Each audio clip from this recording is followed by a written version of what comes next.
was in the YouTube that was missing. And will that show up here? It will show up here in a few seconds, I guess. So we should be live now. What do we see something in the? So I think we're seeing. Yes. So now we're seeing your screen, Martina. You can go to the YouTube. You should see it.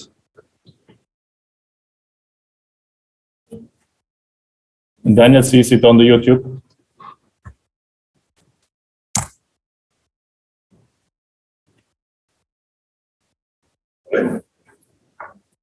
Thanks. What was he gonna do? It was for the second line, but now Martina's laptop is streaming, so we don't have Wi-Fi anyhow. That's good. All right.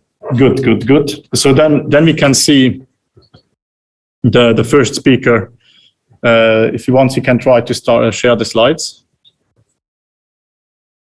Oh, so the slide will be Martina will share the slide. No, the speakers will share, and this laptop shows the Zoom that's then being shared. Okay. Oh, is this the first speaker? I think so.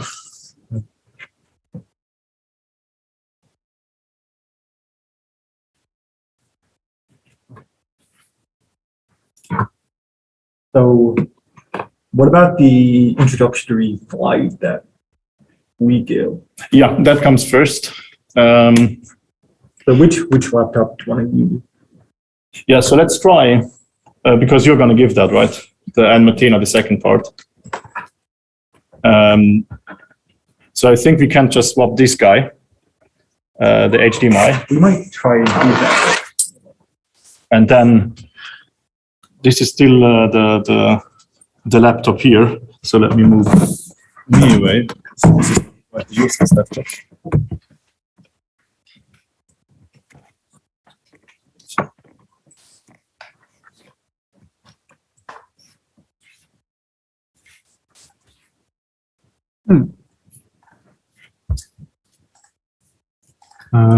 Almost. Yeah.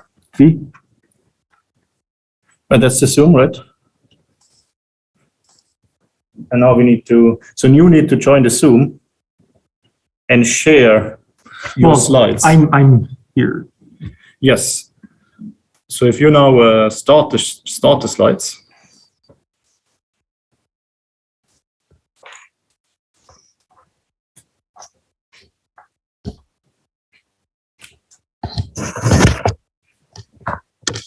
And in the Zoom, do screen sharing.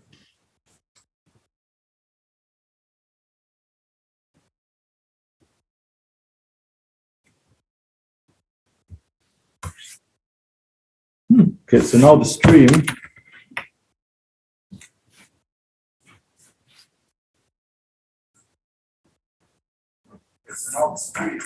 It's a bit delayed. Yeah.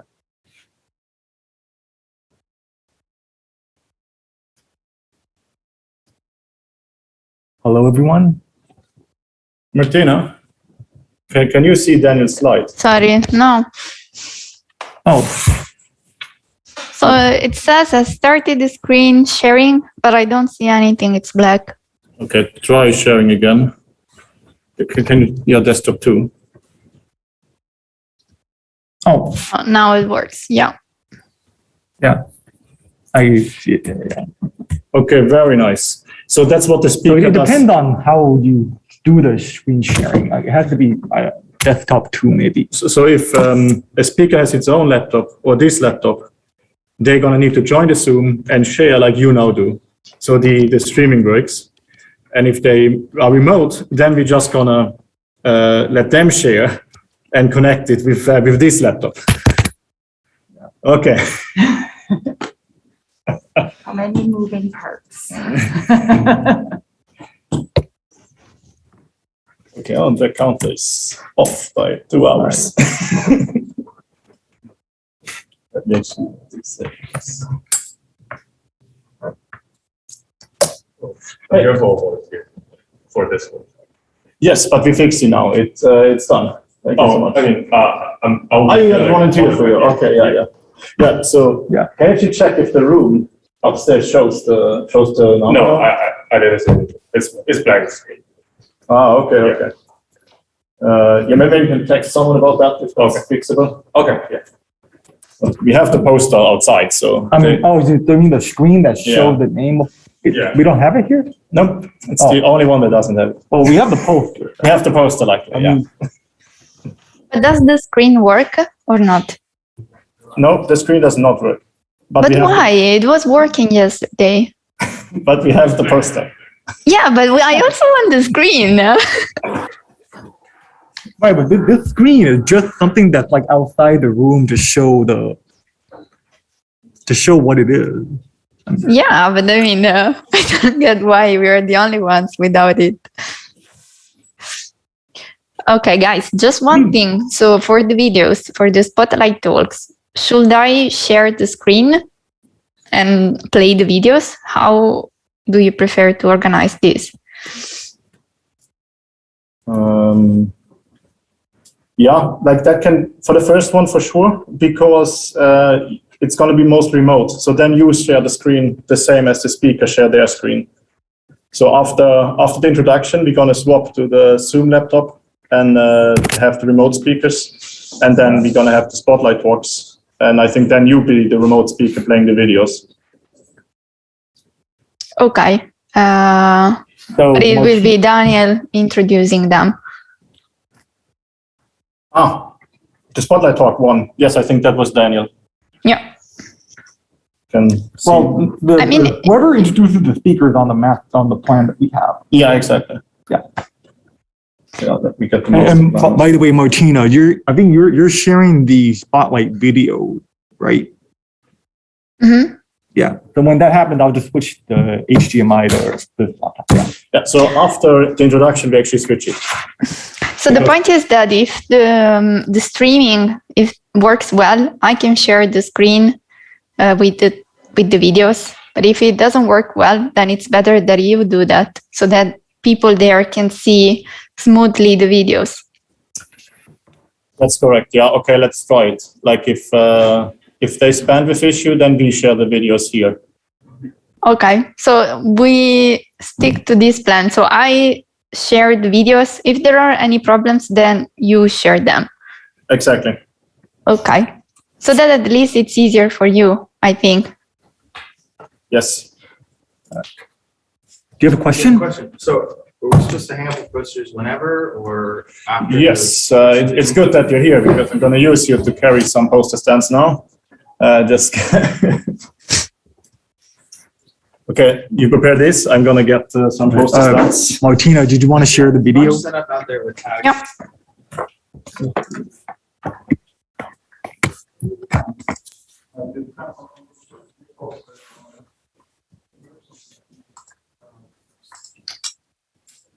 Just like these previous works shown in the video. How does it work? Task objective is to manipulate the DLO to the desired shape. Do you think it's working? For control, the key challenge is to Yeah, obtain we the think exact it's- deformation models. To hear. In other words, how Okay. The volume can be up. So the people here saying it's a little bit hard to hear, but you can increase, is there a way to increase the volume or control it? Yeah, I think Maybe it's, that's here.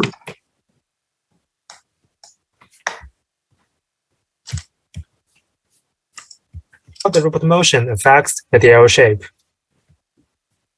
That's The better. previous methods to Oh. obtain the deformation Think that- model that's can be better. summarized as follows. Yeah. First, using analytical models. I can try out another one maybe. Hi everyone, I'm Louis Deheb, and in this workshop I'm going to present our work entitled An SE3-based formulation of the shape servoing problem. Okay, nice.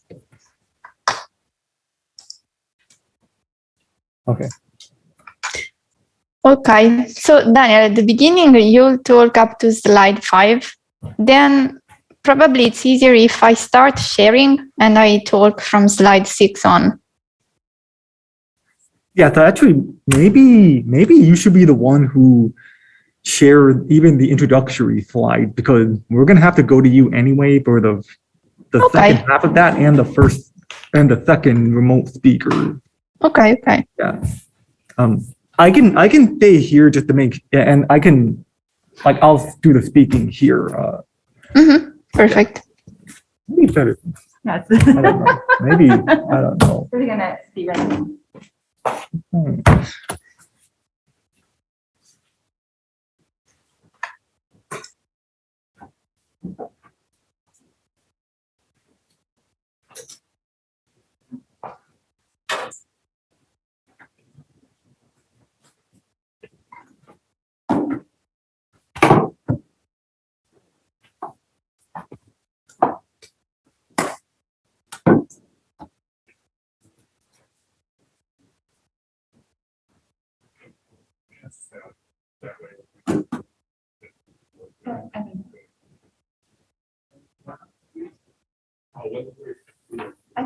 I don't know.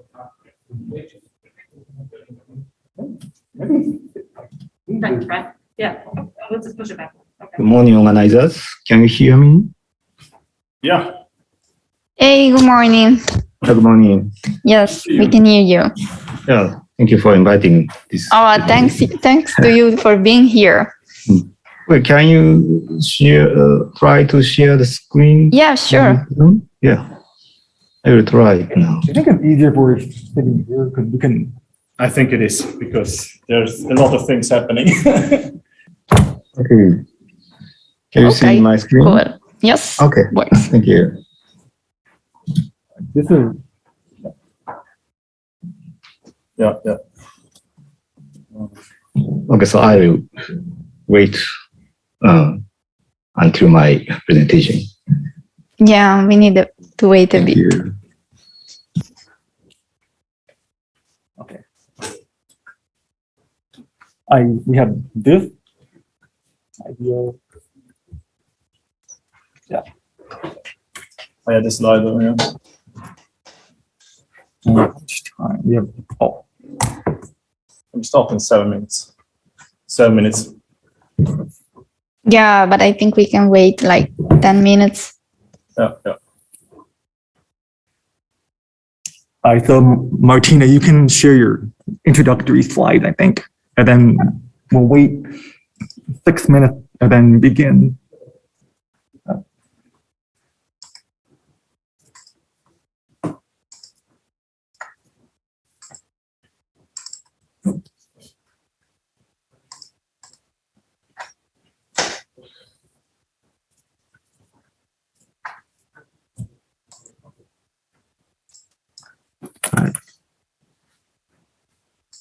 Should.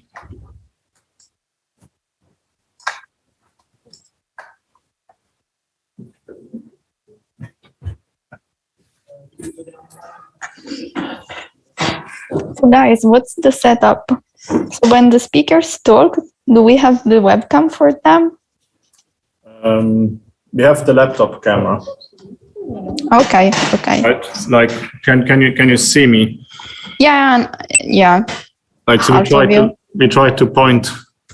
I know okay, we have this camera now, and The point is that it doesn't activate. Oh, that's bad. it doesn't. So the point is Oh, wait, that it's me. Let me try this. How about now? yeah, now better. Okay, now it should also be if this is the active laptop. Yeah, exactly. Now it's nice because you are the one on top. Yeah, yeah. Okay, okay. Okay, nice. That works. Your webcam is not that great. It's not mine. It's the conference laptop. It's the conference one. I thought you were using yours. Then the conference laptop is not that great. Indeed. We have 5 more minutes. I will carry 2 more poster stands that we have them at the room. Okay. What about the poster? I'm carry them in front of the room because they are like 50 meters away. Oh, but they can just like keep it here if they want. No, yeah, there, but it's not there. I bring it there. Okay, all right.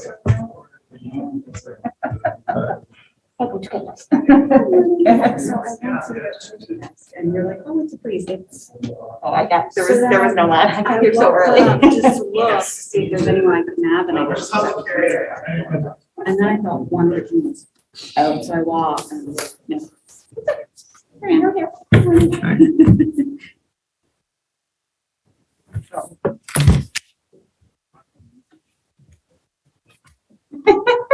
Did not like. He's gonna be sort of.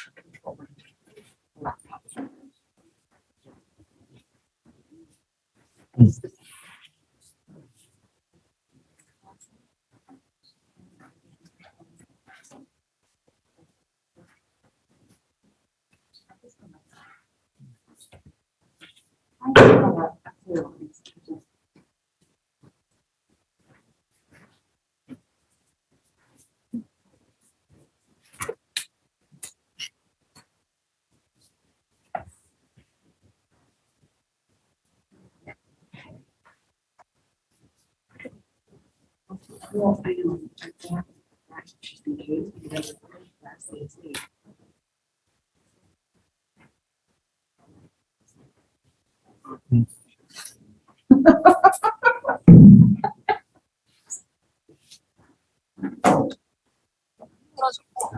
제2의 고향 대구에는 2년번까지 지어졌습니다. 세대를 초월해 사랑받습니다. 전 노래자랑은 그야말로 노래를 하고 싶고 여러분과 만나고 싶고 우리는 경우는 없이 언론이 나오니까 가정함이 있습니다. 이 스포츠체는 오로지 시청자들을 동일하며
I'm sorry, sealed delivery. Sure. All right. Yeah. 1 minute.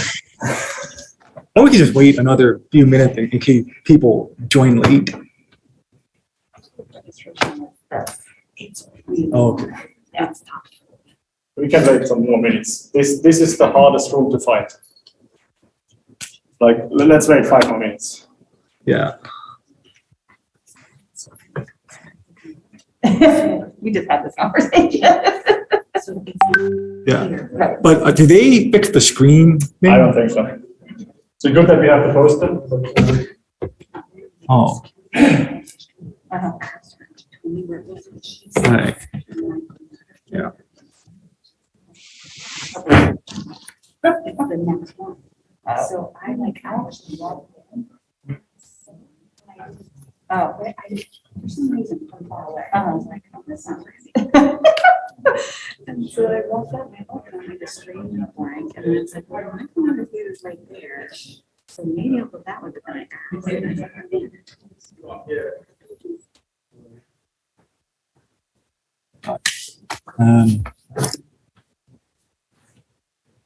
like, Oh, do they fix the screen? Oh, they have it? Yes. So I want to. It is fixed.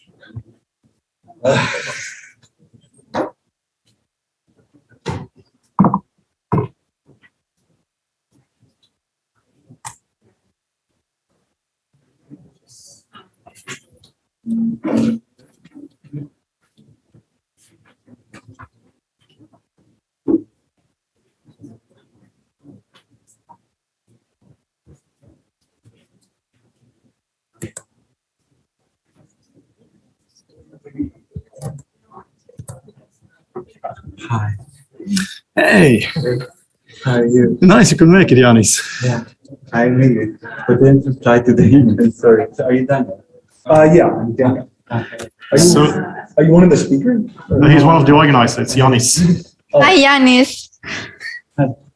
Oh, yeah.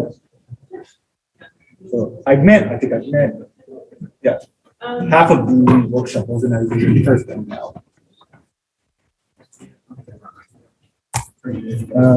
Okay. 8:31. That's very. There is a long queue in the reception, so we may consider to give some. And this is That's the people have first to room. walk really long to reach. Yes, and also they have to go, out of the building, so it's good. Yeah. It took me 50 minutes to find this room. Yeah. When did you arrive? Yesterday evening. Me too. Around 5. Yeah, 5. I know if took the train Amtrak from Newark. I had my flight got canceled, but I got booked to an earlier flight. Oh, but that's okay. Which is usually you get booked to a later. It's later, I got yeah. an earlier one. I got here earlier. Everything okay? Yeah, thank you so much. Morning. You moved the posters? Yeah, You should not have done that why not? because you're not allowed. But the workshop is here, not 100 meters away. The poster boards are shared poster boards, and those poster boards are being reused on Friday. And now there's no poster boards for the room next to you. But it says our room on all. I the know, poster but boards. this is a union property, and guests of this facility are not allowed to move equipment or move furniture. Okay, what do we know?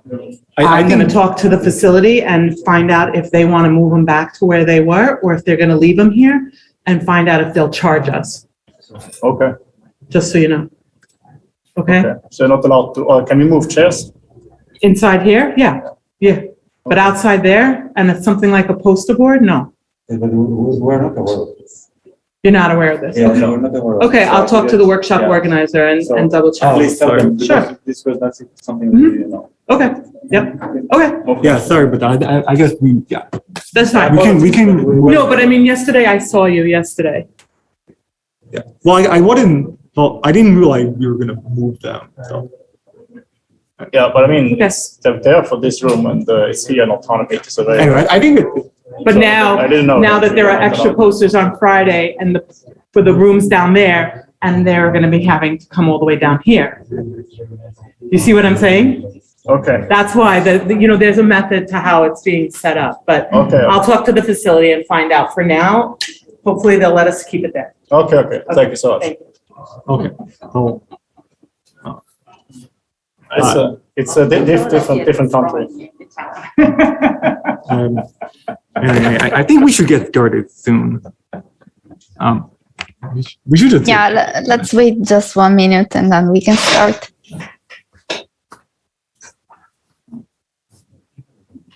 Yeah, Martina is. Sorry. Martina is through the Zoom.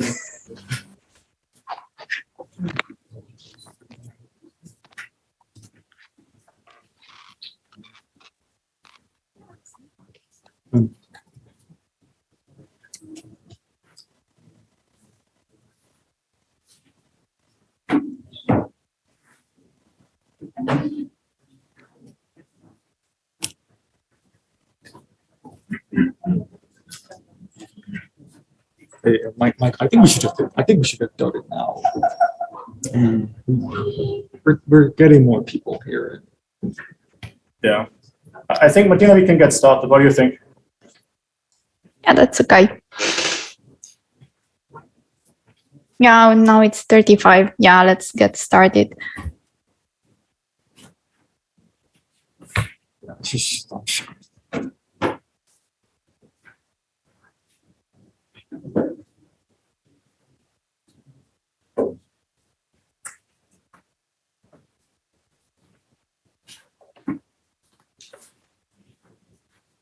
Who is now sharing the slides? It's me, but now it's It's Martina. So I think I can ask you to go to the next slide. yeah, sure. Okay, perfect. All right. Hello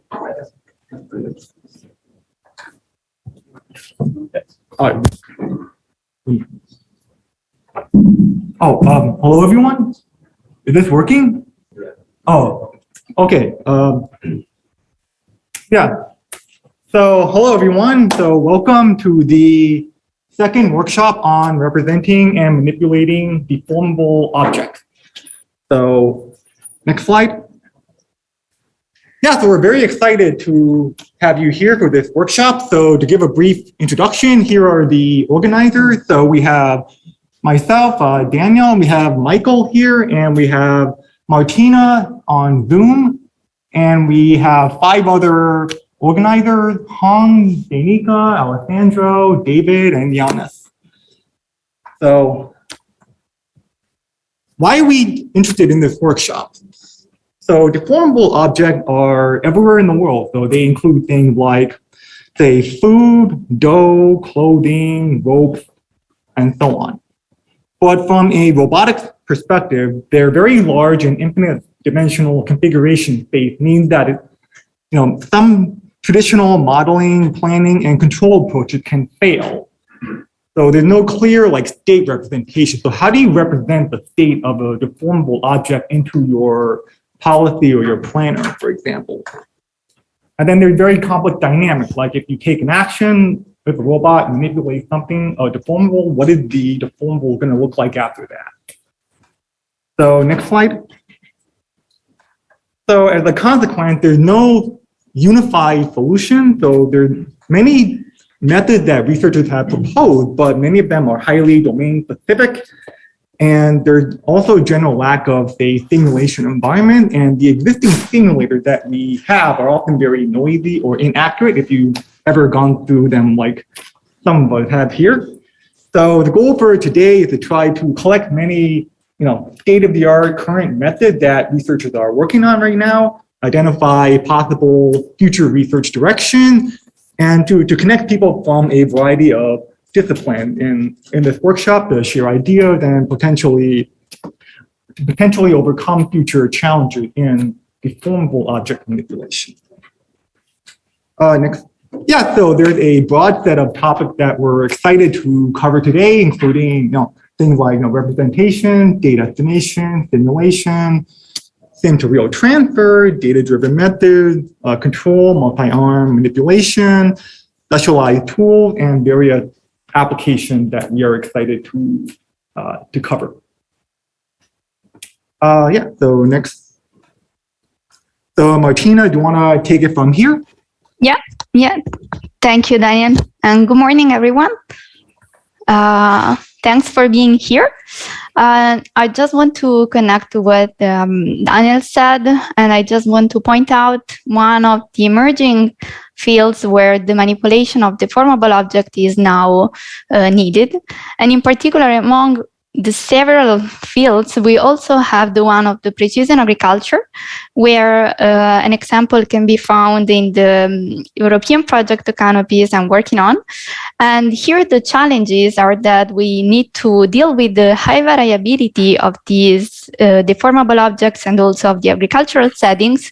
But another challenge that arises in this context is also that we need to take into account the fragile nature of these objects. So we have to ensure at all times that these objects are not damaged.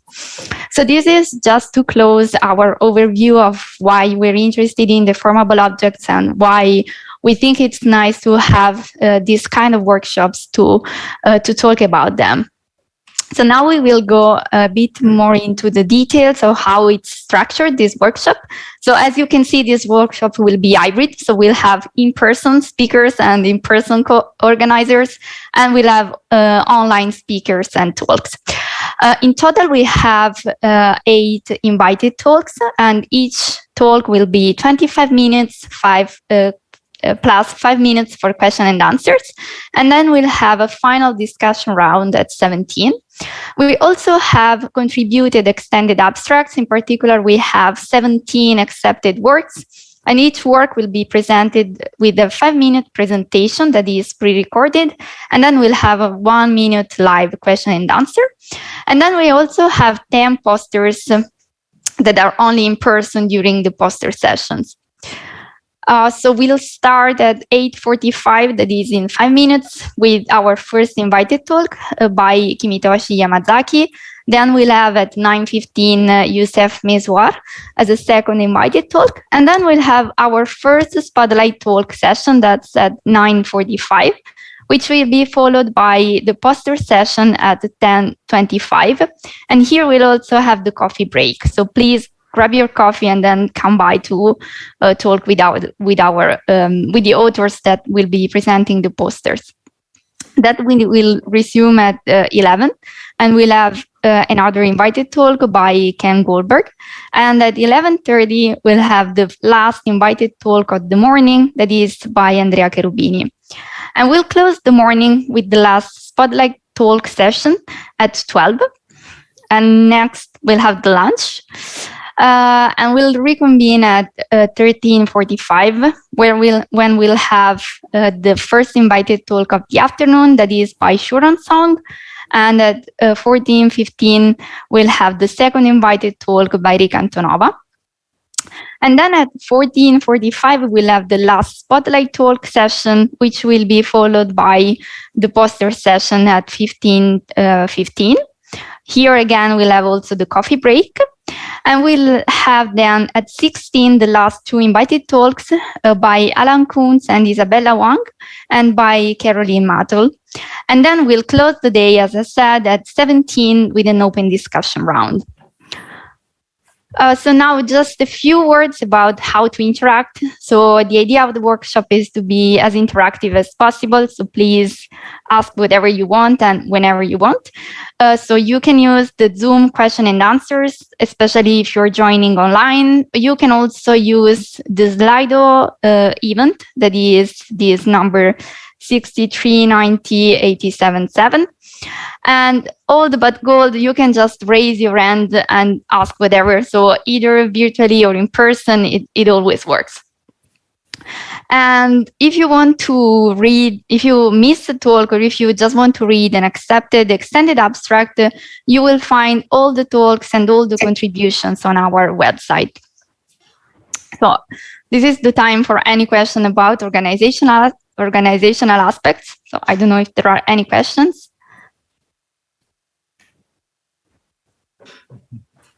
Okay, well, if there are no questions, I think we can move to the first speaker of the day, that is Kimitoshi Yamazaki. So it is my pleasure to introduce our first speaker, that is Kimitoshi. He received the PhD degree from the University of Tsukuba in 2007. And from 2007 to 2012, he was a project assistant professor in the University of Tokyo. Then he joined Shinshu University in 2012, where he is currently a professor. And his research interests are in robotic vision and immersion planning. Then he joined... So thanks a lot for being here, and the floor is yours. Thank you. Wait a minute. Okay, thank you, organizers, and good morning, everyone. My name is Kimitoshi Yamazaki. It is a great honor for me to have this opportunity to talk. The title of my talk today is Cross Manipulation Based on Hierarchical Shape Prediction. Before starting to talk about today's topic, I would like to introduce my first study of cross manipulation.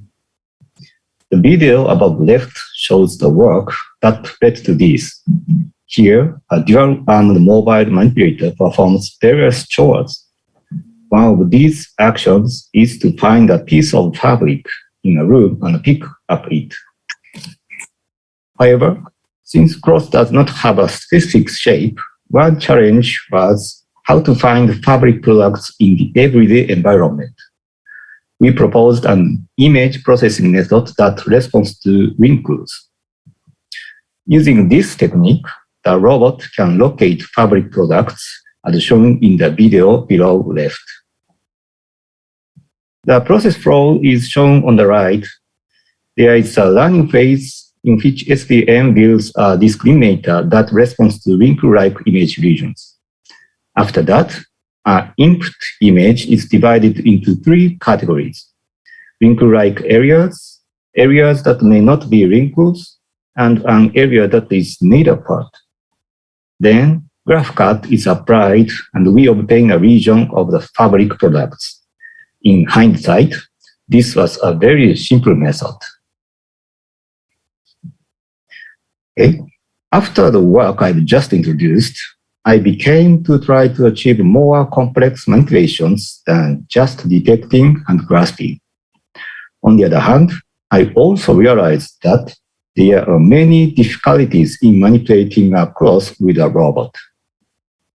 What I talk should go without saying for everyone here, right?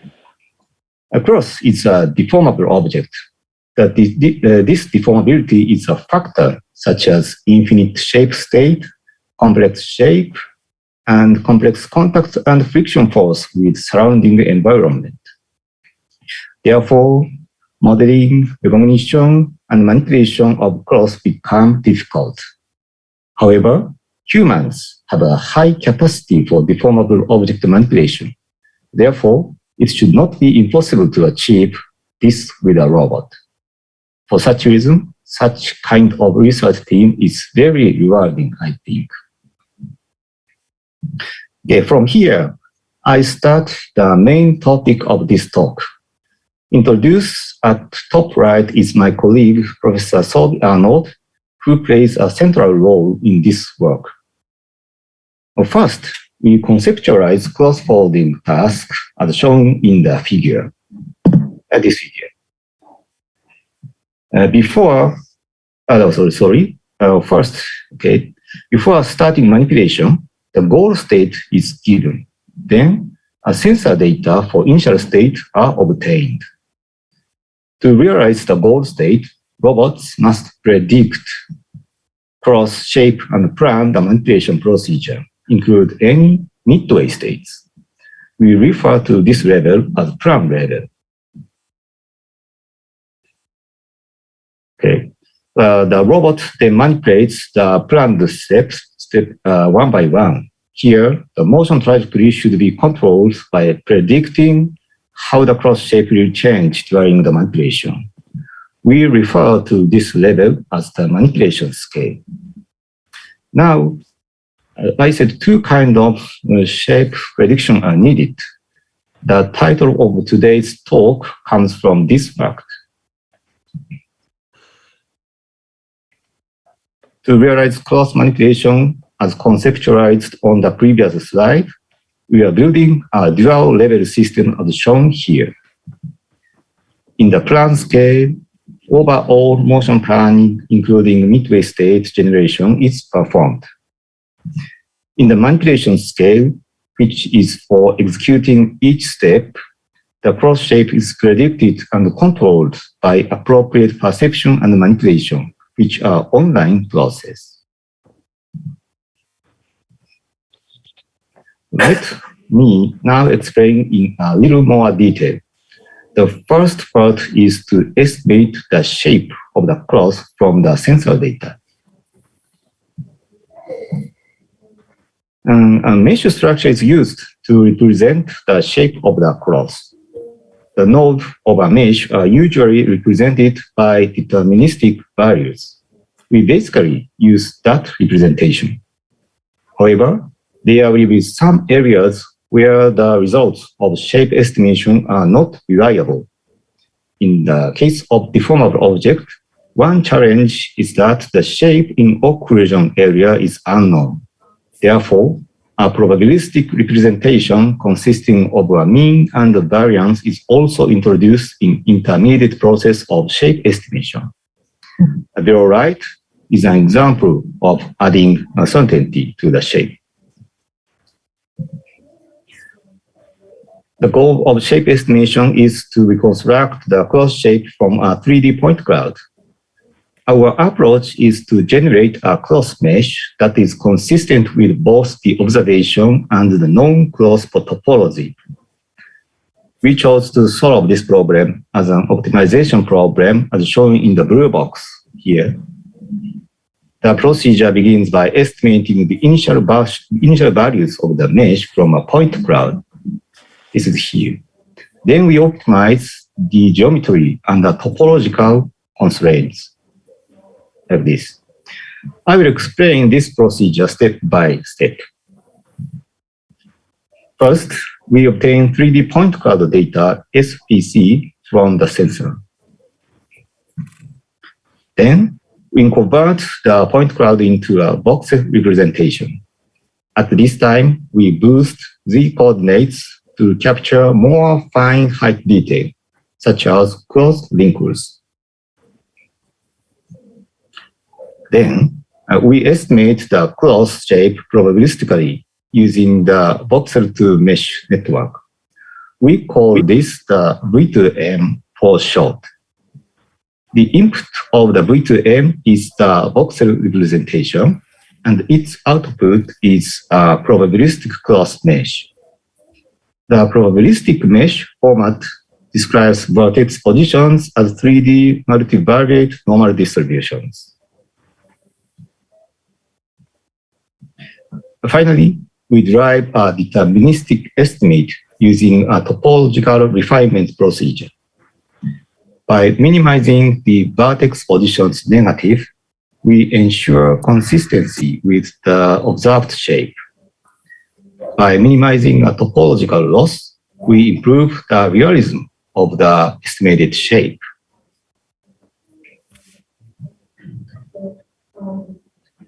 Next, I will give a specific explanation of the plan scale here. The method we proposed is EMDNet. This is a modularized neural network, encode, manipulate, decode network. This neural network consists of 3 parts. The encoder here compresses the shape data, and the manipulation network predicts the deformation caused by the manipulation.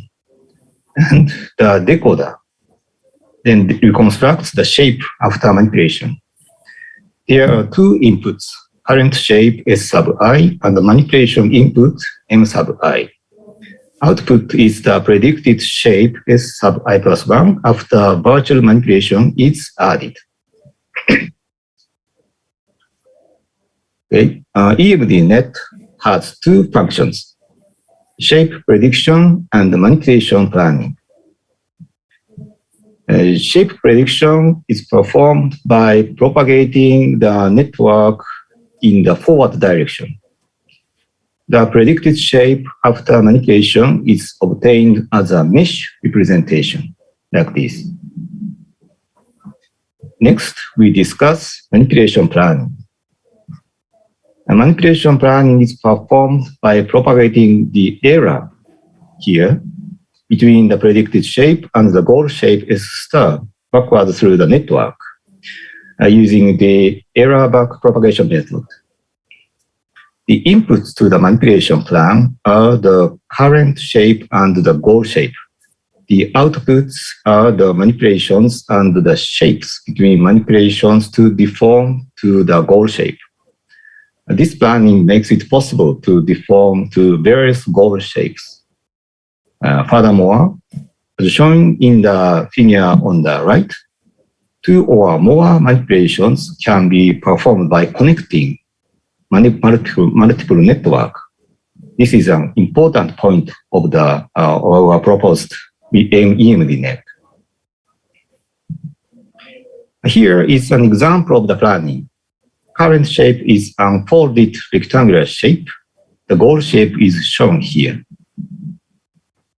From these inputs, EMDNet outputs both manipulation and intermediate cross shapes, as shown here. Okay, the manipulation consists of peak and release points, as shown in green and red dashed lines. In this case, 3 manipulation steps were automatically generated to obtain a shape that is similar to the given goal shape.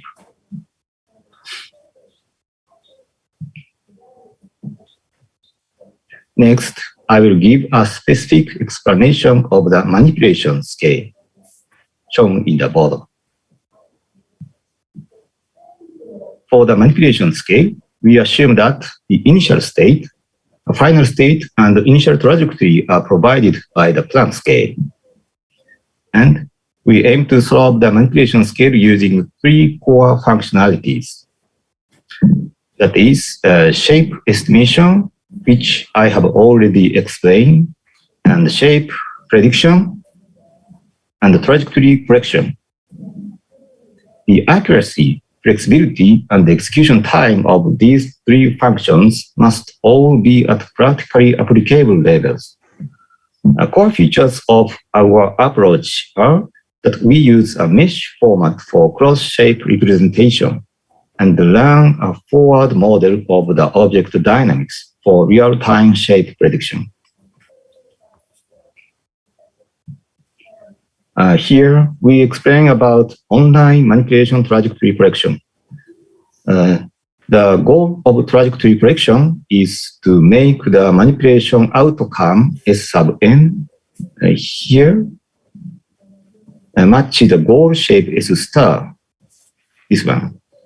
Formally, we minimize the objective function shown here. To achieve this, we predict the outcome based on step-by-step shape prediction and adjust the manipulation trajectory so that the prediction matches the goal. First, we initialize the manipulation trajectory and estimate the current cross shape. Then we start the manipulation. Manipulation follows the following procedure. First, we predict the final manipulation outcomes S hat sub n here and calculate its error relative to the goal shape S star. If the error is above a set threshold, we trigger trajectory correction, revising the trajectory to reduce the error using back propagation through the prediction network. Alternatively, the error is below the threshold, the robot executes the first one-step manipulation and obtain a new estimate of the resulting shape. By repeating this procedure until all waypoints of the trajectory are processed, we get a trajectory so that the target object into the goal shape. This procedure can also be performed during manipulation. In other words, it is possible to correct the trajectory while folding. Okay. Next, I will introduce our experiments. To verify the feasibility of the proposed method, we set up a task to fold a square piece of fabric.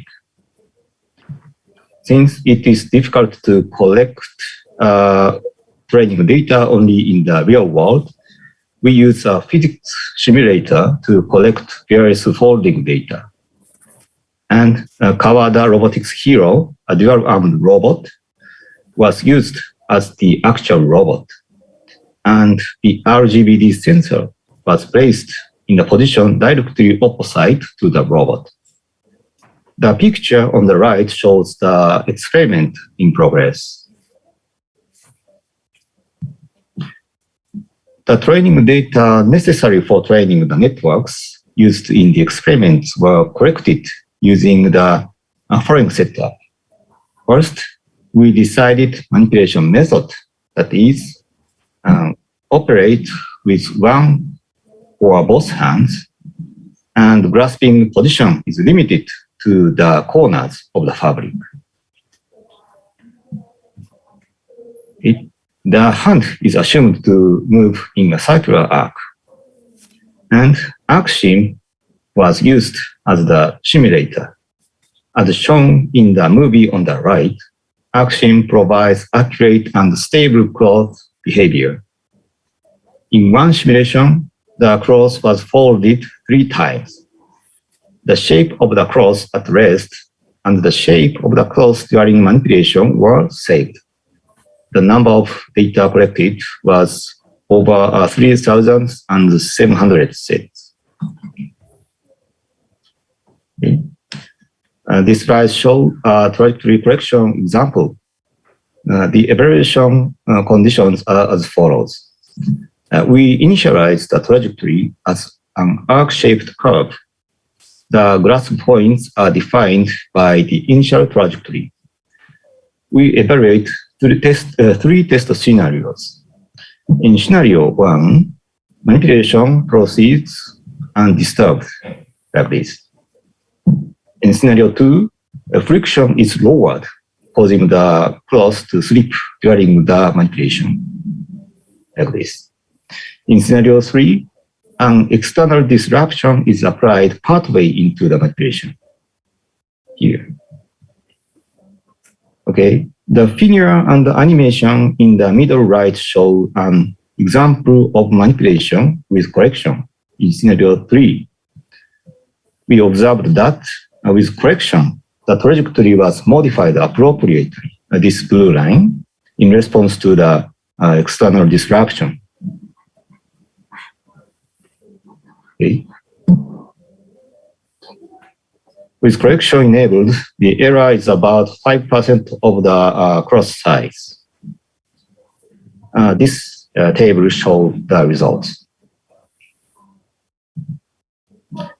We also performed experiments using actual dual-arm robot. This diagram shows the example.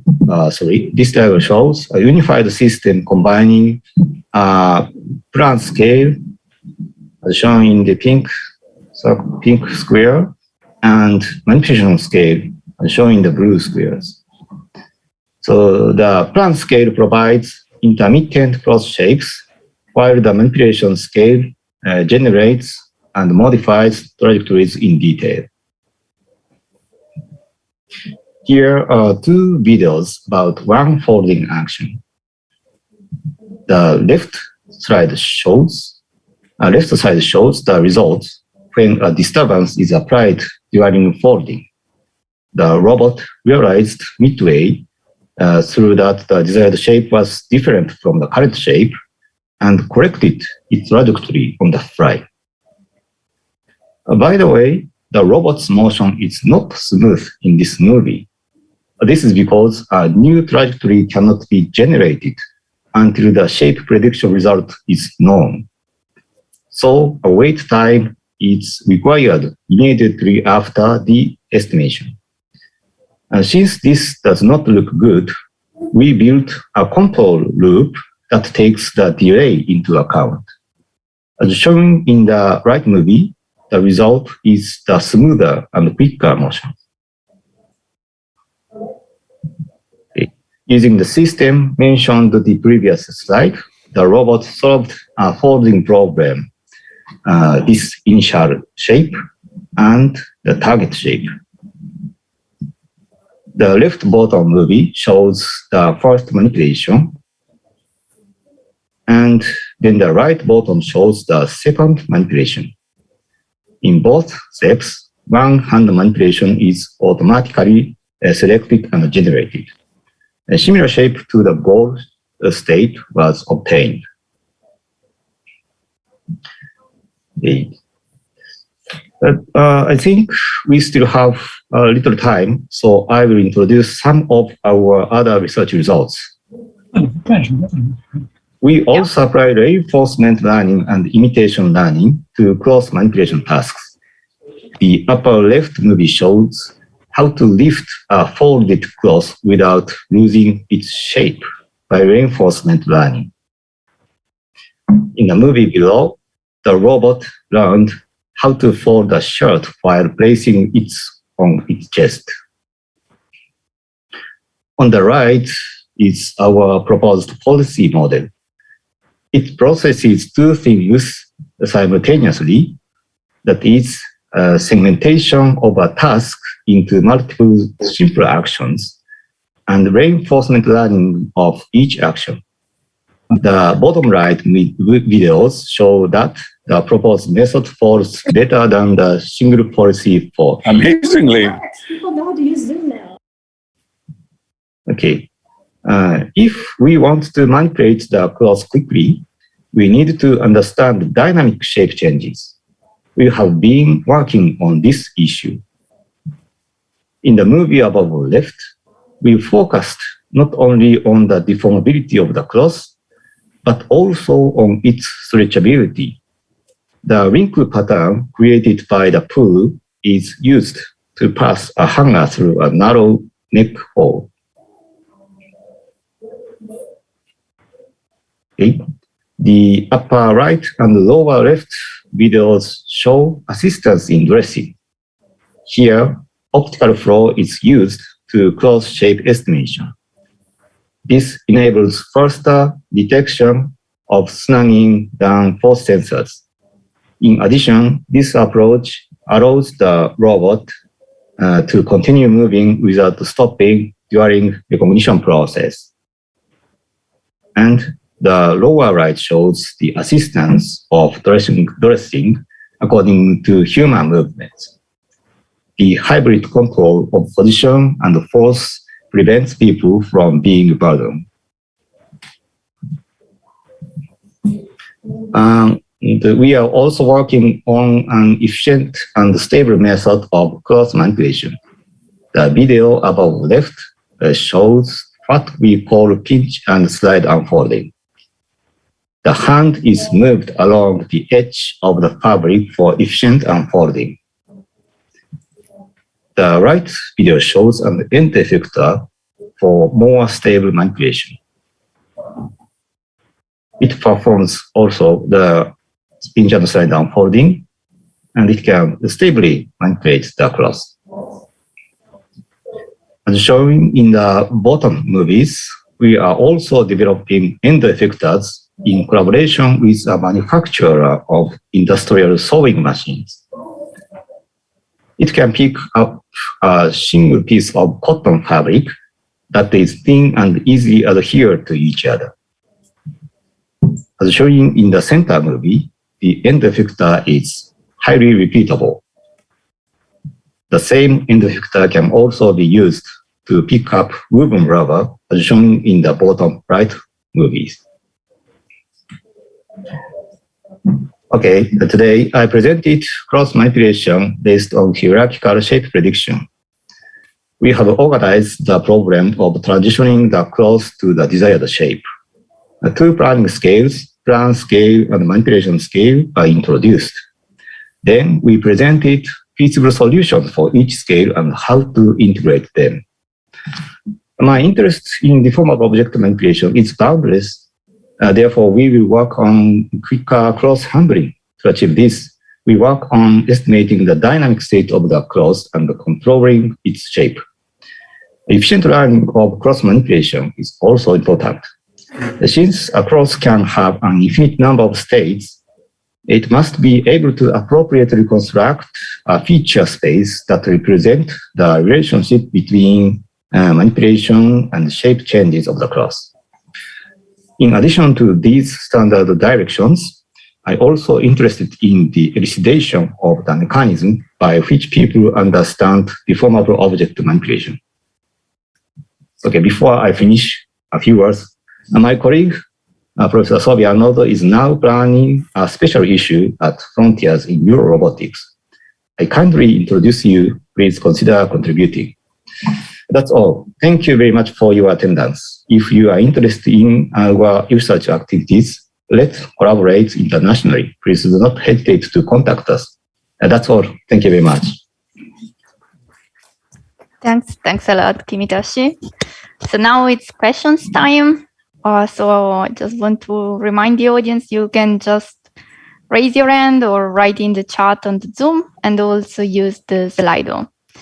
So we already have one question. It's from Ariel in the Slido. And he's asking, how is the manipulation represented in order to be fed into the network? In Slido? Yeah, you can find the link on the website. Yes. Maybe I can also send it here. Mm-hmm. Oh, it's a very difficult question. Manipulation. how is the manipulation representing the to the fed to the network? Because we have two types of prediction network. So this is one of them.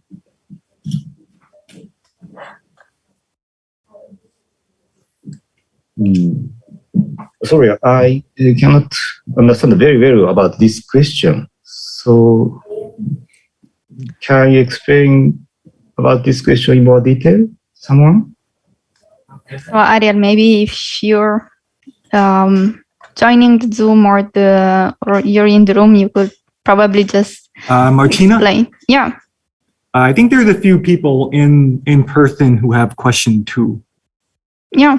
Yeah. Okay. So we can go. Have any questions here?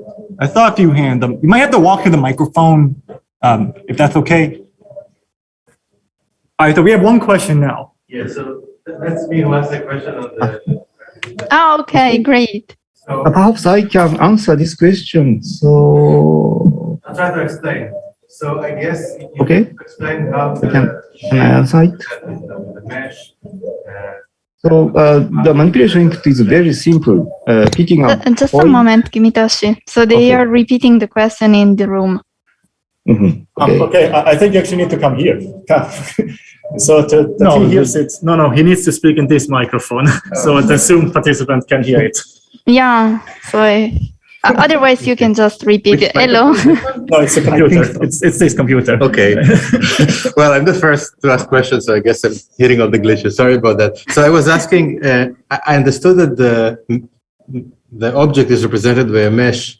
I'm wondering how is the manipulation represented? I guess it needs to be represented somehow in order to be fed into the deep network. So what this representation is? So the manipulation is simply represented by the point and the lines. I have no slide about it, but so there is two candidates of the PQ points, and after the points picked, the trajectory is just linear trajectory. So the robot detect pick and points. It is represented by the 2D coordinates, and after that, the distance to move the other part to folding. So maybe we have 6 degrees of freedom as manipulation input. Is it become the answer for you? Yeah. Thank you very much. Thank you. Okay, thank you. Are there any other questions? Yes. Yeah, I think there's one more question in person. Yeah, okay. Let's go through the one in person. We have another one on Slido then.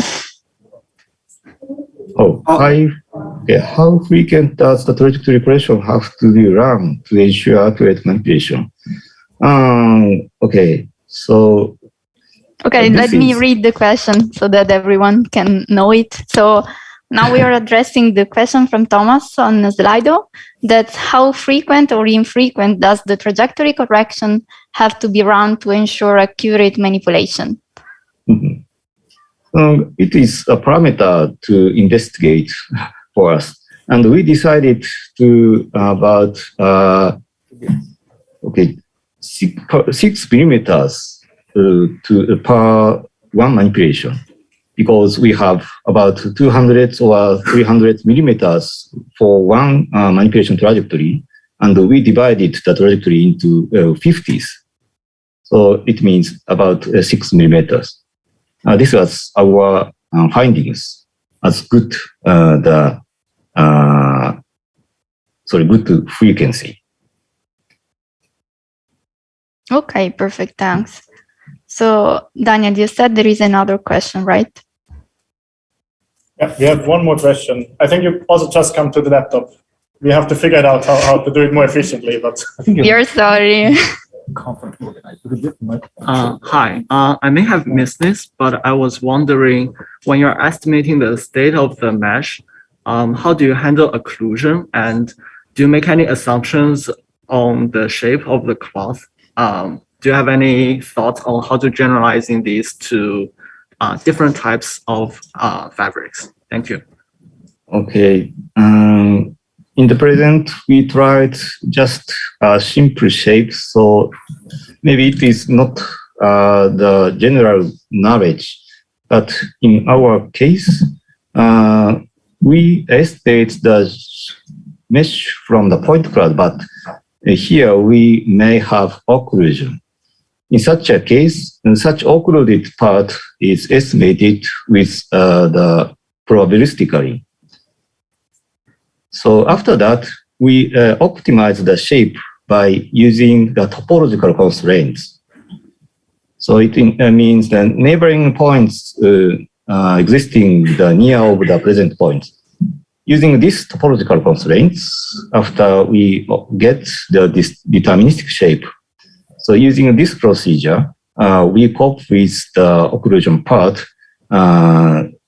as the some hypothesis and so deterministic shape.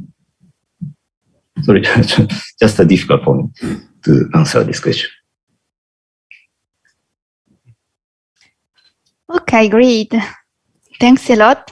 I don't know if there are any other questions. I think we have one more quick question. Yeah. No, I think this is the last question, and then we have to move on to the next speaker. Yeah. Yeah.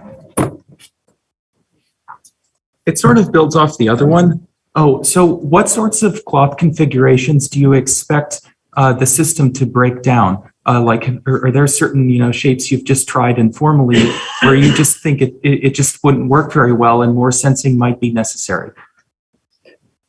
Oh, sorry, I don't hear you very well. So speak again, please. Okay. What sorts of cloth configurations do you expect the perception system to break down? Have you tried any informally where you think that more sensing might be necessary?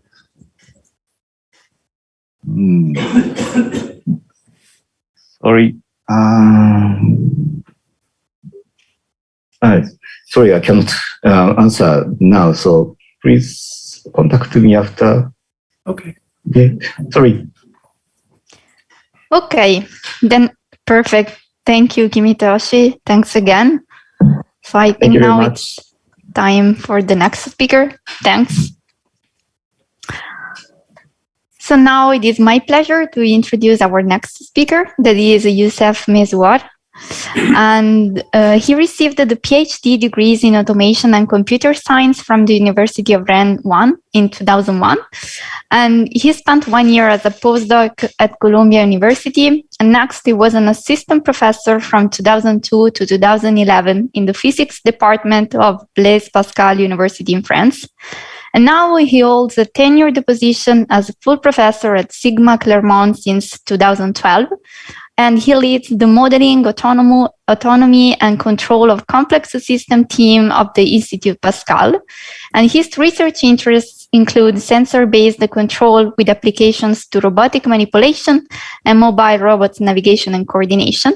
And he is also the coordinator of the H2020 European project, the Softman bot, that I think he will present today. So thanks a lot for being here. And now the floor is yours.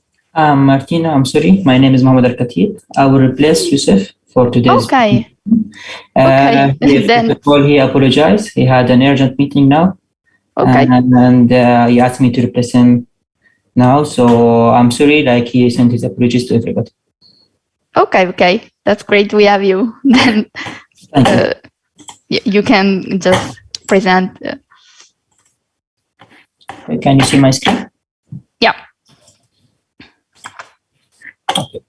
So good morning, everybody. My name is Mohamed Al-Khatib. I'm an associate professor here at Sigma Clermont Institute Pascal also. I will replace Youssef Mezouar today. Professor Youssef, he has a meeting, urgent meeting, and I replace him. Youssef is the project coordinator, because we are presenting today Softman bot, and Youssef is the project coordinator. I am the technical manager of this Softman bot, so I'm more comfortable with his presentation.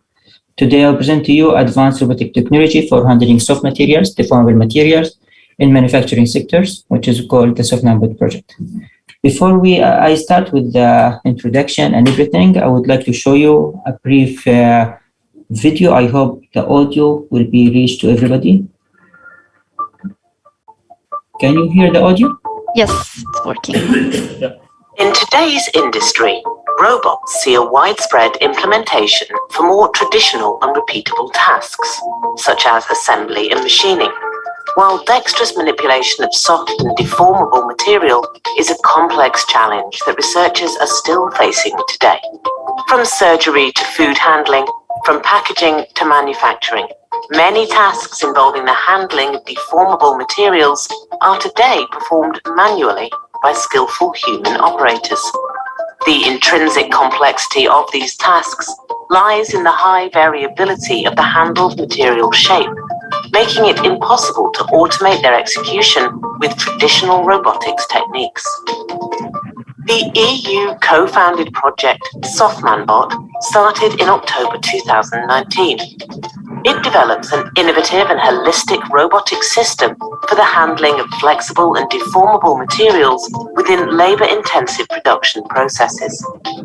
The developed robotic system will be composed by three main pillars: an advanced perception system to track the state of the product and collaborating with human operators, a multi-sensor adaptive control and planning platform used to regulate the product's state and which will enable human-robot collaboration and AI-based task generalization, and innovative dexterous grippers with smart mechanical design that will integrate sensors and embody grasping manipulation skills with the soft product.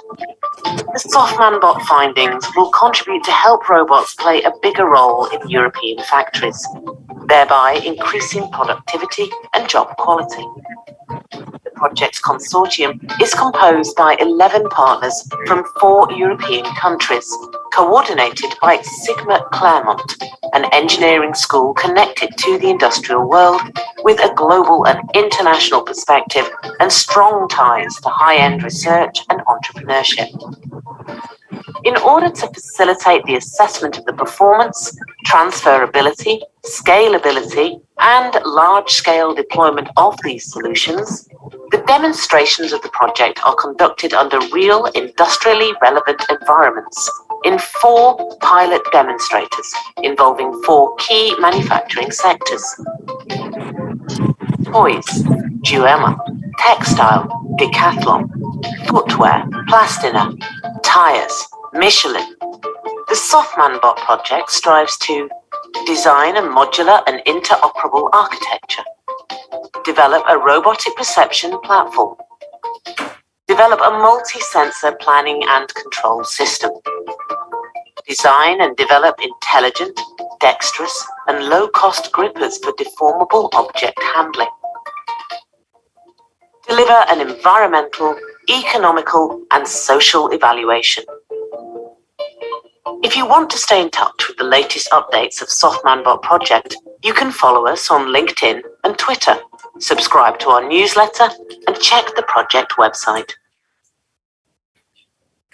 So, SoftmanBot project, as you saw in the video, is by 11 partners in Europe that gather around to manipulate or propose a solution for deformable object manipulation. These partners, we submit the project in 2019, and we were granted around 8 million euros to do this project with four different industrial partners in Spain, Italy, and France. The project was began the last year of this project, and for this project, we are aiming to handle some industrial situations. The industrial situations nowadays can be seen that the partners in Europe now they want to bring back the manufacturing of industry to Europe.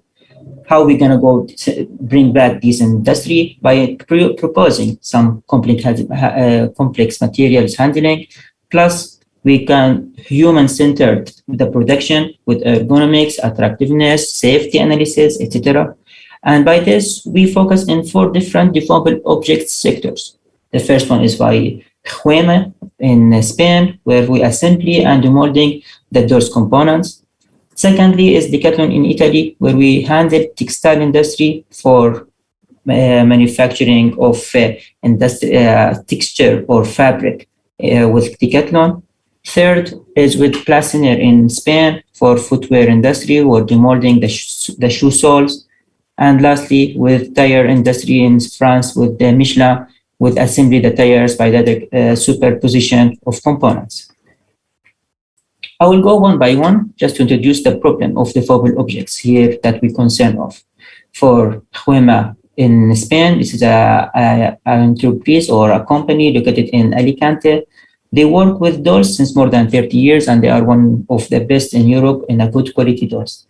The process of manufacturing the doll, as you can see in the image and from the left to right, they pour the raw materials in the molds. They use some pillars or clamps with high force to demold these materials, as you can see in the second image. After that, they assemble these parts to form the doll, as you can see from the right images. As you can see here, the whole process is done manually. And we aim in this project is to facilitate the work of manufacturing the dolls by proposing some solutions. This solution is to help the operators to not do repetitive tasks like this, is just by supervising. Second, we call it like deformable objects, which is the textile, is from Decathlon, from in Italy, Milan. And here, as you can see, is the process of padding the fabrics. Padding the fabric, starting by putting the pads on top of each other, sewing around with the fabric around the pad, and stretching from the sides to not find wrinkles in it. And after that, checking again this process. Again, it's fully manually processed, and which means that the repetitive work can have a health issue for the operator. And for that, Softman project proposed some solutions. For the third, we call industrial partner. We have the footwear by Plastiner. As you can see from the left image, we have the molding machine where the operator inject some raw materials in the mold. After that, using a plier or a clamp to demold the shoe sole with really high force. As you can see, he used both of his hands on the right image just to demold one shoe. And as you know, repetitive work here can finally have a health problem, some muscular injuries. And Softman would propose some solution for this, for not automatize, no, it's just collaborating the robot with the human for deformable object manipulation. Lastly is Michelin, which is one of the biggest tire manufacturer in the world, one of the biggest three companies in the world for tire manufacturing, more than 120 years of experience. How they manufacture the tire, as you can see here, we have a drum shape process. They put the tire around this drum shape instrument and they hold it by both hands to do sticking both parts together. And by this, after that, applying high force, as you can see here from the second image, the middle one and the right one, to apply some force on the intersection part to stick both threads together. And as you can see here, it's totally manual and needs to be helped by the robot or the cobot with the operator to do this task and to avoid repetitive task injuries. For this, why we need this Softman bot? We need to deliver a robotic system capable of obtaining acceptable processing speed during the process. We need also to have a solution for different objects, different sizes, different forms, no fixed position. Also, we need to have a robot and a hand that is dexterous, has a progressive dexterity that needs to perform the task. We also need a high variability in the parts quality, color, hardness, and we also aiming most of the time to worker health problems due to repetitive tasks. For this, we are 11 partners in Europe. We propose a solution to have a common software platform based on ROS, robotic operating system, that having common grippers technologies with sensor integration in it, tactile, and other sensors such as cameras. And we have a common integrator that guarantee the coherence of this project. And we started this one. If you have more to go more detail about the partners, you can go to our website, softnampo.eu. So what we propose is to have 4 different robotic cells, one for each industrial partners, one for the tire sector, one for the toy sectors, one for the fabric, and the last one for the shoe. As you can see from the top left, we have for the toy sector, we have a robotic cell that can take the toy, demold it, and after that do the assembly. We have from the top right, we have the robotic cell for the fabrics. So we took the pad, we have a specific gripper for that, and then another robot is not mentioned, is not shown here for doing the stitching. From bottom left, we have the robotic cell for the shoe sole, where the operator and the robot was together to demold and evaluate the quality of the shoe.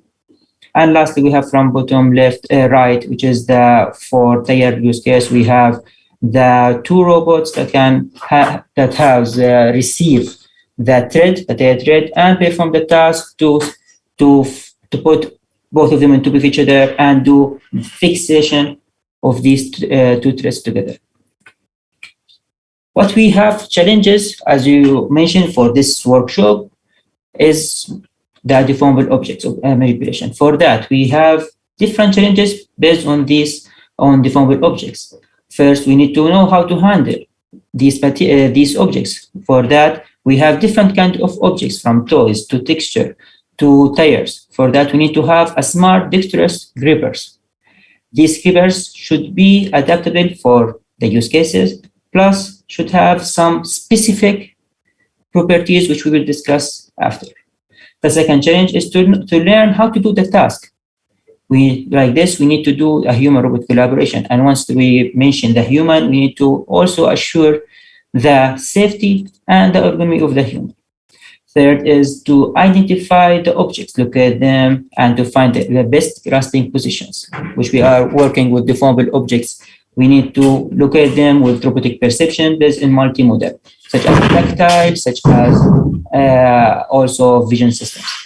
And lastly, we need to control the pieces deformation while manipulating them, which we need also multi-sensor control and planning. As you can see here from the image, we have the main 3 pillars. We can call it as a pillar of this project, which is the robotic perception, smart dexterous grippers, and multi-sensor control and planning, which we will take each one now.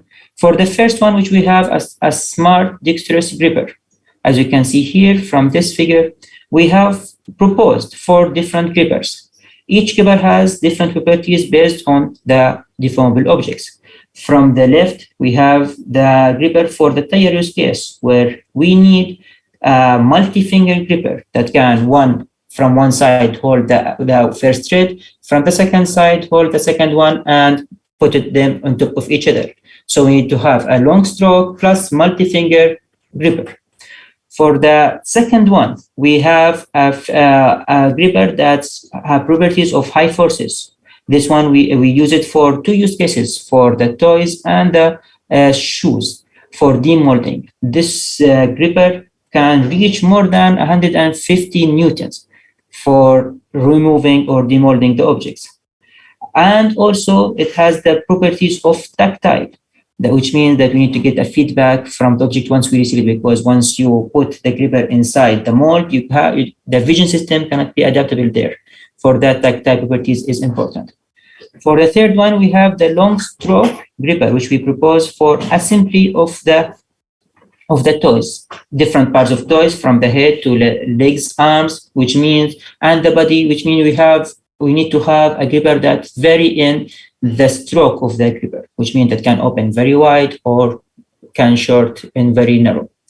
And lastly, we need a gripper that have special task. This gripper needs to remove the wrinkle of the fabrics, and after that do the stitching of the pads on the fabrics. We have some first results, as you know that the Softnampo project is still going, and we have first preliminary result from the top 2. which is the gripper for the demolding. As you can see, it's about the long stroke of the gripper, can be more than 40 centimeter, which can adapt for different kind of dolls, of different kind of toys. From the middle left, I have a video to show you where we have a gripper for the tire. You can see it's long stroke, and after that, multi-finger gripper. From the middle right, we have the assembly gripper for the toys, where we also, it's very precise. That means can open in very short centimeters or millimeters, the precision, and it's good for simply the adding some force to simply the toys. And lastly, we have the gripper for demolding. For demolding, it should have a really high force that can replace the human process. And we put a force sensor, and you can see here in the meter that can reach more than, it will reach more than 150 or 160 Newton, which really, really high force to repeat the task. This is for the grippers. For my the second thing, the challenge is the human-robot collaboration, and we know why we need learning the human process. For that, it's not always need to manipulate the object to reach a final position. It's also, we need to know how to manipulate it. Doesn't mean that the final position is the important one. Also, how to do it is really important. And by this, we work on learning from demonstration, such as screw-based DMPs, dynamic motion primitives, bilateral to liberation, and also, because we mentioned that there is a human in the process loop, we also add some human safety and ergonomics. For the human safety, we established some areas that there is nothing happen to the robot, work normally. Some area in orange that the robot needs to reduce velocities. That means we need to have a function that reduce the kinematics of the robot. And some red areas, which means that the human within the workspace of the robot, which means that the robot should stop moving, because when you work with high forces, especially for demolding, more than 150 newtons, we need to empty the space, the workspace of the robot. We need just to have more safety for the human. Second thing, because we are working with a human that can evaluate the process, that can help the robot to do the task, and after that the robot repeat it. For that, we need to know the ergonomics, such as fatigue, some health issues, the posture. Also, we need to have to evaluate the worker ergonomics to have it checked up in every hour. I can show you some work on learning from demonstration. We can see here some using DMPs. From the left, we can see that the operator do the task. As you can, we have some QR codes. We have we save the trajectory by the operator, and after that, in the right video, we have the robot repeat the task the same as the human did. And as you can see that the robot follow the same exact trajectory as the operator. As we said before, that not just the last phase of the process, which is the last position of the object, is important. Also, the way to do the manipulation is also important. We also have some videos about using some learning techniques to learning from demonstration to demold the shoe. As you can see, the operator do the task using some plier with some QR code to calibrate it and also save the trajectory. And after that, the operator, as you can see, they choose the best grasping position, and then the robot perform the same task exactly with the same maneuver.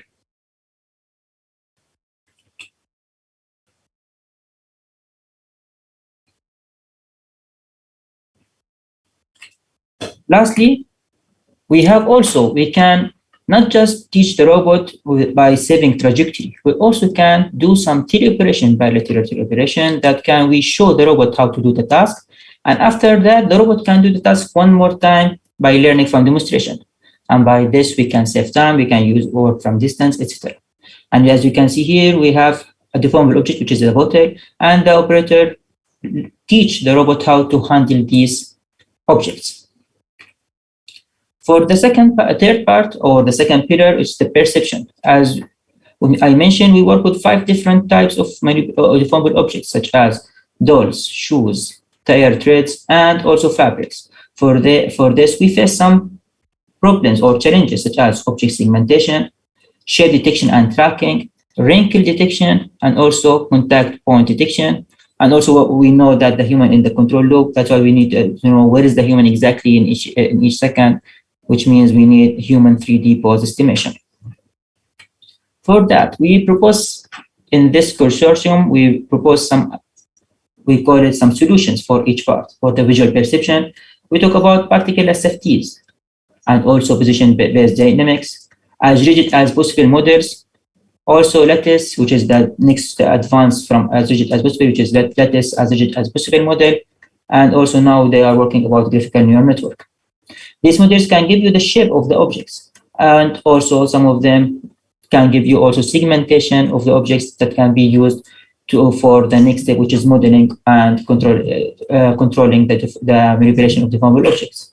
Also, we also work on contact determination by work on contact determination based on Courseret model. Also, contact determination based on probabilistic ensembles. Also, we use some tactile perceptions for grasp stability, which means that we add some tactile sensors on the gripper hand and evaluate the grasp stability. These sensors is like papillary array tactile sensor, digit tactile sensor, thick scan tactile sensor, and sync tactile force sensor.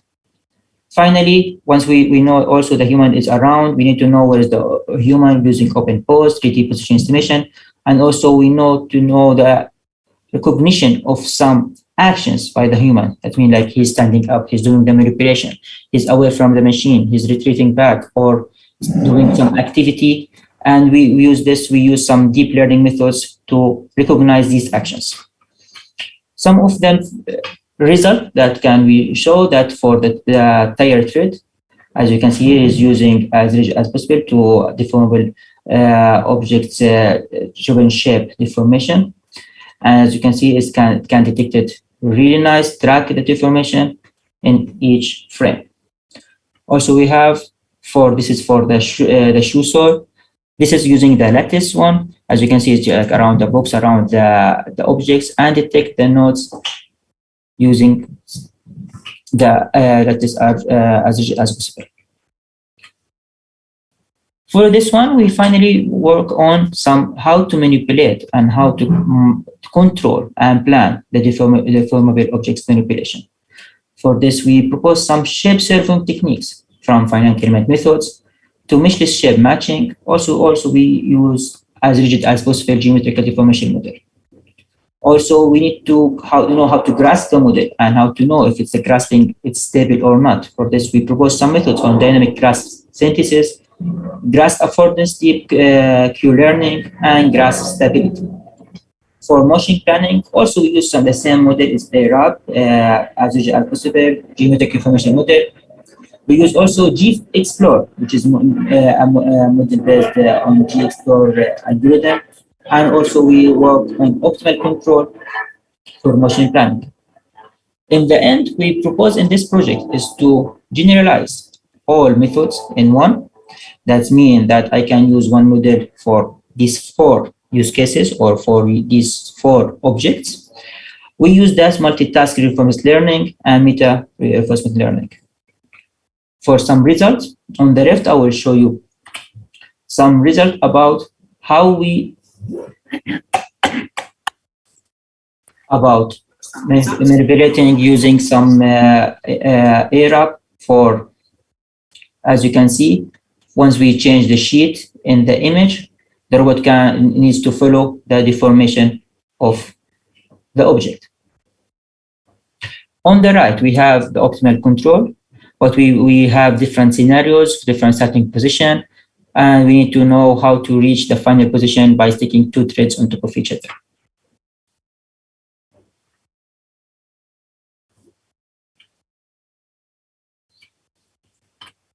Finally, I want to show you this video about as rigid as possible shape servoing.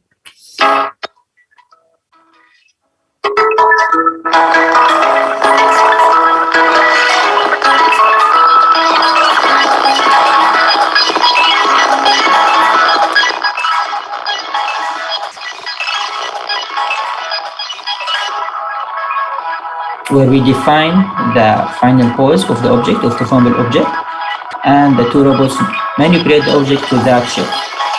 We use different kind of materials, from papers to the shoes from Plastiner company, and also tires from Michelin company.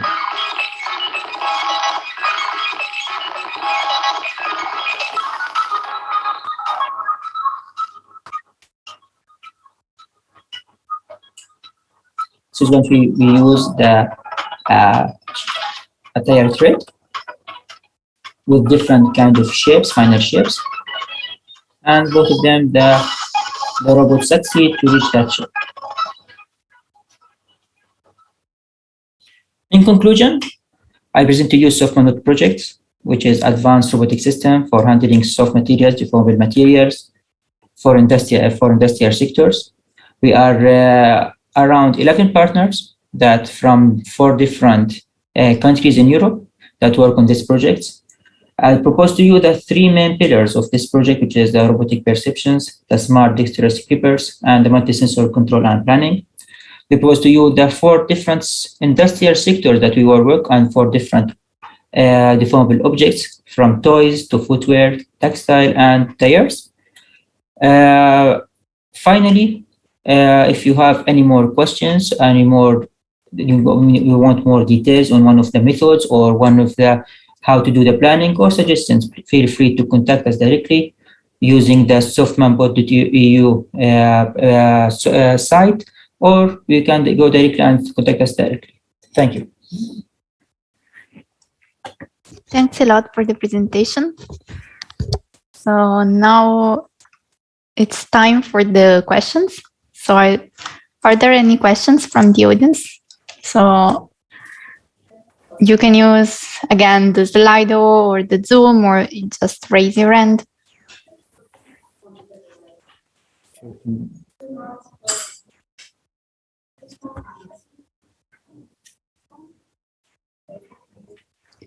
Are there any questions in the room, Daniel?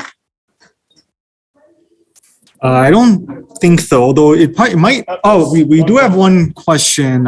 You might have to come up here in the microphone. Yeah. We're going to get the microphone checked during the break, but it won't be for another hour or so. Okay. Should I talk here or here? Into the laptop. Okay. Hi. Thank you for your great presentation. For the last video that you showed us, how did you identify your deformable object using your mesh data? In the point cloud. Yeah. For this one, we have 2 options. We worked before in the beginning of the project on textures, and based on the texture, I would know the deformable object's status now, and then I can move it, or using the Arab model to move it to the last position or the final position. Nowadays, we are working on different techniques, not using the texture. It's called textureless technique, using deep learning methods. In the video, it's based on texture.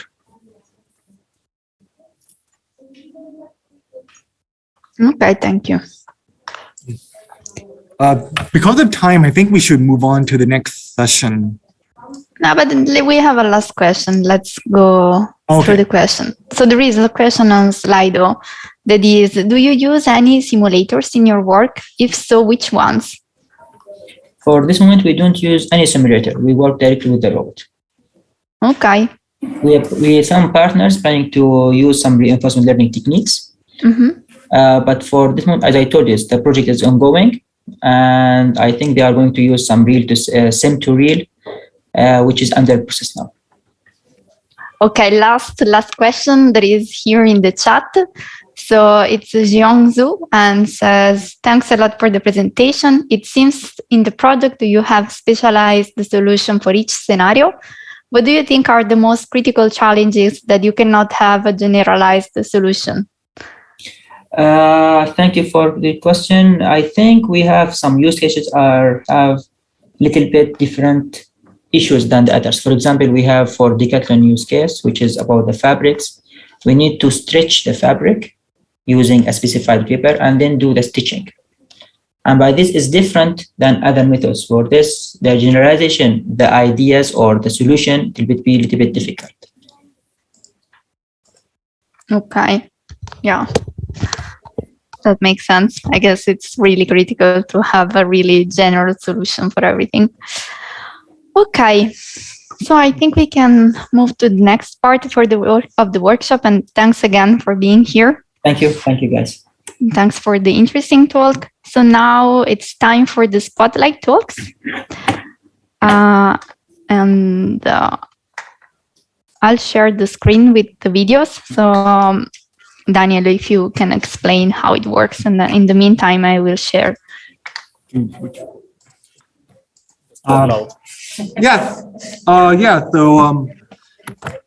So we're going to be having some spotlight talks right now. So Martina will share her screen with the pre-recorded video from the people with contributed work. So we'll play the video, and then we'll have around 1 minute after each video for a question.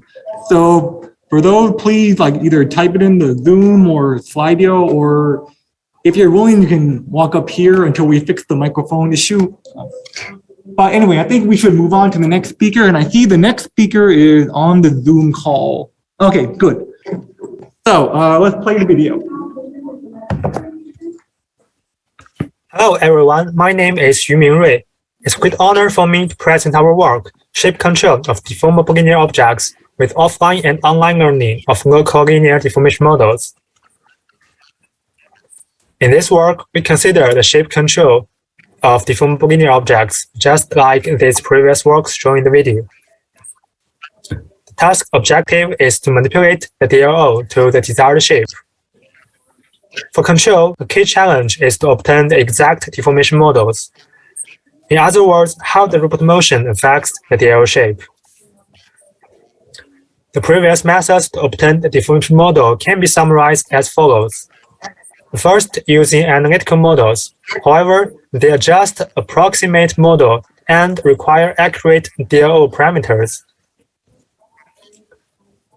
As a result, data-driven methods are more practical. They can be further divided into offline and online methods. In offline methods, the most common one is to offline learn a nonlinear global forward kinematics model. However, the model training is usually data inefficient, and they may get into trouble when manipulating a new DLO. The online methods usually online update a local Jacobian metric. These methods can be applied on any new objects, but they are only effective in local configuration and less accurate. To address this issue, we propose a new method which learns the deformation model in a coupled offline and online manner.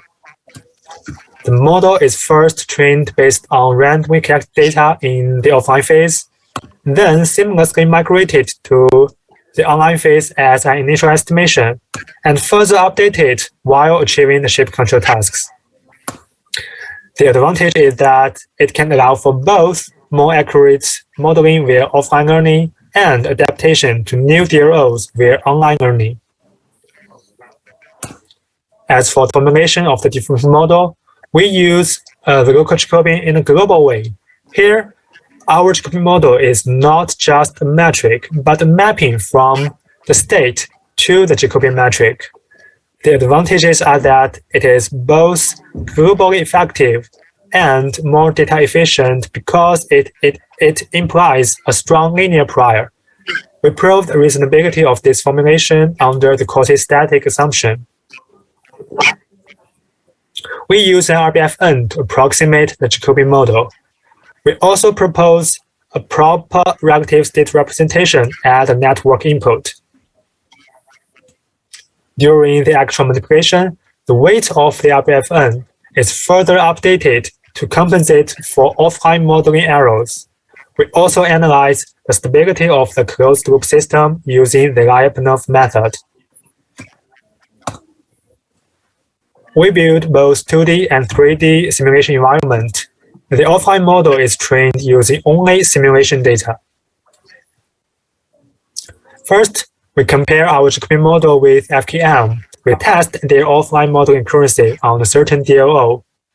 The results show that our model can achieve more accurate predictions with less training data. We also validate the proposed relative state input. The results show that it can enable the offline model to have better generalization ability on new DRO. Here we show some shape control results in the real world. It has shown that our method can achieve better shape control results than the previous works. Here are more cases accomplished using our method. In summary, our method is more stable and more precise. In conclusion, we propose a new scheme for shape control of DLOs, combining both offline and online model learning. We conduct both simulation and real-world experiments to show the superiority of our method.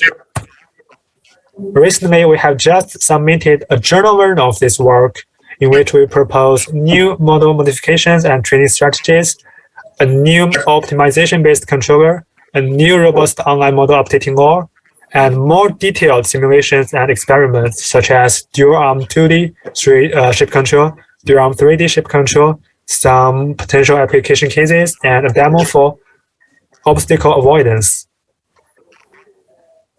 That's all. Thanks for listening. Hi.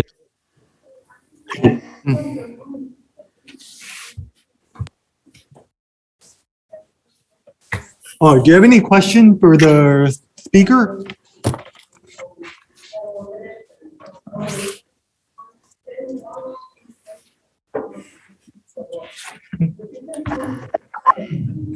Well, I mean, I have a question if that's okay. So I'm actually curious.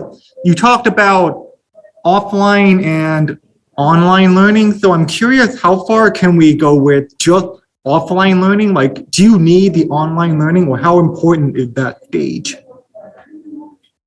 Nowadays, I think, thank you for your question.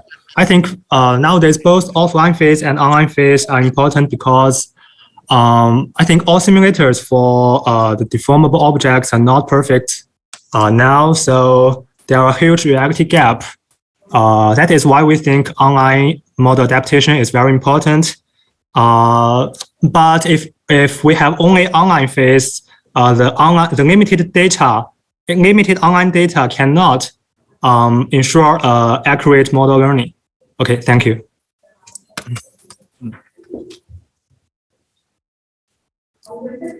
Okay, so maybe we should move on to the next video.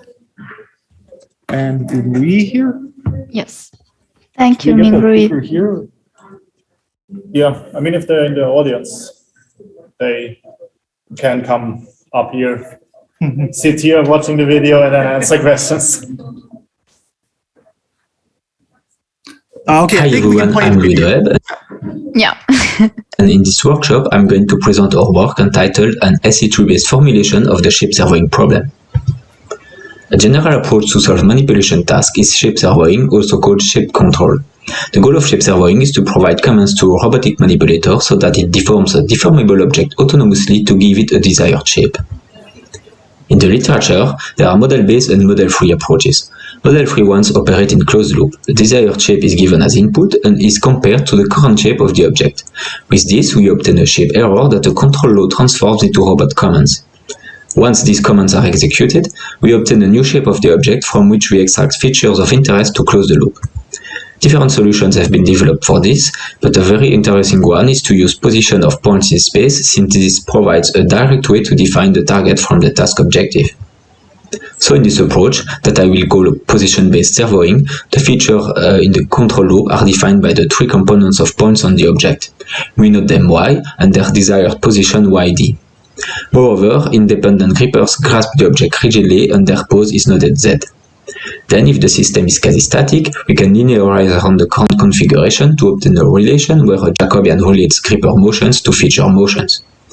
This matrix is called the shape Jacobian, and estimating it correctly is a key ingredient of the approach. To estimate J, what we have at disposal is an history of pairs delta Z and delta Y. Several techniques can be used, and in this work, we choose to illustrate with the Broyden update rule, but our method, we emphasize that it is not tied to this rule. What is important to note here is that delta y and delta z used in the update are defined with respect to an inertial frame, so that the shape Jacobian depends on its choice and is not independent on rigid body rotations. Once J has been estimated, we can use its pseudo-inverse and the shape error to obtain gripper commands. Usually, this error incorporates only the position error of the feature points. In our SE3-based approach, instead of using points as features, we propose to use mobile frames defined from the surface of the deformable object. The goal is now to control the grippers such that the feature frames reach a desired pose. This pose incorporates the position of the frame, but also a rotation matrix defining its orientation. HP is the current feature frame, and I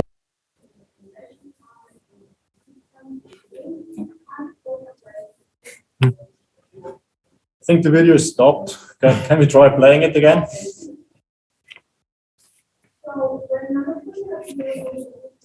Oh.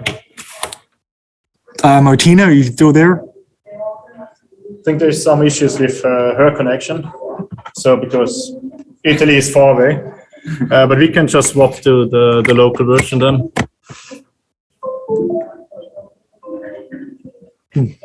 There's a problem with the drive. It's Windows, gonna work.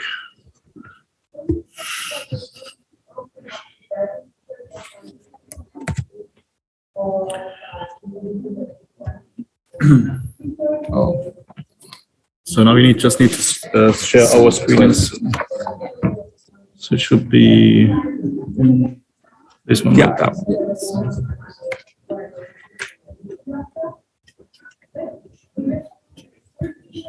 Hi everyone, I'm Mudred, and it's we should share the screen here.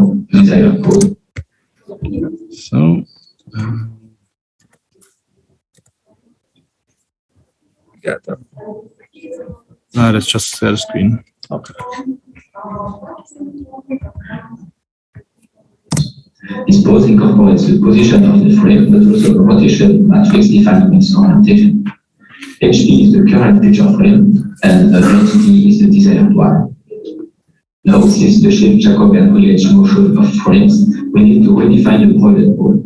The key difference is that now we use relative transformations between successive feature frames and use a logarithmic map to obtain a vector that we can use in the Broyden rule.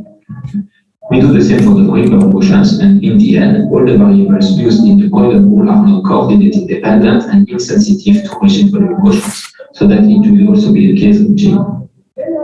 Very importantly, we need also to redefine the shape error, so we use the relative transformation between frames HP and HD and the log map. Compared to the traditional approach, the error incorporates also rotation information.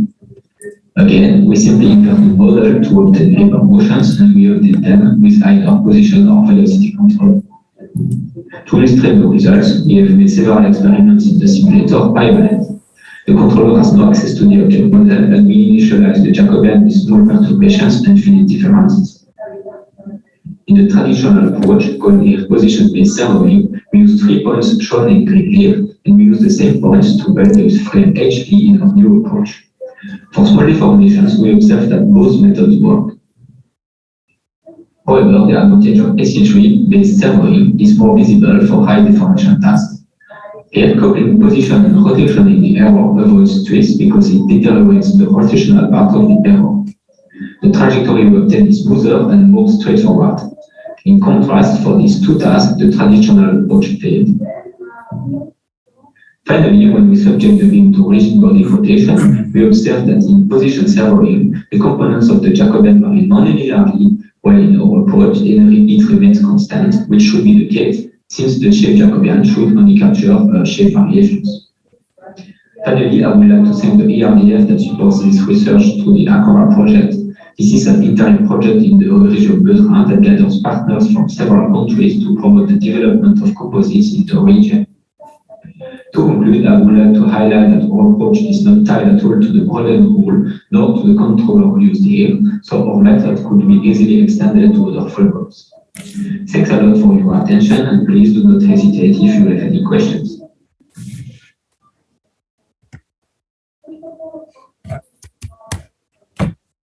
Thank you very much. Any question?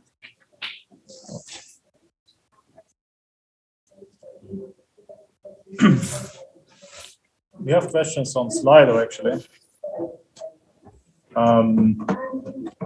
The first question is, thanks for the presentation. Can you have more than one frame as the target in order to define more complex target shapes? Speaker. Towards the laptop, mostly loud. Yeah. You can use several frames. Here. Yeah. You can use several frames. And in the case where the additional frames you add are near the gripper, it will in fact help in succeeding in the task, because the relation between the motion of your gripper and the motion of this frame will be, there will be a high correlation between both, and so it will help in succeeding in a task. But if you define additional frames that are located far away from this gripper, then you have the under-actuation problem that will make it sometimes harder. So I would say to choose the frames, it will depend also on the task and on which points on your object you want to arrive at the good location. So it will depend on your task. Thank you. I think. Yeah, we can move on. But there's one more question about how do you determine the initial frame? Yeah, but so it is related, but so it will depend on your task objective. If you are wanting to just bring some subset of your deformable object to some location, you will choose your inertial frame accordingly. No, it speaks about inertial frame. Here it is independent of the inertial frame, the method, because it uses a relative transformation, so you do not need an inertial frame. I don't know if it answers the question. All right. So next speaker is Peter. I think, yeah, you should probably come up here and we'll play your video. Then if you have any questions, just ask as usual. You can take a seat here if you want. Or up to you. It's like super silent.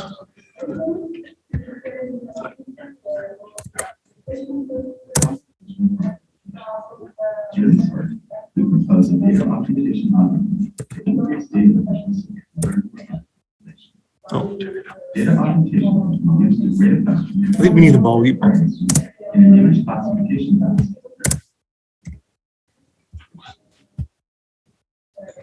Okay, so as high as it goes. Sorry. Is it better if I share? Now I'm back again. Okay, try it. This stupid laptop. Okay, let me try. It's quite silent anyhow.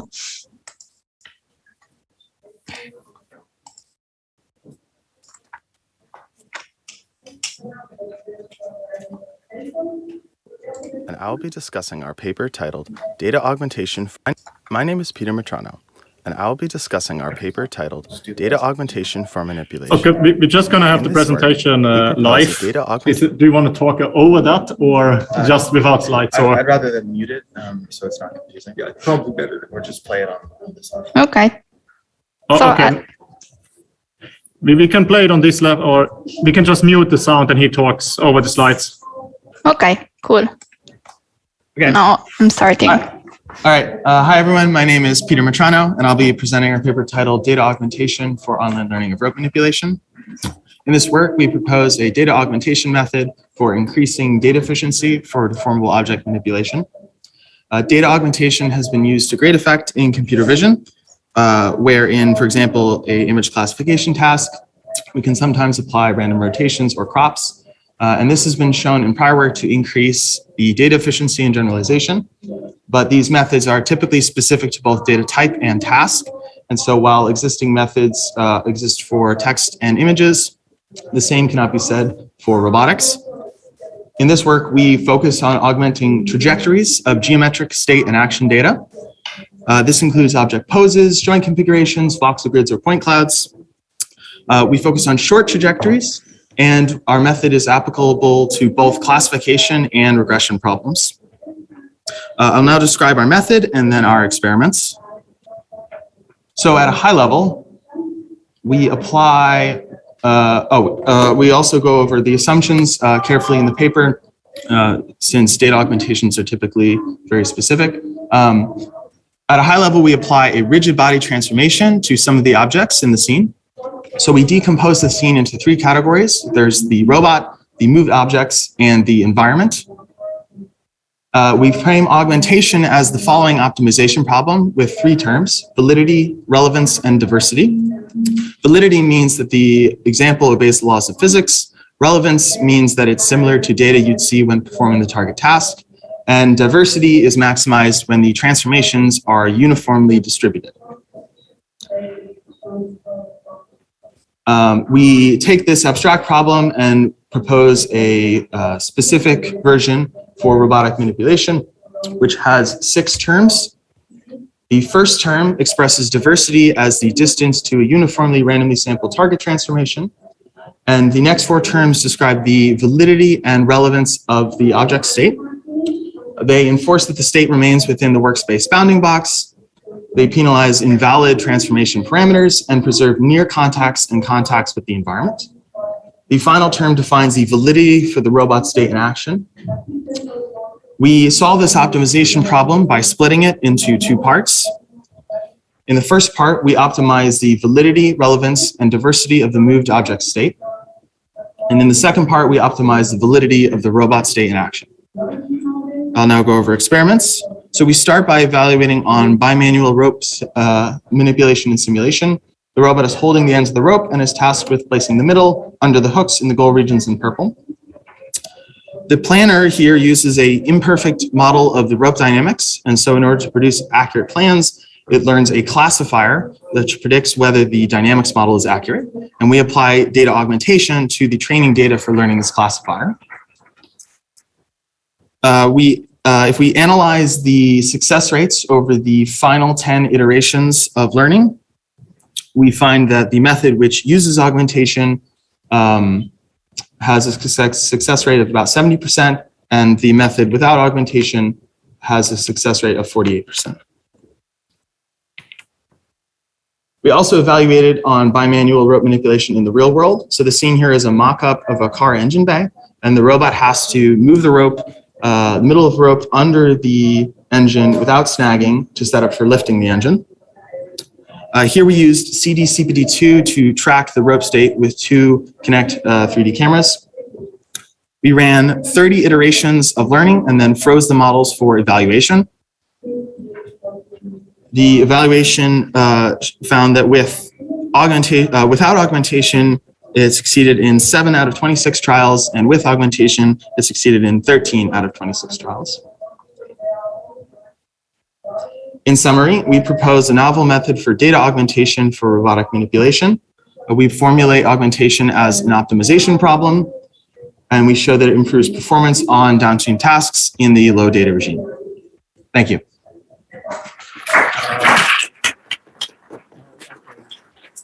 Yeah, so any question? Yeah. Very nice work. Well, curious, can you say something about failure modes with augmentation? Can you repeat the question? Yeah, so the question was, what are the failure modes specifically with augmentation? So one way in which things could go wrong is you could produce augmentations that are invalid or irrelevant or just not diverse enough. So this is going to be probably most likely to happen when some of our assumptions don't hold. So let's say that the rigid body transformations don't preserve internal forces for some reason. So maybe gravity has a really strong effect or something like that. And in that case, you might produce data that is not either accurate to the real task or not relevant, in which case it wouldn't help. What I'm getting is you have 13 out of 26. Correct? Oh, I see. I think honestly, in this case, it's just that the amount of data is still, even with augmentation, small, and the task is really difficult. So I think while the augmentation helps, in order to succeed at this task 100% of the time, you'd probably need more than just 30 trials and more than just data augmentation. You need better control, better sensing, etc. How is the robot represented in the state action space? Is it in Cartesian space or a joint space in the optimization? So the question is, how is the state and action of the robot represented? So the state is the joint configuration, so absolute joint positions. And the action is relative gripper position changes. So move forward 3 centimeters in some robot frame. We also have a question on Slido. Okay, thank you. That's how long is the time cost of the optimization to get a transformation? Okay, it's fairly fast because we can do it in parallel on the GPU. We use PyTorch for the optimization problem. So we can generate anywhere between 5 and 15 augmentations per second. So it's pretty trivial compared to training time or robot execution time. Okay, thank you. Do we have time for one more question here? Yeah, one is fine.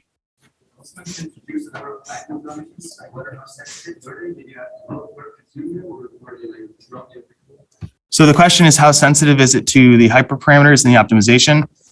It's not particularly sensitive. You could probably add 50% to any of the variables and we didn't notice significant changes. The terms were chosen by basically just balancing the magnitude of the losses because they're in wildly different units.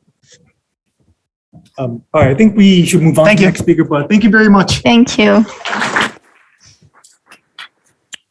So next speaker is Thomas. Thomas, are you, yeah, do you want to come by here? We'll, Martina, do you want to play the video?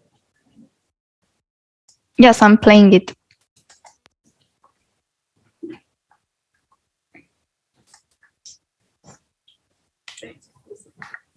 No, My name wait. is Thomas, and I'm going to I'm present a restarting paper. it. It wasn't muted. Hi, my name is Thomas, and I'm going to present our paper on learning key points from synthetic data for robotic cloth folding. Robotic cloth folding is a challenging problem due to its deformability, which results in infinite degrees of freedom. Nonetheless, complete pipelines for cloth folding have been created by leveraging the observation that it suffices to know the position of a few semantic key points or landmarks. These pipelines, although very impressive and robust, have limited potential to generalize to diverse environments, as they rely, for example, on segmentation techniques that assume a known background color distribution. In this work, we attempt to overcome these limitations by leveraging the generalization capabilities of neural networks. We train a neural network to detect towel corners and transfer this network to a real setup, which allows us to fold towels with a simple open-loop trajectory. By using procedural data generation, we can train this network without having to collect large data sets. We can also easily generate all desired variations in the dataset. Our pipeline contains 3 components: the procedural data generation, the key point detector, and the scripted fold trajectory. I will briefly introduce them in the next slides. To generate the training data for the key point detector, we create a 3D scene in Blender. We randomize the geometry and pose of the towel, as well as its material. For the towel material, we create a simple noise texture, as creating high-fidelity textures of cloth is time-consuming. The camera position is also randomized to make the network generalize to different camera poses. The major issue when training neural networks on synthetic data is the sim-to-real gap, or the decreased performance when transferring the network to the real world. To overcome this, we use domain randomization. We sample objects from the Thingy 10K dataset to provide negative distractors.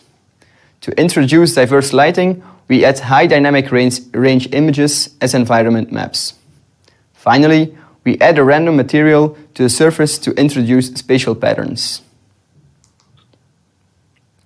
For the key point detector, we use a UNet-inspired architecture with residual connections in the bottleneck to combine spatial resolution conserving paths with a downsampling path for a larger receptive field. The network outputs a single heat map that contains all detected corners of the towel. After training on the synthetic dataset, the network achieves an average precision of 82%.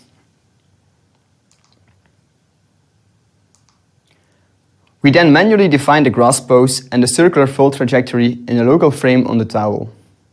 Once the corner locations are known, we can transform this local frame to the frame of the robot and fold the towel. To evaluate the system, we gathered 20 towels and divided them in 2 groups.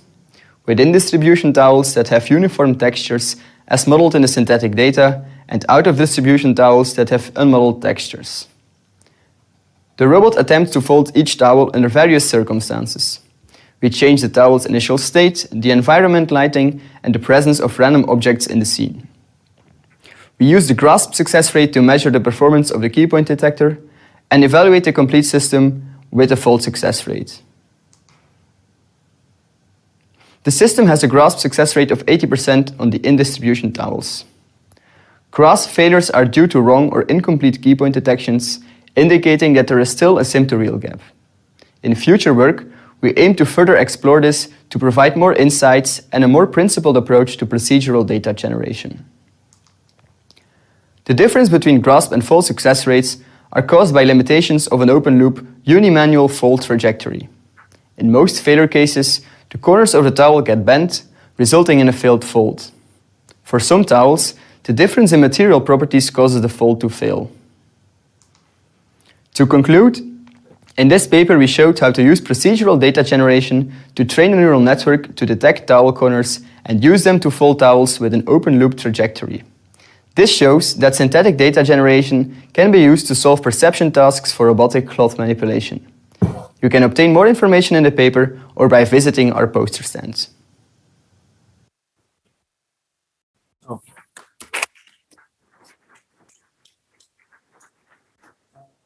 Any question?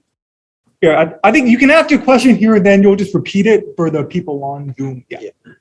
Yeah, I have a question. So it seems that you have no texture on the cloth of the simulation data, but you have some real world data using this seem to get this scenario. Yes, so the question was about the textures that were used for modeling the cloth, where the textures in simulation were very simple and well, not really they didn't represent real cloth. And the question is, does this cause a sim-to-real gap? Well, I think that's indeed one of the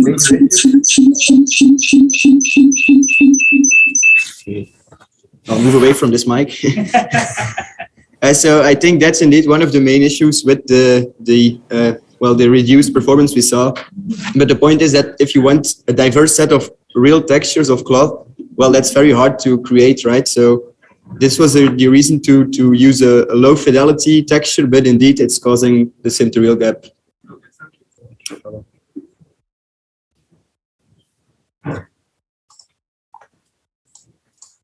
We also have two questions on Slido.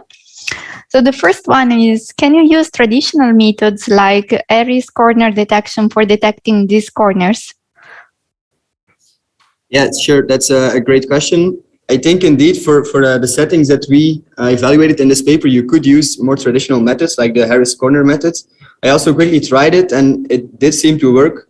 Although we also, for example, experimented with adding some random objects in the scene. And once you start doing that, it becomes a little bit more tricky to tune things to make sure that these objects do not result in false positive corners. But yeah, with enough engineering, you could probably solve all these tasks. But the point is mainly that you can use this synthetic data also for more difficult cloth types because the methodology is not limited to rectangular shapes, for example. Okay, thank you. Then we have, I think, the last question. That is, can the perception system be used for closed-loop folding? Well, depends on the frequency of your controller. I would say the inference time for the network is rather small. So if your controller accepts control rates of 20 to 30 hertz, you could use that, I think.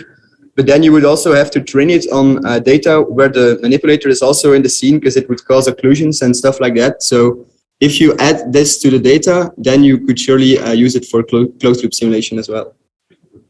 Maybe if there's still time, there was one question from the audience, but I don't know about the schedule. Yeah, one more question. Yeah, what fraction of real data do you think you would need to achieve the same performance? So say you had 100 samples of synthetic data, and then you collected, 10 very carefully, very careful samples of real data. Would that be sufficient to get the same performance? That's an interesting question. I think sorry, yeah. So the question was, do you have an intuition on how much real world data you would need? Like, what's the ratio between the simulated data and the real data that you would need to achieve the same performance? I think it depends on how well you choose the real world data. Because, for example, I used, well, you have like the table of our robot is like an aluminum construction. If I would take the photographs all on that table, it would probably suffice to have like maybe 50 instead of 100 samples. But then it would only work on that specific table, right? And if you want to generalize to all kinds of tables, then it becomes more tricky, and yeah, you would need more data. But I think you would need less data if you use real world data, obviously, because you don't have a sim to real gap to overcome. But on the other side, that's more expensive to obtain and to label. But you would definitely need less data here. Thanks. All right, thank you very much. I think we should move on to the next. So we can move on to Irene video, and Irene is on Zoom. Hi everyone, I'm Irene Garcia Camacho, and I will present you the cloth manipulation and perception competition. Establishing well-defined benchmarks that serve to evaluate different robotic manipulations is still a pending challenge in robotics. Several initiatives have been proposed in recent years, but a benchmark is successful only when it is widely accepted and used by the community. For this reason, during the last years, several competitions in robotic manipulation have been organized as a way to drive scientific progress in the field, as they enable comparison of different approaches with equal test conditions. One of them is the robotic grasping and manipulation competition that includes 3 tracks. Nevertheless, previous competitions have mainly consisted on rigid object manipulation, leaving behind the challenges that suppose grasping and manipulation deformable objects. For this reason, we created a new competition which will be held as part of the service track of this competition at ICRA 2022, which consists on perception and manipulation tasks involving highly deformable objects such as textiles. This competition is the first proposal to bring together researchers in solving the same tasks in cloth manipulation, comparing the different solutions in equal conditions. This comparison is now quite difficult to do with published works, as they use completely different metrics and use different types of objects. Another motivation of this competition is to increase the acceptance and use of the household cloth object set, which was designed as a first step towards benchmarking cloth manipulation through the standardization of textile objects, similar to what was done with the YCB object set. This set will be distributed to the participants in order to perform the tasks of the competition and will be able to keep it later to continue working with it. This competition consists on a small set of tasks based on the current challenges in 2 important areas of research in the deformable object, perception and manipulation. We selected 3 tasks that include problems that have already been tackled in literature, but that still require efforts to be considered as solved problems. The first task focuses on the main perception skills necessary for the following grasping of the textile object. It will be evaluated the ability of detecting relevant features and the selection of suitable grasping points according to the cloth configuration. Notice that this configuration is very important in manipulation, as it determines the possible grasps in order to manipulate it as desired. The other 2 tasks consist on the implementation of 2 of the most studied cloth manipulation tasks in literature.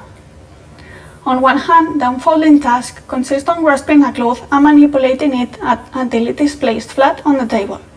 This task is considered successful when the cloth has been placed laying flat and is completely inside of the table. We also will evaluate the quality of the placed cloth by measuring the resulting area and computing the error. On the other hand, the folding task consists on folding the cloth 2 times once it is flat in the table.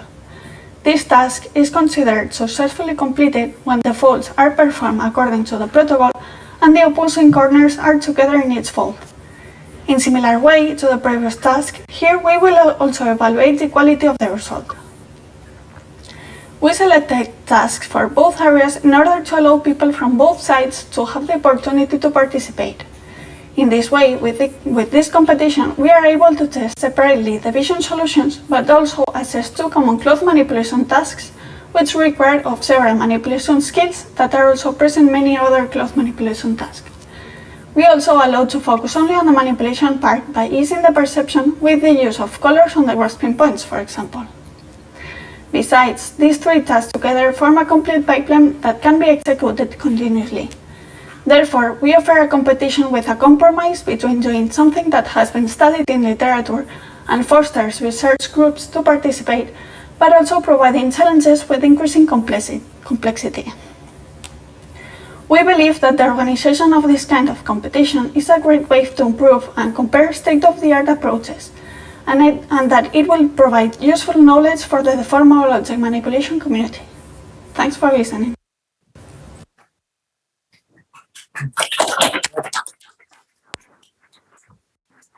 Do we have any question?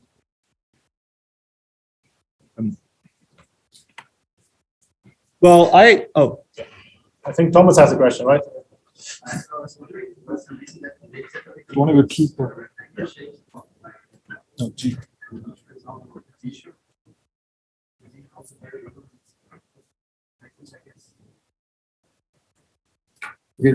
I think Irene is not there, so I'm gonna answer. Oh, Irene is there. Yeah, I'm here. Okay, go ahead then. Could you please repeat the question? Because here we couldn't hear it. No. Me? Do you want to repeat the question? We need to repeat it inside. Any of you. So basically, the question, if I understood well, it was that we are relying basically on planar and kind of planar shapes, and there are more complex shapes like T-shirts that should be taken into account. Something like this? Yeah. Why do you include rectangular shapes, clothes items, and other T-shirts? Yeah, that's the question. Irene, only why you are including only rectangular or planar shapes and not T-shirts? Yeah. Okay. So as I said, this competition was made for distributing the household clothes set. This set is a first clothes set that only included household items that include different sizes and different shapes. But we are planning to extend this clothes set to other shapes and other items as clothing items with T-shirts, trousers. So in this set, it's not included, but it will be. Is that, does it answer?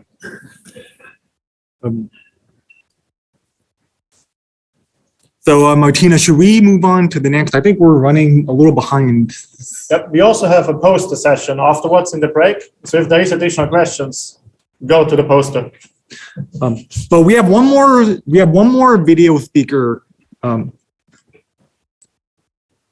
So Martina, do you wanna? Oh, yeah, I'm sharing. Sorry. Okay. Over here. We study a dynamic deformable manipulation task. We assume that the robot has already grasped the deformable object, and that the robot can accurately measure the 3D position of a single point on the object. Our benchmark task is to track a fast-moving trajectory with the measured point. The true state of a deformable object is continuous, infinite dimensional, and governed by complex dynamics. Furthermore, the system is only partially observable. We cannot measure the full continuous state from the real world, only the controls U and observations Y. We learn an input-output dynamics model from real-world data using a recurrent neural network, which has an uninterpretable hidden state, X. The recurrent network forms a discrete time dynamical system, so we can use standard nonlinear state estimation techniques to estimate a value of the uninterpretable state that is consistent with past inputs and outputs. In our protocol, we first interact with the object to build a dataset, which we then use to train the recurrent network. We estimate the recurrent network state from past inputs and outputs using an extended Kalman filter. We then use the mean of the Kalman filter belief distribution as the initial state for the dynamics rollouts in a nonlinear model predictive controller. The controller sets end effector, pitch, and yaw angles for the robot. The Kalman filter consumes inputs from the controller and measurements of a single point from a motion capture system. We test our method on a robot arm grasping a foam cylinder. This video shows the tracking performance for a circular trajectory. We also perform an ablation study where we remove the Kalman filter component. This results in an open-loop system with no opportunity to use observations to correct for modeling error in the recurrent network dynamics. The open-loop system shows degraded tracking performance. More details and the results for other trajectories are available in our paper.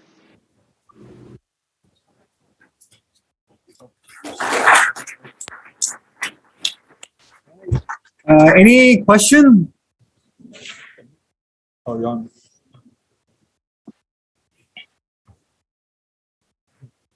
So there are no questions in the room. Martina, do we have some online? We lost just the Wi-Fi, so we don't have access. We do have one question in the room in the back. What's the motivation of application of this? What's the motivation? If you want, can you repeat the? Yeah. So the question is, what's the motivation of this work? I think it's a great question. One of the initial motivations is trying to govern objects that are dominated by passive dynamics in sort of highly dynamical tasks. One of the initial motivations, which comes from a funding source, is manipulation in space. So if you have a very low power space actuator, so oftentimes you ship something up to the International Space Station, it has a very low actuator potential. You're manipulating maybe a cargo bag and you have a very low actuation compared to the actual passive dynamics of the object. The test bed on Earth here is basically some task where you have these passive deformable dynamics that really dominate. So that's why we tried to make the task tracking as fast as possible. Thanks, it's a great question. One more question? Yes. Follow-up. What is the motivation of using model predictive control for this task?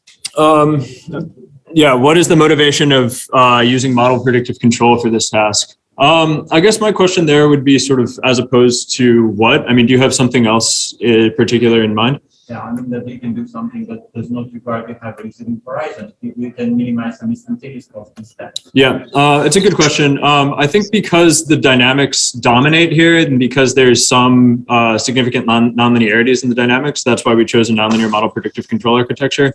There are other ways to solve this problem too. And future work, we'd like to benchmark against multiple approaches.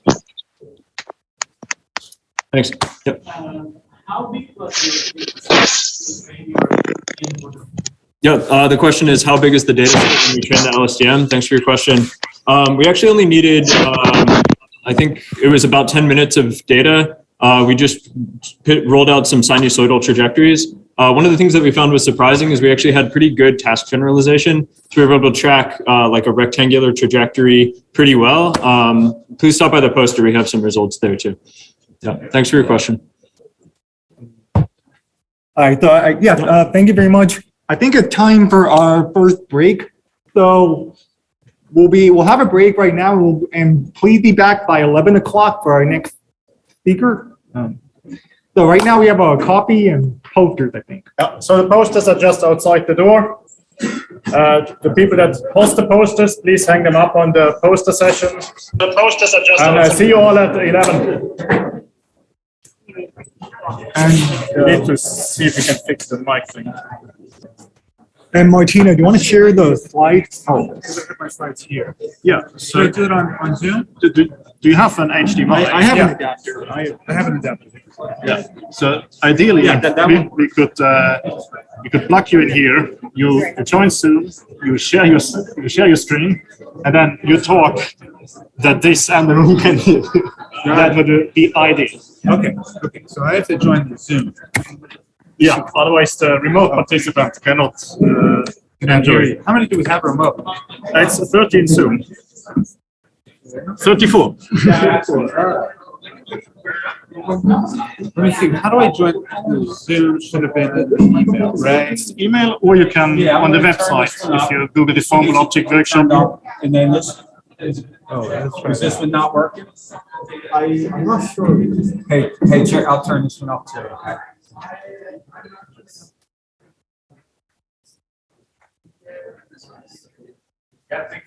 That's the second one.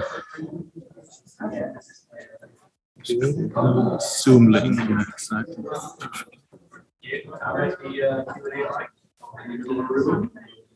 Testing the Q&A mic in the middle of room 13C.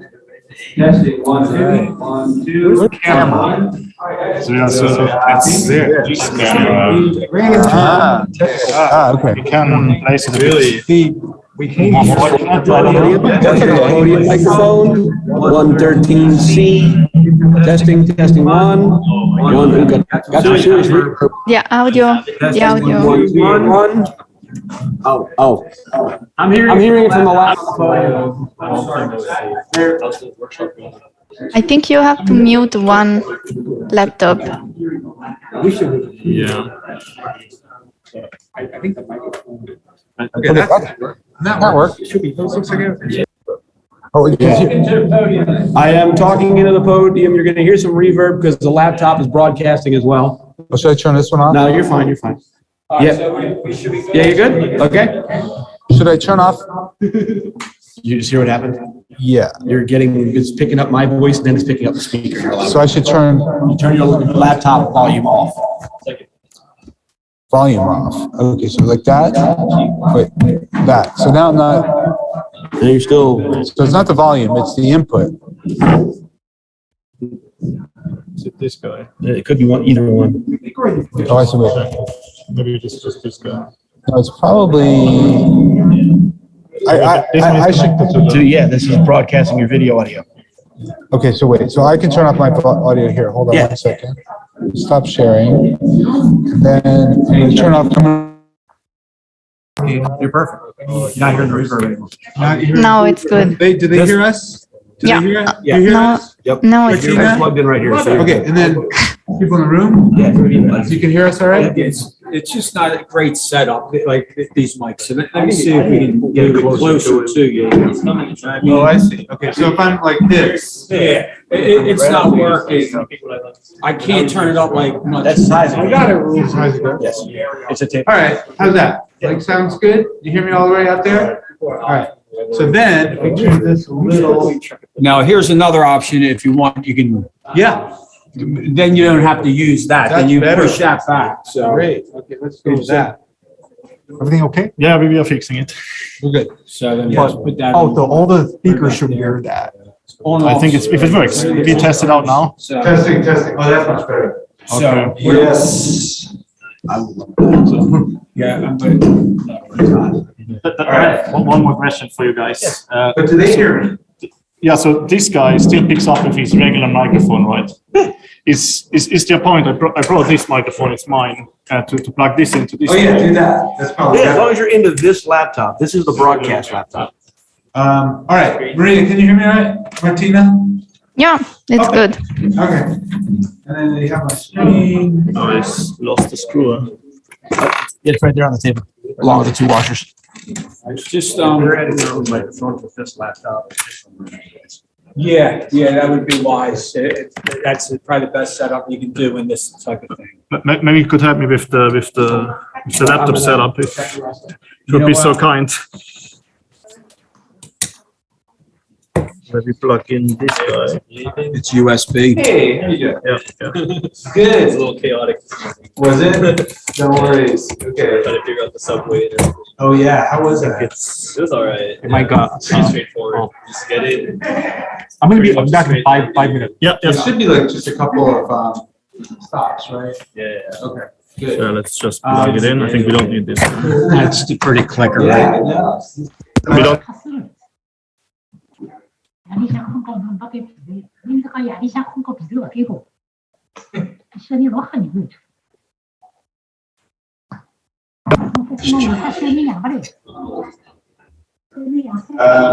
But this is, I think this is the Yeti, right? Can you hear us, Martina? Yeah, now it's much better.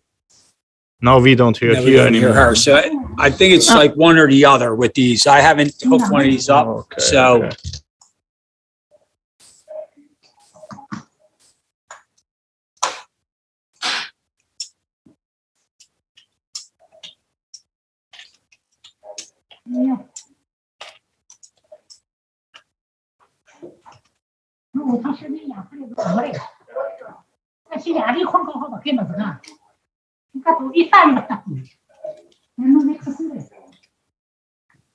Michael, can you hear me?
Is she hearing us now? She's muted. She has to unmute herself. I can hear you. But now it's not coming through. Now we don't hear her, but So she go hears in there. us. So speakers. But speaker is not the Yeti, yeah. So we want this one? Yeah. Martina, can you say something? Hello. Okay. Okay, do you hear us? Yeah. Okay, okay, so you had to just select it. Okay. So you're good and you hear us? Yeah, I can hear you. There's like a little delay, but. No, but this is perfectly fine. I Just think be aware there's going to be a delay, a slight delay. with this we can work. Thank you so much for Yeah, for no that. problem, yeah. I haven't really actually used Zoom since the pandemic's been over, you know what I mean? Like we used it and we stopped, so now it's like a quick little course. All right, so that microphone's, what I suggest though, to repeat the question. If someone comes up, repeat the question, that will benefit everyone, okay? One more question. Is there any way to turn up the volume if we play a video and it's too silent? Everything okay there? You have a little volume here, Okay. and then you also have volume on your PC. Okay, so So you we have, will try this. like, Yeah. see that I just turned that all the way up, so you might have to turn it down now, okay? Let me just. Okay.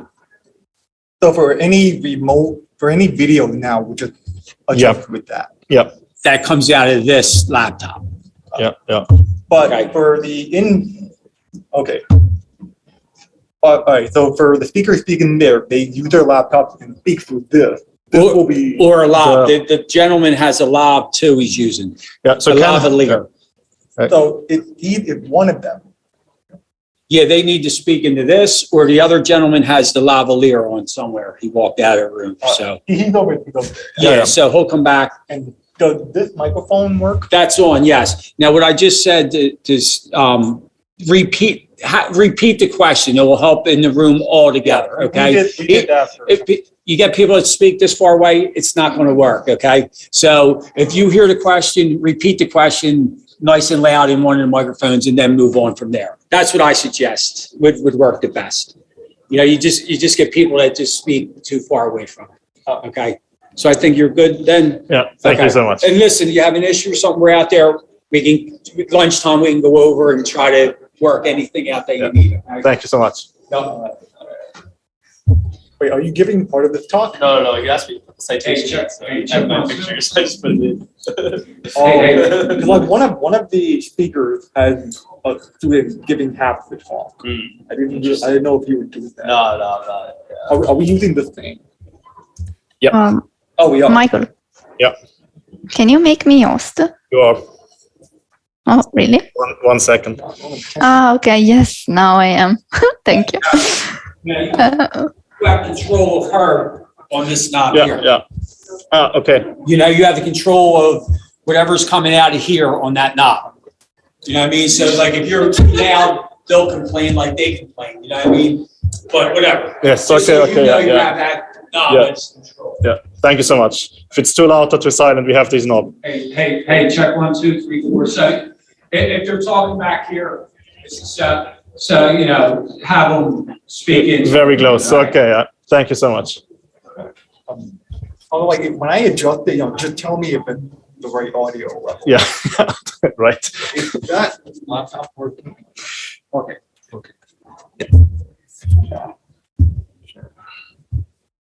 Michael, maybe you just need to move a bit the webcam because now I cannot see that well. The guy, yeah, guy. Hi, I'm Shuan. Just checking in. Hey, nice to meet you. Nice to meet you as well. So are we gonna use my laptop? I think it's easier if you use your own laptop. This is Ken's laptop. Okay, And great. then we just connected with the HDMI. Okay, and then I will share my screen.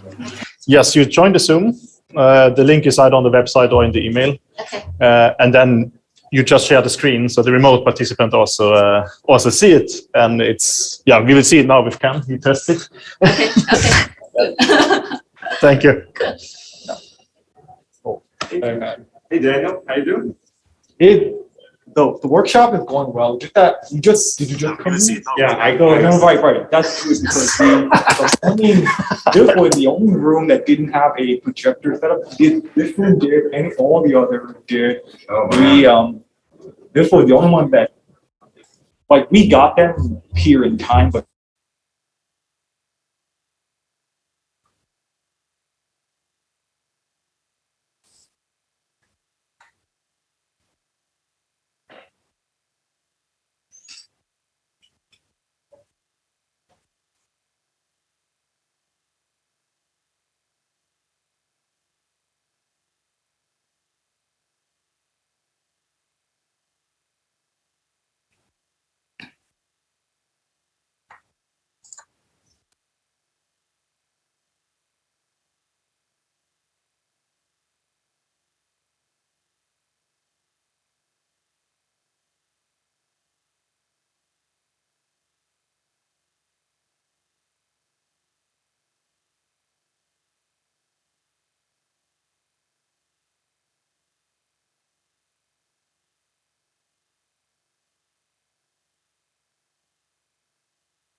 So, Martina? Yeah. So I think maybe we should switch the screen sharing to Professor. Yeah. Sharing. Yeah.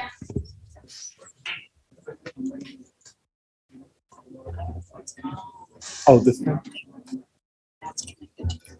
Okay. Okay.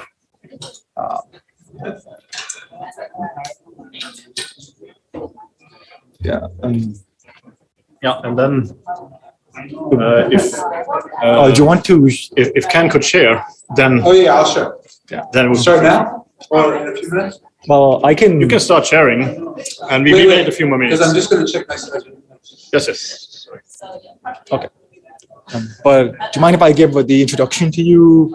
Or we can still wait a few minutes. Like people are still outside. Like yeah, wait 2 minutes. All right. Okay.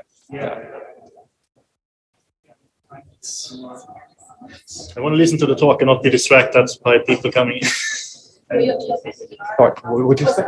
Yeah. I want to listen to the talk and not distracted by the people coming in. Yeah. Let's just give them a few more minutes. All right, I see people coming in. We were late for the first part. We can wait a bit. Yeah. We were late for the first part, so we can wait a bit. And it's also, there's a lot of people in the poster session, like talking. So, is there a way you can just like close the door or get them to, I don't know. Let's wait 3 more minutes. Yeah. It's gonna be fine. The workshop is never completely on time. Yeah. I've never seen this happen. So.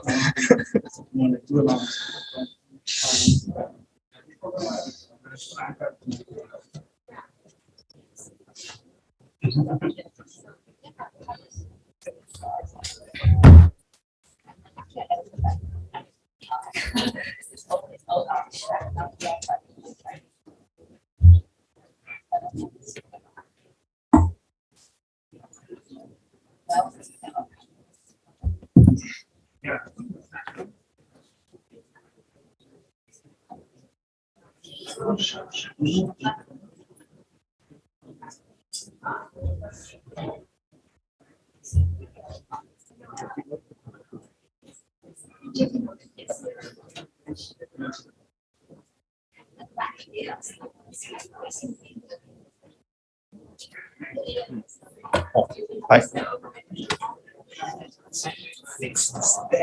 Microphone. Yeah, I can't hear you, and I have my hearing aid.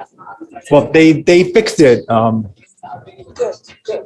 They say they did. Huh? They say they fixed it. Can you hear me now? I hear Okay. you. Okay. Yes, yes. Good. But when they talk there, I can't hear anything. Yeah, they messed. And I'm still learning. Oh, she's right.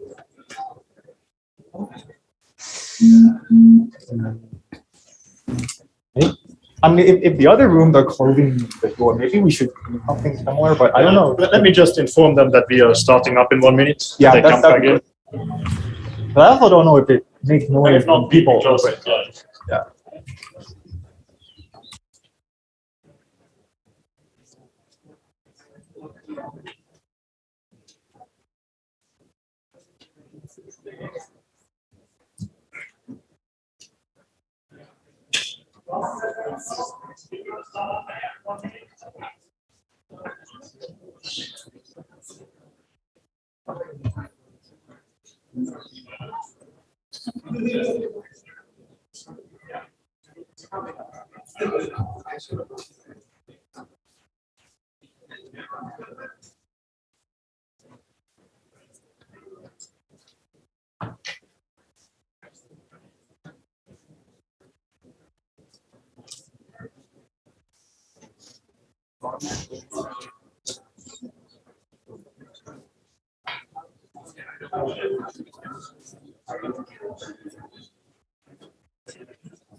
Okay, so now I'll share screen.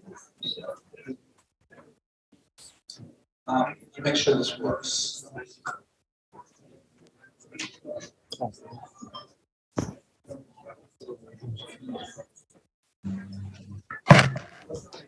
So that's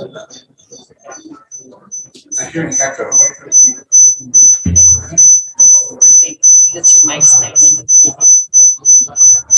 Yeah, which. Hold on a second. I'll stop share. I have mine. You are muted. No. Yeah, you want to be muted because the sound goes over this one. That's got. Why don't we? Let's see. Try it again. Yeah. Share screen. Okay. So flash is there. All right. Is there mute? Sounds good. And Martina, can you hear us? There is an echo. Yeah, there's an echo. Maybe if you can't mute that.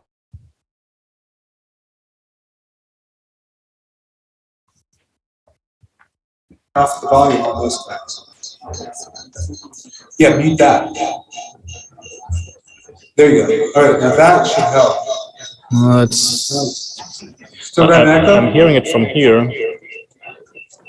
Is it the speakers of the laptop? That should be off. Okay. Oh. Is that better? Yeah, now it seems fine. Oh, okay. We solved the problem. Okay, nice. All right, we got it. It's working? Yep. Yes. Amazing. Martina, confirm? Yeah, it's working. Thank you. Perfect. Should we just get rid of this guy? Yeah. Just stop that. All right. So, may I introduce? Please. Oh. Hello, everyone. Hello, everyone. So, it's my great pleasure to introduce our next speaker for this workshop, Ken Goldberg. So Ken is the William S. Boyd Distinguished Chair in Engineering at UC Berkeley and an award-winning roboticist, filmmaker, artist, popular public speaker on AI and robotics. Ken trained the next generation of researchers and entrepreneurs in his research lab at UC Berkeley. He published over 300 papers, 3 books, and holds 9 US patents. His artwork has been featured in 70 art exhibits, including the 2000 Whitney Biennial. He's a pioneer in technology and artistic visual expression, bridging the two cultures of art and science.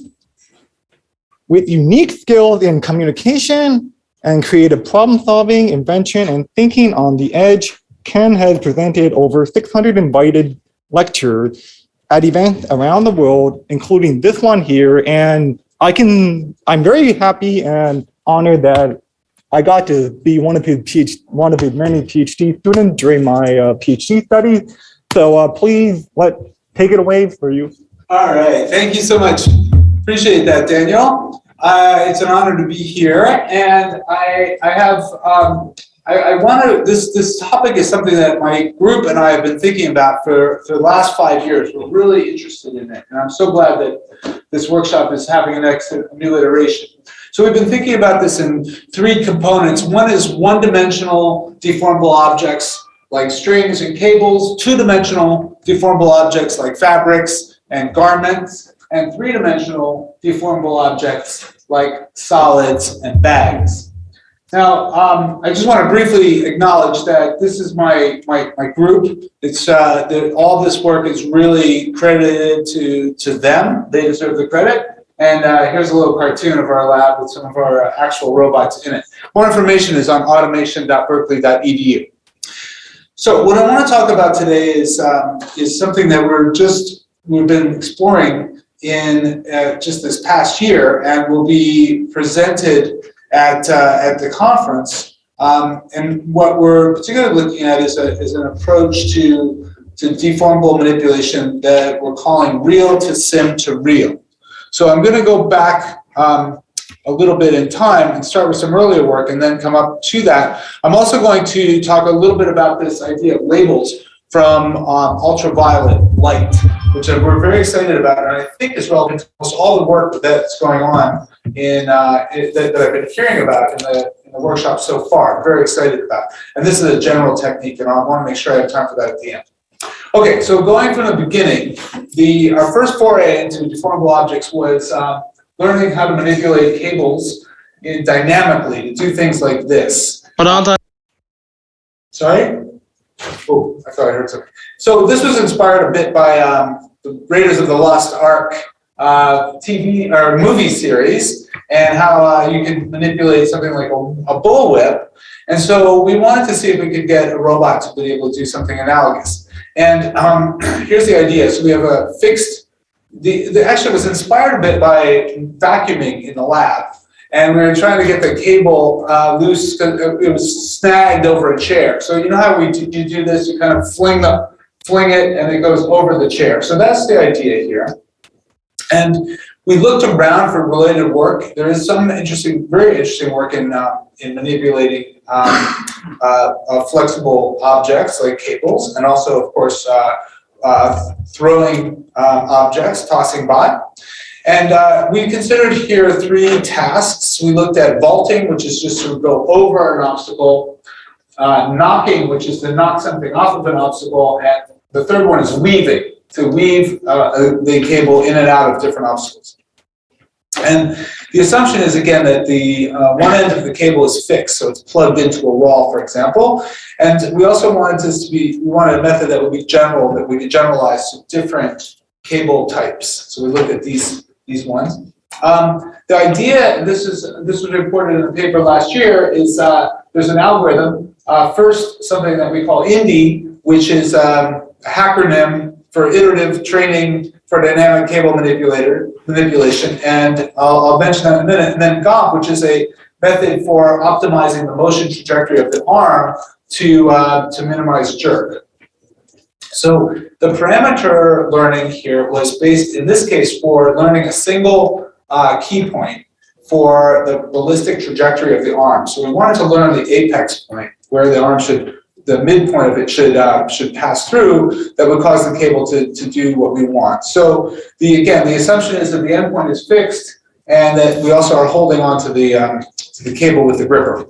One key part of this was being able to do resets. And I think this is an interesting question in general for this in terms of deformable objects, is how can we reliably reset things? It's very difficult in general, but with cables, we found that we actually could do that. And the idea was to essentially pull the cable fully taut and then drape it down onto the ground. And if you see here on the right, this is actually an overlay of 20 different cable iterations after the reset. You can see you can almost not tell the difference. So the reset was very effective in this case. Again, for one-dimensional cable, it's not too hard. But thinking about that is very helpful, because you want to be able to get back to an initial state so that you can continue, you can do exploration. The pipeline for learning this was that we did a deep network, a ResNet, to essentially learn these 3, the configuration of the apex point. And then once we had that, we ran it through the trajectory solver, the GOMP solver, to be able to compute the time optimal trajectory for the arm that would minimize the jerk. And then we execute that. So here's the vaulting trajectory in real time. Here's the knocking trajectory, a success. And then here's a weaving trajectory. Good. Now, it doesn't always work, and I'm sorry I don't have bloopers. I try to always show those, but it doesn't always work. There's some variability, but it worked actually surprisingly a large fraction of the time. That is fairly repeatable. Again, if you can do the reset to get you to the same initial starting point, then the motion is fairly deterministic and repeatable. Now, in contrast, here's a problem where the motion is extremely non-repeatable, and this is a problem that we started studying this year that we call planar robot casting. And this is work by Raven and Vincent and Lawrence, who are here, and they'll be presenting this. Here's the idea is that there's many scenarios where you want to be able to control the motion of an object, but you can essentially only launch the object, and then you don't have control after that. So in cases like this where there's friction, the shuffleboard or bowling or anything like that, then you have to, the problem is very difficult to model. And there is essentially this fundamental sim to real gap. So and this is what we've been talking about today in several of the presentations, the sim to real gap, because we can simulate these things in a somewhat realistic manner. They look good, but they're not, they don't then translate into physical reality. So how can you get around that? So there's one technique is domain randomization. As everyone knows, you insert some noise into the simulator and training and then try it. That can be helpful in many cases. Domain adaptation is another way of doing this, where there's some interleaving between the sim and the real rollouts. But the idea that we're particularly have been thinking about is this, where we essentially train the simulator, try to learn the parameters for the simulator to match the physical system that we're working with. So we collect some real rollouts, then train the simulator, and then use the simulator to generate lots of training examples, and then learn a policy. So this is the real to sim part. Now, some of you may be thinking, oh, this is just system identification. It's well known, it's a solved problem. You can just go to a textbook. Well, yes, if you're talking about a lumped parameter system like a robot arm, where all you're trying to do is identify the masses, then it is possible to excite the system in a very specific way to learn what the masses might be, or the linked lengths. But in a general system like this, where you don't have a good model, then it's actually extremely difficult to identify what are the system parameters for the simulator. Because you have things like torsional variables and friction and static and dynamic friction, very hard to estimate what those should be. So in this case, you're seeing that we actually, in this particular instance, are able to match fairly reasonably. And the technique that we're using is differential evolution. So this is a technique that was developed in other domains for tuning simulators.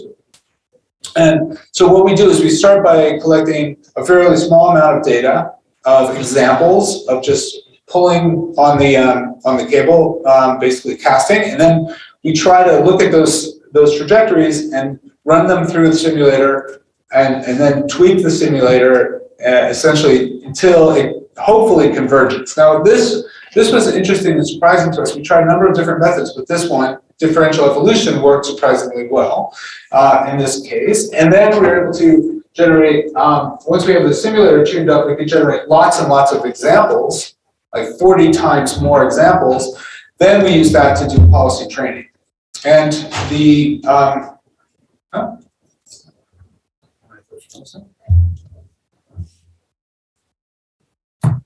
okay, yeah. All right, so the policy training. So here we're comparing some different methods. The first is cast and pull. And I should mention that one way you might say that we can achieve this, or solve this problem, is just to essentially cast as far out as possible in the direction of the desired target and then pull it back to the target. But this doesn't work very well. The median error, and this is as a function of the length of the cable, is fairly large at 61%. Gaussian process model does better, but the policy is trained with this real to real here does better. So this is if we use only the real data, we get to about 15% error. And then if we use the simulated data only, we get a little bit better. But if we combine the two, the real data and the simulated data together, we get the best performance that we're able to achieve. And we believe that there's a certain amount of aleatory uncertainty that remains. In other words, there's a certain amount of error that is going to be inevitable just due to the nature of this problem and the frictional interactions, which are very difficult to control or model. We also tried this with different cables. So here's the first one. And it's a fairly thin cable. This is the second one where the cable is a little bit thicker and we get a little bit worse performance. And then this is the third one with the thickest cable. And again, the performance degrades a little bit there as well. All right, now here's an example of this is a successful target. Simeon is acknowledging the success here. And so the idea being that we have a camera overhead, we toss a coin into the workspace, and then we have the robot try to hit that trajectory. By the way, the one thing that's also very nice about this domain is that you can do unsupervised data collection. The robot can just be left alone, and you have a camera overhead just tracking the motions. Just for this is the blooper I promised you. That's showing it doesn't always work. All right, so this is I do not want to claim in any way that we can do this perfectly anytime soon. We can characterize a lot of the error, again, because the nice thing about the unsupervised data collection, we can model and characterize the error for many different targets. And by the way, the one thing to note is that the bold area in the inner circle is the reachable workspace of the arm, and then the outer annulus is the points that are outside the reachable workspace. So that's where casting is particularly nice.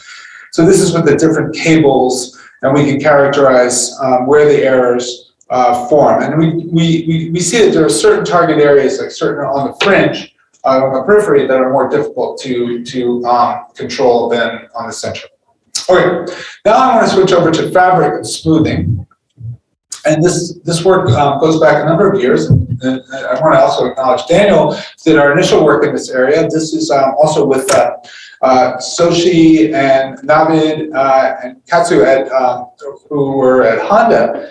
And the idea here is we started with the goal of bed making. We wanted to be able to make beds. And so, but we started exploring this in the context of using our Da Vinci robot, surgical robot, to do fabric manipulation. And the goal here, the very first goal, is to just maximize the coverage. So again, remember we were trying to make a bed, but in actually many other applications like folding, you want to, first of all, lay things out as smoothly as possible, which is to essentially maximize the coverage of a crumpled piece of fabric. So Daniel very heroically developed a fabric simulator on his own, using a spring and mass model here, and I'll show you a little picture of the performance. This is a finite element model. Let me see here. Here we go. That Daniel developed and put out open source with a 25 by 25 grid, and you can see that actually you get a fairly realistic appearance of the fabric. But what that also taught us, there's so many interesting parameters and nuances, even in terms of how many grid points you should use, how you deal with self-collisions, how many iterations do you do with the integration. I mean, there's a lot of parameters. It's very difficult to do this. This was actually fairly reasonable. I would have to say, I think it was very useful for us as an initial start. And Daniel used that to develop an algorithmic supervisor that would know where the state of the fabric was and then provide points. Basically, the key idea here is to find the key point to pick the fabric and then a direction to pull the fabric to achieve higher coverage, to increase the coverage. And so we ran these experiments with a dagger using demonstrations, using a small number of demonstrations from an algorithmic supervisor, essentially, where we knew, we had basically inserted the demonstration of where the pick point and the pull direction should be. And then we compared it to some other baselines, like just pulling in the orthogonal direction to wrinkles that we could detect, or pulling to reduce the highest point of the fabric. And the dagger model did better than those two baselines. The next thing we tried was something called visual foresight. This was done by Ryan Hawk in the lab. This was the idea here was to actually model the effect of different actions, and then try to predict the effect of, let's say, multiple actions out. What would be the state of the fabric, and try and basically choose a sequence of actions that would get us closer to the desired final state. In other words, maximizing coverage in this case. And the nice thing here is that you can just take random motions, random pull operations on a piece of fabric to essentially learn it, what it's basically trying to predict is what will happen when you apply an action to a crumpled fabric, piece of fabric. And the predictions actually we learned to be able to do that fairly well. Again, this is all in sim. And then once you have that predictor, you can essentially use it in a optimization loop to find the sequence of actions that will get you closer to the final state. So this is the, as was mentioned in the earlier talk, model predictive control. We applied it here, where we have we are constantly updating and relearning reapplying the learned predictor to determine what should be the next action. And there are 3 tiers of difficulty here. Again, this is something I think we could also discuss as a group, that that there are many cases for deformable objects, and so we found it was helpful to divide into sort of a tier 1, fairly easy, tier 2, which is more complicated, and tier 3, which is very difficult. Okay, so I'm rushing through all these because I want to get through this, but I'm looking forward to discussion on all of these points later today. Another aspect that I want to mention that Ryan used that has been effective for us is using depth sensing for fabric, because as everyone knows, works with fabric, it's very difficult to determine state from the 2D images, from RGB images. But we had a depth sensor, and that gives us another signal, another channel that can be very helpful. The next thing we tried with fabric was learning key points, and this is Adi Ganapathy's work. Along with a number of others, the idea here is to learn key points in fabric from, again, many examples, and we'll come back to this. But then once we have that, once we identify key points, then the idea is we can show one folding demonstration on a canonical example with a garment, and then apply that to new garments, subsequent garments in different configurations, because it just wants to find the associated key point and then do the associated folding moves. So again, here's a demonstration action. If you look at the upper left, is to grab at the sleeve and move that fabric, fold that across the center line. And then the nice thing is, once you learn that, then you can apply that for different fabric, different garments in different orientations, as you can see there. And the same would work for pieces of square fabric. And okay, so now I'm going to move on to fabric flinging. How much time do I have? As much as you need. Very nice. No, I'll end on time here. Flingbot. So hopefully everyone knows this terrific work by Ha and San. This is a real beautiful piece of research where they realized that by grasping 2 corners of a piece of fabric and then lofting the motion up with the fabric up with 2 robot arms, essentially a new primitive that they call flinging. And this is very effective for doing smoothing, and it's actually also very, very much of a inspired, I think, by human motions. When we're folding laundry or things, we do this as well, using essentially the air as sort of an extra manipulator. So they published a beautiful paper on this. It was in Coral last year. And I remember one of the discussions that came up, and the questions afterward was, well, do you really need 2 arms?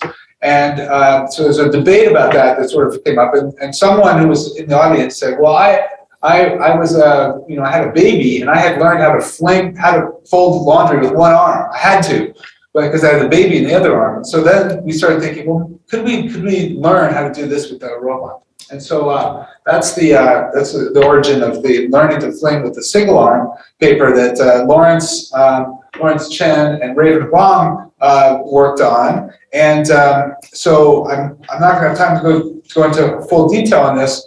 There's a fair amount of prior work on trying to do RL for this problem, but we wanted to look at it from this perspective of training just a single trajectory motion, the fling, if you will. And so we were able to break this down into a 7-parameter trajectory. This is on the side view, looking at the robot arm. This motion here is parameterized by some key points and velocities. And so then the trick was to try and apply to learn combinations of these parameters. So each one of those is a fling motion.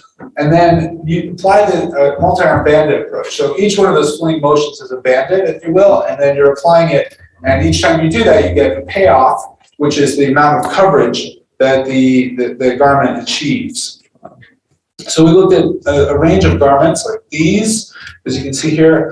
And the idea is that these are the results of after learning the best bandit motion. Now, again, this is a case like the planar robot casting, where there's quite a bit of non-determinism or aleatory uncertainty. So you're never going to be able to do this perfectly. But the idea is, can we find motions, fling motions, that will do better on average than others in terms of coverage, final coverage. You can see that these actually do fairly deep reasonably. We actually had a little competition in the lab, and humans were anywhere from, the humans, at least the grad students in the lab, were anywhere from like 78 to 88 or so in being able to achieve coverage. So it's a hard problem. The details on the paper here are actually under submission for ICRA, but we can use a cross-entropy method and a combination of that plus Bayesian optimization to further tune. And here's just a visual of this motion. So the idea is to first pick it up and then shake it here to basically shake out wrinkles, and then a little more shaking to shake out wrinkles, and then here's the fling motion. To drop it down onto the surface. I'll just show you one more of those real quick. This is a reset, if you will, right? So again, this is self-supervised. There's a camera overhead and in front, and it's trying to maximize coverage. All right. The last result I'll mention is another paper under review right now, which is learning to fold garments with one arm. This is an interesting experiment because we use a robot setup that we did not have access to. This robot was entirely in a Google warehouse, and Google gave us access to controlling the arm, but we never got to even see it. So this is a good example of research that can be done during COVID-19, right? You don't have to go get access to a remote environment, but you can perform experiments repeatedly. And so I won't say more about this because it's still under review, but this is, you can find Brian if you want to learn more about it. It's a very exciting idea that you can do these experiments without being there and present. All right, so the last thing I want to mention is this idea of learning labels or key points in a very efficient way. And this is joint work with Brijan and Justin, who are in the lab. And they have the title, All You Need Is Love. So love is, in this case, labels from ultraviolet. And the clever idea here is to essentially, well, let me say what we're trying to do is to be able to segment or identify key points on, in this case, could be rigid objects, but primarily on deformable objects where it's very difficult to obtain labeled examples. So you can either do this in simulation, as we've heard this morning. One way is to simulate the materials where you have ground truth, you know where things are, and then you can generate images, realistic images of these, and then you try and essentially train it with a lot of these examples. In other words, the labels are here indicated in red on the left. On the other option is to take real images from real world and then label them with humans labeling every object in the scene. And that's obviously extremely time consuming. So here's the new idea. Labeling them with ultraviolet is just simply to paint the material and with an ultraviolet dye in such a way that you can turn with standard lighting, you don't see the dye at all, it's invisible. And then when you turn on the ultraviolet, the dye jumps out and you have very clear, essentially, you see where these key points are, and then those provide your labels. So as you see here, the yellow cloth execution, sorry, I should say, once you've done the training with all these examples, then you don't need the dye at all, and you don't need the ultraviolet light at all. You just then, from that point on, you hopefully have learned how to find these key points in raw images. So the idea here is to, again, combine the ultraviolet paint with the ultraviolet lighting to come up with these pairs of images in real, if you will, and then images that are labeled. And they went out and found out that there's a lot of different kinds of paints, ultraviolet paints out there. Some of them are visible in real light, so that's actually not so good, because then they mess up your ability. You don't want to use paint in the subsequent operations. So you want something that's transparent to normal light, invisible in normal light, but very highly visible in ultraviolet light. So again, so what you see here is the standard image on the left of a piece of fabric, and on the right, when you turn the UV on, you see that the corners jump out. Similarly, another thing that's hard is a piece of cable or rope.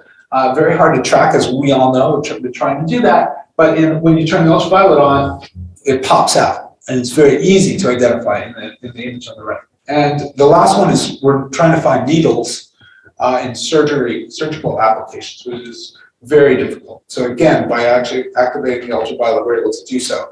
What you're seeing on the right hand here is that the UV labels, which are very easy to extract just by color threshold, they are very, very high quality. So they compare very well with what humans would do. And as you're going to see, sometimes even better than humans, because humans are prone to error. So again, here on the left, you see something, and then that's how it looks. This is actually after the training. Now it's labeled the images because it's learned how to do that. So in the lower, so it's remarkably good at finding corners in this case. Here's a case where, again, after training, in this case, we're not using any UV. I know the coloring looks a little bit like it's UV, but there's no UV paint or light at all anymore. We just now take an image like you see on the left, and that's what pops out on the right. So the network is very, very good at learning this after it's seen sufficient number of examples. And then here's the case of for the needles. As you can see, the needle is very hard to see on the left images, but that's what pops out on the right, out of the network, not out of the UV. All right, so I want to say this is very exciting. It's more accurate than humans, because in some of these cases, as you can see here at the far right, it's not at all clear where to label the corners in that little blob of fabric, right? But the UV shows it very clearly. And it's much faster than human labeling. So when we try to basically just do a sample of these, it's like 2,500 times faster. So you can just, and then again, unsupervised manner, you can just have the robot just moving things around, and you can turn the light on and off, turn on and off, get these pairs, generate thousands of pairs, and then use that to train your system. So we're very excited about this work. You can ask us about it, or it's linked on our lab webpage. But the nice thing is we happen to provide all the code if you need it, and the information about what dyes and what lights we use. The whole thing costs like $200, so it's very easy to recreate. So we're really happy to share that with others, and pretty excited about it for exactly this domain of manipulating deformable objects. Okay, so that's all I have. Thank you.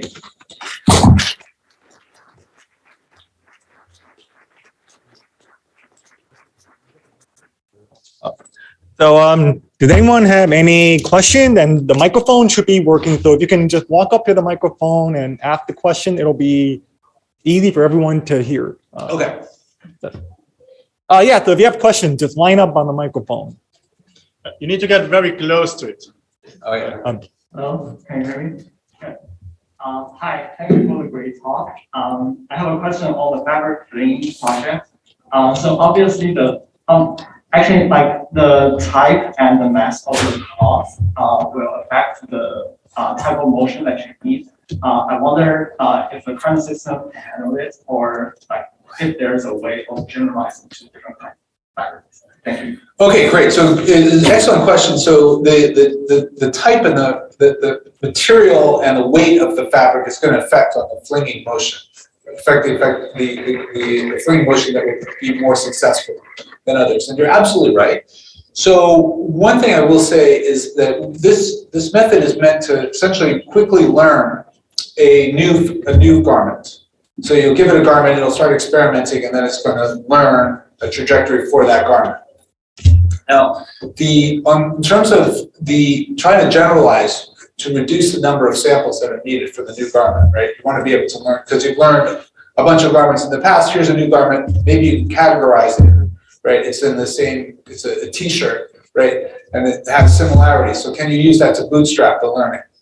And it's a great question. We have done limited work on being able to generalize in that way. The one thing that and this is something we do plan to do. One of the things that I think is really important that we're starting to understand is that more recently that the fabrics that are very heavy and don't basically that defeat the air current, right, require a very different kind of treatment. And it's actually very hard to get high coverage from them. There's let's see, actually, Lawrence, are you here? Lawrence is in the back. Lawrence, you want to answer that question? Yeah, so the way that we do it is basically by categorizing similar garments during the training. So when we get a new garment, we use a t-shirt. We'll use our class data set from the t-shirt. And then from our class data set on t-shirts, we know at this point what kind of actions are good. Then we define them first and then find some good action. Okay, that's a better answer than what I was trying to get. But so you're saying that you classify it, then you have those set of actions and use those for the bandit method. And so you have a starting set of priors that are actually hopefully will be better than average than if you started at scratch. Great, thank you. Thanks, Lawrence. Lawrence, you might want everybody who's involved in this might want to be ready if there's for the answer to these questions. Yes. I guess the holy grail for the formables in the LUV context would be to label them densely. Do you think there is a chance that it could be done? Sorry, Professor Goldberg, could you repeat the question? Okay, the holy grail in the UV ultraviolet labeling would be to get a dense labeling of the whole state of the yeah, for the formables. Yes, that's tricky. Well, I mean, I guess that's somewhat true with the cable, right? That's a dense model, right? We can track the whole piece of the cable. I'm a little worried that if you painted the whole fabric piece, for example, then I'm not sure that the holy grail is to be able to just find all of the fabric, because that's not that hard. But what you want to do is find key points, like let's say we wanted to find wrinkles, right? But that's hard because the wrinkle then would have to that would be hard to paint that appropriately, right? Because the wrinkle would be created on the fly. But key points like corners, or if you're doing folding of garments, you might label things like buttons and corners of sort of features on the fabric. That could be, you could do that very easily with the UV. So it's a good question though if you want to get a fully dense model, dense sample. And I don't know. I mean, obviously the P. Florence technique of learning dense object descriptors might be useful there. I just don't know how that would work with ultraviolet, but maybe there's a way to do that. Okay, thank you. Actually, I want to make sure that we get at least one of the Zoom questions, just because this is really a hybrid workshop. So may I just ask one question from Zoom? Okay. It's from Jihong Zhu and says, great work. I was wondering, in the real to sim to real work, in real to sim, how much data do you need to train a simulator? And if the data is able to generate a model reasonably well, can you design a controller based on that model? And so, if so, what additional benefit does the sim to real bring to the task? Good. Okay, Lawrence, come back. Come on up here for a second, all right? Raven, Lawrence, all right, because they're asking about how much data is needed. So in particular, we found that if we just used the amount of real data that we collected, we're able to, do you guys have the numbers offhand? Go ahead, Lawrence. 25 real trajectories in the simulator. 25 real trajectories for tuning the simulator, but if we just used those 25 trajectories to learn a policy, that was not sufficient. The quality was much poorer than if we were able to tune the simulator, then generate simulated examples, and then use the combination of the real and the simulated demonstrations to tune the policy. Good. All right. Thank you. Yes. Okay. Thanks for presenting your great job. And also, I have a question about labeling from UV light. Yes. So why you use UV light, for example, for object detection of cable? Why not using only color of the cable and then use it as labeling? Oh, okay, good. So a lot of times, so it's asking why not just paint the cable, right? And in fact, or the needle, right? Which is what. So in fact, I'm sorry I didn't make that more clear. In practice, after the learning, we want to be able to do this under situations where the cable or the rope or the needle are not painted, right? So, because that's very common in real scenarios, right? You often don't get the luxury of a very high contrast material that can pop out. So that's why you're doing this. So needles, for example, you can't paint surgical needles. You have to just take them because that will make them inoperable you couldn't use them on humans, right? You have to leave them in their natural state, which has a lot of specularities, right, because of the metallic materials. So the same is true for cables too, because you may get cables that like surgical thread. We want to be able to track that, but it's going to be in a color that's very hard to distinguish from the background. Okay, so what we do is we essentially get what you're asking, say we get that high color contrast when we're training. That's what we get from from turning on and off the UV. But then we hope the idea is to move away from that. So then you don't have it. You don't rely on that color contrast anymore once you've trained the network. That's the key insight.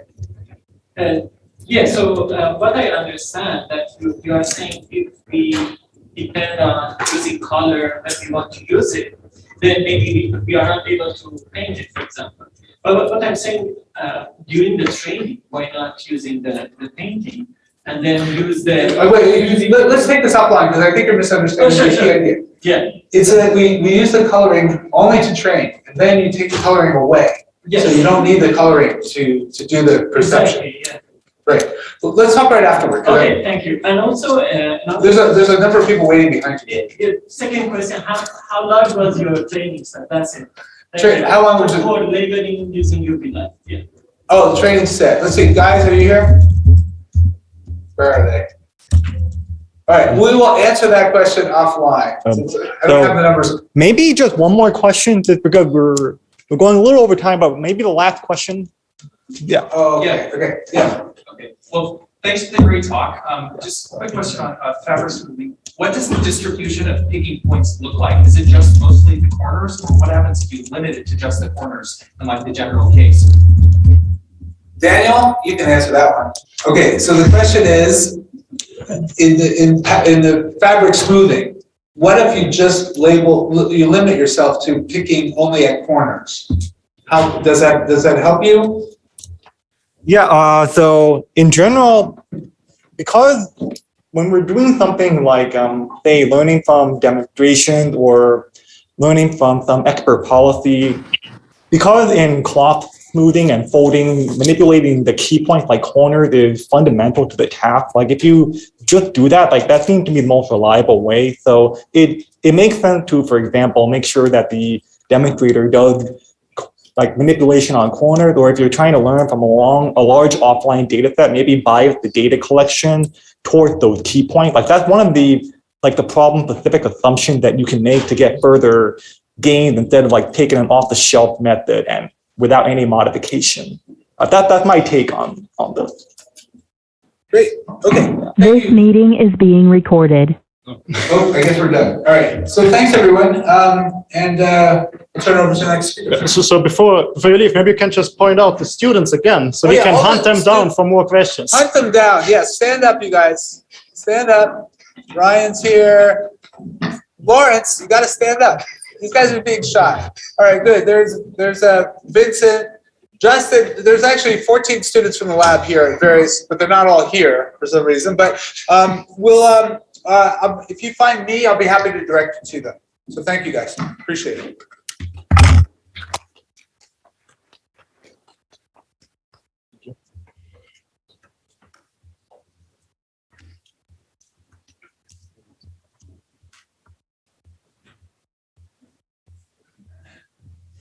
Is the speaker in person? Nope. Virtual? Yep. Oh, okay. We're gonna continue with another remote speaker. we just connect the setup again.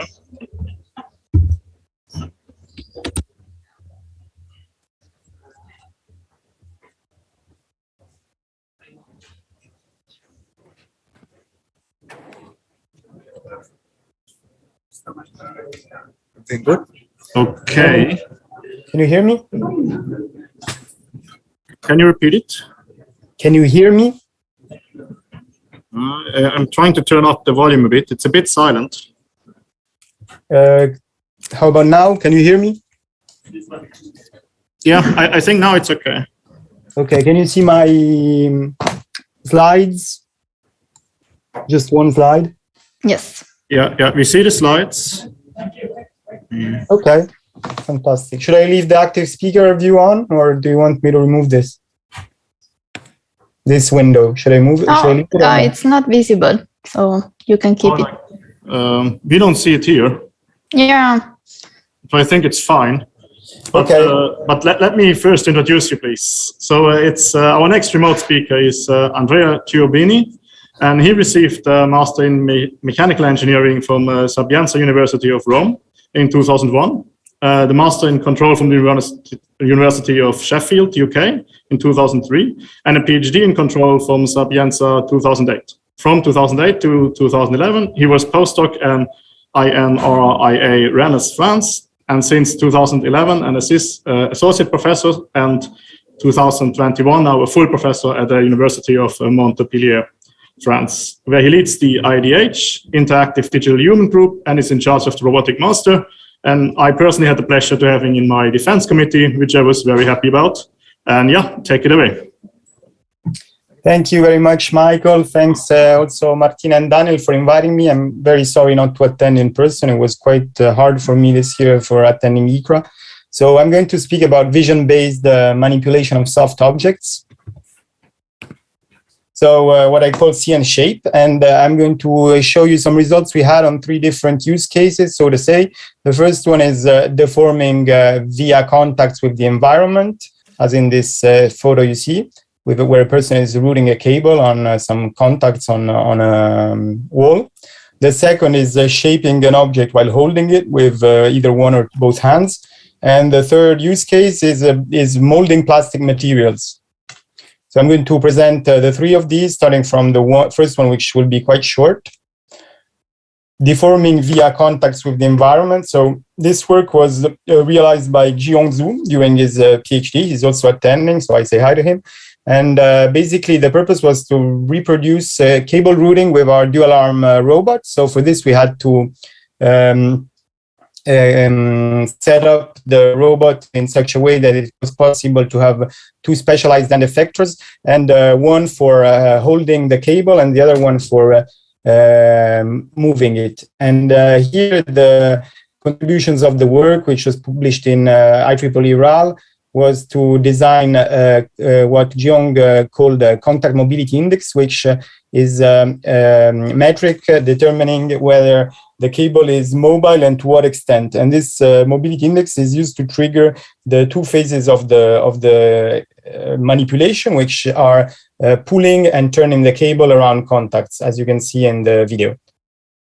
So I would call it a hybrid planning and vision-based strategy, where the planning is used to move among contacts. So the robot has a model of the contacts, but it's actually being controlled in real time according to what it sees. And in particular, when it sees the contact, it is capable of estimating this index and determining the next action to do.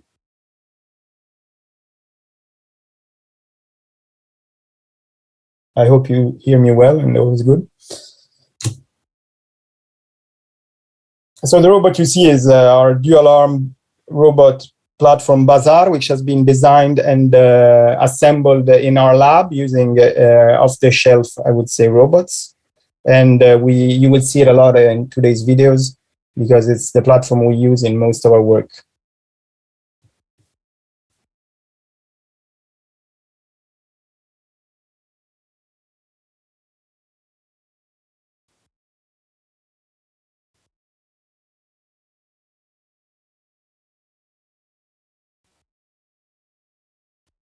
And of course, we validated this framework in various scenarios, which are shown here.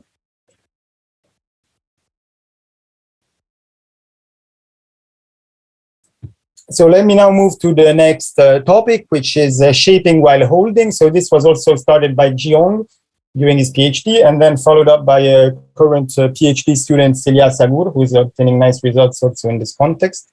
I will give a short reminder of what is vision-based control, for those of you who are not familiar with it. So assume we want to control this robot via some velocity in order to move its camera so that it can see the photo that you see here, the current image, in the same way as a desired reference image. So this is a classic control problem, only instantiated for the specific sensor and state space, which is camera and image space. So to do this, so to generate the proper camera velocities of a visible point, for example, you have to determine which is the reference, the target point you want to see, which is the starred coordinates of a pixel in these equations, and then you can just drive the error between the current and the desired pixel using what is called an interaction matrix, which is in a nutshell the model which relates the velocity of the robot with the motion of the pixel. So to minimize the error, the two norm of the error, one should invert the interaction matrix and multiply it by the error. So this is I would say, academic video of the kind of behavior you would get if you consider 4 pixels, as in this video, and the robot is moving in order to see them in such a way. And this framework has been very popular lately. It's also called visual servoing.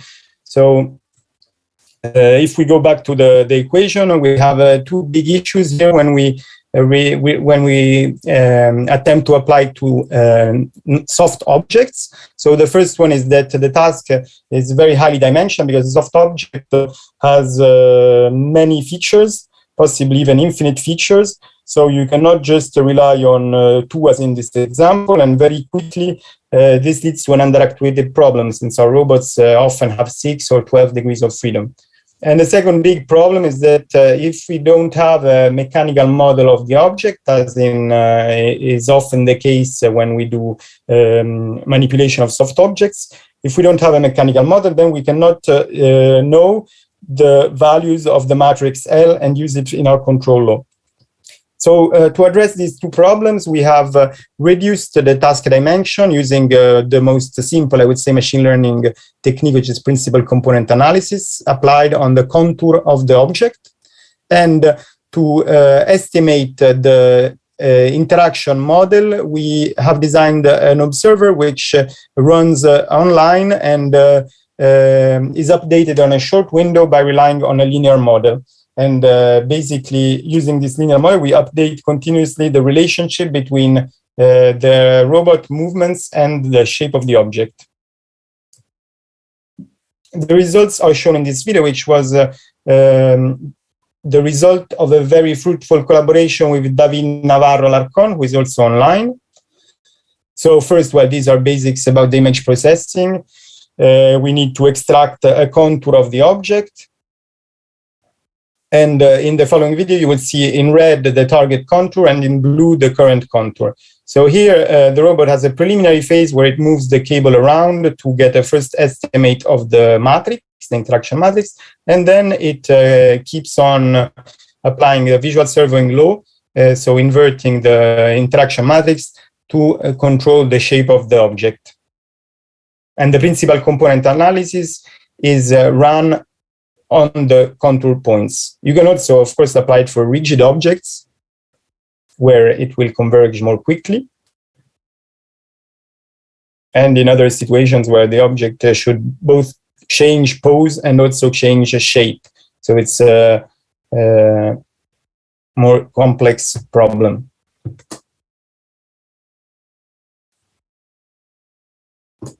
Of course, we also had fails, which we show here, which are often related, they can be related to various issues, which we're trying to deal now with the thesis of Celia, but I think one of the main ones is that our object is not totally observable. So the natural follow-up to this, where we were working with planar objects and just using one arm in most cases, was to move over to solid objects and dual arm. So we want to control the shape in space, and we have some first results with the work of Celia. So to control a dual arm robot, we use a cooperative task representation, which is a particular type of controller where we control the absolute and the relative task. Then the rest is similar for now in the sense that we are sampling the contour from a depth image and using principal component analysis to compress it in a dimension which is usable in the visual servo and control law. And on the right here, on the top right, you can see the two frames, the absolute and relative frames. So we are quite optimistic that this cooperative task framework is very useful for manipulating and shaping soft objects, because in a nutshell, the absolute task consists in controlling the pose of the object in 3D, and the relative task will mainly drive the features to give the right shape. In fact, here with rigid objects, we have mostly changes in the absolute task.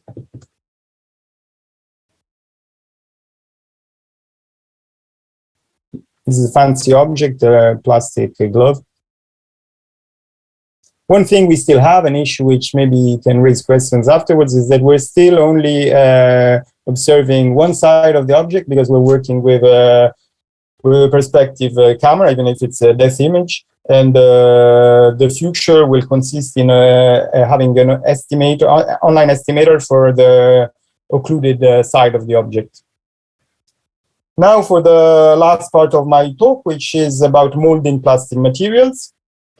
So the first work I did on this was during my sabbatical at QUT in Brisbane, Australia. And here what I was interested in was trying to see if a robot could shape some granular material, here's some sand, to a desired shape. So the way the problem is stated is that we want to obtain a certain image, for example, here the right image from the left one.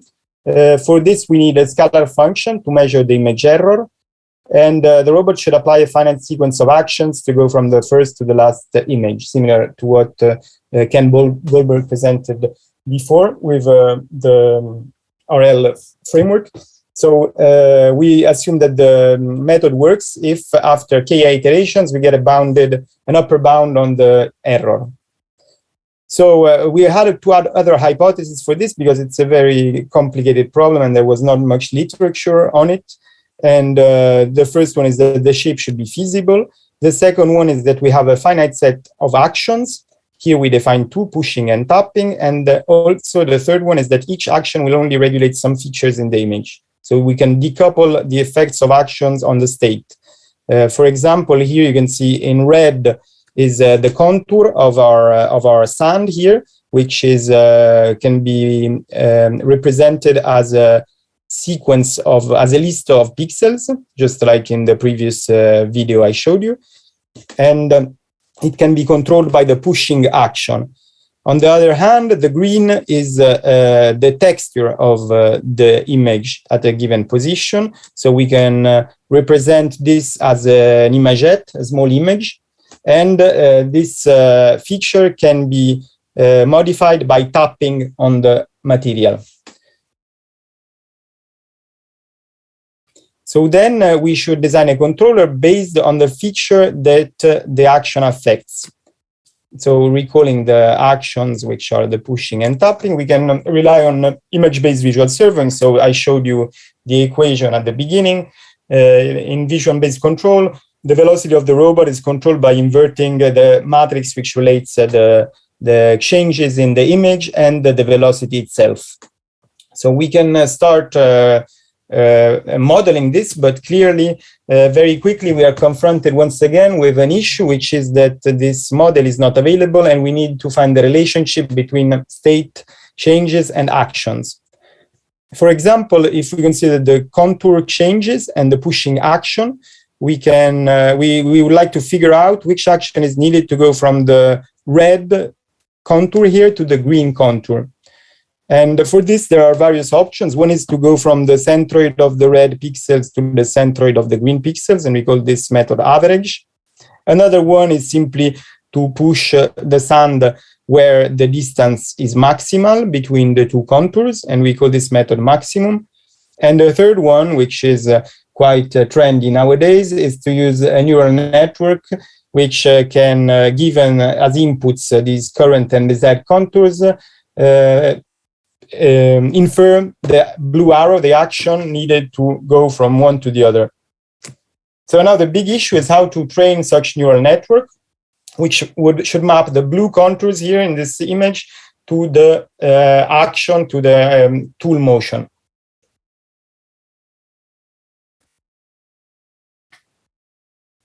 So first of all, we recorded a data set of participants pushing with the tool, the sand, and the images could be easily labeled because we were using a color code, as you can see. Then we break the sequence into smaller sequences. So on the left, you see the first image, on the right, the last image, and in the middle, all the images of the sequence. And this we can do by checking when the tool stops or changes velocity.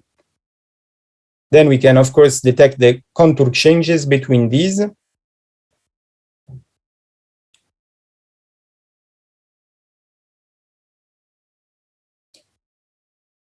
Red is the first, blue is the last, and green is the intermediate. And then what we can do is we can take all permutations of these of pairs of images where there has been sufficient change along the sequence, and we have all the data for this, including the labels, because as I mentioned, the environment is color coded, and this is used to train the neural network. So the ground truth will be the position of the tool before and after, and the input to our neural network as the contours of the sun before and after the action. And as you can see, we have quite good results. The yellow is the ground truth, and the green is the output of our neural network, which unsurprisingly is more mistaken at the beginning than at the end of the action. Now to the funny part, the robot. So these are the experiments we did. So we want to achieve the image which you see on the top left, and the robot is operating on the bottom right and applying some pushes. Either the green or the cyan arrow are applied, and the human operator is selecting one of the two, because at this stage this was one of the last experiments we did, and we simply wanted to have fun and challenge a bit the system. So the best the behaviors that you see here are the neural network and the maximum method. So these two methods are respectively the green and the cyan arrows shown here. So more quantitatively, we benchmarked three desired shapes, which you can see here. And these are the results which our robot obtained, which are quite nice. Of course, there is a sort of a discretization issue, because this is due to the fact that the desired shapes were modeled by a human, whereas the reproduced shapes are made by the robot, which has a finite tool size, and this makes the images sampled a bit.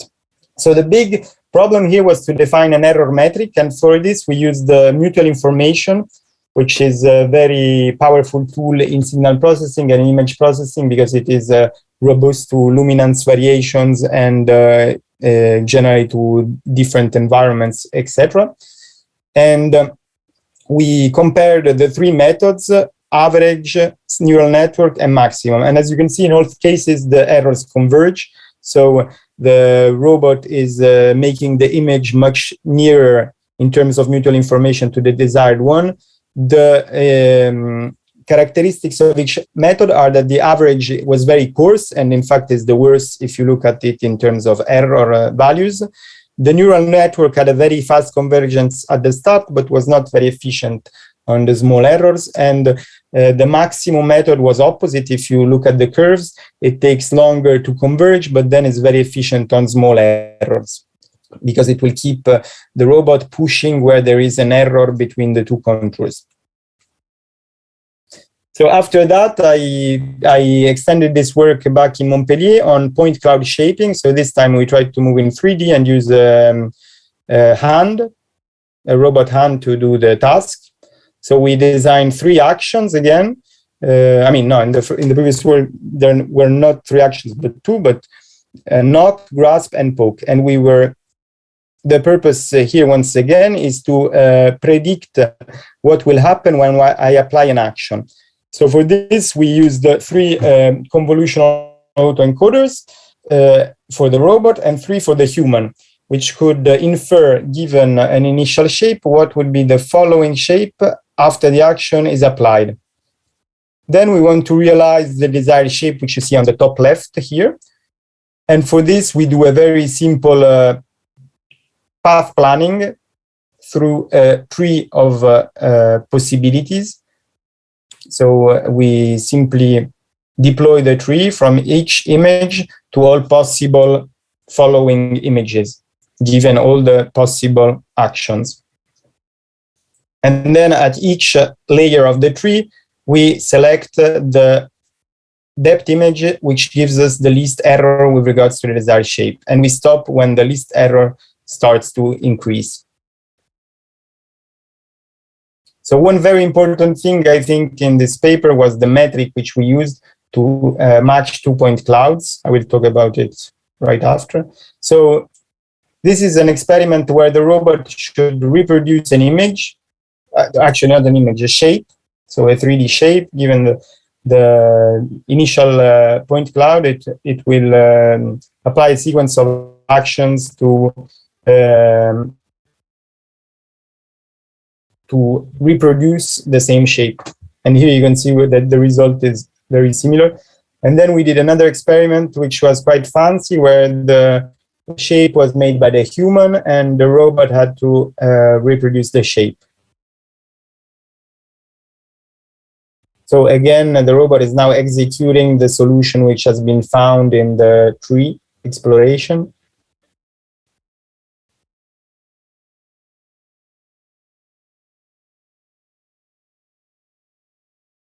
And as you can see, the results were also quite close. So again, I would say the most relevant thing here is that we need a metric to train our neural networks. And this metric should be a measure of how close 2-point clouds are. So one option is to go through ICP, iterative closest point, but this is probably untractable for deep learning because it will require a lot of time to calculate the metric each time. So instead, we designed a new metric which is very fast and consists in subtracting 2 modified images and gives you immediately the distance between 2-point clouds. So I can send you the paper if you're curious about particularly this part. I will just give a few conclusions, well, a bit not directly on soft manipulation, but more on the robot learning, which we practiced a bit in, as you have seen in these works. So it's more, I would say, almost philosophical or just my own reasoning about this.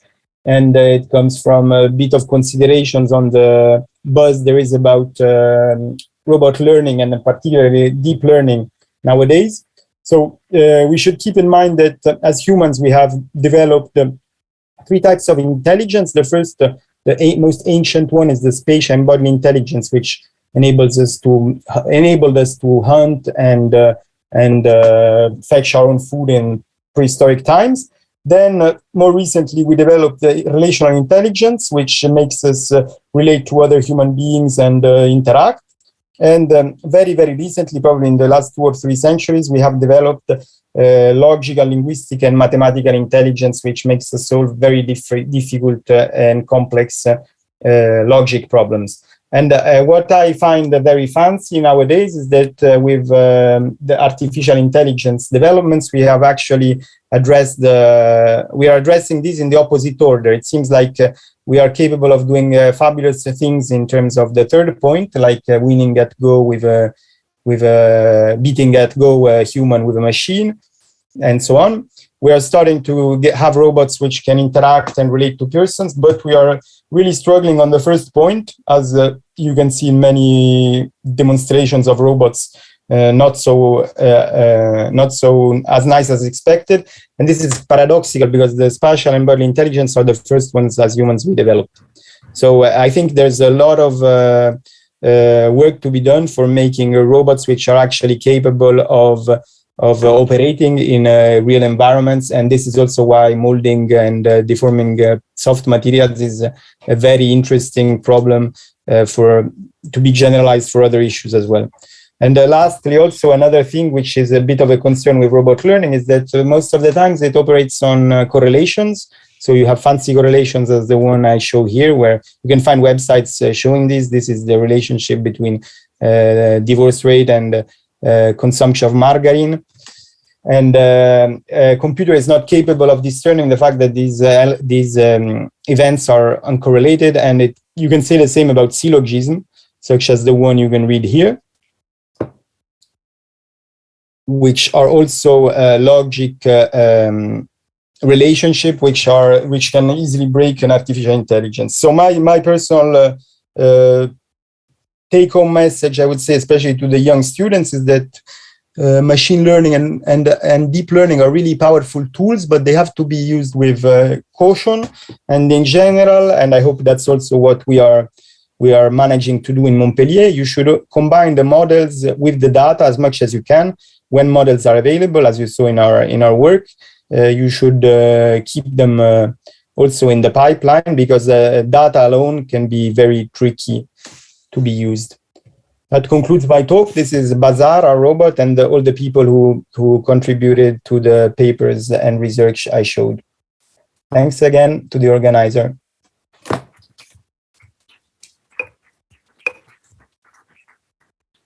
Thank you so much. If there's any question, please go to the microphone. Hi. Maybe a bit closer. Oh, hi. Thank you for your talk. For the shape throwing project, I have like a question. So I think that you have like a local reactive policy changing the shape of the deformed object. So have you observed that trap the local minimum to the target, also like oscillation around the target configuration of the object? Okay, so I'm sorry, but I hear you. Yeah, come here. I just heard local minima on the target, but that's all. Speak into this one. Oh, hi. Thank you for your talk. I have a question on the shape throwing project.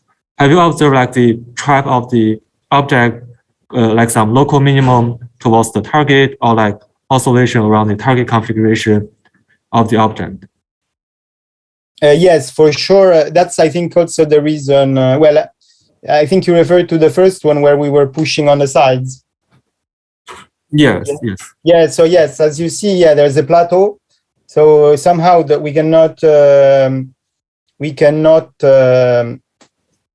go below the plateau, which is that's also why we did not expect to reach a zero error. Okay. And the reason for this, in terms of machine learning, is that I think we have the data is not, we don't have enough data for very small errors. So that could be addressed by having broader data, including very small errors, which was not present in our data set. So it was kind of overfitting and performing very well when the error is big, but then as the error is smaller, it becomes a problem. Local minima in general, yes. But we had a sort of planning strategy, as you see in the video, where we select some areas where to operate. And I think that was the trick to get rid of the local minima, because we were actually choosing some regions of interest where to apply our framework. Because if you consider the problem as a whole, I'm quite sure that, as you say, there will be local minima. So I think when you do, this is a very general answer for all of you who want to work on soft object manipulation. I think when you do soft object manipulation, you always need, so that's also why it's interesting, is that you need planning and control all the time, because for sure your state space changes so much and your models are also changing so much that you cannot apply the controller as is. You have to control from one configuration to the other. Do you see what I mean? So there has to be a plan for going from one configuration to the other, and then a control loop below, which goes which converges to the given one. And that's been a bit the rationale of all we did. I see. So like the planning module is kind of very important. Yes, I think you need it very often in planning. Even a rough planning, it doesn't have to be something sensational like the tree I showed at the end, the path planning in a tree. But you need that, yeah. If you want to make big changes in the object, yes. Okay. Thank you. Yeah, thank you. You're welcome. Thank you very much. Let's take another question from Slido. The question is, in case of dual arm manipulation, how do you estimate your interaction matrix L? And how do you know which arm contributes to the observed deformation? Okay, so it's a similar method as before. So technically we have this 12 degrees of freedom because we have 6 on one side and 6 on the other. But with the cooperative framework, instead of representing each arm separately, we have the absolute frame. Can you see me? You see me on the screen, right? Yeah. So you can have an absolute frame, which is driving the position, I would say, of the body center of the two end effectors. And then there is the relative frame, which can do, the relative things between the two. So these, in any case, these are 12 velocity inputs. And then we use a principal component analysis to extract the 12 features of the object. And then what we do is that we run a few tests, just like Jiong was doing with the cable in one dimension. We run some tests to infer with linear regression the mapping between action and space. And then this way we get an interaction matrix on a sliding window, which is updated regularly, and this interaction matrix is inverted in the control law. I hope I answered.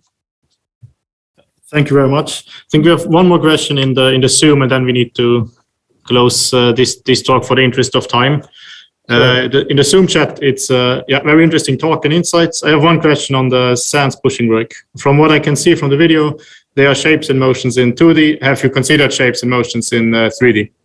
Yeah, so in the problem statement slides, as you saw, I was mentioning tapping motion because we're doing this pushing on the side, and then we also wanted to tap, but it was not. So the plan was to use the texture. The plan was to use luminance texture of the images, but it wasn't working well because I think the state was not easily relatable to the action. So that's why afterwards I moved to this 3D experiment.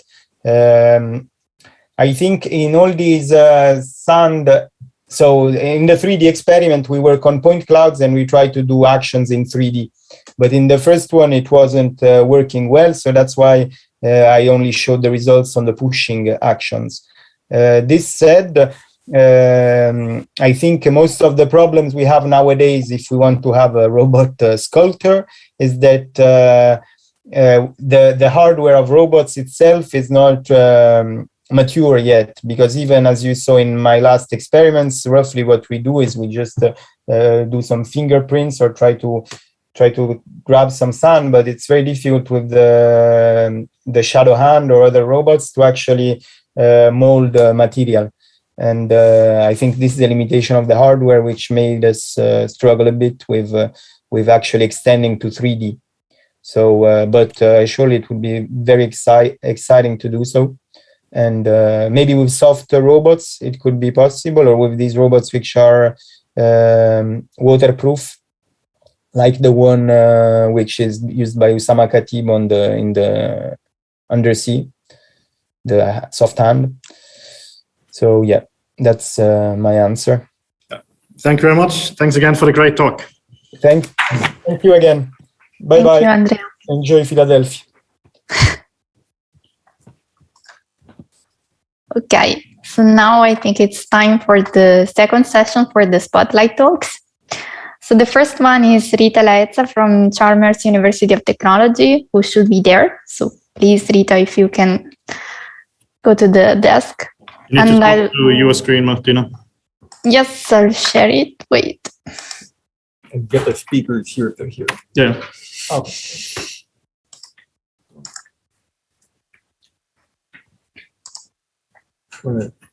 Okay. My name is Rita Hetza, and I'll be presenting our work on blind manipulation of deformable linear objects based on force information from environmental contacts. Deformable linear objects such as cables are found across many challenging industrial applications, most notably cable harness production. The alloys don't really oppose deformation in most directions except when being tensioned. And humans tend to use this observation to simplify the sensing and manipulation problems when handling such objects. So when we have a cable in between our hands, then we can feel the tension when we're pulling it, and we can assume that the shape in between the two grasp points is a line.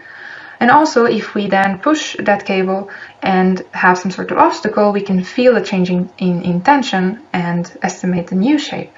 So it is based on this simple observation that we propose a graph representation of the object, which then is used to define 9 force-based manipulation primitives.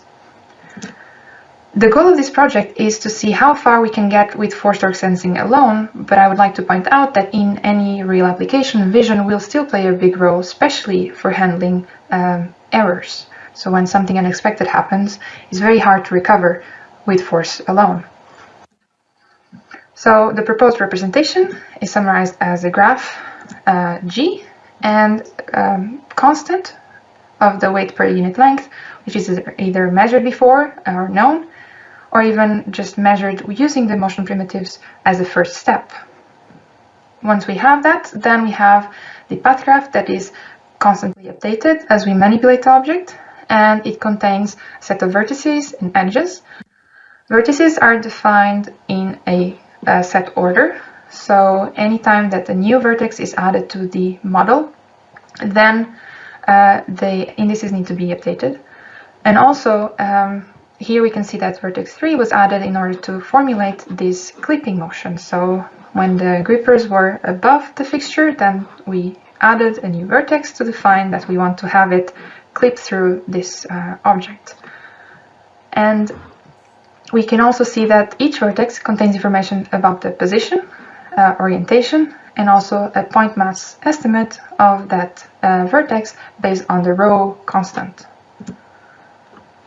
Each edge naturally contains information about the distance between 2 points, as well as a measure of the sag to evaluate how accurate this distance is. So if there's a lot of tension, there begins to be a bit of sag, which then means that we cannot trust our distance and we should tension more. We also have a scalar force, that is the force felt along that edge, and an estimate of the elasticity, which is needed mostly for these tensioning primitives, which can easily lead to an emergency stop triggered with the robot, and we want to try to avoid that.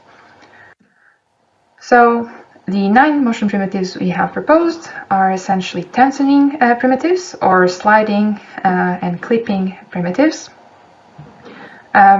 They are subdivided into coordinated control when the grippers are moving in a relative motion, or individual control when we have a single gripper manipulating the object.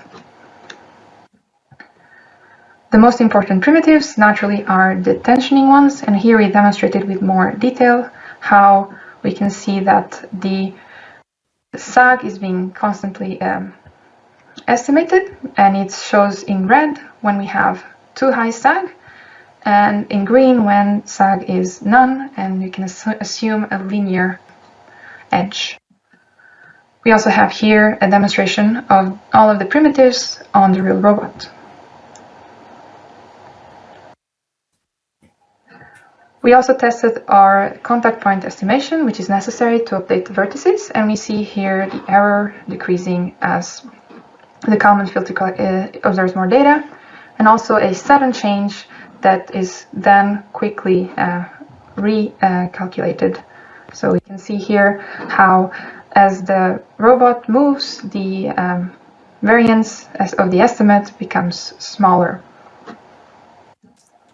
And then finally, we test all of this on a cable harness experiment with hard-coded primitives, which are shown here in the bottom.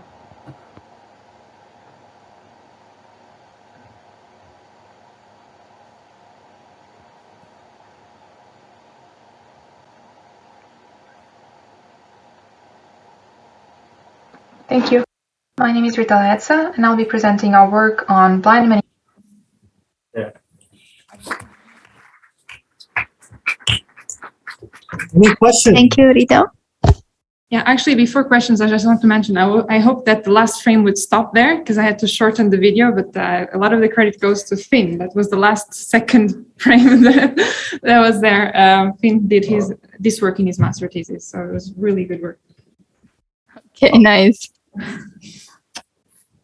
Yeah, we have one in-person question, right? Or, yeah, maybe come also just up here. I think the mic still doesn't pick it up right, so just gonna use the one here. Yeah, so my question is, how did you estimate the slack in the rope? We used the catenary model. Yeah, it was just a catenary model of the rope. That's why we assumed this uniform density. We need to have that estimate, and then we can actually have, there's just some formulas to estimate the sag based on the tension.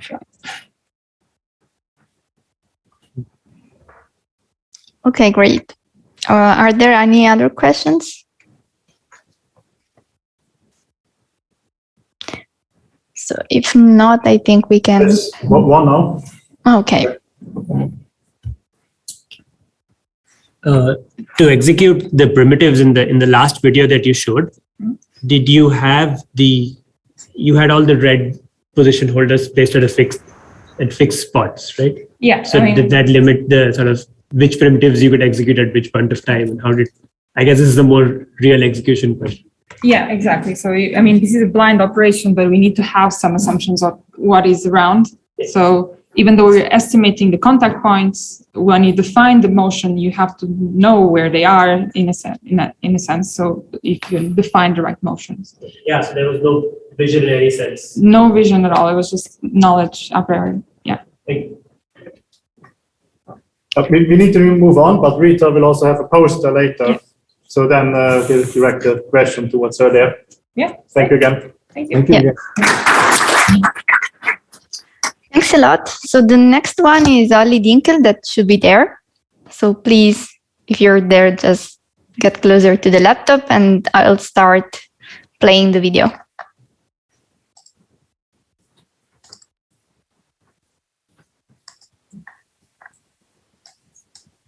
Wires are ubiquitous deformable objects.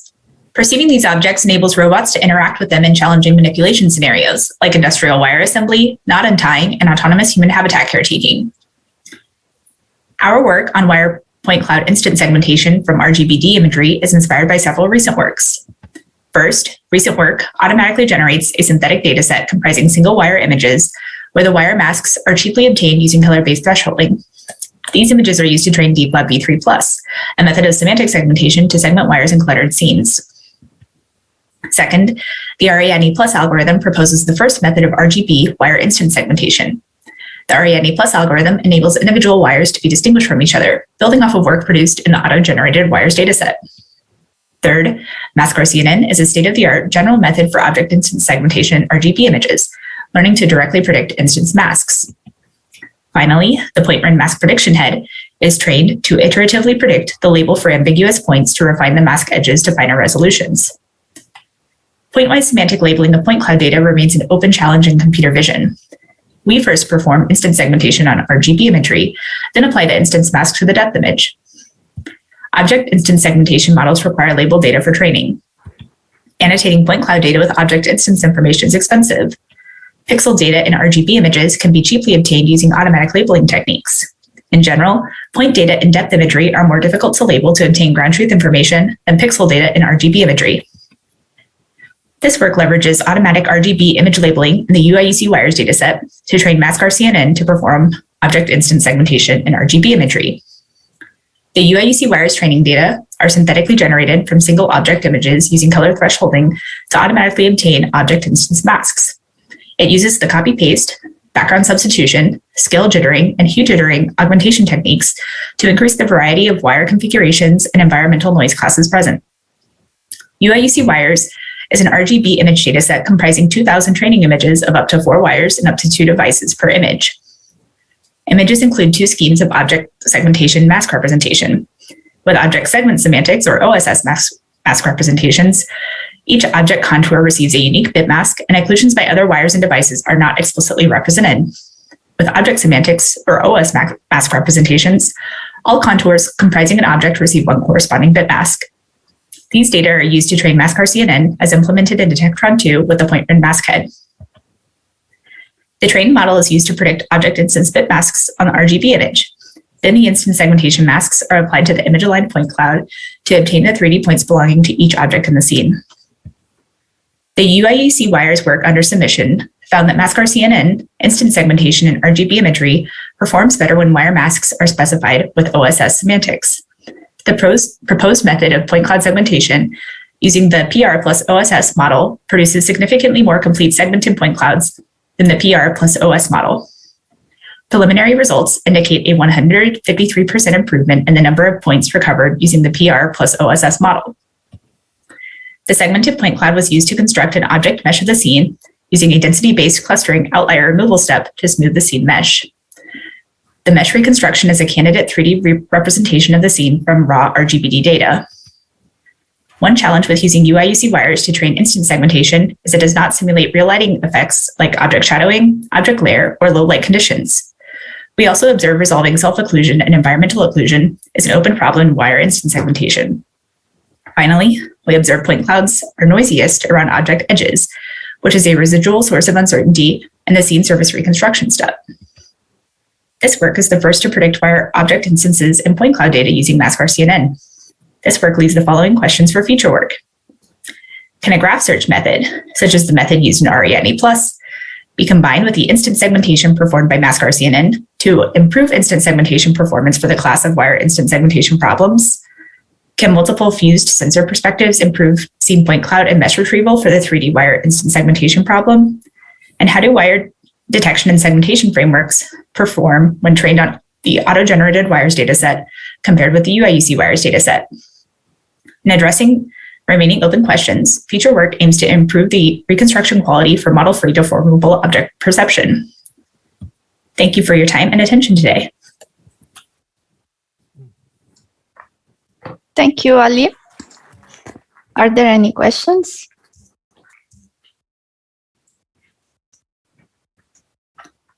Not from the room, but maybe there's some online. No. I actually have a curiosity. So do you think that if I understood it correctly, you now just do the segmentation using the RGB image, right?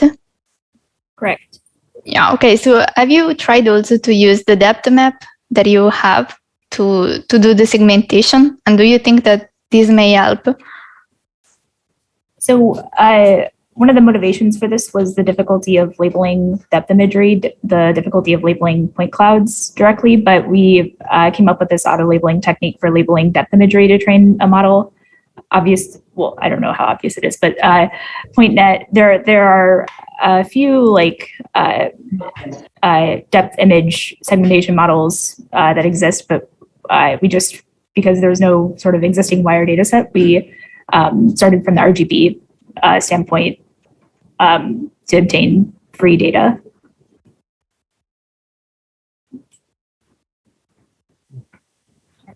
Thank you. Okay, thanks a lot. So now we have the next speaker, that is Shengyin Wang from the University of Leeds, and I think that he is online. You can just show up and I will start playing the video. Hello. Hi.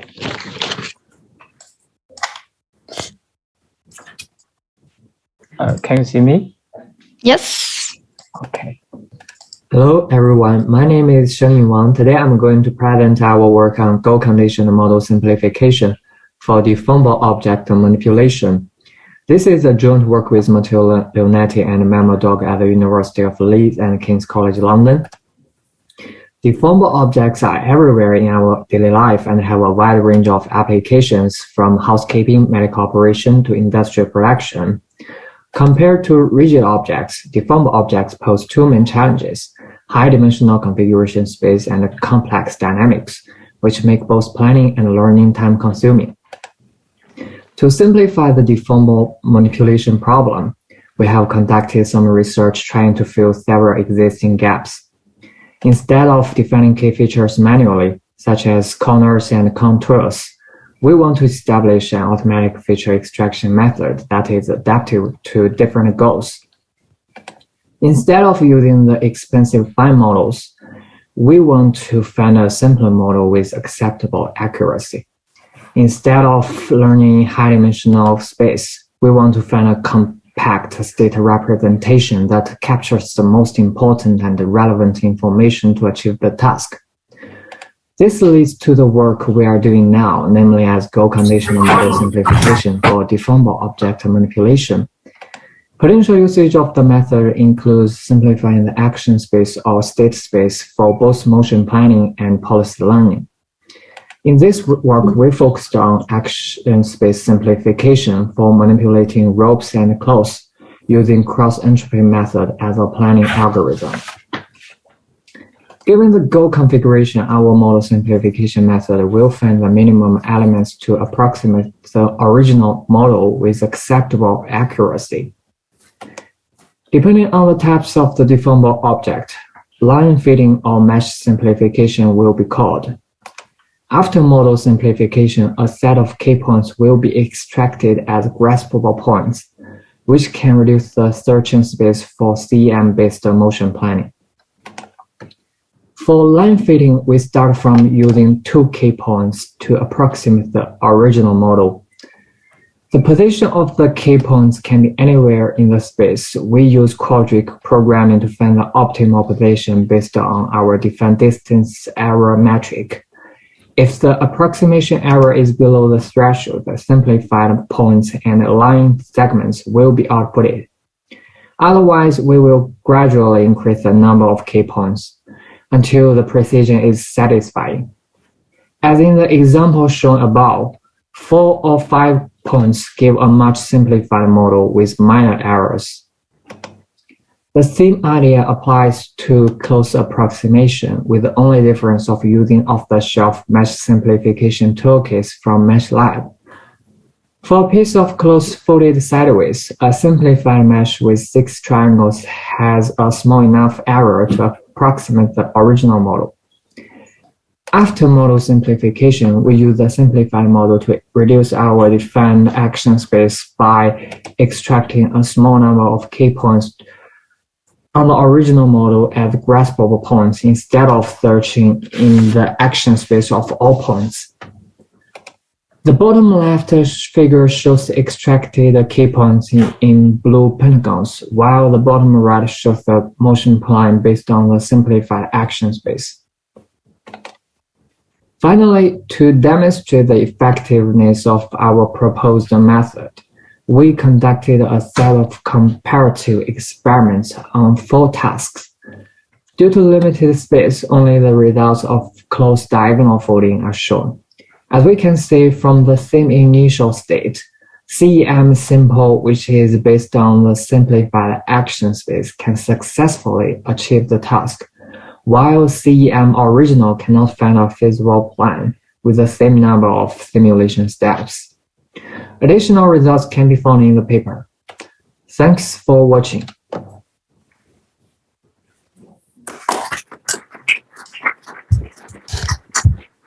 Thanks a lot. Are there any questions? Not on site. Okay, we don't have any remotely. I actually had just a curiosity. Do you think, actually 2 things. One is, do you think that it could be easy to extend the approach with some complex shapes?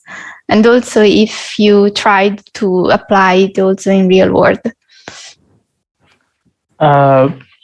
Thanks for your question. Yes, yeah, I think it can be extended to more complex shapes. But for real robotic experiments, that is still an ongoing work, and we are still having some many problems, especially in the perception system. But the method is scalable to most complex shapes. Yeah. Okay, great. Okay, thanks a lot. Thank you. So if there are no other questions, I will move to the next one. That is, I'm so sorry for pronouncing it probably really bad. That is Azak Kipur from Carnegie Mellon University. That should be, sorry. It's Xiaoqing Yao from University of Illinois at Urbana-Champaign. That should be there. Okay, so I'm starting the video.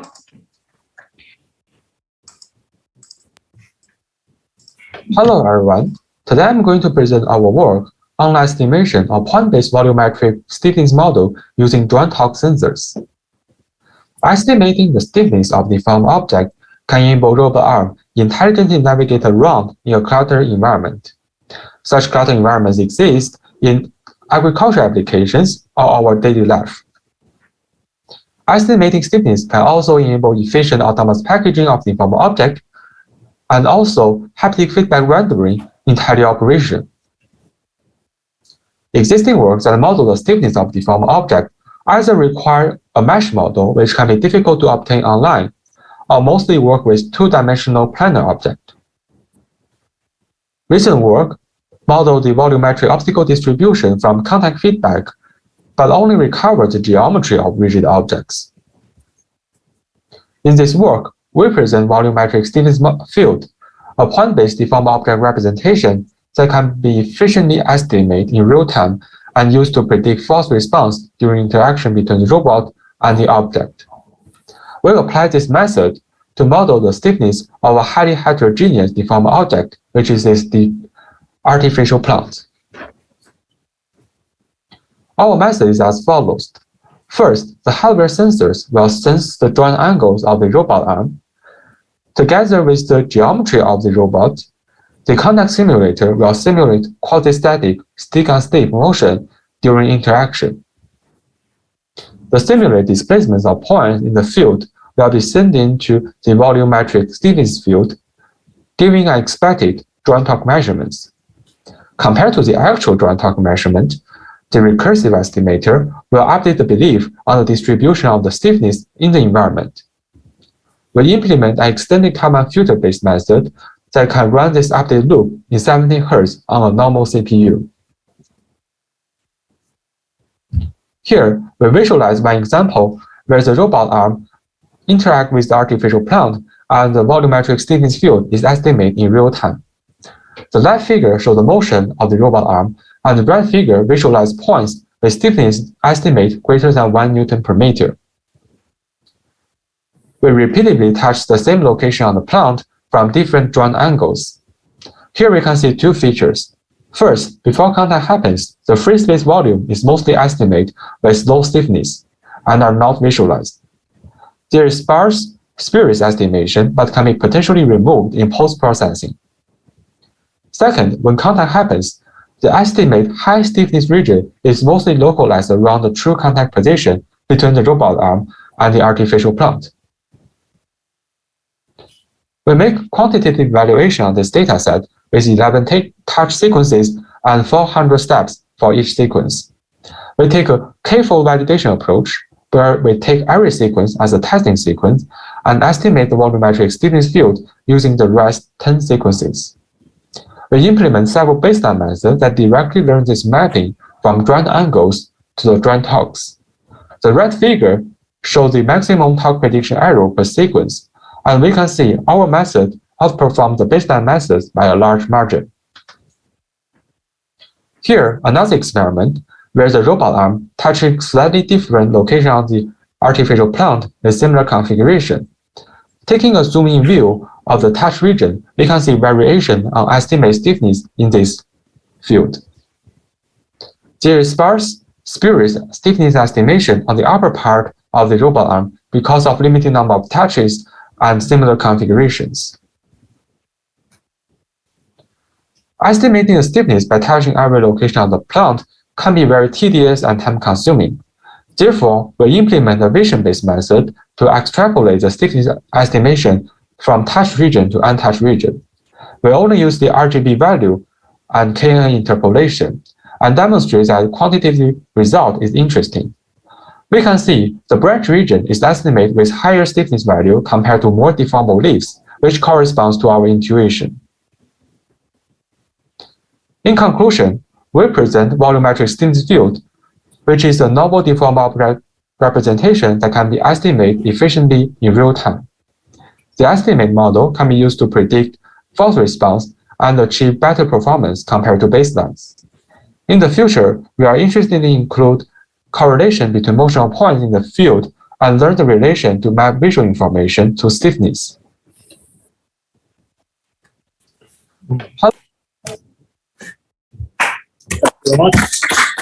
Thanks a lot. Are there any questions? There are no questions here, but I actually have a question. Like, if I understand it correctly, you use the vision not for the estimation directly, but later for the interpolation. Yes, that's true. We only use the vision for the. Could you also use it for the estimation part, or? That can be potentially used in the estimation, but we currently don't have that integrated in the estimation procedure. Okay. Yeah. Okay, great. So I think if we don't have other questions, we could move to the next one. So thanks again. Thank you. And the next one now is Azar Kipur from Carnegie Mellon University. That should be there. Okay, hello.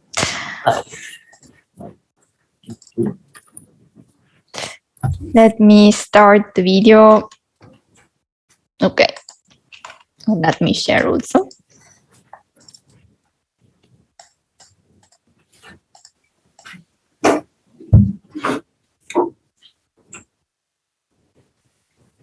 Hey everyone, I am Mohammad Reza Musai, and I am presenting our work on detection of deformable linear objects and the physical interaction of aerial robots with these objects. Deformable objects such as cables and wires are part of many of our everyday and industrial tasks. We collectively name them deformable linear objects, or DLOs. In order to automate tasks involving DLOs, such as manipulation of cables in industrial settings, utility pole maintenance using UAVs, or stitching with surgical robots, a crucial part is to detect the DLOs in a way that the detection result can be used for further manipulation or planning. On the other hand, to extend the DLO applications to aerial robots, we need to study the requirements for physical interaction of aerial manipulators with DLOs. Some of the challenges in this application that a detection method needs to address includes partial views and occlusions, crossings, existence of multiple DLOs in the frame, and supporting different image types. Finally, the detection method needs to output a model that is suitable for other automation tasks, such as manipulation and planning. While there are many methods for segmentation of DLOs, their output as a collection of pixels is not suitable for most robotic tasks. On the other hand, various tracking methods for DLOs exists that can track the motion of a DLO across the camera frame once it is initialized in the first frame. However, as far as we know, our detection method is one of the few solutions that can fill the gap between the segmentation and tracking methods for robotics purposes. To go through our approach, First, the method segments the input frame. This output has many gaps which needs to be filled and many crossings that needs to be resolved before it can be used. In addition, the segmentation is purely a collection of image points, and we need to model the DLO in a more suitable way. The next step is thinning or skeletization, which allows an efficient extraction of contours in the next step. Each of these extracted contours are used for fitting a small DLO segment, and then all overlapping segments are removed. Finally, we iteratively find two DLO segments that are best fits and connect them together using a computed curve. The final output is a single DLO represented by a sequence of short fixed lengths cylinders connected to each other using a spherical joint. This output can be used as the initial state for tracking methods and had been used in our work for cable routing and manipulation.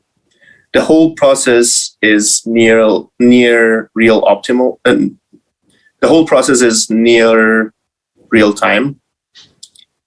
In these experiments, you can see how the detection and method can handle occlusions and crossings.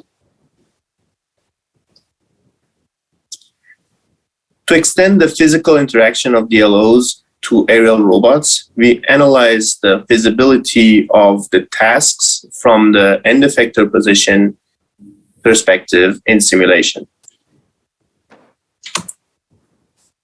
We also analyzed the required forces for normal everyday manipulation tasks, such as pulling a USB cable, and concluded that even for simpler tasks such as this, the remaining wrenches to perform the tasks are barely enough.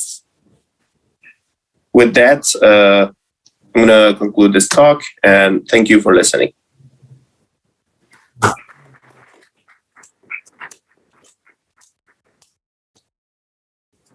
You have a question? Yeah, just come here to the microphone. Okay, thanks a lot. Are there any questions for? Yes, Okay, cool. Thanks for the great talk. I was wondering if you, how do you reason about which cable is on top of the other? Because in a cable manipulation, if you do not reason about that, that might bring about a bunch of problems, right? Yes. So in this specific work, we did not reason about it. We did develop some method, and I've seen actually better methods being developed than what I just ad hoc developed. And maybe in the future work, it will be infused into this method. But right now, it does not detect which one is on top. Would having a side view help? Probably having a side view helps, but the methods that I've seen, I reviewed, but so I cannot disclose what methods are. They had 99.5% success rate in detecting the top one. So I'm pretty sure it will be published. Cool, thank you. Thank you. I think we also have a question here in Zoom. So there is Todor.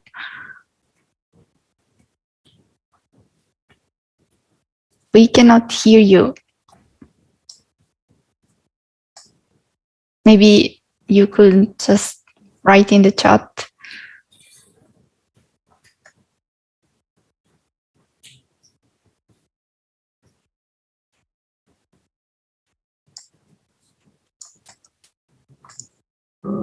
So he said, okay. So the question is, I was wondering how you deal with 3D DLOs. So we started the work with 3D. Our camera was RGBD, and in the middle, this work, in the perception work was done for my internship. So I did have a very limited time, and we switched from 3D to 2D, but gave a very clear guideline how 3D can be made. Perception, I have not worked on 3D yet.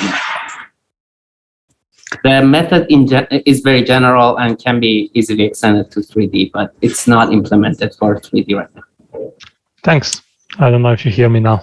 Yes, now yes. No. Okay, thanks a lot. I think now. Although I think for time we might have to move to the next speaker, but I think there's a few other questions too. Yeah, let's move to the next speaker, but just catch him. Thank you. So we now have the last speaker for this talk, for this session. That is Cristiana de Farias. She's online. Okay. Hi. Now I'm sharing the screen. Today, I'm going to present our work on grasp transfer for deformable objects by functional map correspondence. The main motivation behind this work is that we want to grasp objects in an unstructured environment, such as the workshop in the image, where there are arbitrarily deformable cables, articulated tools, and rigid objects. In grasping planning literature, there are a number of methods to plan grasps for rigid objects. But what about objects that have suffered some non-rigid deformation? Intuitively, we might just think that we can ignore the object after the deformation and plan grasps directly on it after the deformation has happened.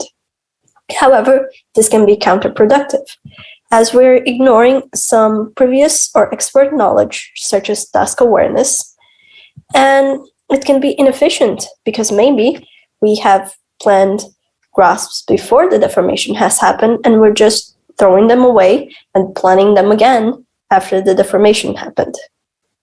As humans, we're capable of recognizing similar objects and similarities between objects, and we can find correspondences between different parts of a shape, even in the presence of deformation. Thinking of that, we can think of a second option, which is to transfer grasps between instances of objects that have suffered non-rigid deformation. To do that, to exploit these correspondences between parts of the objects, there's a very nice framework that was proposed in the 2012 paper Functional Maps, a flexible representation of maps between shapes, which is the functional map framework that can find correspondences between near isometric shapes, even in the presence of large deformations. And by joining that together with some user input to have some task awareness, we have our method presented in this image. We start here by selecting an object and segmenting that object in different parts. A user then chooses one of the parts of the object, and we plan a number of grasps with the Locomo grasp planner in that particular object part. Then a robot observes a deformed version of that object and gets a point cloud of the scene. It does some pre-processing to get a mesh of the object, and we then use the functional map framework to transfer the selected segmentation from the source object to the target, and we compute the transformation between those two regions. With this rigid transformation, we can transfer the grasp to that specific segmented part. And we do some local replanning to ensure that the grasp will be stable. We do a number of experiments with these 4 objects in the image here. In these different configurations, the dataset that we use is available on our GitLab page. And we have actually very nice results shown in these videos here. In the videos, the top image shows the initial grasp before the transfer, and in the bottom we have the grasp after the transfer. And our experiments were particularly successful. We compared them with a similar method, but using CPD and ICP instead of the functional base method. And we have seen that the functional map-based method improved grasp transfer significantly, especially for objects with high deformation, such as the case of the bear, which is a more complex object, less aligned, and with a higher deformation. In this case, only our method worked and the other 2 failed. So in this work, we have shown that functional maps are a good option for transferring grasps between objects, and it allows information to be propagated as objects deform. Today, I'm going to present our work. Thanks a lot, Cristiano. And are there any questions from the audience? Yeah, there's one. Please come. Oh, there's two then. Just line up.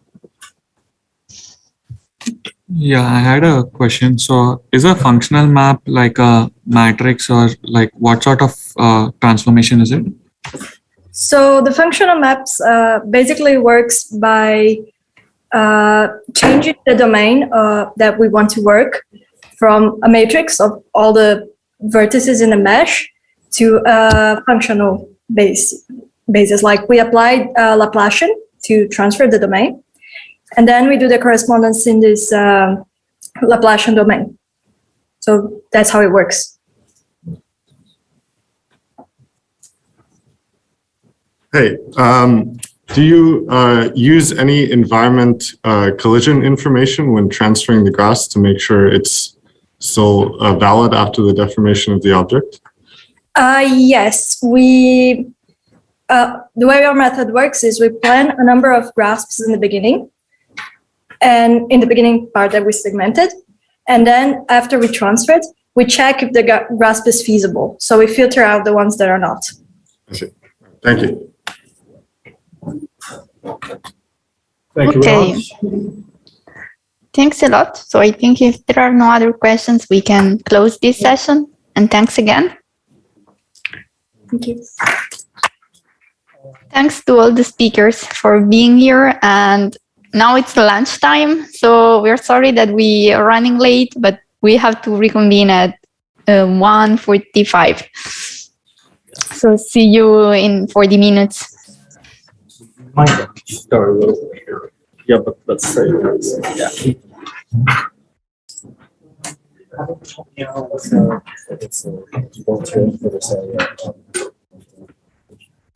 All right. The recording has stopped. I think you guys going to get food.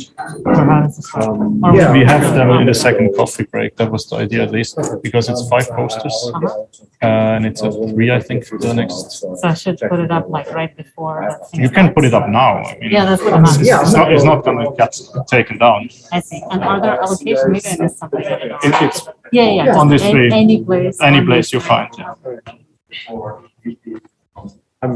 I would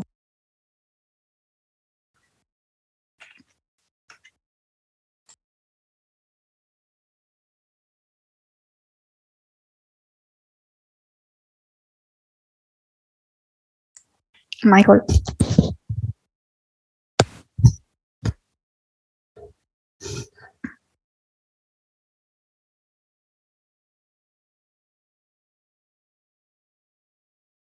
Michael, are you there?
Is that microphone Yeti?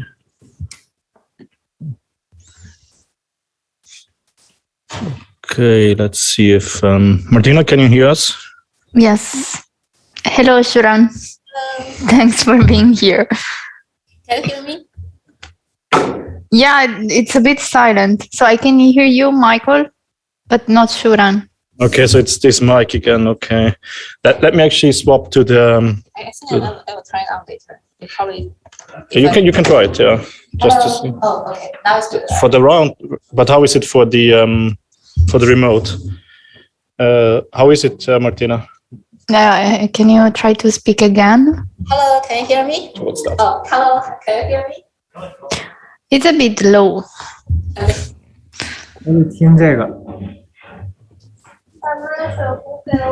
I haven't tried it yet. It's connected, so HDMI and the dual isn't for the social app. Yeah, you need to join the Zoom. Yeah, that should be. And then. Oh, okay, there.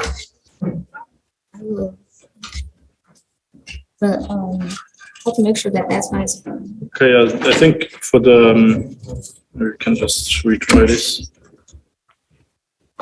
You noticed something.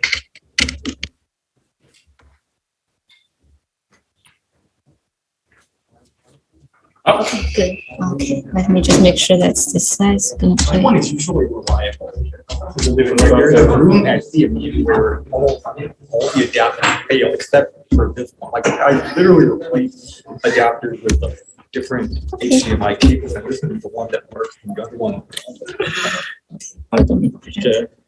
Okay, I think this is good. And if I just share my screen, I should share my screen. Yes, in the Zoom as well. How is the sound, Martina? I think now it's better. Yeah, I placed the mic. Oh no, echo. I just joined. Oh, I should mute it. Okay, now I should be good. You still hear us, Martina, right? Yes. Okay, perfect. It says I cannot share screen. Can I be the co-host? Yeah. Martina, you need to give her the permission. Because now who can share all participants? Try it again. Because I'm sharing. I think that's blocking. Yeah. But I can stop sharing, I mean. Yes, okay, now I should move. Great. So yeah, I think it should be this. Just this? I think it's the safest. Okay, cool. And then if I can make that. And then so many buttons.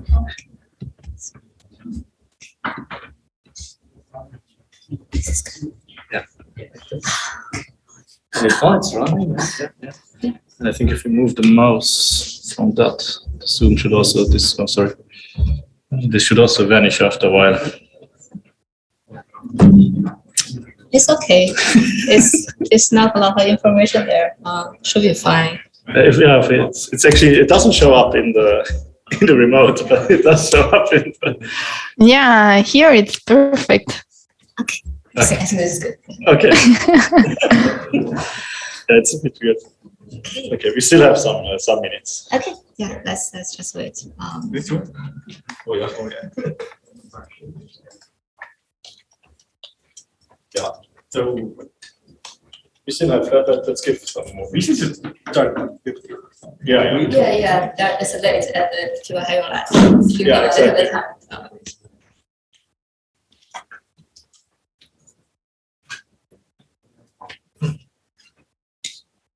I saw the announcement about the year.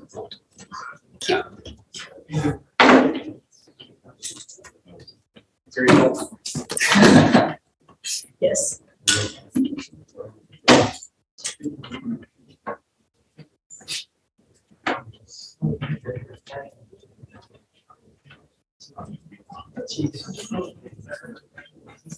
think I need to sign some kind of release. Yes. We have a printed version of the release over here.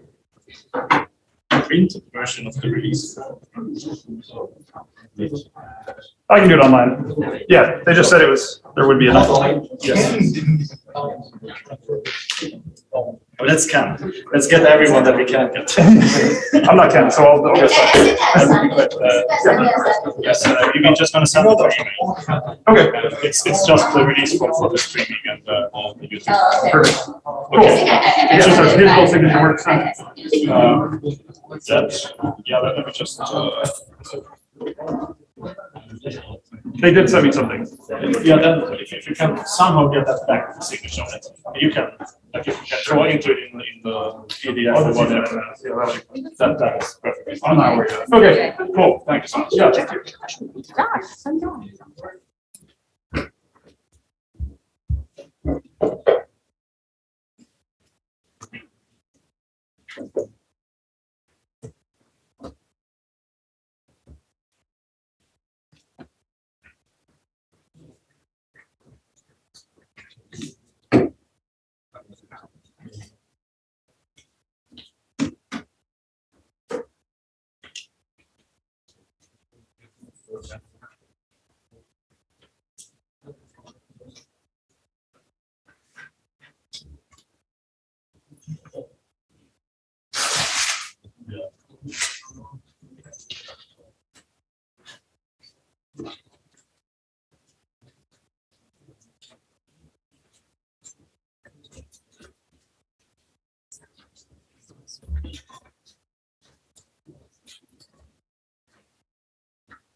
Your student here at that. Yes. A few. Yeah. Oh.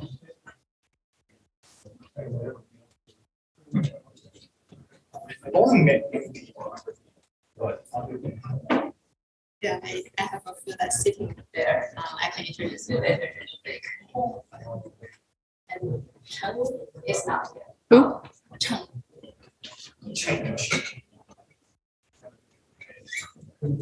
I do the RSS. I do the RSS. Oh. Here you see them. So maybe 3 more minutes. So I also love this title of the talk, combined with the title of the talk. It's a nice evolution.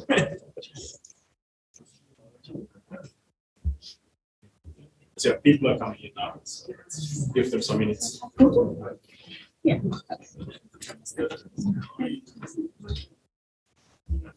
It's 20. Oh, she has the title.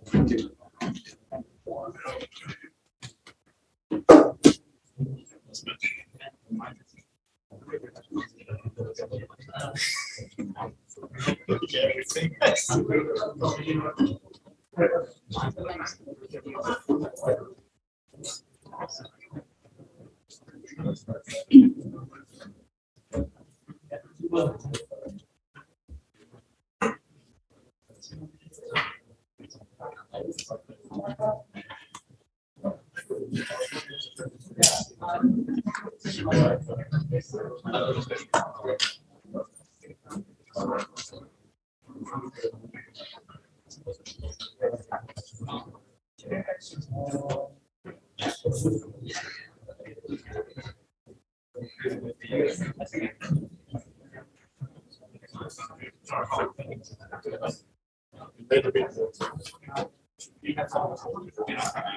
This meeting is being recorded. Can you trick the okay? Oh, thank you. Got it. Got it. Yes, I will close it. Let's say 3 or 4 more minutes. Yeah.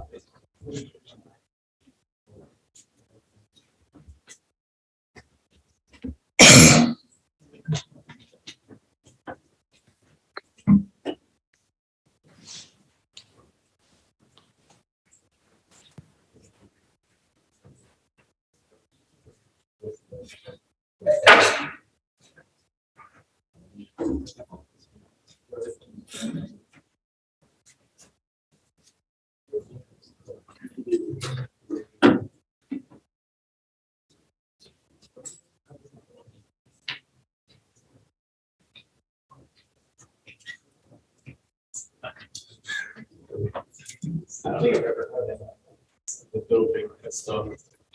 My wife yesterday. 8.5 hours flights.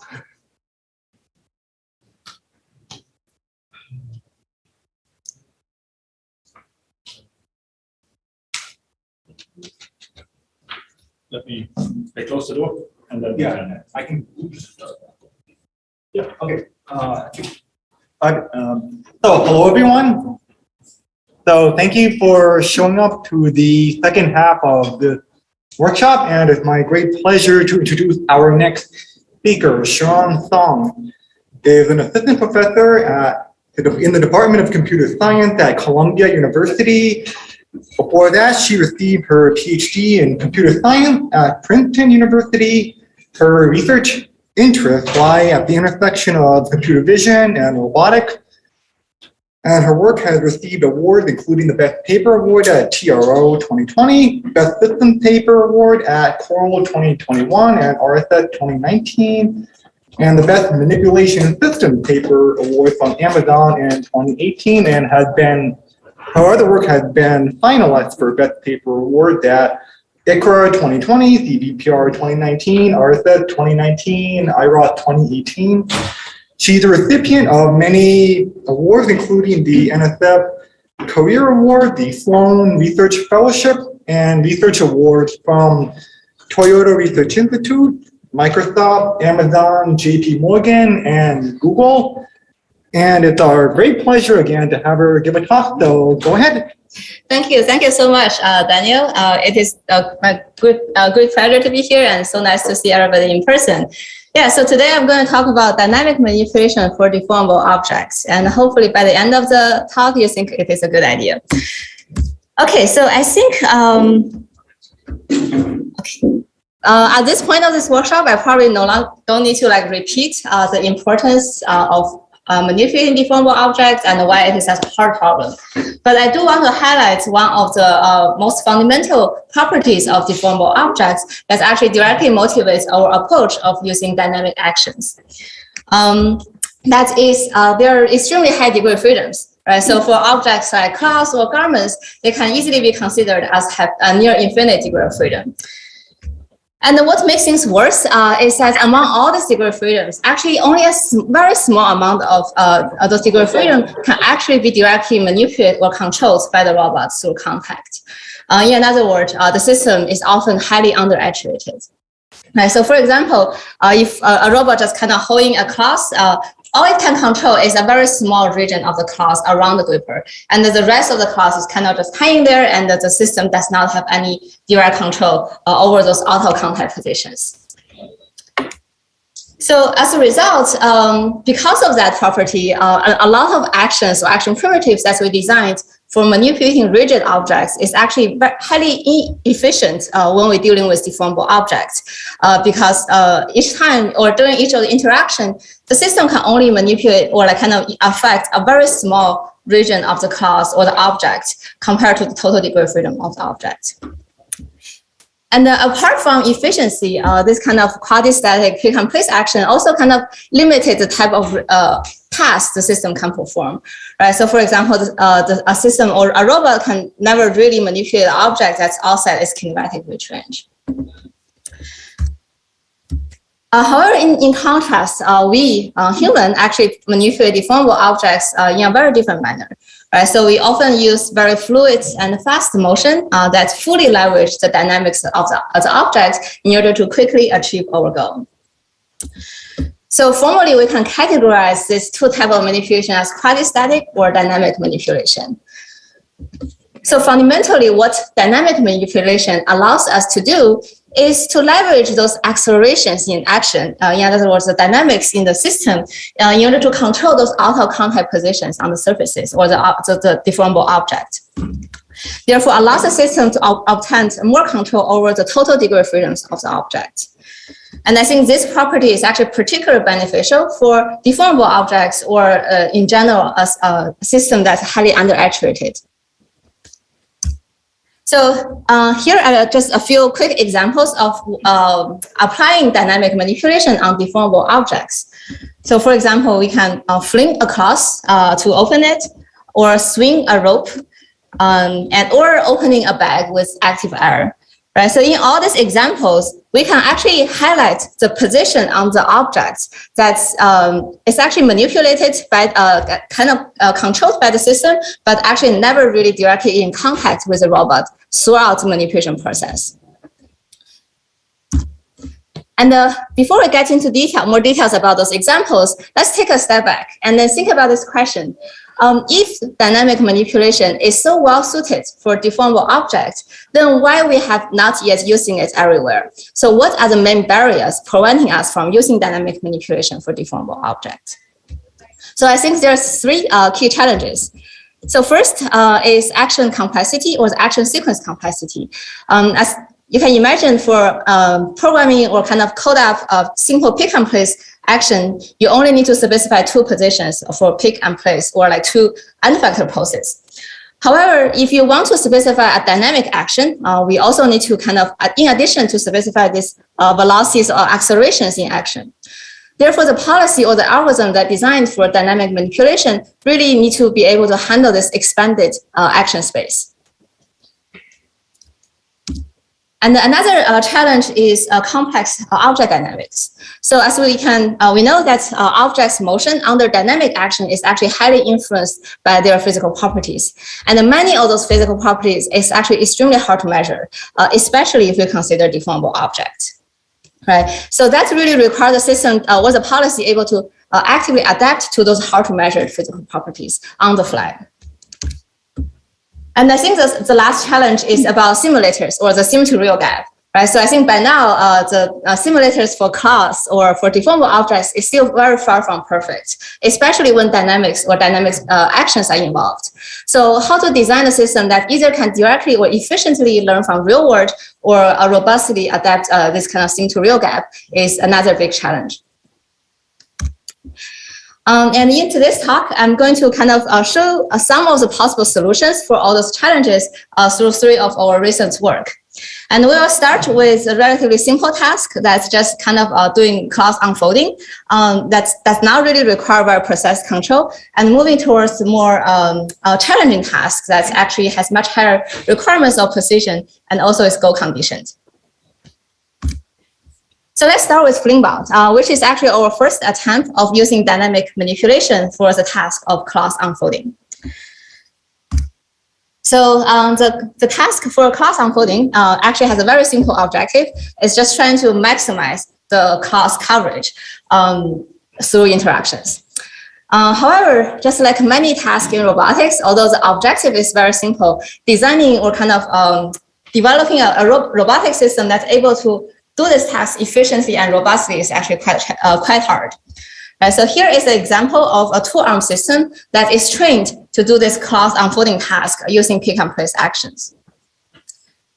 So what you can see is that it actually takes the system a very long time in order to make a very small progress. Actually, for a very long time, the class is still kind of in this compo state.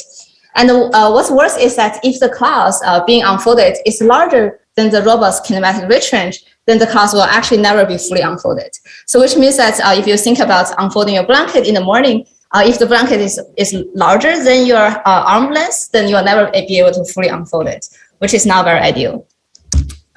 Right, so, but obviously that's also not how we're gonna do this task, or like how human will do this task of class unfolding.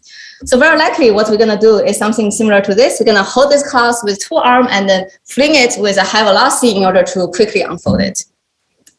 Right, so based on this observation, the key idea for Flingbot is actually really simple. It's just use high velocity 2-arm fling for class unfolding.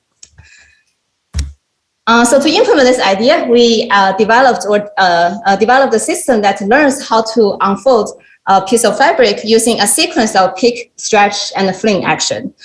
So this, the performance of the whole system, or all the action primitives, are directly measured by the class coverage that can be directly computed from the top-down camera. Therefore, the whole system actually can be trained end-to-end with self-supervision. So you can let the system collect training data by itself, and then it will just overnight improve its performance.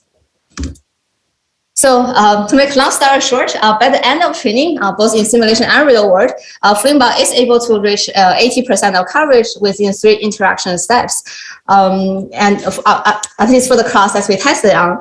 And it's also able to work on the class that is larger than its a physical reach range, and also generalized to class or garments has different geometrical shapes when it's only trained on rectangular class. So here is a more detailed comparison, and in particular, we compare to a baseline that's used only pick and place action. You can see that Flimba is able to fully unfold this class within just 3 interaction steps, where the pick and place baseline actually take much longer time to make progress. Even with significantly more interaction steps, it's still not able to fully unfold the class. And here is just another example of testing its generalization. Again, the system is only trained on rectangular class, but here we are testing it with a t-shirt with a quite different geometry and shape, but the system is still able to perform reasonably well. So I think throughout the process of developing Flimba, I think the most surprising thing we learned is that even without explicitly modeling the class state or using any complex learning strategies, Flimba is actually able to work really well for the task of class unfolding. And I think the simplicity of this approach really highlights the key takeaway for Flimba, which is the dynamic action is just really good for the task of class unfolding. But of course, I don't want to give you the wrong impression that Flimba is able to solve all the class unfolding tasks, which is obviously not true. So actually, one of the typical limitation, like failure case for Flimba is that when the class getting larger, significantly larger or heavier, the system cannot actually produce sufficient speed in order to fully unfold the class. So for example, here the system is trying to handle a long dress, and actually no matter how many times you try, because of the speed limit of the robot, it's never able to fully unfold this piece of this long dress. And also in those cases, in order to further increase the robot speed, it's either limited by the hardware or sometimes can even be dangerous if the system needs to operate around people. So in a follow-up work, actually, we try to address this problem by introducing additional aerodynamics. Right? So this system we developed is called dexterity with air in it. So what we do is we ask another robot try to control an additional air blower and learn a closed loop policy of controlling the direction of the air blower. And with the help of the aerodynamics, the additional aerodynamics, the system can actually easily unfold a large variety of class, including this long dress in this example. And another thing to note is that with this new formulation, we actually can easily replace all these 3 robots with some slow and cheap robot hardware, because now we no longer require the system to move in a high speed. And also the air blower, you can just buy it from Amazon with $20. And of course, air-based manipulation actually has a lot of other applications in addition to just unfolding class. Right? So here I'm showing you 2 other applications. One is trying to use active airflow to opening a deformable bag. The other is trying to blow the particles into a target area. And I think compared to those traditional contact-based manipulation, actually air-based manipulation has a lot of unique or complementary advantages that I think is still underexplored, and I think it's pretty exciting and interesting to think about. And go back to Flimba, I think another limitation that Flimba has is that it has actually very limited capability of handling goal condition tasks, or like, for example, achieving specific goals or configurations of the class.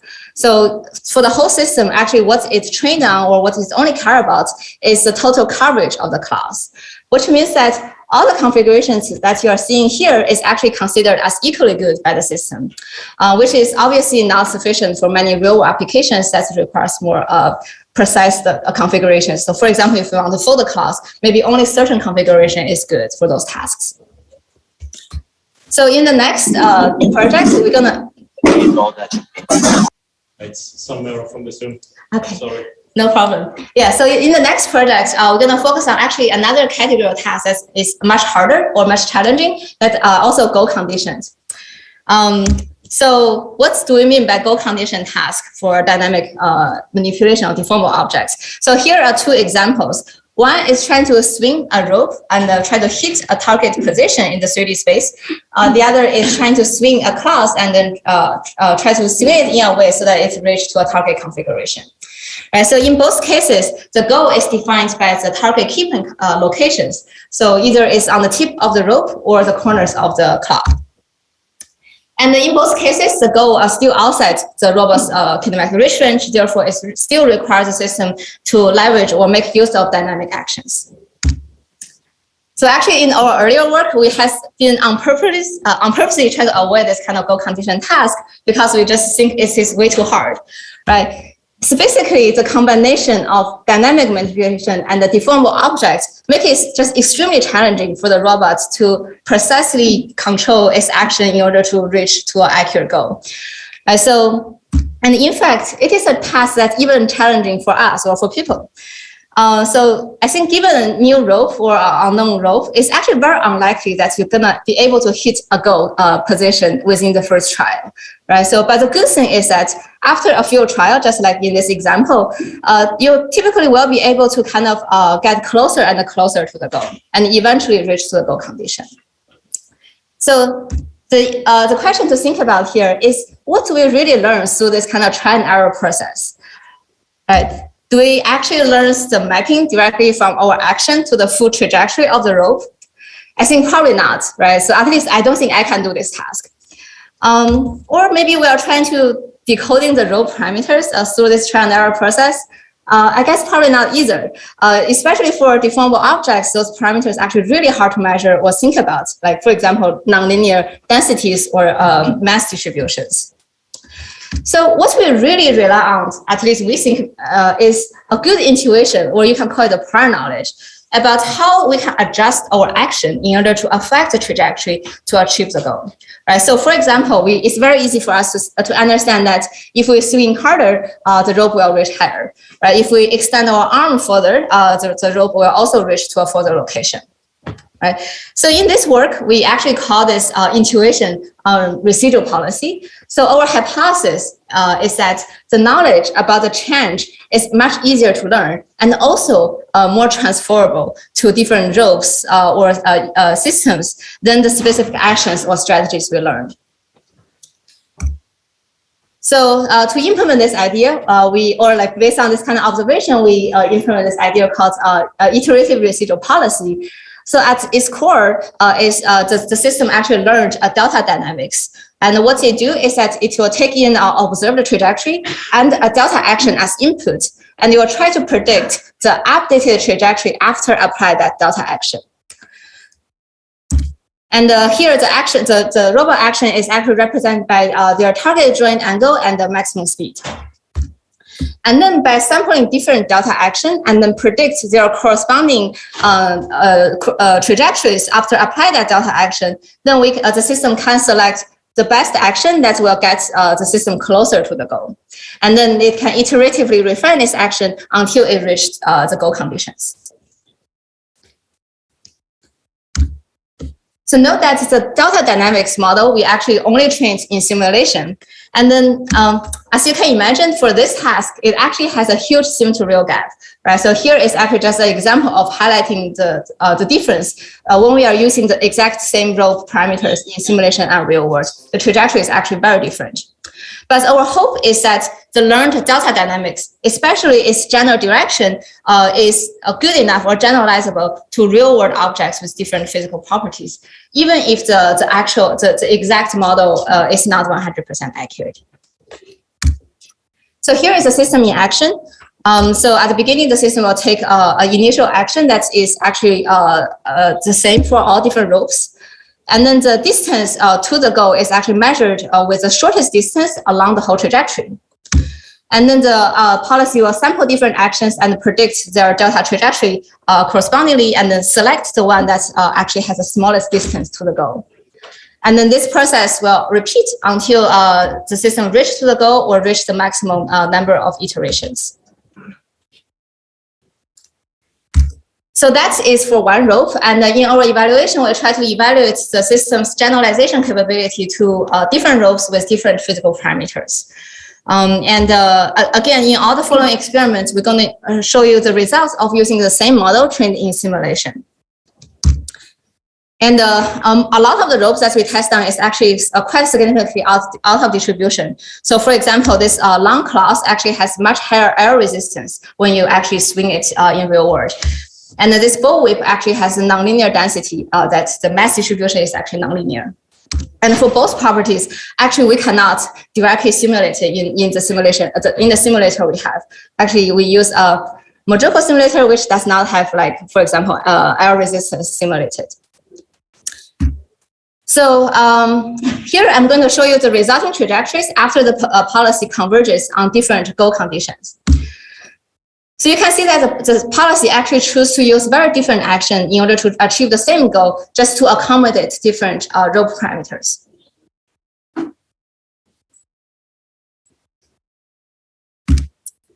And we also test our system with many different scenarios. So for example, one of them is we're trying to test how well the system can adapt to online changes. So what we do is that we're going to test, after the system converge on a given goal on the rope, we're going to tie a few knots on the rope, which basically change the length and also the density of the rope. And we'll observe how the system is able to quickly adapt with respect to those changes.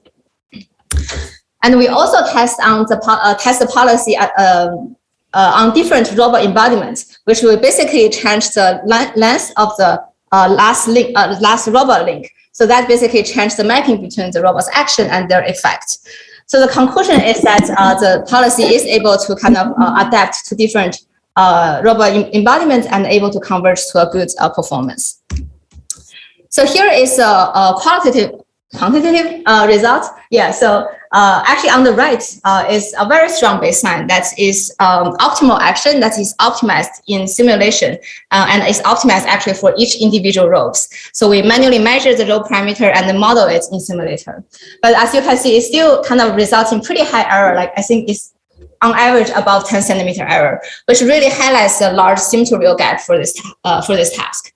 Where our algorithm is able to achieve relatively good performance across all the scenarios that we test on.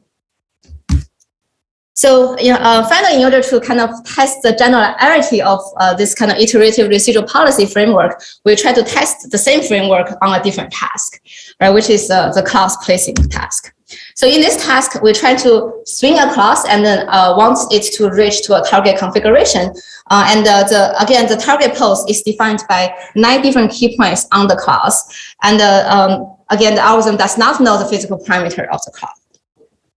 So it still need to adapt online based on the visual observation.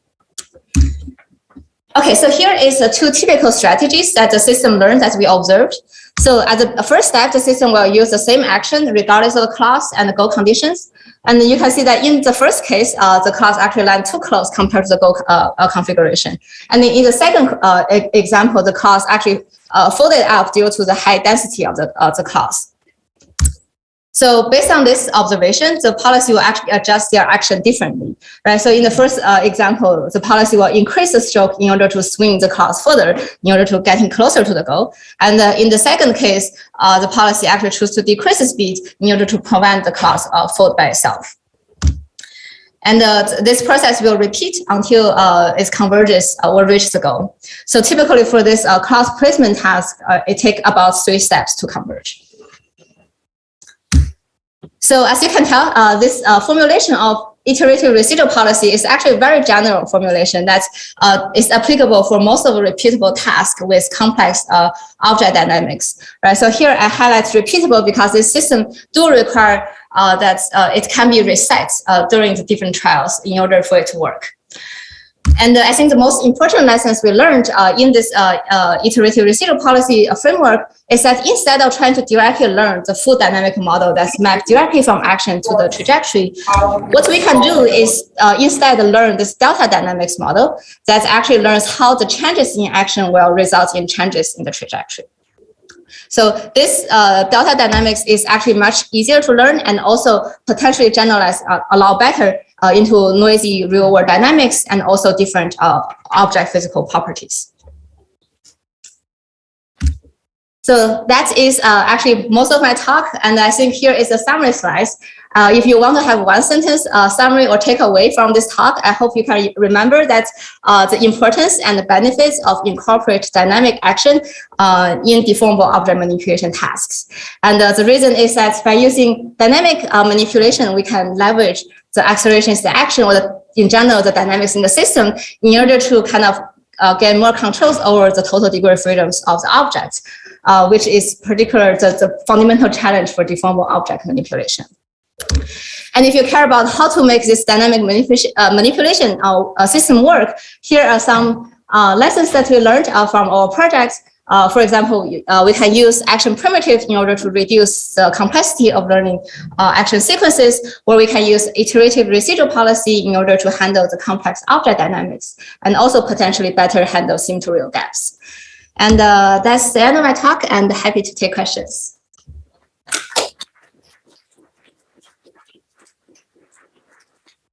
Yeah, that's a very good talk. If you have any questions, I think, yeah, you can raise your hand here or maybe line up by the microphone, and we'll have to repeat it for the people on Zoom. Yeah, so first question. Thanks for the great talk. I was wondering, how did you address the out-of-plane motions from the rope while you switch the rope up? Yeah, okay. So the question is how we handle the out-of-plane motion for the rope. That's a great question. I think we actually do not actually explicitly handle that. We test the rope swing action, and we observe that it's mostly in plane. And if we really want to achieve certain 3D goals in order to, we can rotate the base of the robot in order to achieve like other planar motion. Yeah. I'm curious, where do you think is the most difficult part, and like what's the limiting part? What's the part that is limiting the performance? Is it more understanding the state of the system, coming up with a policy, or something else? Yeah, so the question is that which part I think is the biggest limiting factor for the whole system performance. I would say that there's a lot of things that can be better. I think the hardware is kind of limiting. If it can reach higher speeds, then I think the Flingbot, for example, will have better performance. But I do feel like the state estimation, or like the perception algorithm that's able to kind of estimate the state and also represent the goal configuration for different class. I think that is another thing that I feel really limiting our current system. So for example, in the last project, we actually simplified the state estimation by just tracking key points, right? We're tracking the tip of the rope or the corners of the cloth.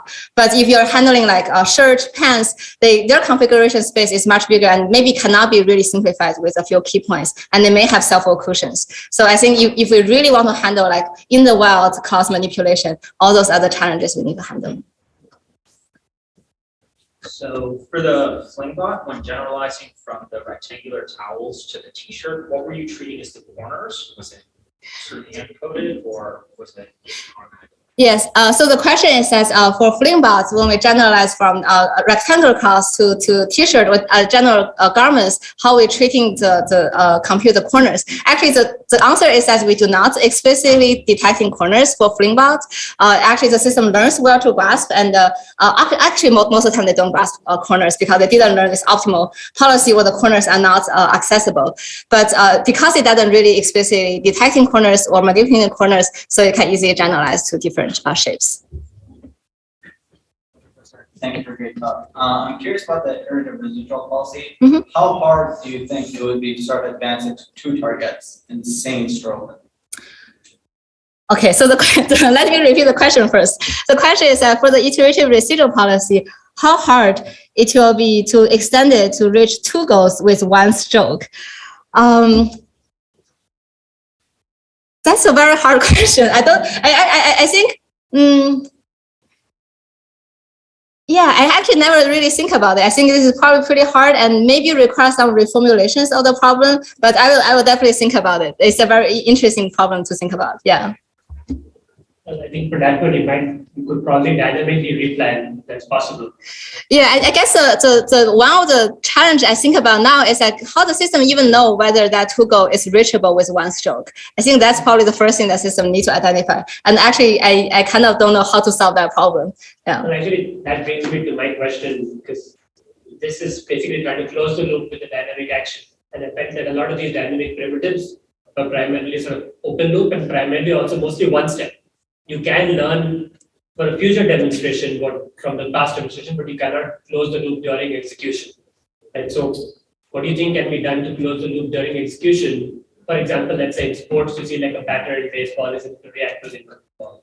Yeah, so the question is that can we do better? Like, so most of the dynamic action that I showed today is pretty open loop. And the question is that can we do better on like doing closed loop controls for those dynamic actions? I think definitely yes. I think that's definitely a very interesting direction. But I do feel that it requires a lot more requirements on the hardware. For example, the inference needs to be faster, and it probably also requires some other sensors like tactile sensing in order to get those fast feedbacks, or something that cannot be directly captured from the visual data alone. Yeah. Thank you. Mm-hmm. Thank you very much. Thank you.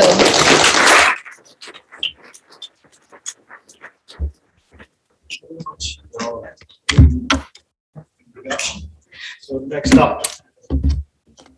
Yep, your own laptop.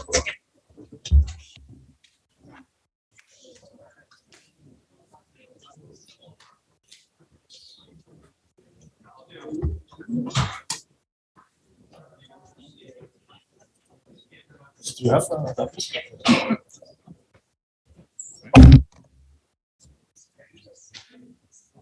You put it. We'll learn to that.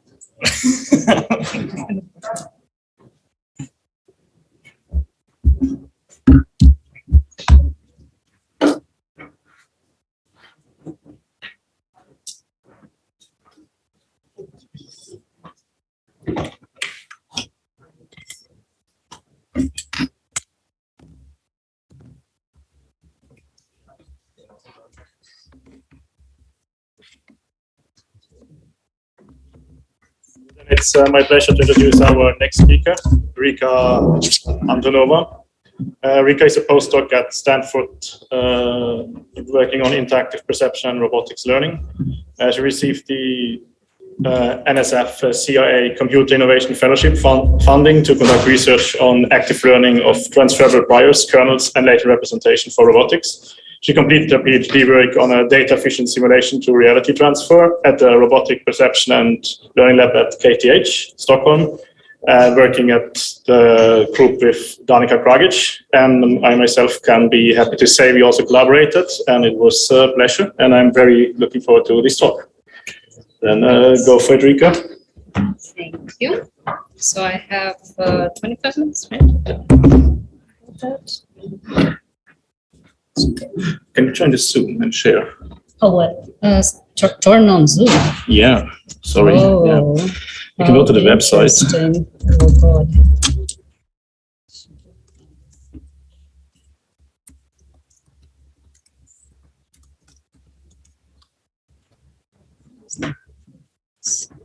No. Oh, no. It was to just go to this one here. Mm-hmm. This one. Yes, exactly. And then just share. Where did you put the mic? Do we have power? Like Yes, USB-C? we have. USB-C would be USB-C power. Let me use it first. and I don't need to turn on the. Huh? Here, you can charge it here. Oh yeah. This is for a different. Oh, I see. Oh, it's okay. Hopefully my data.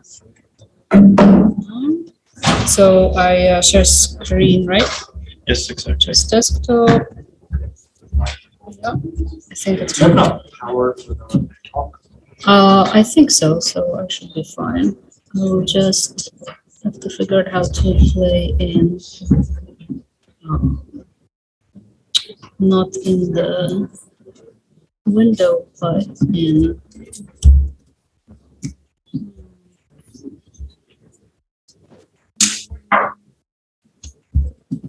How do we play this in full screen? Okay. Great. I think we're good. So this will appear on here, right? Okay, I was not prepared for this. You can. Oh, I can minimize it. Just... Perfect. Yes, thank you. Where is the mouse though? I don't see the mouse. Wow, so sad. Oh, maybe it's because I have this. Yeah, I think Right. just put it out of the way. That's it. And then I will tell you that. It's the hybrid, it's a bit more challenging. Great. Okay, I think we're good. All right. You can't stand in this region because that's for I the have to hybrid stand people. here. Yeah. All right, for the hybrid people. All right, I will stand here and I won't walk too far. So previously was wonderful talk, and Sharon started mentioning that one of the difficulties is how do we represent deformables? How do we do state estimation for deformables? And this in part is what I'm going to address there, and then I'm going to talk about the scalable simulations and the real sim in that context. Oh wow. Sorry for interrupting. Okay, so I have additional equipment here. Oh, all right. So I'll try not to shout. So yes, so we're going to first look at the challenges with representing deformable objects. Then I'm going to talk about our approach to this, which is a distributional representation for deformables. Then I'm going to talk about what is real to sim for deformables and can we do it with these new things that are called differentiable simulators and what are the challenges there. And because we have some challenges there, we can also step back and go and see a little bit what still is there to be done with non-differentiable black box simulators, but at scale. So this has been brought up many times during this workshop that we have potentially an infinite number of degrees of freedom as compared to what we have with rigid objects, that is very hard to obtain full supervision for deformables, and that some equipment exists for producing this, but it's very labor intensive, equipment is very expensive. So we need to be able to develop self-supervised and unsupervised methods that can handle this. Moreover, as we probably all know, the occlusions and the high deformability, they make the states of the deformables look very, very different depending on not only the perspective as you would have in the rigid object, but also kind of the time step and how the object deforms. And then usually when people face these difficulties, what they would say is, okay, well, how about we embed our high dimensional challenging state into low dimensions, and great, we can do model learning or policy learning, but in this low dimension. And what I'm going to be observing here is that the challenging dynamics, they remain in the low dimensional space as well. So tracking what is happening to the object, even if you were to embed it in the low dimensional space, would be challenging. So you can have low dimensional spaces which are hard to represent, but here's one example which is easy to represent just in the picture, which is you extract a bunch of key points. And if you use supervised or unsupervised key point methods, at a certain point in time, if you have a lot of deformation, you will have challenges and you will not be able to, let's say, track the key points across time, and there will be issues with noise as well. So we need to cope with ambiguous representations for deformables, even if we are able to extract a low dimensional state with them, and we need to be able to cope with noise. So our approach here is to use unsupervised methods that can help us reduce the dimensionality first, but then put distributional state representation onto the resulting low dimensional state, which is represented here by key points. So after we extract the key points from, let's say here an RGB image of a deformable moving, we interpret this as a sample from the probability distribution, and this probability distribution encodes the actual state of the object. Why would we want this? So one is this distributional view allows us to have permutation and variant representation. So we no longer have to really keep track of the correspondences of these key points. And for many of the applications, this would be favorable. So dropping this need to track the key points through time. And then we can also show that we would be more resilient to occlusions and noise with this paradigm. So now just to scope this term, real to sim, what does this mean? So suppose we have this example of just a robot flinging up a small piece of cloth in the air, and you can see that depending on the properties of the cloth, it would land on a table in a different way. So the real to sim problem is to infer the physical simulation parameters so that the simulated objects, they behave similar to the real objects. So of course we can change something about the friction and scale, but also here in this work we would look at changing bending stiffness and elastic stiffness, and ultimately you can change any parameters that you have available for you in your simulator. And I would notice here that with even a small change to some of these parameters, you drastically change the outcome of the shape of the end state of the object. So that's why it's a challenging problem. All right. So just to prepare us as to what sort of hardware examples we would have with this, something like rope winding, flinging cloth in the air, maybe not as dynamic as what we saw in the previous case, but still, the cloth deforms under gravity, so you can't really full control its motion. Then some household tasks, like, for example, wiping. And here again, you can have a cloth. Here is a pretty stiff cloth that doesn't deform, but you can have much more deformable cloth as well. And here's an example with a 3D deformable, which is kind of like a tire or a hoop object. And you can have various things like, for example, assembling a belt and pulley system is an inspiration for a task like this. So we have a simulator. In this case, this is just a 5-bullet simulator that is stylized to resemble our physical setup. So, similar colors and similar colors for background and for the object, as well as in reality. And we're going to be changing the bending stiffness, elastic stiffness, friction, and scale parameters. Again, the method is general. You can be changing any properties of the simulation. But here, I've shown that already with these parameters, you can see very drastic changes in how the deformable behaves. So we're going to take a look at how we could handle that. So overall, I'm going to be talking about the method that we named ASIM ArcHS, and I'll explain overall the overview of this and the distributional representation for deformables. That is a key part here. So at first, we sample from what I would call a prior on the simulation parameters. It could be some uninformed distribution over, like what are your initial physical properties of the simulator. Then we extract the key points. There are several methods in the literature that can do it. There are some supervised, some unsupervised, but here we're not particularly demanding to what this method should do. It should just sample the key points on the object, doesn't matter where. And then we pass this through an ArcHS net layer, and I will talk in detail what this means.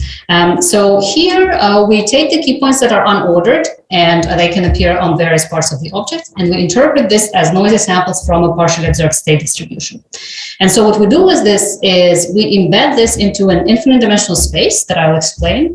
And this is in order to get, as I mentioned before, permutation invariance and robustness to noise, but also a convenient distance metric. So we will be able to kind of mathematically compare the different states, how close they are to each other, and various nice properties such as the continuity of this metric and this representation. So ultimately, we're going to be relying on what is called the kernel mean embedding. And this is something that would help us to map the, find the embedding map into this infinite dimensional space. And we can represent the probability distributions in this way without the loss of information. Effectively without the loss of information. And what I mean here, and here is some literature for people who are interested in the mathematical aspect of it, is that with this mapping we can recover the expectations of all the functions in a given space, in a given reproducing kernel Hilbert space, via a dot product. So if we have our mapping that we're looking for, and we have some function that we're interested in, via a dot product, we are going to be able to recover the expectation of this function. So this is ultimately, could be useful for various reasons. So what we have here is a previously existing nice mathematical structure that we can work with. And so what we're going to do with this is, okay, now we, from math, from theory to practice, we're going to apply this to, okay, what happens if we actually have key points? These are a finite number of samples of our probability distribution that we don't observe of the deformable object. So first of all, we're going to convert this, abstract embedding into an empirical embedding with IAD samples. And so this just means that we're going to be treating our key points as just samples. And then with that, we could use various kernel methods in order to do the embedding. But if you're familiar with kernel methods, you would right away bring up the problem that they tend to be computationally demanding.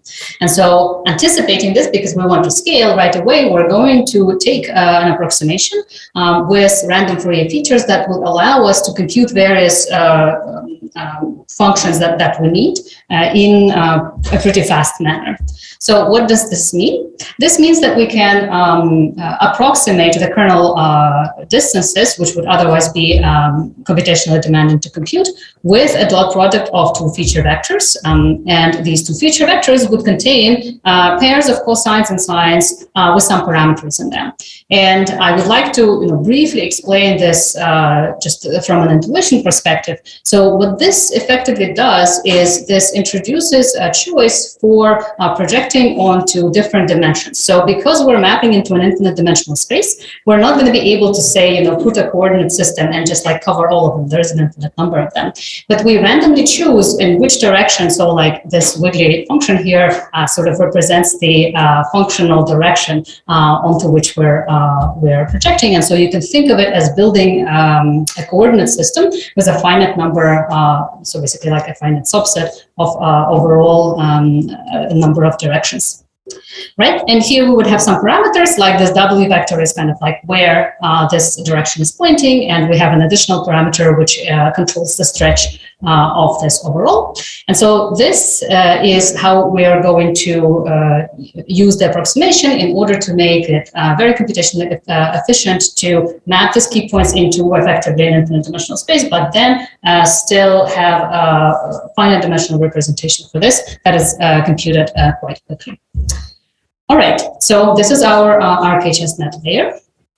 And the interesting part of it, because in this day and age we do everything with deep neural networks, is that the reason why we call it a layer is because we can insert into any neural network whatever you like, and we can propagate through this layer the gradients.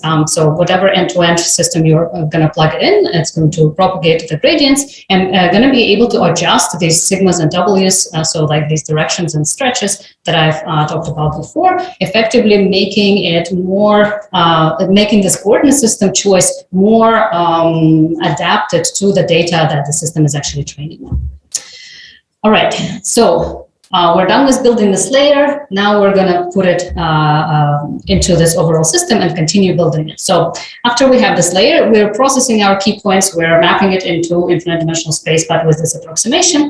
And then the output of this basically presents for us like this new transformed state of the deformable. And you can add to it the overall state of the other system. Like, for example, if you're tracking your robot, where your robot is.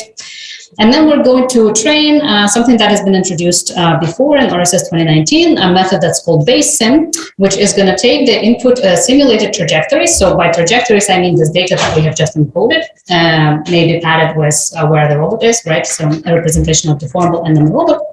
And what it's going to learn is going to learn the mapping from the input simulated trajectories to the output of the Gaussian mixture of simulation parameters that have generated these trajectories. Because we're just doing this in simulation, right? That both this input and output is available to us.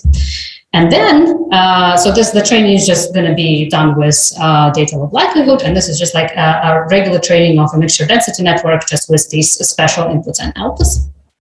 And then after this, we're going to infer the posterior for our simulation parameters by passing through this network the data for the real trajectory of what happens when the real robot manipulates this deformable. And then what would happen is we would, over time, so let's say we have one trajectory, but we could have multiple trajectories, we would be able to get from this mixture density network the mixture distribution of what our simulation parameters should look like, but the distribution of them, not a single point estimate for the parameters. And that is supposed for us to produce all the multitude of simulated trajectories that most resemble the motion of what happens in this real demonstrated trajectory. So that's our overall system. And what I would like to show now is, okay, what is this useful for? So here is an example of the key points extracted with an unsupervised key point method. And these plots show the distance to the ground truth state. So here the ground truth we're comparing the state of the deformable by kind of like the region of the space that it occupies. And here, this ground truth, we're calling it ground truth because this is not available to any of the methods. We're not training with it. We're just like post factum looking at where the deformable object is and creating the mask curve and comparing the masks. All right, so this is our evaluation metric. And on the plot here, we're comparing BASIM, so this approach of inferring the posterior for the distribution of the simulation parameters, with the original inputs. So these are just the raw key points, compared and various other features that could be extracted from that. And comparing it to this base sim RKHS and base SUM RKHS, two variants which are using our representation of this embedding into an infinite dimensional space with approximation. And you can see here a pretty large difference, so we can get to the ground truth much quicker, and we're able to do this not only for this unsupervised method, but also for the supervised extraction method. So here are the key points that are obtained with supervised approach, also a little bit noisy in this case. And likewise, we can get a fairly good improvement in performance here compared to base sim with other representations. Also compared to methods which I call bulk methods, which instead of iteratively estimating the posterior, they're just getting a bunch of data, training some simple model, for example, like an MLP, or training a Gaussian, fitting a Gaussian process with a Gaussian regression, Gaussian process regression, and then outputting, the estimate for the posterior for the simulation parameters. So we can do this with a few objects in the scenarios that I shown before for this fling task, where we're tracking the state of the cloth with the key points. But again, these key points don't have to be systematically placed on any part of the deformable object. Then these are examples with the wiping task. And likewise here, this blue and black line, you can see that we're getting some performance improvement here as well. Then this is this task with the hoop. And here I want to highlight that you can see that the key point method has in part failed to track the motion of the deformable, and there's like some pretty visible noise here in the case of the unsupervised method, and we're still able to benefit from it compared to not using our representation. All right, so with this, we have a method that can do inference for the real-to-sim problem for inferring the physical parameters for deformables. And we can do it from either a single real trajectory, or we can also adapt to the changing dynamics if we, for example, use this method iteratively and we feed new data with a slightly changing situation. And this is all ready to use as adaptive domain randomization for now sim to real task if we wanted to close loop and go real to sim and then sim to real. All right. And so transitioning to, okay, what else can we do for the real to sim? Is this the only thing? These days on our minds is the fact that, okay, these black box simulators where we don't have any gradients going through the simulator itself, okay, they're interesting, but they need some data generation part for us to be able to do something with them. So what can we do? We can use differentiable simulation to kind of speed up this process. And this is something that is going to be presented at this workshop as well. And people are very excited about this direction right now. But we want to point out that while this gives us some computationally efficiency and sometimes does give us a better precision, it also has some problems. So for example, these are some of the differentiable simulation landscapes that you can get if you kind of naively code up the simple task here. So you need an expert knowledge in order to create differentiable simulators that actually have nice smooth gradients and landscapes. And so these differentiable simulation frameworks, they require a knowledge of frequently like a custom programming language or a framework, coding up custom physics equations, some non-trivial C++ Python integration and compiling, and also custom rendering tools. So this is kind of like very much work in progress in the community. So we want to also be able to actually have simulators that are scalable and that are easy to use for us, roboticists, but also that we can bring in other people, like for example, from computer vision, from machine learning, maybe from computer graphics and topology, and be able to kind of work with them all together using the benchmarking or simulation tools that are relevant to our tasks. And so this is one of the things that we've done earlier last year with a group at KTH, where we have a set of environments, which are open source.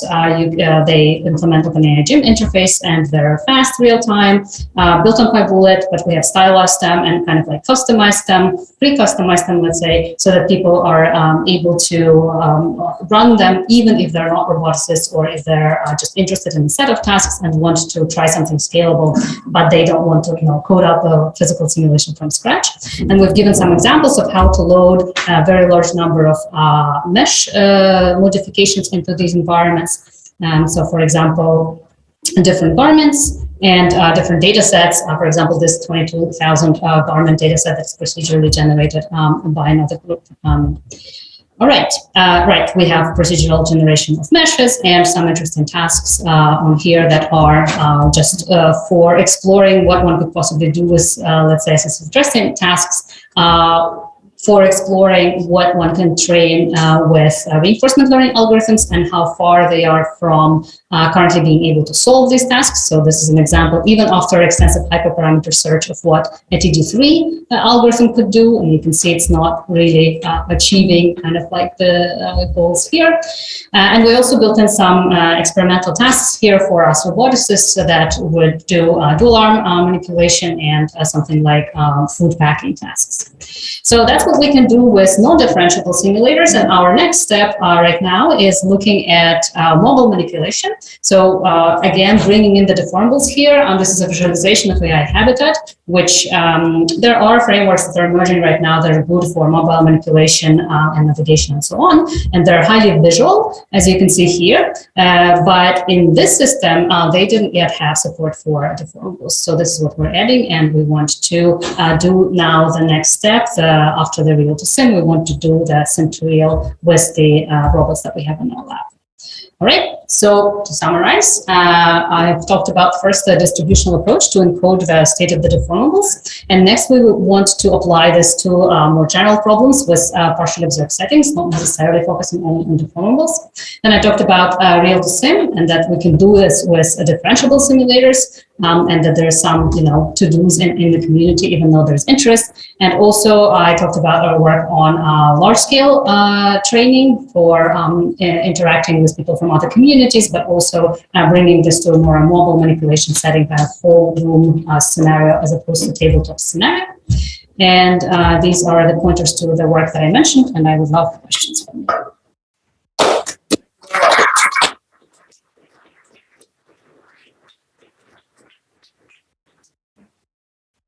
Yeah, so if you have any question, maybe you can line up by the microphone, and you might have to again repeat on. Oh, okay. I will say something. Yeah. Question. Yeah. So this is cool. One thing I thought about the end, really, like when you're talking about mobile manipulation as the next step, would you want to have a fully differentiable simulator, like beyond? So one thing I guess I'm trying to understand is you have to have a differentiable simulator for like this contact modeling, right? For deformable manipulation. So how do you integrate that into like an existing simulator? And wouldn't you want like maybe multiple different types of modeling for differentiable? Right. So the question was, how would you integrate multiple different types of simulators together, and maybe one of them can be deformable and one of them can be even not deformable. Not deformable, differentiable, and one can be non-differentiable. Usually the community that is interested in differentiable simulators, right, they see a lot of promise in it. So ultimately, I mean, you could in principle build, there are even right now, like the beginnings of the differentiable rendering, right, where you can, and actually, in part, that's what we're doing with point clouds, but people can do it with RGB as well. The problem is, of course, then scale. Can you really scale this? Can you really propagate enough gradients through this whole thing? And I'm not sure about that. I'm a proponent of either a combination or also not leaving behind the black box simulators because they are fast. And gradients, they can be expensive, so it's not like they come for free. So I would say that for the cases where we really need precision, and for deformables, sometimes it is the case, right? Like you miss by only a little bit and, the band snaps and you don't really put it on your pulse. For that, we might want a very precise model, and maybe we think very hard about that model. But for the whole room scenario, maybe you do want to keep your non-differentiable simulator that you're able to scale and stylize and everything. So in terms of on the interface, some piece that can use gradients and the other components don't use gradients, that's fine. But I think as a community, it would be nice to kind of not have the differentiable versus not argument, but more like bringing them together. I think that would be beneficial. Thanks. Thanks for the great talk. I was wondering, when I look at graphics literature, there are some fantastic methods about like doing very disciplined measures, fantastic visualizations, and then some motion models with blending and stuff. And then we have had some speakers today doing similar things with point clouds. And so both of their goals were to have the end result be similar. And your goal is to have the end those are way similar. So do you think you will have a distinct advantage in sample efficiency, or you also easier to train, harder to train, something like that? Yes, thank you very much for this question. People don't normally notice. We tried using, for example, differentiable renderer. You would have to invest a lot of time in training that. So with, let's say, half a minute of work, I can import a texture of the object that I'm dealing with, right? And then spend a lot of time figuring out what the dynamics of this is. So in a sense, what we're saying is that in many cases, it is possible, like if maybe you don't have a whole room scenario, maybe you even have a tabletop scenario, it is frequently possible to bring the photorealistic part, even if you have to kind of load something by hand. You might not need to learn it from scratch. But after you have this, as a roboticist, you still have very little, because if your dynamics is different, right, you still cannot manipulate the subject. So that's why we focus on the physical parameters. And we say that it would be great. That's why we're like all up for collaborating with people in computer graphics, computer vision, all that, right? It would be great if there is some other component that would relieve us from the need to like load this, textures and so on. But as roboticists, we feel like, okay, but then we would still need to supply what is the right dynamics for this. And that's what we're focusing on. So one more question, sorry. Can you please give some equation about what was the exact role of the RKHS and the dot product and then expectation stuff? What was the exact equation with the physical board for that? Okay. So let's try to see if I can answer this quickly. Oh, yes. So I think the question was, so this embedding into RKHS, what is the physical intuition for it? All right. And I would say here that this is a very, very general mathematical method, right? So there is no direct mapping that I know of for like something that is related to physics, right? But our intuition here is in terms of the properties of what this gives. So if I go back and I say, oh, where was this? And I say, what do we want out of this? Why do we even bring this up? And there are these four things: permutation invariance, robustness to noise, convenient distance metric, and continuity, that this framework gives us automatically. And that's what we want. So it's not like we're saying that, oh, this is good for modeling some deformation model or some context or something like this, right? We're saying that it is a very general method that would take the representation that is noisy. So for example, we decided to extract key points. Oh, we could use something else, right? But that thing is, in its positional way, it's not robust to noise. If you permute the key points, then you kind of lose the interpretation of what this means. And what we're doing here is that we're bringing in this additional mathematical piece to say, okay, now with this piece, we don't need to worry about, what happens if we permute or what happens if there is noise. So that's the motivation part. What is the convenient distance metric for? What is the convenient distance metric for your case when you are targeting that the sim and the real should behave similarly? So what is that distance metric look like? That's not necessarily for sim and the real. That's even just for the states themselves, right? So if the rope deforms, right? If I see the rope as sort of like its surface as a probability distribution, right? Something that is far away in the sense has a very different shape. I should have like a natural distance metric that would let me tell that would let me say how different these two states are. And so that's what we get here, at least with the mathematical properties of it. But yeah, I don't think that you can have like a direct mapping to like 3D coordinates or something that is just more physical. Thanks so much. Thank you very much. Thanks.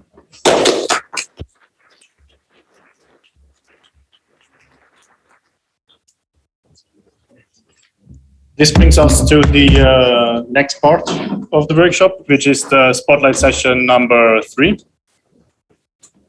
Yeah, so whenever you're spotlight talking up, please come over here. You're in person. Yeah, so we're going to do it as the other two. Martina's going to play the video, and then we're going to have around 1 minute for questions. Yeah. Yeah, you can watch it here.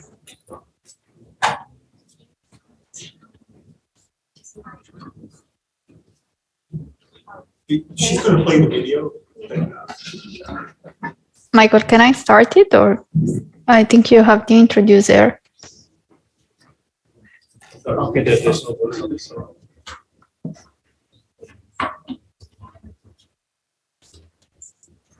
Okay, Martina, can you mute this video? She's gonna speak over it. Sure. Okay, I'm playing it. Is that okay? Yeah, just to you. Can I just? Yeah, if you want. Wait, do you want to speak over the? Yeah. Oh, okay. I just hold it for now. Like the video is going to be.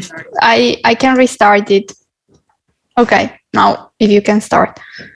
Okay. You can, if you don't want to. Can I start the Yeah. video from the beginning? Yeah, Martina, please restart, and then you go. Yeah, go for it. Okay. We present our work. Verdo, a visual, tactile, implicit representation of deformable objects. And think about yourself cleaning rooms and cooking. Tool use are common in our day-to-day lives, and many of them deforms. So the research goal of our project is to derive a deformable object modeling that has visual tactile representation that predicts geometry in contact, and it's also compatible with common robotic sensors. At a high level, Verdo decomposes deformed shape representation into a deformation field and a nominal shape representation. Here, the nominal shape is a geometry of an object takes in the absence of external forces. This is the architecture of our model. In the left panel, we visualize the inputs of our network, which are reaction force, point cloud, and contact locations. In the right panel, you can see a shape reconstructions using our implicit representations.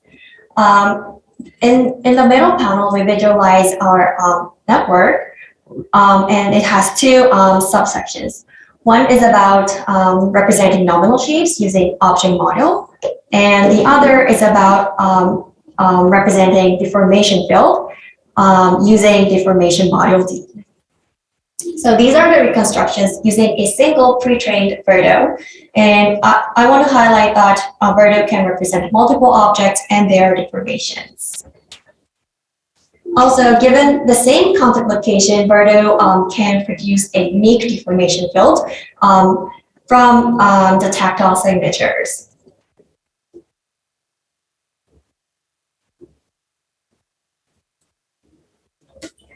And also, Verdo can be generalized to unseen contact formations that are within the distribution of training data set. This is an important functionality in robotics, given a wide variety of interactions.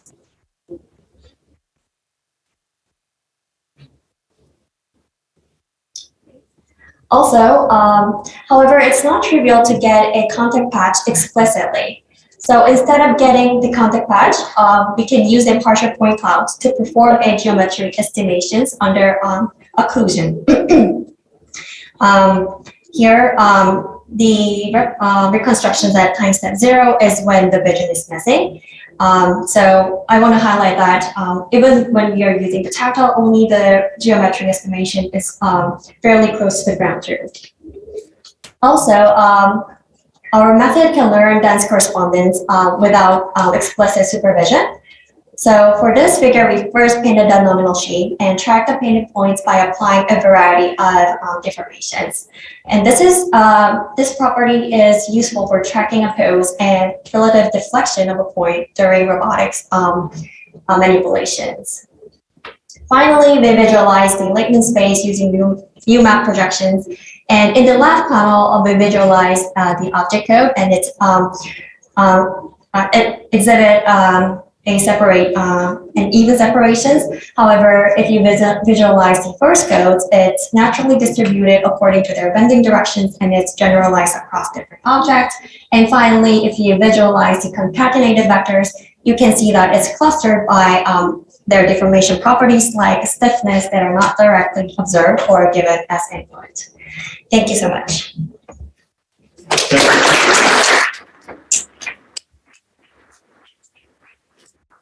Any questions? Then I have actually a question about the applicability of this method. You seem to focus on these like spatular elastic type objects. Now we have heard a lot about linear deformable objects, ropes or clothing. Is that extendable or? Yeah, that's a great question. So, for example, if you are manipulating chains or ropes, we found that it can be elastic under gravity. So in this case, we can apply our method to the rope manipulations. Thank you very much.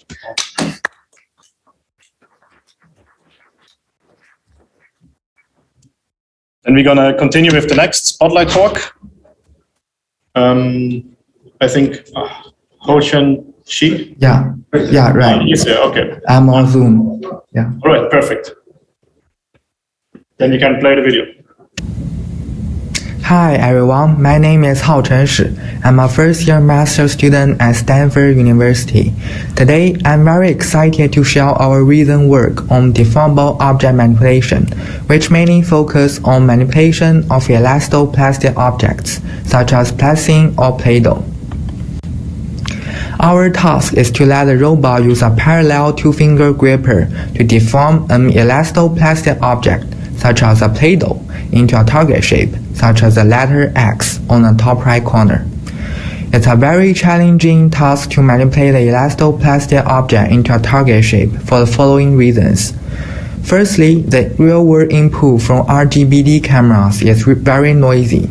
Secondly, Play-Doh has high degrees of freedom and therefore very complex dynamics. Thirdly, the action space of this manipulation task is very large. Therefore, we propose Robocraft to tackle these challenges. The result of shaping X by Robocraft is shown at the bottom right corner.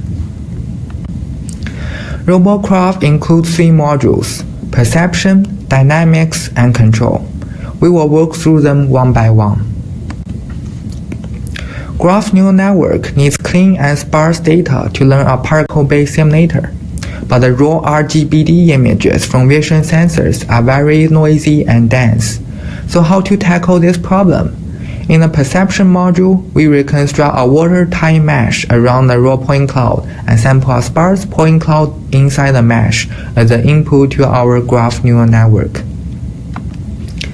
After preprocessing the data in the perception module, we use the graph neural network to learn the dynamics and predict how the particles will move when applying an action. We demonstrate in our work that 10 minutes of real-world interaction data is sufficient for the graph neural network to learn the complicated dynamics very well. The last module is model predictive control, with the trained graph neural network as a dynamics model.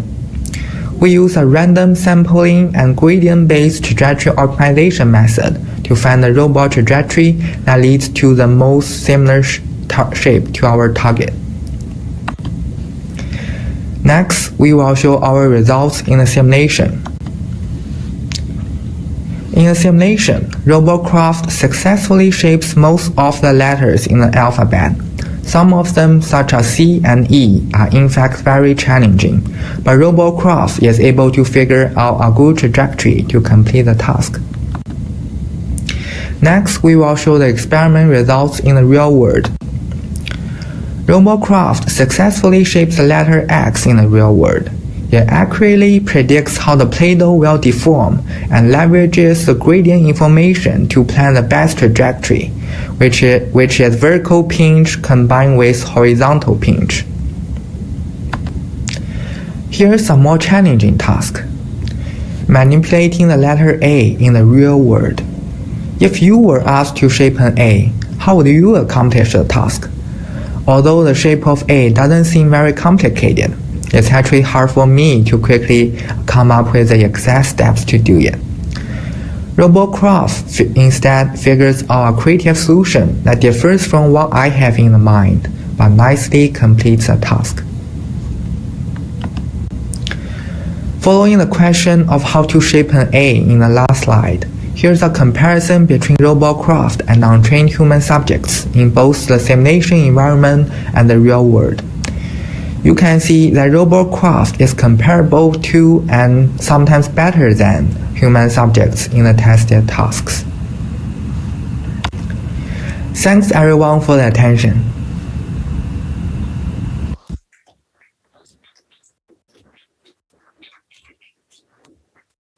Thank you. Are there any questions? Yeah, please, just come here. It's easier with this microphone, so you can hear you. Hey, great talk. I was wondering if you thought about deforming the object on a horizontal plane, like along the plane on which the thing is sitting.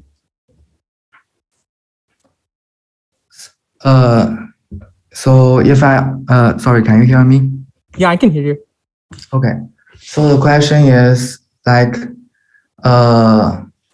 manipulating the Play-Doh into a target shape in a long horizon. Is that the question? Like if I can see my hands, I guess you're doing this. What about doing this?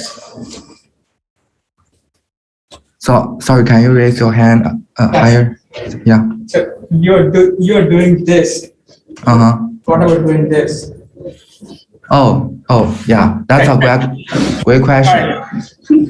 So, okay, yeah, thanks for the question. It's a very great question. So, in this work, we are mainly focused on like grippings with the grippers vertical to the plane. So it's 2D grips, and in the complete version of the paper, we also explore 3D grips, like allowing the gripper to rotate on the plane. So it has some angles to the. It's not vertical to the plane. It also has some angles, and our RoboCraft is also able to deal with those situations. Those are for sure more complicated and more challenging tasks. So yeah, we mainly focus on grips like this, vertical to the plane. One more question. Yeah, so how accurate is your graph neural network in just predicting the dynamics? Like, did you do any experiments to see whether it predicts the deformation as the amount of deformation that actually happens in the real world? Okay, so the question is about the amount of the question is about how the graph neural networks work in the predicting those deformations. Yeah.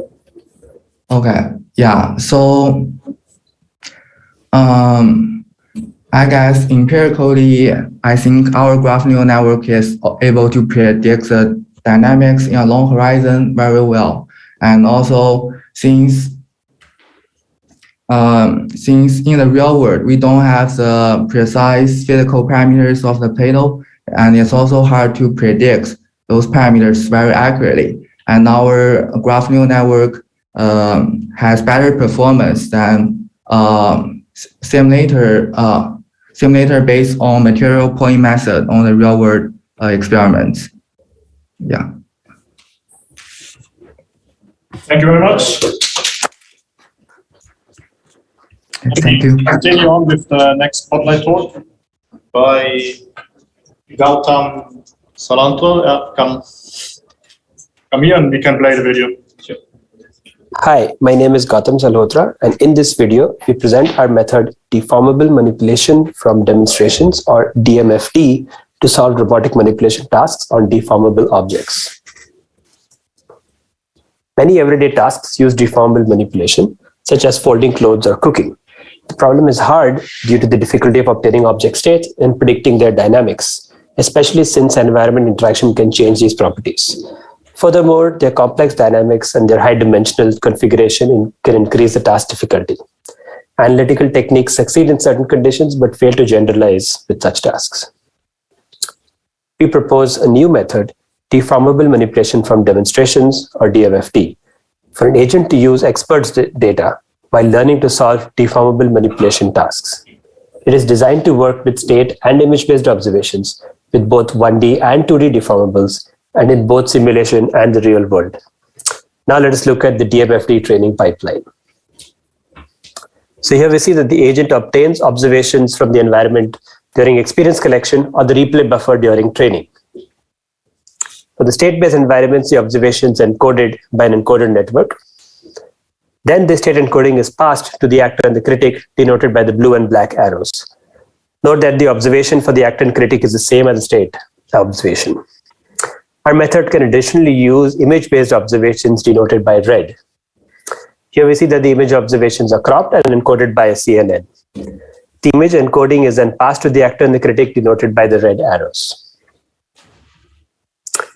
However, for image-based environments, the critic is privileged because it also receives a state encoding while the actor does not. This state encoding can be seen here in the solid black arrow.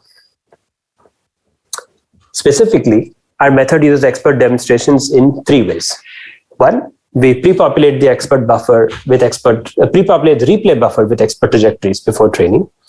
We leverage an advantage-weighted formulation for the loss function, encouraging the agent to match with the expert actions in the replay buffer. But note that we add an exploration term that we balance with this loss. And finally, we employ a reference state initialization probabilistically, where we reset the agent to a state along an expert trajectory. Then we compare the state trajectories of the expert and of the agent to create some sort of imitation reward. Our method has 4 main contributions. First, to encourage wide exploration, we added exploration term to the advantage-weighted loss. To deploy our method in the real-world settings, we actually extend this framework to the image domain using CNNs and data augmentation. Second, we introduce probabilistic reference state initialization that I just mentioned before. We do this during experience collection, where instead of always resetting the agents to states seen by the expert, as is done in RSI, we invoke this concept probabilistically to promote exploration and learning in states that are difficult to reach. Third, we create 2 new simulation environments for cloth folding with 1 robot arm. We deploy DMFD on a real robot and observe that we have a minimal sim to real gap, indicating that it can actually work in real world settings as well. And finally, DMFD outperforms LFT and non-LFT baselines on both the state and the image-based environments, and for both 1D and 2D deformables. Next, we discuss the results of the image-based environments. So for the straightened rope task, we see that DMFD beats the best baseline with image-based observations. In this rollout, our method solves the task with a clean motion, whereas the best baseline still contains a loop. In the cloth fold image task, an agent must fold a flattened cloth along an edge. We see our method beating the best baseline by folding the cloth with almost complete coverage over the 2 halves. Our new environments that we create are the cloth fold diagonal task that requires the agent to fold a square cloth along a diagonal with only 1 end effector. In the pinned corner version, we successfully fold the cloth almost completely over itself, whereas the best baseline kind of struggles with the task. In the unpinned corner version, we have similar success, and we can see that while the best baseline is able to actually finish the motion, is actually able to fold the cloth, it's not actually able to finish the motion. Here we present a real-world example or a real-world experiment on the cloth fold diagonal task with the unpinned version. But this is a variation with large rotation of the cloth. Our method is also robust to variation in the real world. So we can see these in these rollouts over here. And over the course of all the rollouts we recorded, we have a sim to real gap of approximately 6% or so. In conclusion, our method works on the state and image observations and is able to outperform LFT and non-LFT baselines. It is primarily because of the ways in which we use the expert data and balance it with exploration. Additionally, we introduce 2 challenging cloth fold environments and deploy our system on a real robot. Thank you.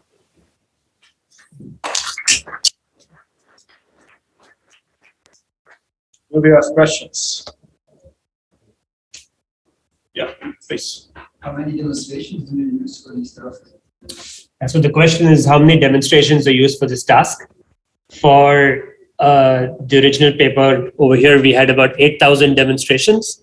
we managed to find ways to reduce it down by almost 2 orders of magnitude. So we're down to about 100 demonstrations. And we're trying to see for follow-up works how to reduce that further. Yeah, I have a follow-up. So I'm wondering about if you've analyzed like the distribution of demonstration data, like if you've analyzed how many demonstrations are hitting that corner or the edges but not corner. Like, have you done that analysis? The way we created demonstrations was we actually reset to a bunch of variations, and then we have a sort of algorithmic expert that would solve the task. That being said, we did not check how many of those expert demonstrations were for individual corners and how many were not. But this would be a great thing to verify, is to see the distribution of where the experts choose to pick interest. Yeah, one more question. You also use some reinforcement in the baselines. How did the reward look like for these experiments? Yeah, actually, there are a lot of plots on that. It's in the poster, so it's going to happen in 10 minutes. You'll see the poster. In a lot of the baselines, we saw anything that did not use demonstrations was understandably performing not as well as some methods that were using demonstrations. In fact, in many of the rollouts I showed over here, the best baseline was always mostly something that used some sort of demonstration. And so the exact graphs I can show it to you in the poster, and it's also in the PDF that's in the paper. Did you use a dense reward or only a sparse reward? Oh, I see. It's dense reward. It's a dense reward for every step. Dense rewards, you found that none of them were able to complete the task. They were able to complete the task, but many a times there's a performance metric to what degree you complete the task. So for example, to what degree you're able to fold the cloth, let's say along a diagonal or along an edge. And in that sense, they were not able to perform as well as our method or some of the other baselines as well in the same, for the exact same task. So they do sort of complete the task, but it's the completion is not binary. There is a performance metric. Yeah. Thank you very much. Thank you. Brings us to our next spotlight talk. Alex from CMU. I see, perfect. Daniel, you can play the video, Martina. Hello, my name is Alex Lagrassa, and the title of my talk is Planning with Model Preconditions for Water Manipulation. Although deformable objects are difficult to model, model-based planning is still a useful tool for many tasks involving deformable objects. For example, pouring, shaping dough, rope manipulation, and cloth smoothing. In this example, the robot is watering the houseplant and it can't spill water on the floor. For a movement in free space using a controller that's slow enough to avoid sloshing, a simple rigid body model is accurate enough to model the effects. However, if the robot is pouring the water over the leaves, a more complex model such as a simulator is necessary to model the interactions between the water and the leaves. The task can be completed without modeling those interactions by using a special purpose model such as a simple learned model or analytical model for pouring near the base. Our problem statement is then to learn model preconditions for various different models and also use that information to plan and use models where they are accurate. To do this, we use model preconditions, which are regions of state action space where a model is predicted to be accurate. For example, transition A is not accurately modeled by any of these models. B can be accurately modeled with a simulator, and C can be modeled using a simulator or a learned model. In this work, we learn a model using data, then learn the corresponding model precondition, and then finally, plan using those model preconditions to only use transitions that are predicted to be accurate. The tool we use is a model deviation estimator, or MDE. An MDE predicts the deviation, which is defined as the distance between the predicted next state of a model and the actual next state. The model precondition is then defined as state action pairs where the probability that the deviation is greater than a maximum deviation, Dmax, is less than some small probability delta.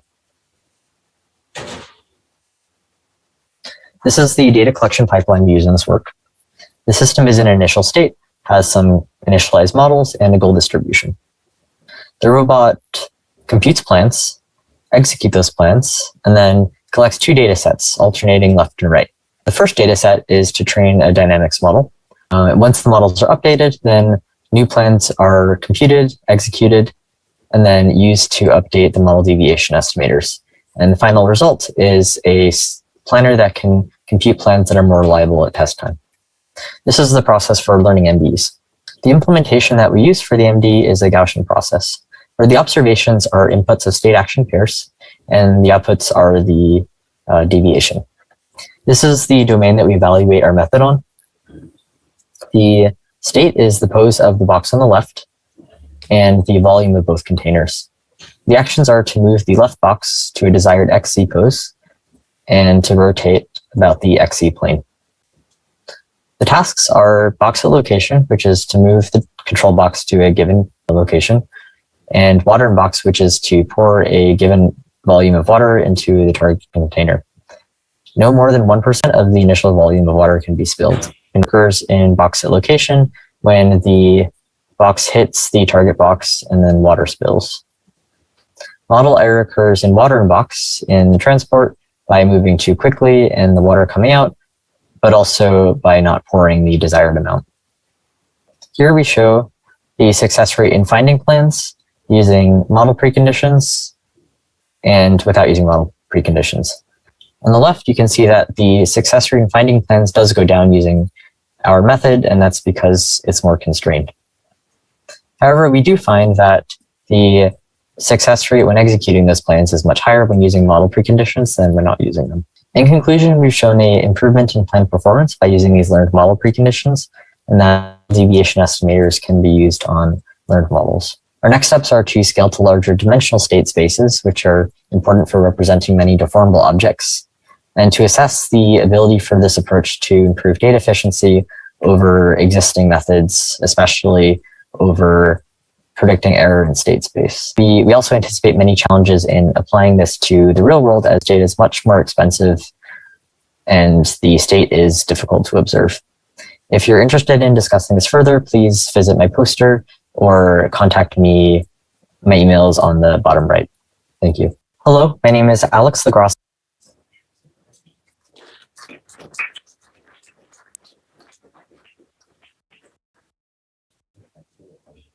Yeah, do we have questions?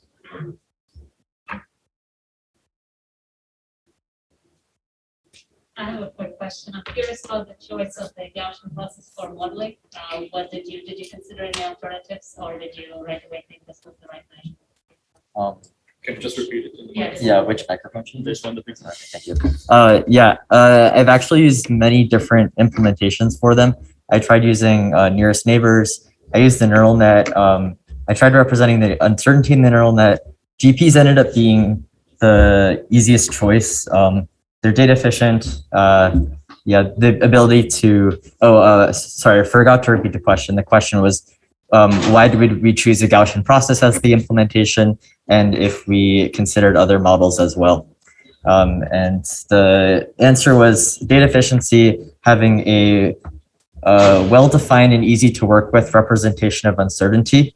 And that made it easier to select both what mean we want and balance on the probability of the error being below a certain threshold.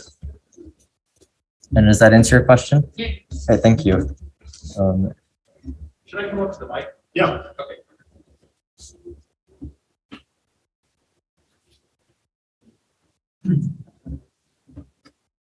Yeah, so the question is, it seems that because there's such a huge variety of geometries and leaves and houseplants, it would be almost impossible, even in like the ideal setting, to water 100% of them without spilling any water. What do you think the upper bound percentage would be in the ideal case that like you could hit for this kind of problem? Because I've not even thought about this problem before, so it's kind of an interesting space of things to think about with leaf geometries and such. Do I need to repeat this one? Yeah, just with the limits. Is it repeated on the mic? Okay. The question was if what sort of success rate would be acceptable for a watering task, and how to address the difficulty of modeling the wide variety of leaves. Is that an accurate representation?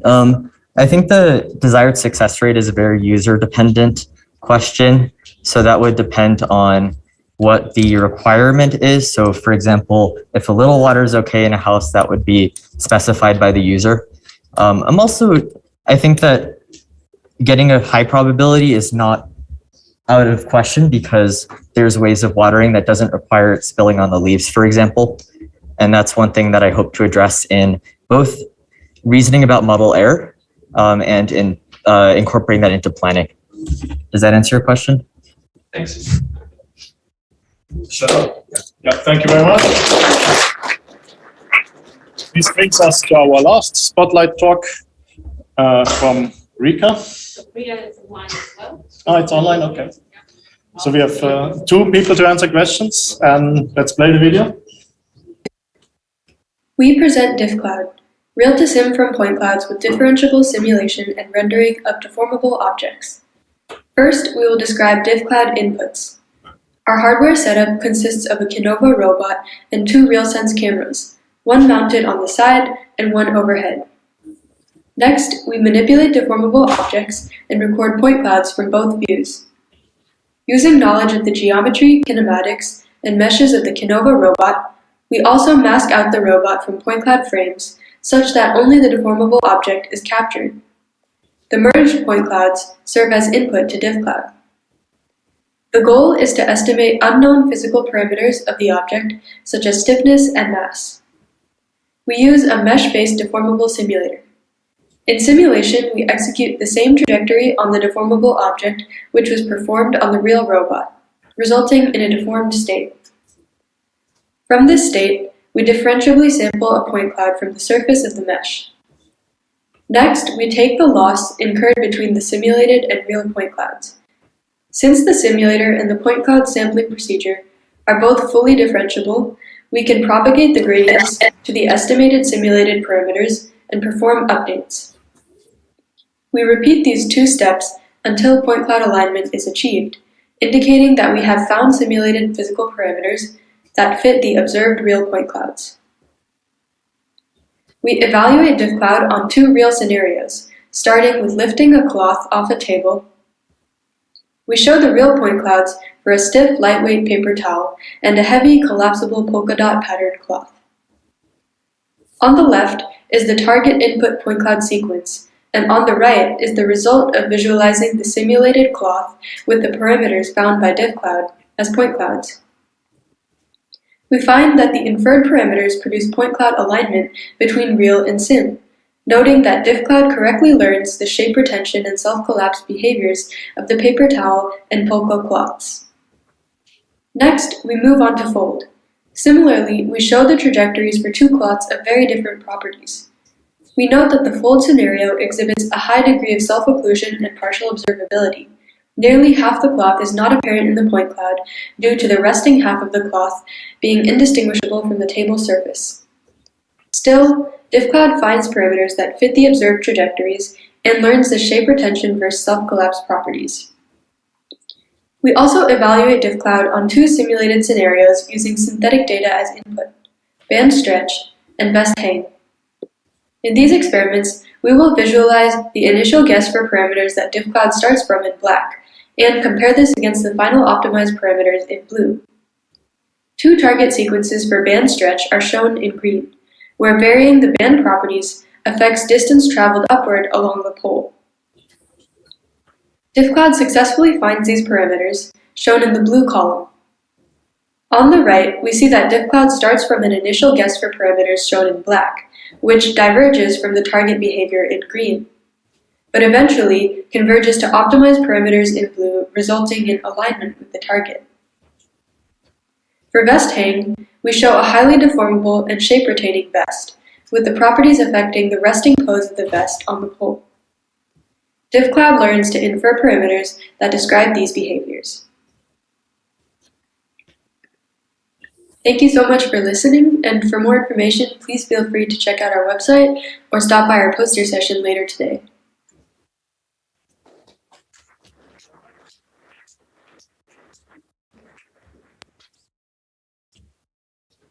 Any question?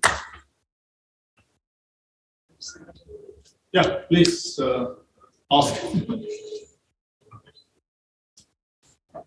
Yeah, so the question is, do you need to learn the parameters of the simulation for each object separately, or can you learn a generalized model that can represent maybe like multiple shapes of deformable objects?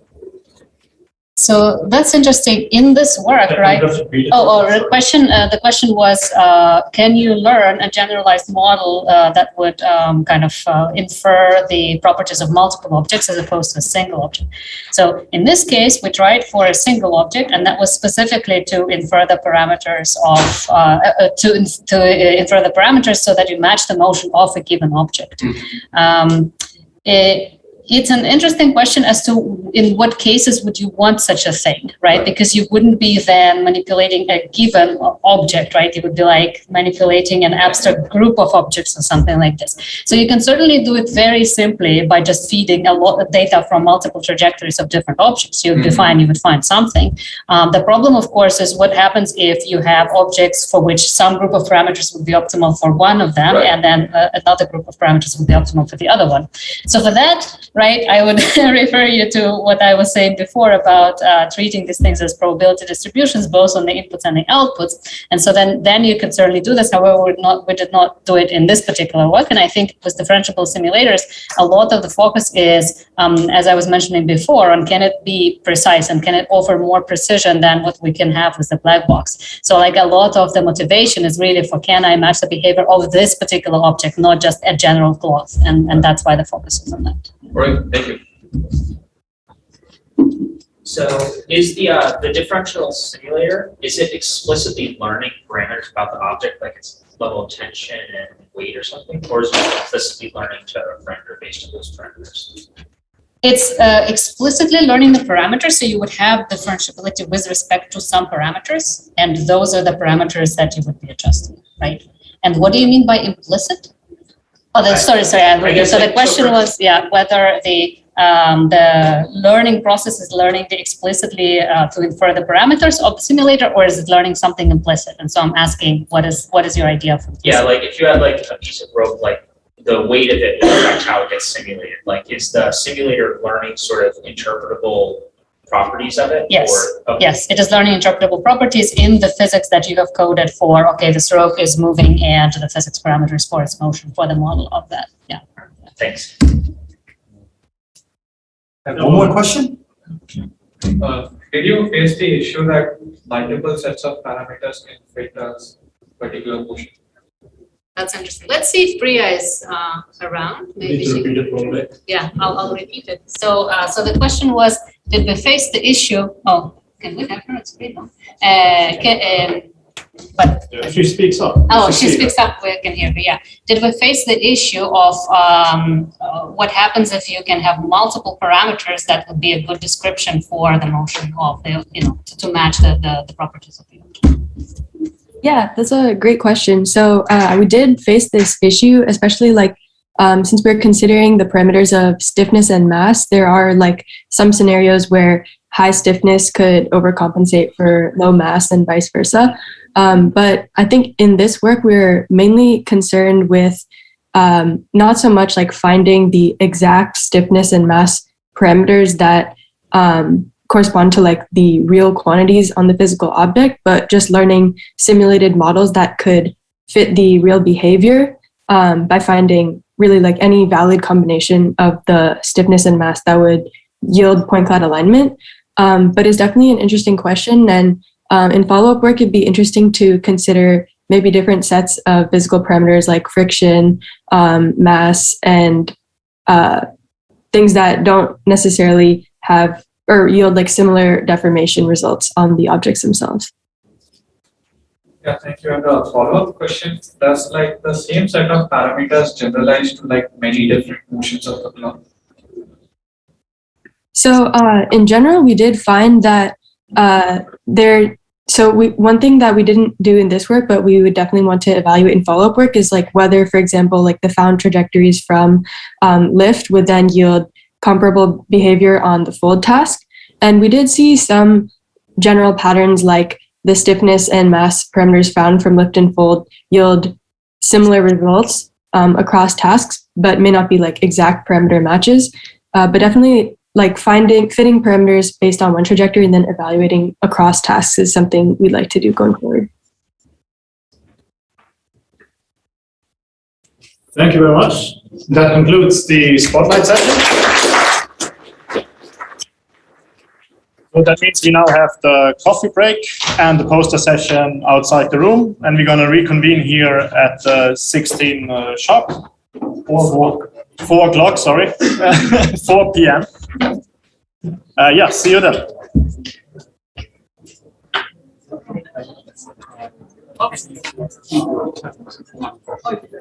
Yes.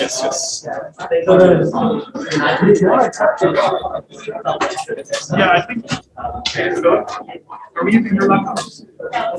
Yeah, I can just keep up here. So we can play the slides material for the stream. Okay. I didn't get anything.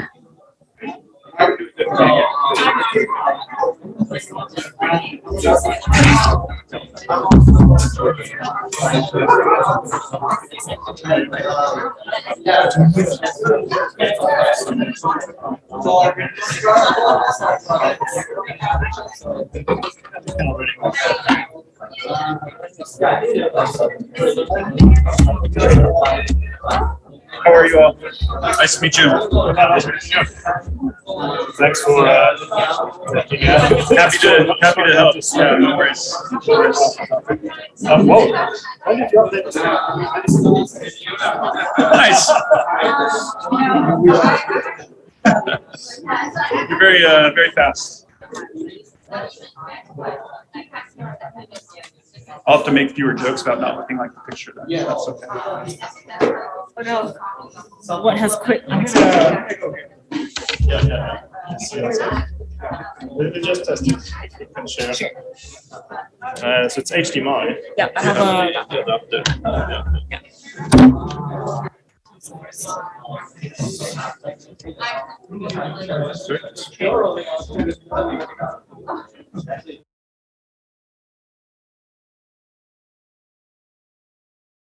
You can keep playing the videos, Martina.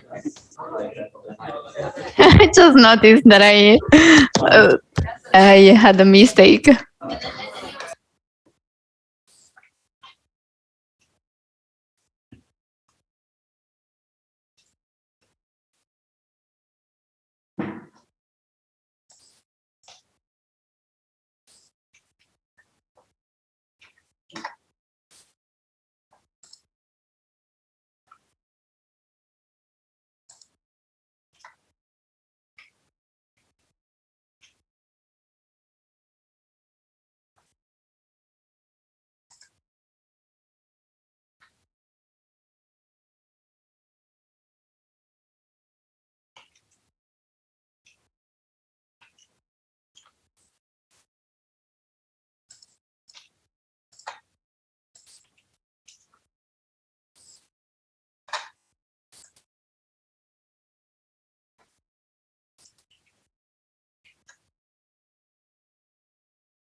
So if you click share screen, I need to mute.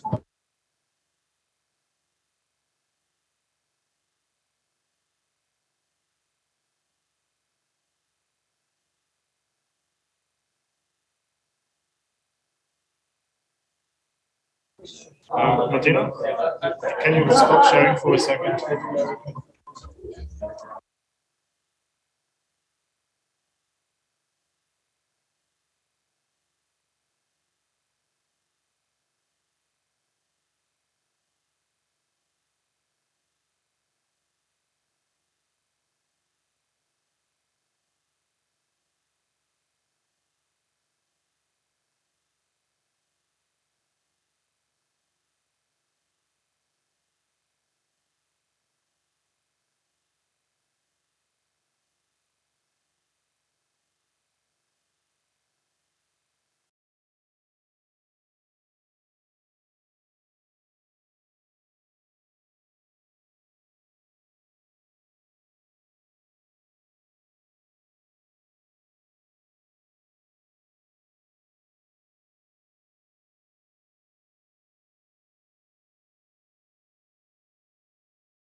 Got it. Share screen.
You know that space here.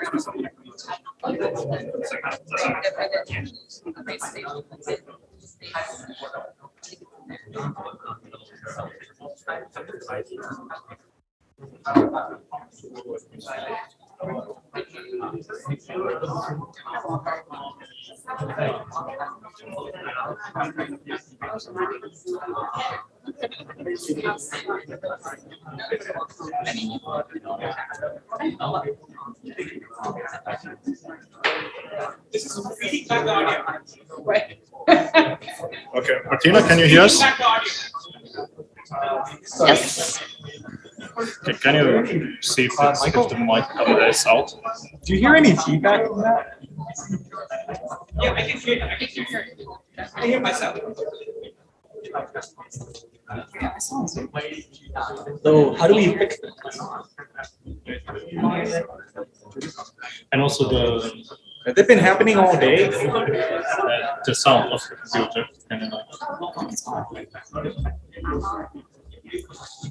Sure. Michael, I think there's some. He's saying that there's some issue with feedback from the projector. I don't know if it's like something. Yeah, let me check. Maybe it's a setting. We're muted here. Yeah.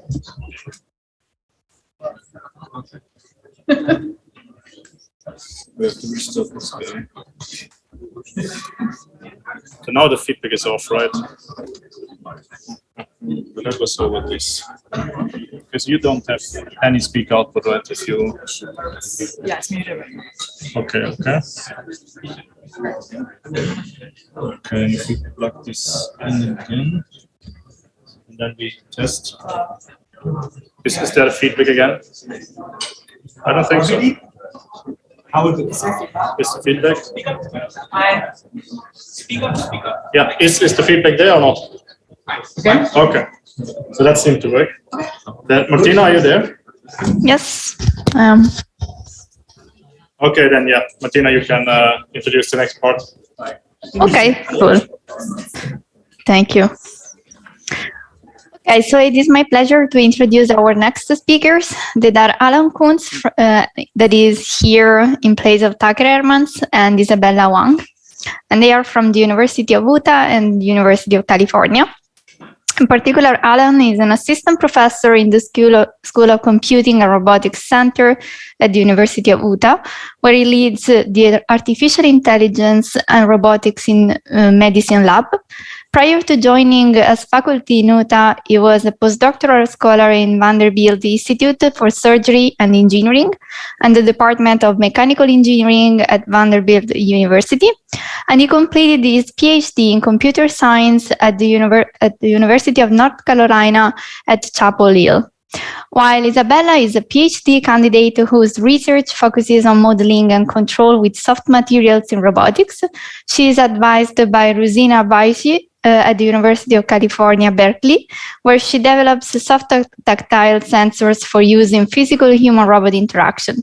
She is also a collaborator with the NVIDIA Seattle Robotics Lab, working on simulating and predicting the physics of grass planning for deformable objects. And prior to graduate studies, Isabella completed her undergraduate degree at the University of Toronto in 2017. So thanks again for being here, and the floor is yours. Thanks, Martina. Good afternoon, everyone. I'm really happy to be here along with Alan to present our work today. And before I begin, I just want to acknowledge all our collaborators without whom this would not be possible. Okay, so in this talk, we want to cover the following topics in deformable grasping and manipulation. First, we want to talk about why we even need to use simulation when studying interactions with deformables. Then I'll show our work in DefGrasp Sim, which is a tool for simulating deformable grasps. Along with that, some comparison of simulated to real-world results.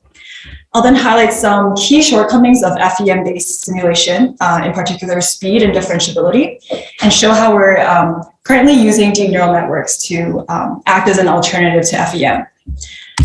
Then we'll talk about work in deformable shape matching using DeformerNet. And so you can see these topics will be split into two groups. I'll be discussing the application of grasping, and then Alan will be covering DeformerNet for manipulation. Okay, so when we think of grasping 3D deformable objects, we as humans can have very different strategies based on the object and the task itself. For some examples, let's say we're picking up delicate fruits from a bush. In this case, we want to avoid grasping it such that it imparts too much deformation because this would bruise the fruit permanently and it wouldn't sell. And when we're grasping deformable containers, it's possible that you might crush its contents. For example, I would avoid grasping along the face of this Cheez-It box. But if the box were rigid and doesn't deform to my grasp, I could just grasp it any way I want. Another example is robotic surgery that includes manipulating soft tissues. We want to grasp the tissue in a way that will allow us to maneuver it in the way we want, for example, to stretch it or to perform processes like suturing. And lastly, sometimes the grasp just doesn't even matter. In fact, it's way easier to pick up the soft teddy bear than to pick up a rigid version of it, because a soft bear can deform to the gripper and actually improve contact. So it became clear to us when thinking about this topic that choosing best grasps for 3D deformable objects is object dependent and task dependent. And since these grasp goals are so diverse, we wanted a way to sort of evaluate grasp on a whole range of objects and therefore launch a full-scale simulation study. So this full-scale study is, we believe, best performed in simulation for many reasons. As we've heard a lot today, deformable objects have infinite degrees of freedom and are described by continuous field quantities such as deformation and stress fields. These quantities, more importantly, are basically impossible to measure in the real world and in real time. But this can be done in simulation. So simulation leads to safe experiments that are repeatable, resettable, and easily accessible, especially during a pandemic. So we present DefGrasp Sim, which enables automatic and systematic evaluation of grasp outcomes for grasps on general 3D deformable objects. Our contribution here is twofold. First, we release a new data set of 3D deformable objects, which is one of the largest in existence at 34 objects. Of course, this is tiny compared to the millions of rigid object models that are out there, but it's a good start, and we hope the community will also add to it. Secondly, we then use the NVIDIA Isaac GEM simulator that simulates deformable interactions using 3D FEM, the finite element method. And using this background, we create a code base that allows users to run grasp experiments on any object of their choice. Let's look at that in a bit of detail next. And this is what using DefGrasp Sim looks like in practice. First, you can choose any object, either some from our existing data set or a custom model of your own. Then you can choose to run any of these grasp experiments on that object and record the outcome of that grasp. For example, some of these outcomes include the final stress field of that object after grasping, or the final deformation field. For example, maybe the total deformation that the shape undergoes during reorientation under gravity, or simply whether it was picked up or not. And so these different metrics can be chosen based on the object and whatever task you're interested in.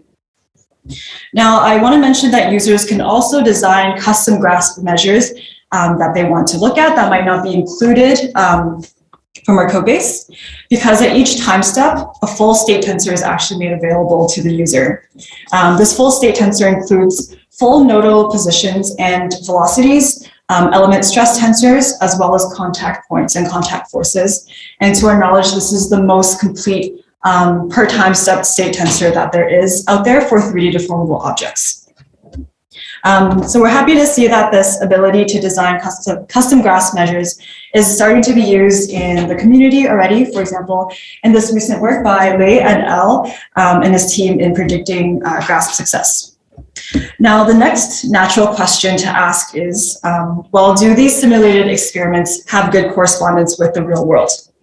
To answer the question, we performed a few pilot sim-to-real studies where the material parameters we feed into our GraspSim simulator are only roughly estimated based on typical material values. So that's to say there's no fine tuning. Okay, so let's see some examples of estimating the stresses imparted on a piece of tofu during grasping. We see that there are qualitative similarities in shape when doing in the real world on the left versus in def GraspSim on the right. As I mentioned before, you're able to actually extract the stress field of the object at every timestamp. And according to existing literature, we see that permanent breakage can happen at around 3,000 pascals.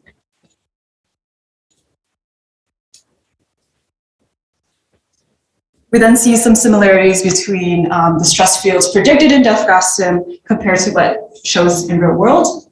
So for example, grasp A didn't impart any breakage, but in simulation, we predict that grasp B would, especially around the edges of the gripper.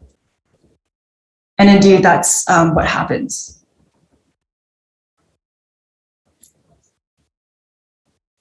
And the third example of another grasp on this tofu is along its long axis, and these regions of high stress are shown in red.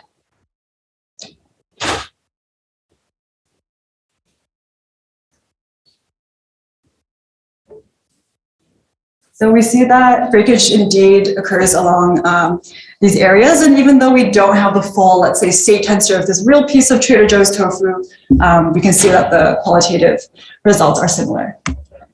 We also have some experiments testing deformation of picking up a rubber tube, for example. And in our paper, we do have some additional experiments on stability as well as volume changes of bottles, if you would like to check that out. All right, so this tool is pretty promising and I believe useful, but there is one major shortcoming, and that is that it's slow because it does use a computationally intensive finite element method. So in fact, one of those grasp tests can take as long as 5 minutes, especially if the object mesh is dense. For example, when you have very complicated geometries with features that you want to preserve. And so we were looking around for solutions, and we found an existing DeepMind paper that tried to solve this very same problem in 2020 by representing a physics simulator, an FEM-driven physics simulator, as a deep neural network. So I'm going to just give an overview of that work. I think it can be relevant to some of us. So this work, basically the key insight is that meshes are natural representations for structured objects, including 3D deformable objects, and therefore we should also represent objects as meshes for deep learning. In the past, objects have often been represented as point clouds, and popular machine learning methods that work on point clouds such as PointNet and PointNet++ have been very successful, but there is no inherent connectivity between points, unlike in FEM. So on the other hand, as opposed to point clouds, meshes are collections of connected vertices and edges that don't change over time, that clearly define the shape and structure of an object. And these meshes are the go-to representation for computing dynamics using numerical techniques. For example, in our def GraspSim work, all deformable objects are indeed represented as meshes and not point clouds. Now, MeshGraphNet aims to solve the problem that we were facing, which is, that scientific simulations like FEM are expensive, so can we use mesh-based graph structures in machine learning to do predictions instead? And they found that the answer was yes. So they were able to train a one-time step prediction, where at each step, the physical system is represented as a graph. It's then encoded, processed, decoded, and then these output features can be used to directly calculate the next state of the system. And this is just rolled out over the course of a trajectory. So I will show an example of the power of this network in predicting the deformation and stress on a 3D plate when it comes in contact with an obstacle. So on the left is the ground truth generated by FEM, and on the right is prediction that DeepMind did using MeshGraphNets. So we wanted to actually modify this architecture for our application in 3D deformable grasping using a gripper. So This would involve the use of grippers that are realistic to what we see in the real world rather than arbitrary obstacles. And the hope is to eventually use this as a grasp planning module. Okay, so I'm going to show some example results for how we've tailored this architecture for 3D deformable grasping, where the ground truth comes from our simulations in DefGrasp Sim.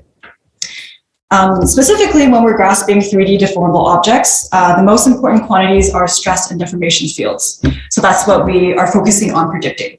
So we can get these quantities in ISAAC as that full state tensor that I mentioned, but we want to see if we can get similar results using machine learning instead. Now, there are two main benefits of using this neural network. For one, it's much faster. A full rollout or a whole trajectory of squeezing the object until enough force is applied for safe pickup takes around 1 second using mesh graph nets and 1 GPU. This takes maybe around 2 minutes using ISAAC. So now, instead of doing grasp planning offline, where we would evaluate a bunch of candidate grasps first and then choose the best one, there's now potential to do this in an online manner. Secondly, neural networks are differentiable. Thus, we want to use it to actually optimize an initial grasp pose to produce the best grasp outcome, whether that be minimizing stress or maximizing deformation, whatever that might be for you. This sort of differentiable optimization is not something we can do in ISAAC. Okay, so some examples of using mesh graph nets for prediction are shown. This is an example applied to a grasping scenario where those two solid rectangular prisms are the two parallel jaw grippers. So in this visualization, we plot the nodes of the object's mesh, which in this case is a simple rectangular prism, just like the tofu. And on the left is the ground truth response of this object generated by DefGrasp Sim. You can see that as the gripper squeezes during the trajectory, the deformation increases, and so does the stress, where the nodes on the object are colored according to the stresses at that point. And on the right is the prediction that we generated, and you can see it's very similar. We also extend the application of mesh graph nets to near rigid objects, for which we say that deformation is negligible. And this is motivated by real life grasping scenarios, because when you're grasping near rigid objects, we can't just command the gripper to close until some fixed distance. Because if they are quite rigid, that could actually damage the object and the grippers, right, if the object is stiff enough. In reality, force commands are more practical. That is, you can tell, or you would like to tell a robot to squeeze an object until a certain ideal total force is achieved, at which point then you can feel free to start picking up the object. So we changed also the network architecture to allow for kind of the external action to be the total gripper force instead of, let's say, change in gripper position. And as you can see, the resulting predictions for stress imparted on the object are very similar from the ground truth compared to after training. We also take advantage of the differentiability of this neural network. And here's one preliminary example, but we can start to use it to optimize or refine an initial grasp pose to a better one according to some metric. So in this particular example, we're trying to refine the grasp pose so that it maximizes the resulting stress of the object. So through this optimization process, the initial gripper pose is in blue, and it eventually becomes shifted up to a pose in orange that you can see ends up being localized around the edges of the prism, where because curvature discontinuities are higher there, this typically would actually lead to high stresses. So in practice though, I think we rarely want to maximize stress on an object unless you're really trying to break tofu for some reason. Yeah, you probably would want to do the opposite, but this is a great example of what we hope to be able to do with the differentiability of the network. Okay, so that was for my part for grasping. I would love if you have any questions later on, you can feel free to contact me if you want to also get started with DefGrasp Sim. But now Alan will take over for manipulation.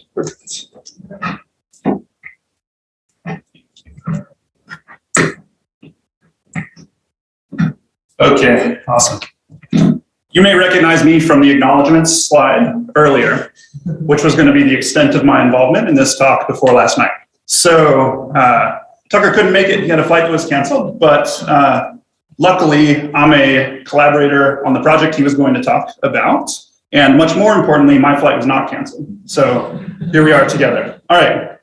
A bit about me. I'm an assistant professor at the University of Utah in the Robotics Center, but more notably, before I was a computer scientist, I was a paramedic on an ambulance in a very busy 911 system. So this is my second career, and that kind of shapes my applications in these kinds of things. And so I'm extremely excited to talk to you today because one of the things that I'd like you to take from this is an application space for a lot of your methods and your techniques that's very important and that I am very passionate about. So we're in the middle of a pretty big crisis that you may not be aware of, and that is that there are not enough medical providers, and it's getting worse, much worse. And this is true of providers at all levels of healthcare. So from EMTs and paramedics in the pre-hospital setting to nurses, physicians, specialists, and surgeons. And the pandemic has made this much worse as well. So I'm going to talk about surgeons for a second.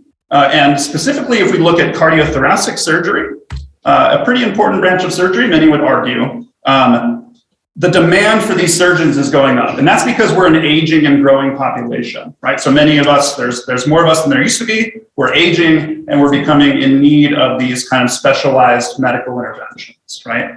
And because of specifics about the distribution of this aging population, the need for surgeons is actually growing at a rate greater than the population is.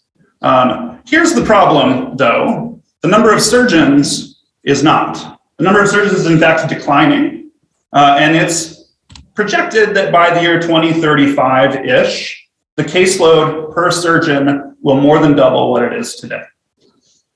This is an issue, right? Something that we need to address. So there are a lot of ways that this needs to be addressed. We need to create a healthier population. We need to recruit more surgeons. We need to make their lives easier, but I don't care about any of that because I'm a computer scientist, right? And so, and a roboticist, I want to automate pieces of surgery, right? How hard could that possibly be?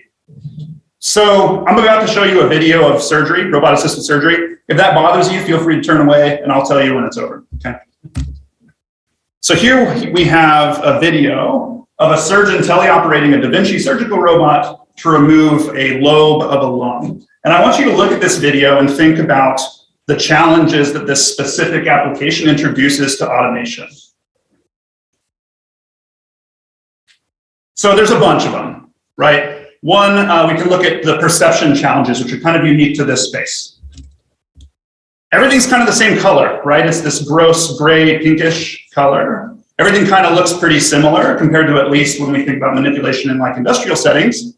And so that makes feature matching hard, increases the computer vision challenges. Everything's shiny, right? And so we have the specular effect that makes things difficult. Structured light doesn't work as well, for instance, right? We don't have a lot of data, right? Our data in medical robotics is frequently pathological in nature. That's a really funny joke. If you were a medical robotics audience, you'd be laughing a lot right now. We have pathological data, right? We don't have a lot of it. You can't collect it actively, right? Good luck signing somebody up to let you go poke around in their body just to train some model, right?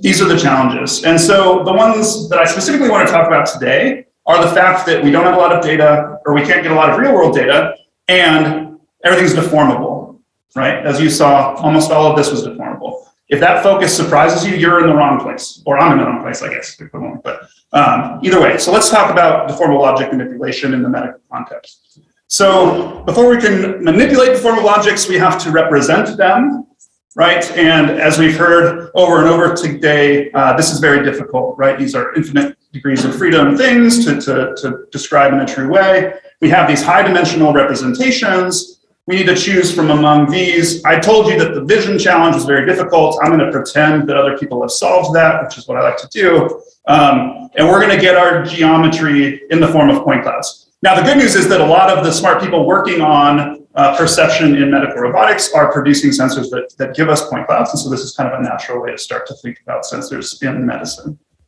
Okay, so we're going to focus on point clouds in this work. So this is a paper that Tucker and I's student Bao is presenting later this week on Thursday, I think. And so just a plug to that, go talk to him in his poster session. It's going to be awesome. Okay, so we want to manipulate deformable objects in medicine. We want to do it in such a way that we're leveraging kind of the sensing modality that we're getting. And so let's think about it in this way. This is the kind of sub problem we're going to solve here.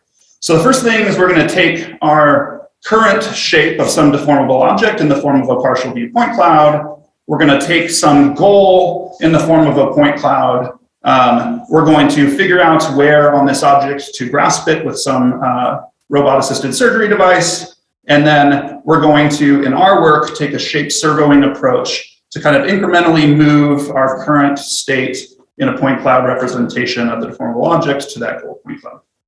So how do we go about selecting this manipulation point? We've heard about some principled ways to think about this, and our future work is taking a much more complex approach to this, but we wanted to focus on the manipulation. And so in this work, the manipulation point selection is kind of a heuristic-based approach where we say, well, if you can match some key points between your starting codes and your goals, the intuition is the things that move more should be closer to where you grab them. It's a starting point. It seems like a reasonable place to start. That's where we went. So that's how we select our manipulation point. Now, how do we represent then the state of these deformable objects that we're getting from the point cloud in a way that we can then computationally reason over in this shape servoing way, right? And so that's the next piece of this. And so what we do is we embed this point cloud in some lower dimensional latent space here using a sequence of point conv layers in a neural network, right? And so this gives us a lower dimensional representation that simultaneously, because of the training process, encodes features that are relevant to both the shape, structure, and manipulation of these objects, but is low dimensional enough that we can reason about it. So using that, we kind of embed this in a shape servoing control loop at a high level. So we take our point cloud from a sensor, we run it through this model that we call the former net, and that gives us an incremental action for our robot to take, moves us a little bit closer in this latent space toward our goal shape that we want, and we repeat this process. And so here's what the full model looks like.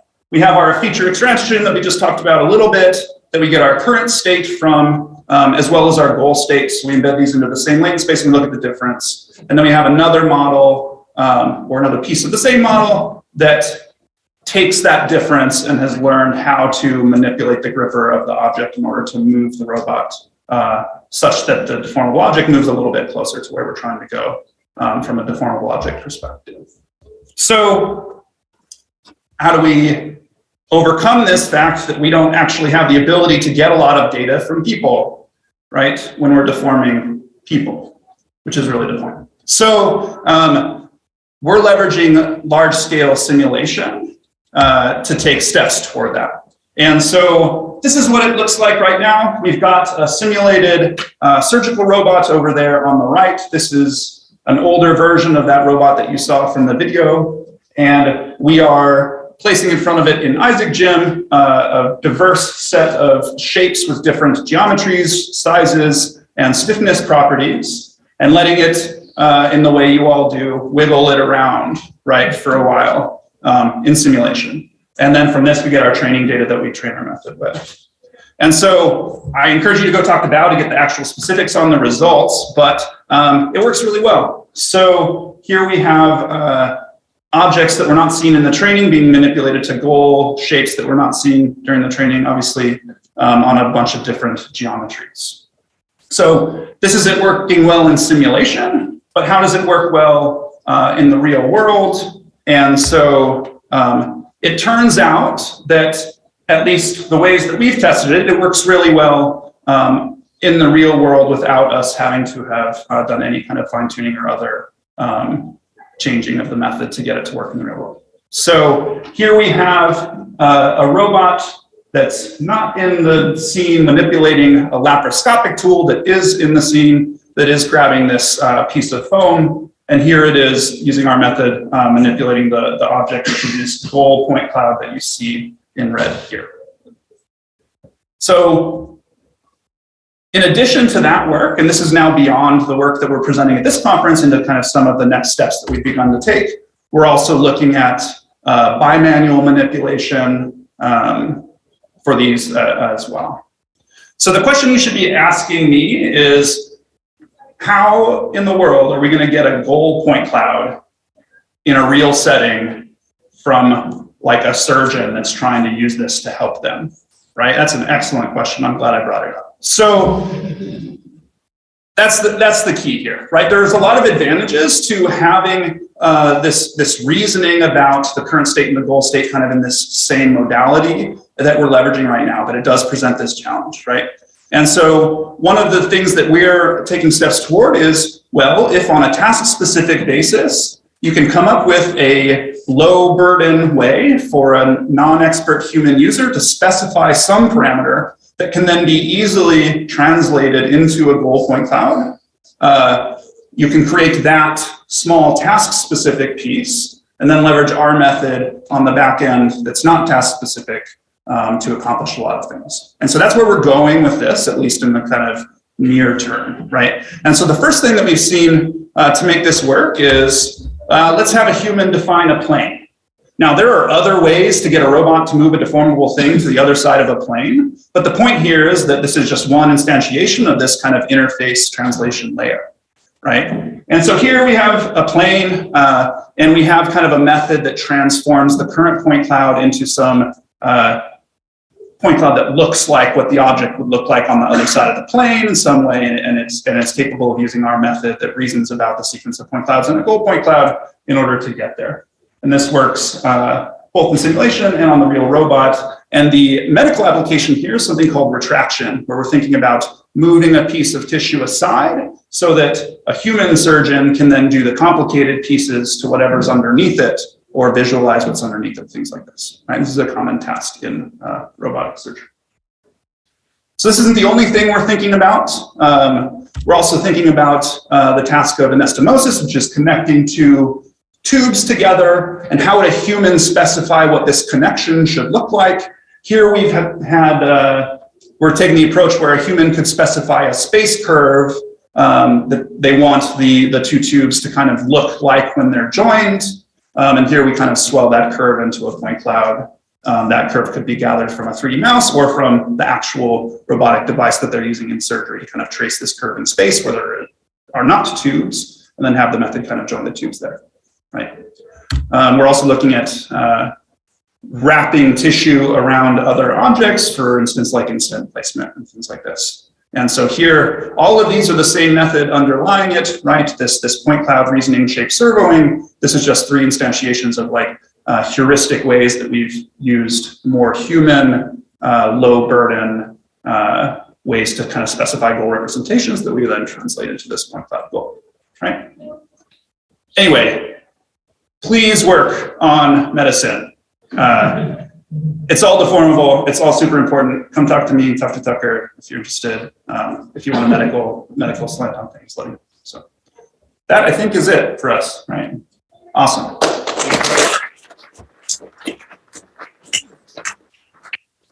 Thank you, Isabella and Aaron. And thanks a lot also. Please line up by the microphone or ask online.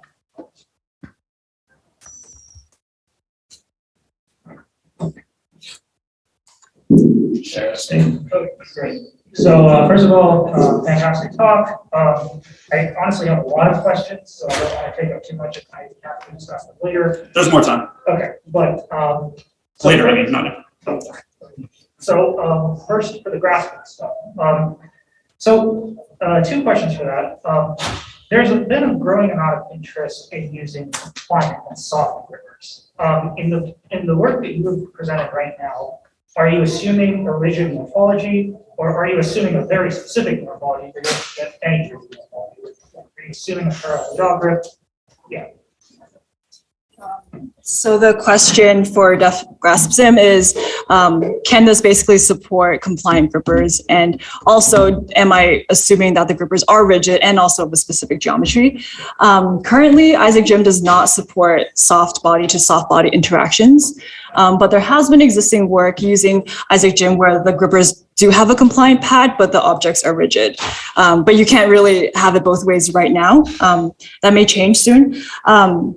And the parallel jaw gripper that I'm using is, it's kind of stripped of all defining features. It's loosely based on the panda hand, but it doesn't look exactly like that. And the reason for that is to, just like represent a general parallel jaw gripper.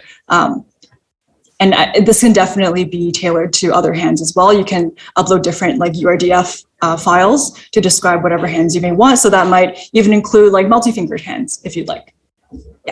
The other question was, so first of all, thank you for moving away from SGM. I really don't like SGM, and I don't like it either. I didn't say I don't like it. Okay, but so in the learning, in sort of this, using going out feet from that, one of the concerns I always have with those kind of methods is what happens to things that are not in the source data set. Did you find that to be very much the problem in the kind of objects you're working with? And if so, or if not, just want to hear a little bit about that. Okay, so the question is generally about generalization of deep neural networks and whether like my results would apply to maybe objects that I didn't see during training. Yeah, definitely. I think with a broad enough class of training objects, you should expect some generalization to those that do have similar features. I haven't tested the bounds of exactly how different objects can be, yet still generalized. But I think that is a challenging question and an open question in many ways. Right now, we're sticking to maybe like more simple geometric objects first, just to scope it out. We do see generalization from prisms to other shapes of prisms, but what about curved edges or shells, in fact? So I think as long as you have enough objects of each of these categories of geometries, then the hope is that you will see some generalization.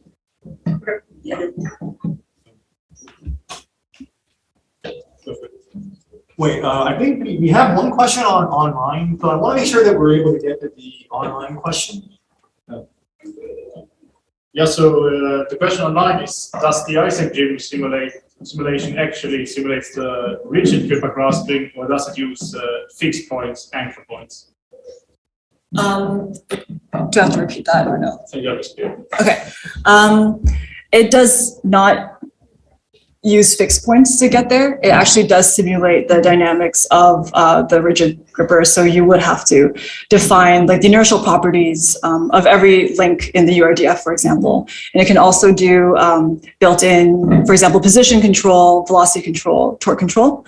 So in that sense, it is a robotic simulator because you can do control of the actuator. Thank you. Let's do one more question because we are a bit running out. Sorry, let's take one more question just because we have to get to the next speaker. So, but Ellen and Isabel is around. Yeah, we'll be around.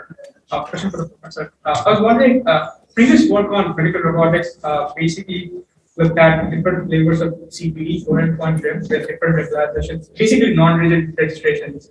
And your work does not look at that. So I was wondering, like, what advantages you have? You're probably much faster, but how accurate you are versus them and stuff like that.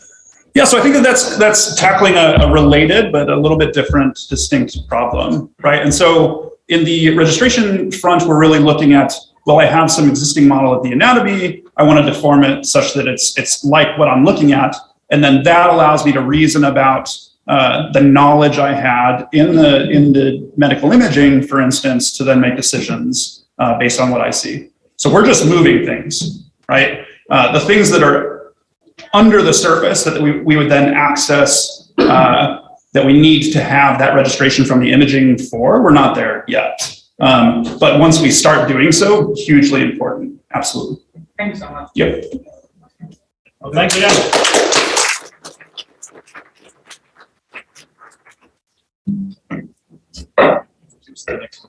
Yeah, I will.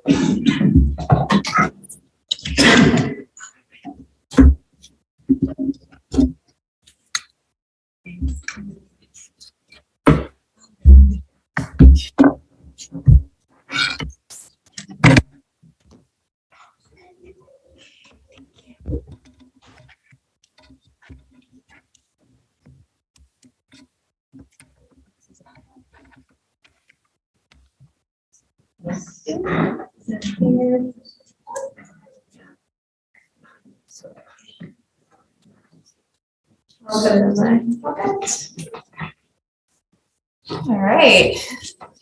Turn on my computer. I'll try to keep this short. Okay. So, I'm enjoying the Zoom.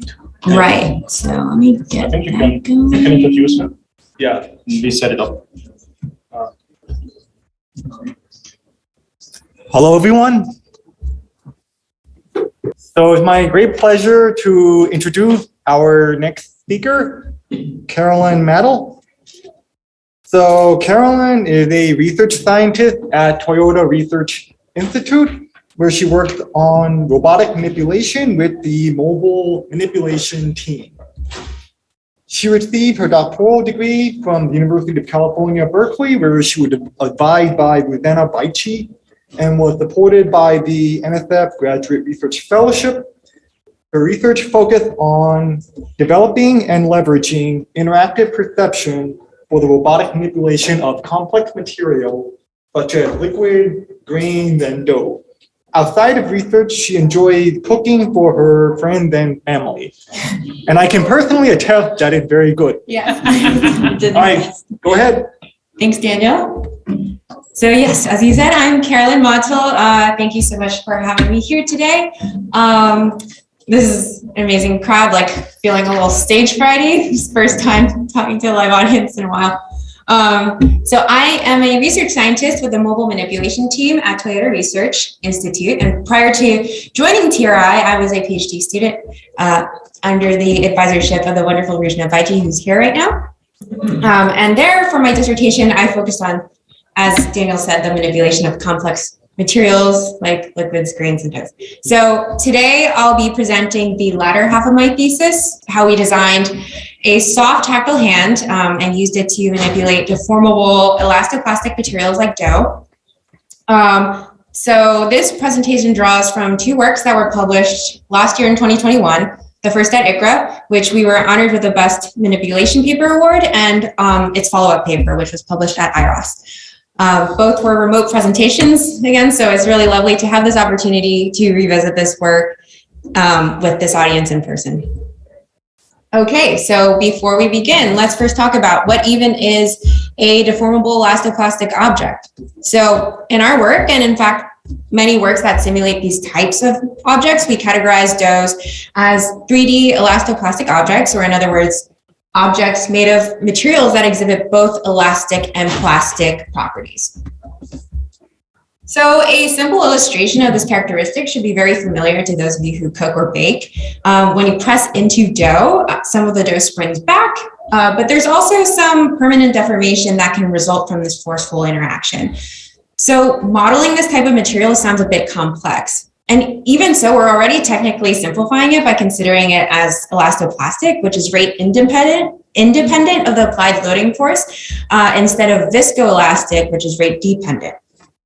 Luckily, in the context in which we have our robot interact with our dough, time is less of a crucial variable, so we can settle for this simpler material representation. Okay, so given the characteristics of soft deformable material like dough, which has these regions of elasticity and plasticity, we wanted to come up with a way to interact with this type of material delicately. So to enable both the perception of the geometry and stiffness of the material without creating any unwanted permanent deformations. So this would be perceiving within this elastic region, but we additionally wanted to enable intentional deformations of the material through interactions with sufficient load force. So this would be acting within the plastic region. And ideally, we'd like to also optimize how we interact with and manipulate these materials, and we want to explore these ideas within the context of shape zeroing. Okay, so this talk will address these challenge criteria in two parts. So in the first, we'll discuss how we designed a variable stiffness soft tactile hand that was used for both sensing and imposing load forces on deformable objects. And in the second half, we'll examine how we can use this new technology to efficiently shape servo pieces of dough with model-based reinforcement learning. Okay, so the first set of criteria ultimately led us to design this really simple hand made of soft compliant material, which we called stretch. And so the robot could vary the stiffness via a simple actuation mechanism by stretching the membrane. So the soft tactile end effector that we designed can be categorized as a very simple soft optical tactile sensor. So meaning that the tactile interface is made of soft compliant material, and when the membrane surface makes contact with the environment or an object, its deformations are imaged by an optical sensor like a depth sensor.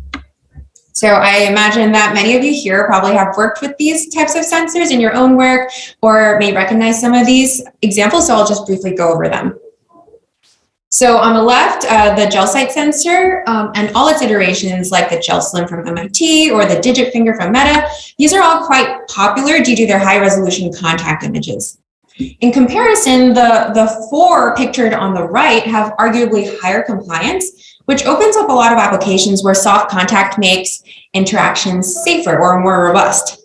So for example, the TAC tip from the University of Bristol explored performing tumor detection, while the soft bubble from Toyota Research was used to handle delicate objects like a wine glass. Isabella, who we just heard from, used her own soft optical tactile sensor to support human arms and even help wipe or bathe humans. So now in the middle is the first soft optical tactile sensor that I designed at Berkeley, along with my colleague Ben McEnroe. And this sensor was heavily inspired by the TAC tip from Bristol, except that instead of filling the fingertip with gel, we created this pressurized capsule full of air. So let me briefly explain why we did that. So because we were using pneumatics to maintain the shape of the fingertip, we could also leverage this actuation mechanism to stiffen the silicon membrane by increasing the pressure inside the capsule. So not only could this device act as a tactile sensor, but it could also act as an actuator and automatically adjust its stiffness to compensate for slipping. So for instance, to hold up this container that has dynamically changing mass.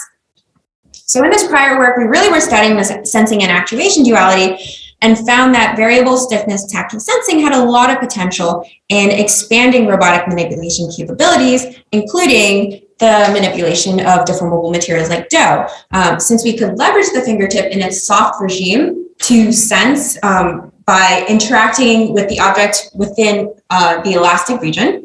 And we could also use the fingertip in its stiff regime to apply sufficient load forces to cause plastic deformations that we intended.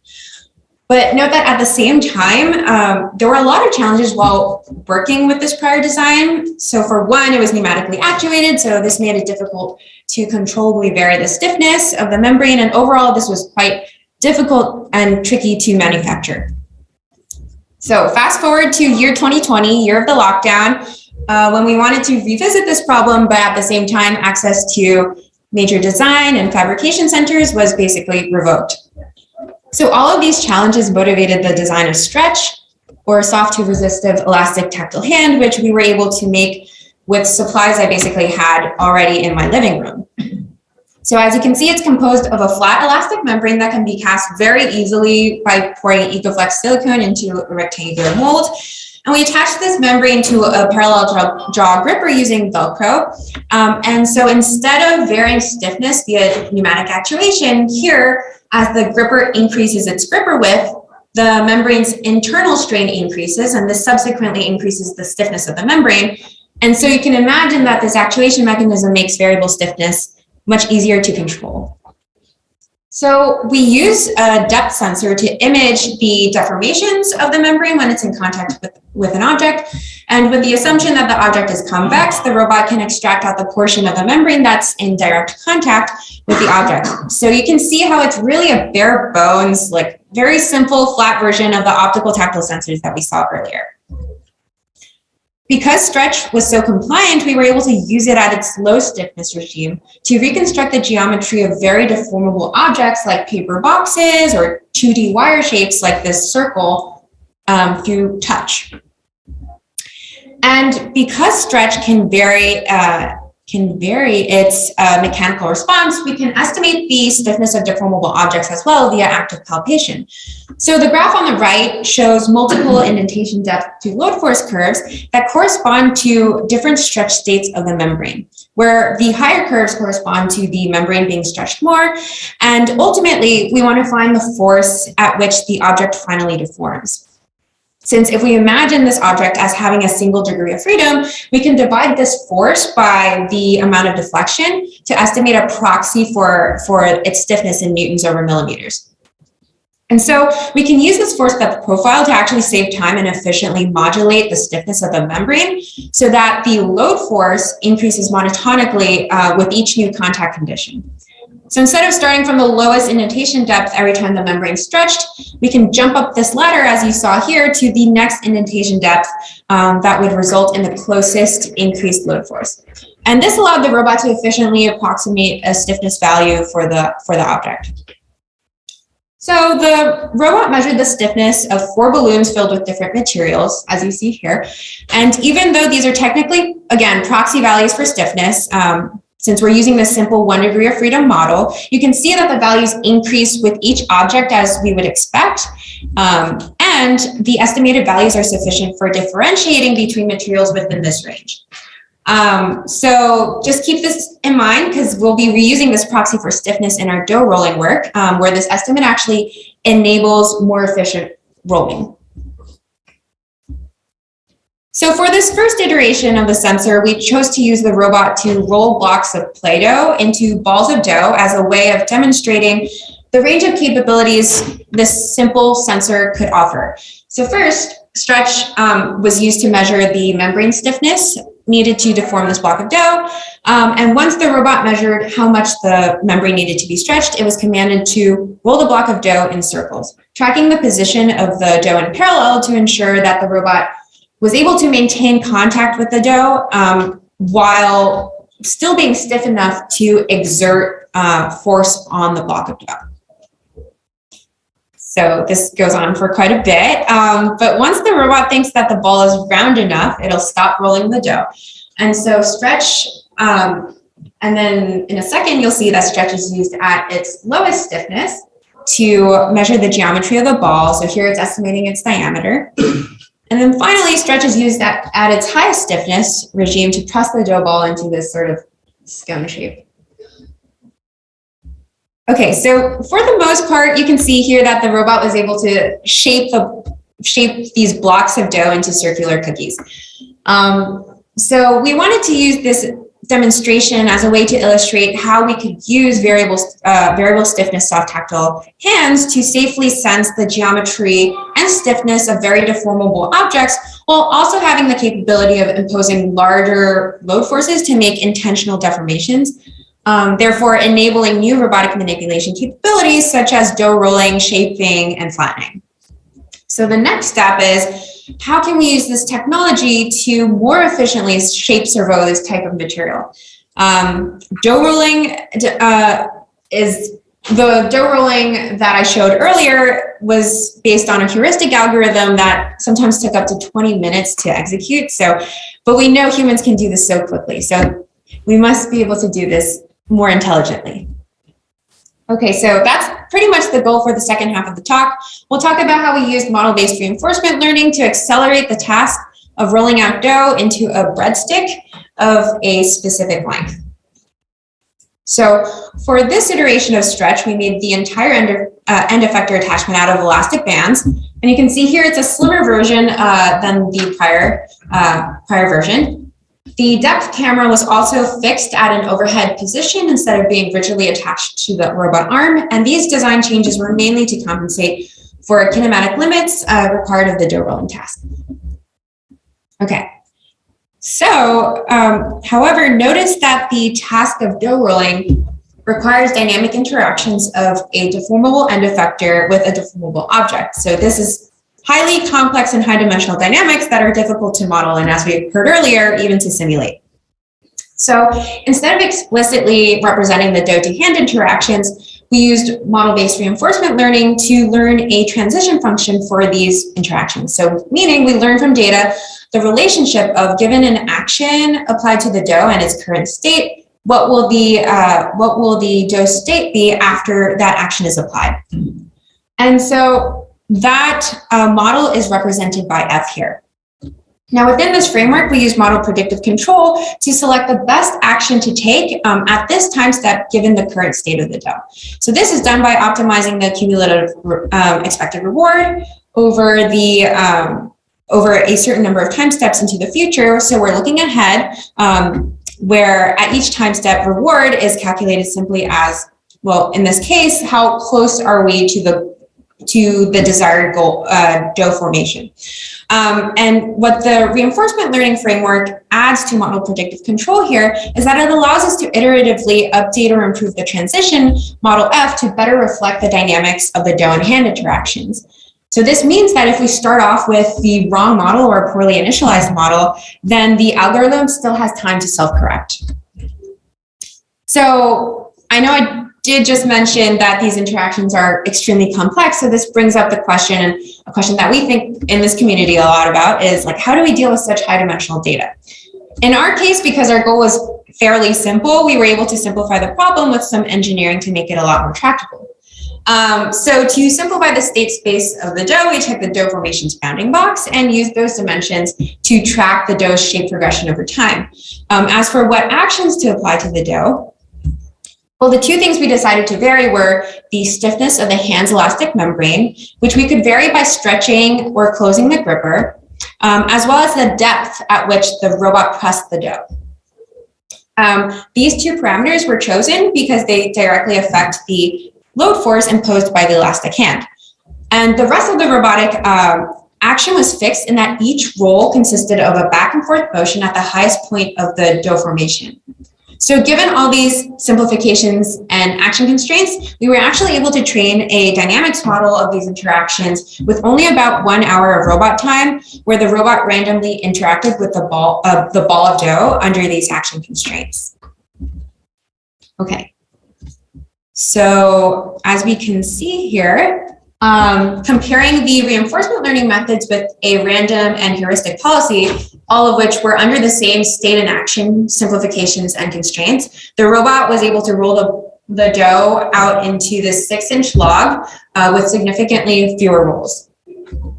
And also the robot was able to efficiently roll the dough into different length breadsticks up to basically a foot.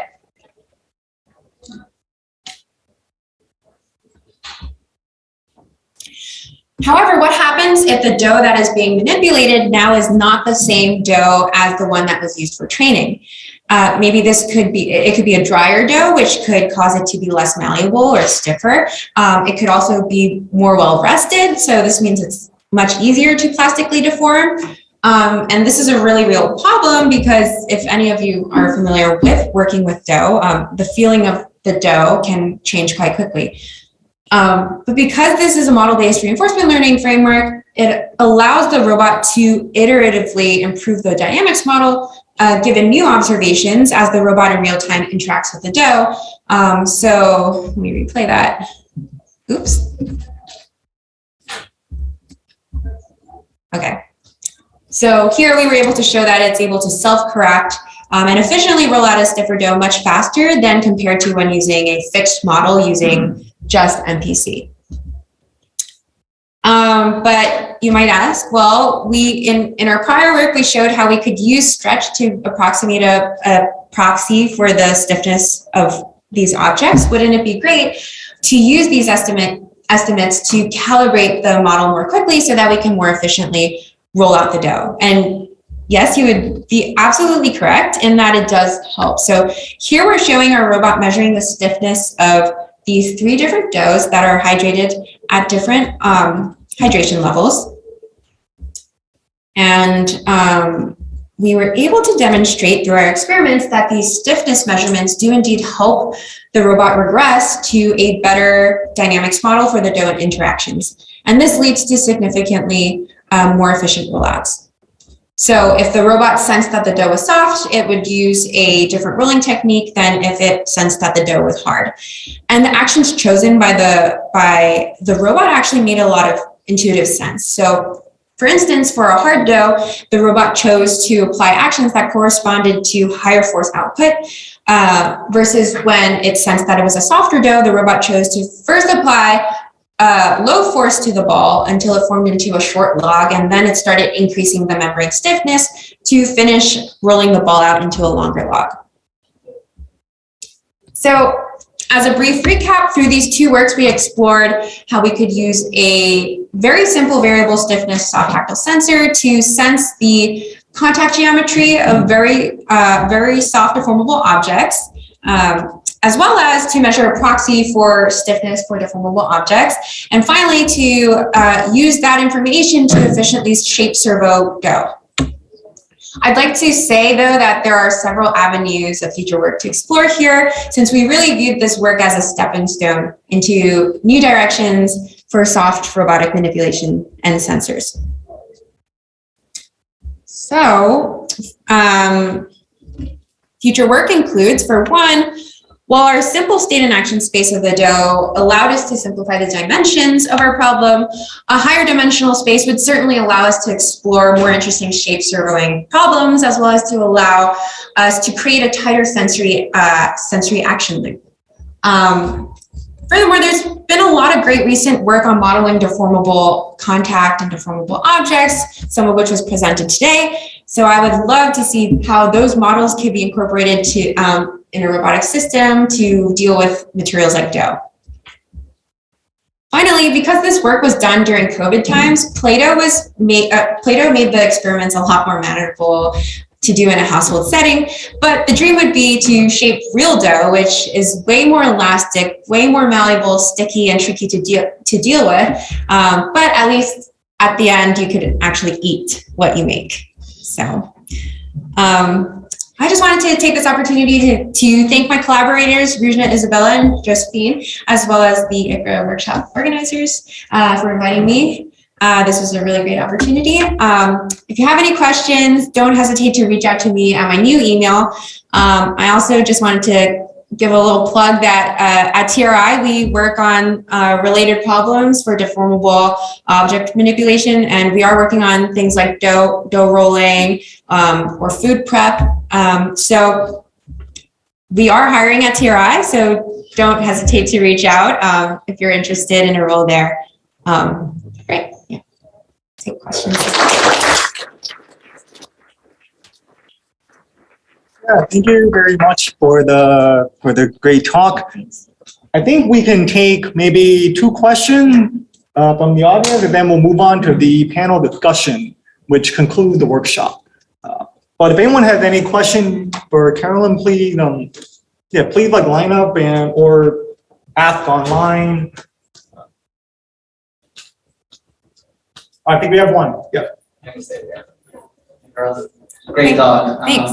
I'm curious about the stiffness of the object. Yeah. So you showed some numbers for like the soft dough or hard dough.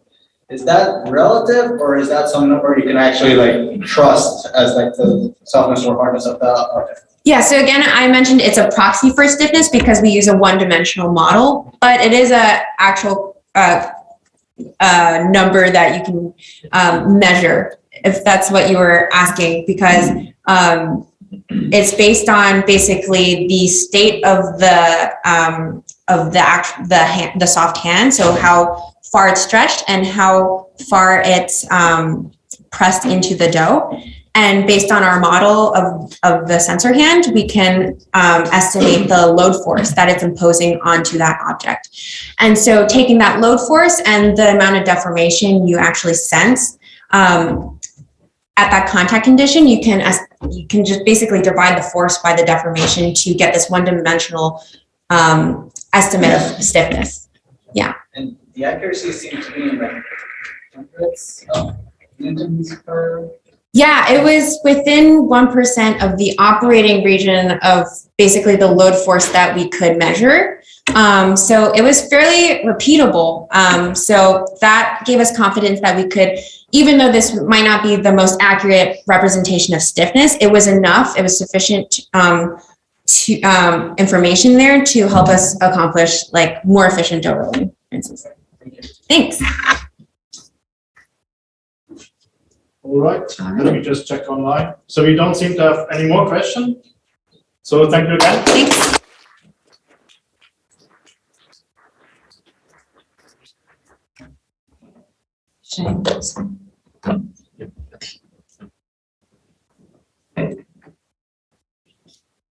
And with that, we come to the last item of the workshop, which is the panel discussion. And for that, I invite all the previous speakers in the panel to come up here, and we have a nice discussion about deformable objects. Who would have thought?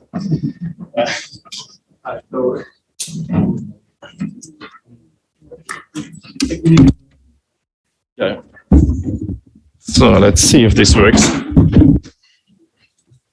So basically, you guys sit around this table, remove the garbage. Well, I think we should just have everyone like. We also have Andrea over Zoom in a true hybrid fashion. Yeah. A little social distancing here.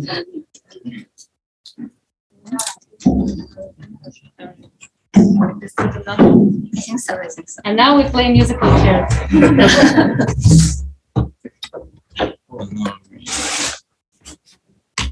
Like this.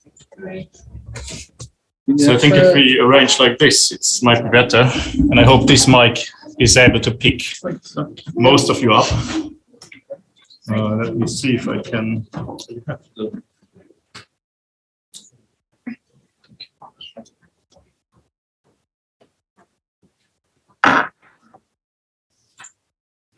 No, I lost it. You have to hold it.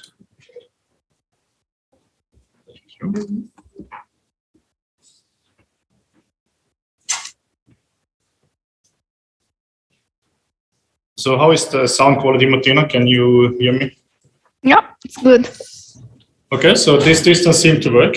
Okay. Yeah, we therefore open the panel discussion. To make it a bit more structured, I think it's good to, we have 2 prepared questions, and then we have a short statement from each of you, and then we have some back and forth towards that. And I think, Martina, you can start with the first question, and then we go first with the hybrid. So Andrea first, then we go to Caroline, Rika, and so forth. We reached. We are back, and then we go to the next. Yeah, let's see how this works. Okay, thank you. And thanks you all for being here. So the first question we wanted to talk about is, what do you think that are the main challenges and bottlenecks for achieving good performance in the manipulation of deformable objects?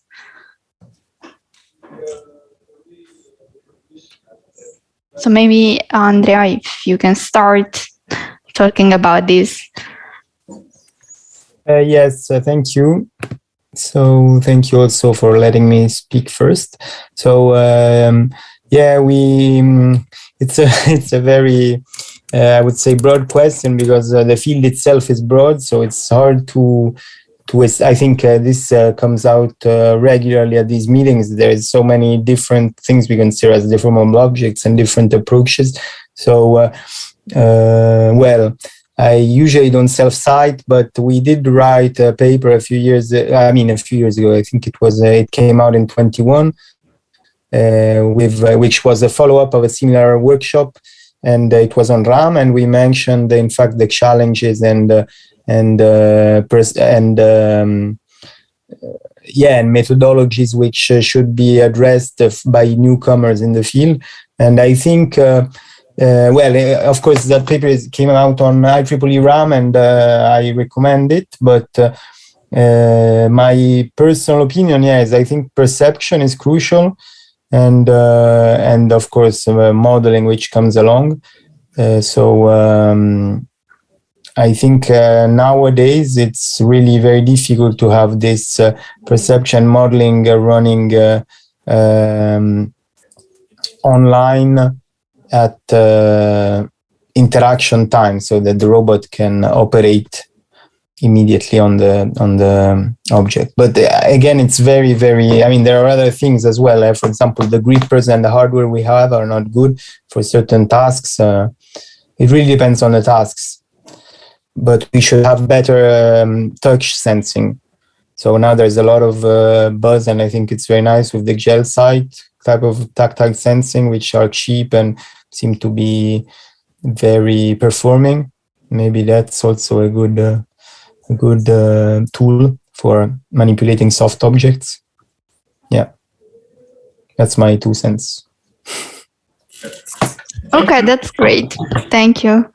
So maybe we can keep moving to the speakers that are in person. So Michael, maybe you can moderate now. Let's go. Right, we start with Caroline and then we go this order. Okay, yeah. So I think the question touched on like what are some bottlenecks in this area, and I would say that I think there's a microphone there. Or should I just pass it around? Oh.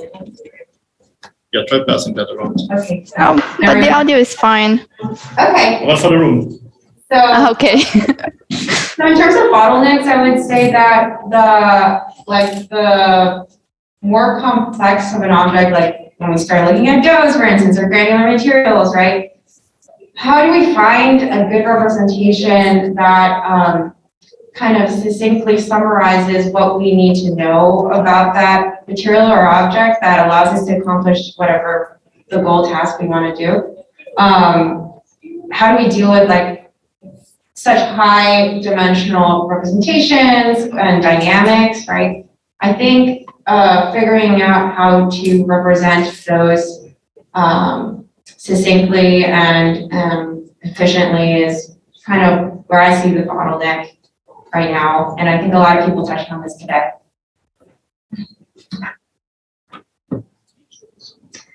I think one of the challenges we have is figuring out if we do want to learn from simulation and how much is really the sim-to-real gap manageable in this sense. So it seems that the rigid, in the world of the rigid bodies, people know very well, their biggest enemies, the contexts through which they cannot differentiate, that the chaotic behavior and so on. And it would seem at first glance that we have it easier in the deformable world, right? Because maybe the context is softer.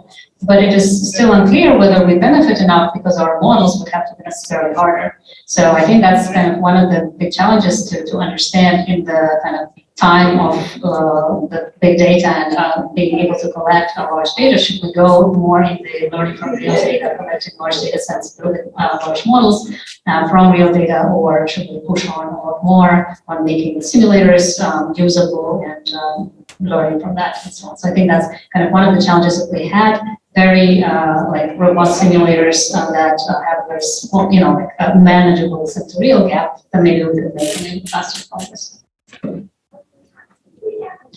Yeah, I think in deformable object manipulation, there are so many challenges. It's like really hard to pick one. But I think one thing that really bothers me a lot, what I think a lot about, is what is supposed to be the right state representation. I think it's independent from the method that we take. Like if we want to define a task in deformable object manipulation, you need to define the goal state. So how we actually even define the goal state? And I think right now, what we mostly see is that we kind of choose different representation based on different objects we manipulate, based on different tasks we are trying to do. And is there a way that we can unify it? Is there a representation that can be like unified, applied for any objects or tasks? Yeah. I definitely agree with that last point a lot. I think that particularly in my application spaces, what does it mean to succeed? What is a reward? Where do we get these values when we're talking about complex tasks that people spend decades learning to perform and the right way to perform is one of the things that I think about a lot. And then also more complex modeling or inferring kind of environmental reaction or interactions outside of just the deformable object you're manipulating. So ways in which it's adhering or adhesion to, the ways in which it adheres. There we go. Thanks. My PhD is not in English. So, modeling these, overcoming these, accounting for these in safe ways is one of the things that I think. So I agree also. I think what Caroline and Sharon are pointing out is the complexity of state in this environment. I think it relates to this issue of reset that I think we all struggle with, because we want to try experiments and getting back to the same initial state is very difficult. So that it's hard to compare performance in many of these contexts.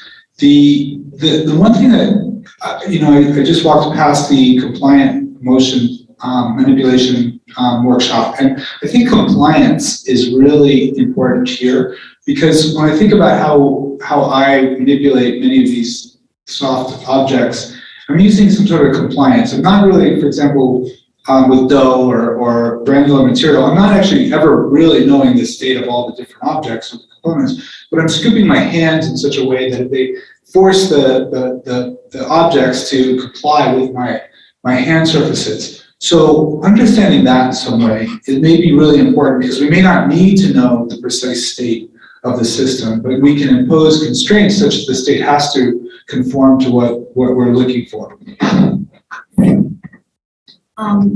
Yeah, I'm really happy you all brought up the idea of representation, because these objects are so complex. We tend to err on the side of the more quantities that are captured, the better. But that gets me thinking a lot about the speed and the usability of these simulators that we all basically work with. And so, for example, like we can't really use online deformable prediction right now. Simulators that are accurate are slow, and at the same time, if you want to train these surrogate models, we need a lot of data, but to collect a lot of data, you also need speed. But it's kind of a circular problem, because if those, let's say, for example, FEM solvers were really fast to begin with, then we wouldn't need to collect that much data. So it's kind of a problem of anticipating, what should be solved first? Do we wait for a compute to catch up, or do we pour an effort into data and training to kind of solve the speed issue? Right, thank you very much. Now we have the chance to add something. Now you have heard other panelists speak. Maybe you want to add something to your original answer. If not, we move on to the second question. Additional insights? No takers? May I ask a follow-up question? Yes. Okay, please. so we all know that deformable object is so hard. But is there some like good aspect of it? Is any aspect of deformable object actually easy, or we actually solve like anything that we can think about? It's funny you say that, because I was just thinking, one thing that really we get for free is grasping. Grasping is really easy. I mean, it's if you put a stuffed animal in front of a robot, grasping that is completely trivial, right? So you can impress visitors that way too. Just put a stuffed animal on, the robot will pick it up and they'll go, wow! But it's so easy because of the natural compliance. So grasping is one. I don't know, others? Benefits? Scholarly. I just want to counter that with Isabella did show that grasping tofu is hard though. So there definitely are categories where grasping is a lot easier. Like at Toyota Research, right now our challenge on my team, on the mobile manipulation team, our challenge task is to grab things off the shelf and shop for, help a shopper out, go to a grocery store and grab random things off the shelf. And some of the easiest things to grab are bags, because you just go in and crush them.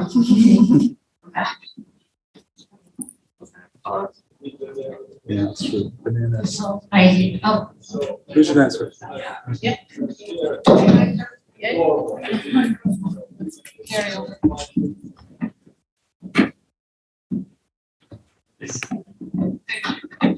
As you know, I'm your quintessential academic, so I will take that that approach, but I have the following observations.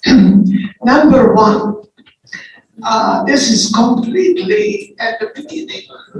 You know, we really are just testing the waters how to deal with the compliant objects. However, academically, if you go, and my colleague Ken is here, go to the mechanical engineering department. Sorry, can you just join the panel? Oh, sure. You can find our colleagues in mechanical engineering department who wrote whole books on continuous mechanics and deformation and elasticity and all that falls into that. Now, it seems to me that one of the things have to be done here is to have students to learn maybe the whole book of continuous mechanics, but certainly the principles that the mechanical engineers and mechanicists have developed over the 200 years. This is really not new for them. So that's number one. So then, given that we go through that exercise, what is obvious to me, and Caroline showed that very nicely, we need better observables, measurements. I mean, she developed together with other students, Isabella in particular, this tactile sensor, but there are many variations of that. And the question is, what is an ideal observing system that we can measure easily, quite quickly, repeatably, the measurements of the stiffness. Now, finally, I would say that to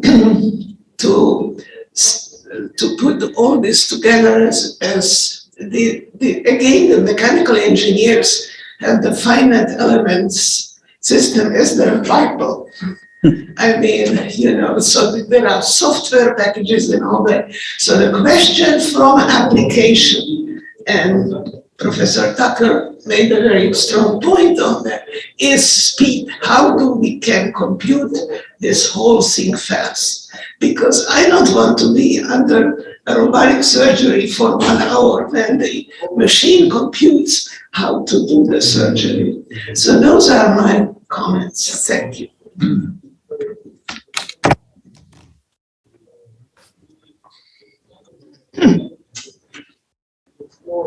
Yep, thank you very much. Is there some comment to the comments?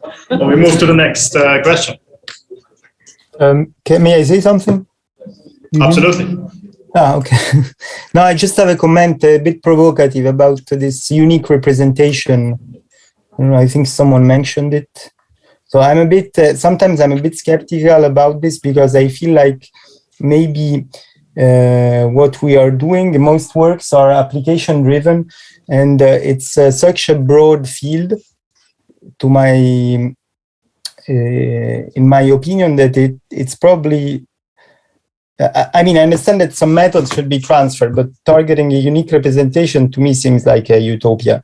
It's like if you replace the non-rigid in your workshop title with rigid,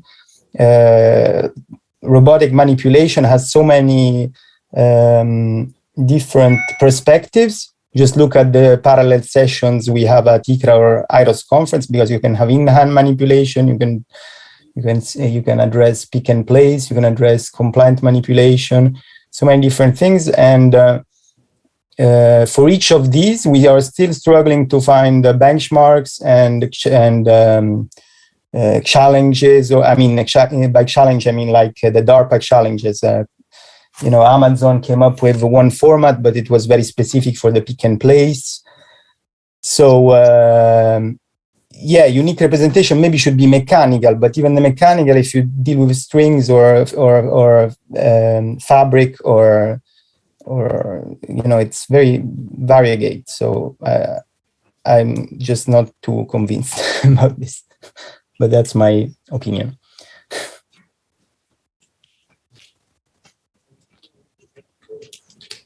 Thank you very much. I think we can move on to the next question. Medina, if you like. Yeah, thank you. So thanks also, Andrea, for this last comment. That's true for sure. And the next question is, what is the state of current simulators for deformable objects, and what features do you think are currently lacking? So maybe we can start again from you, Andrea, if you don't mind.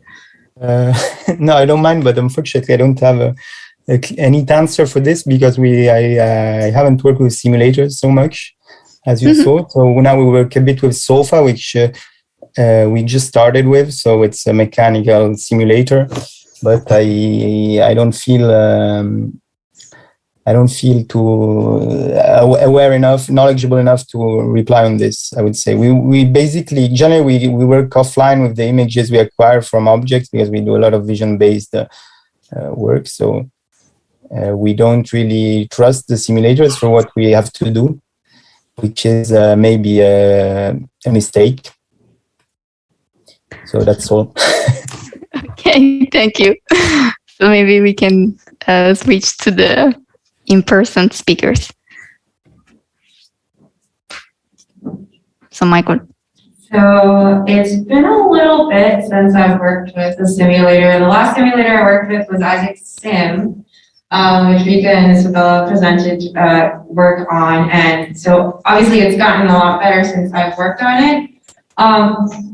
But I would say one thing that I would love to see with simulators, like an advanced deformable object simulator, is being able to simulate more complex material properties, like, for instance, stickiness. Like, I don't know anything out there that has that capability yet, or time-varying properties, right? Like, I'm just thinking of dough again here. Like, if you let it sit, it's going to become more malleable. Like, how do we simulate that, right?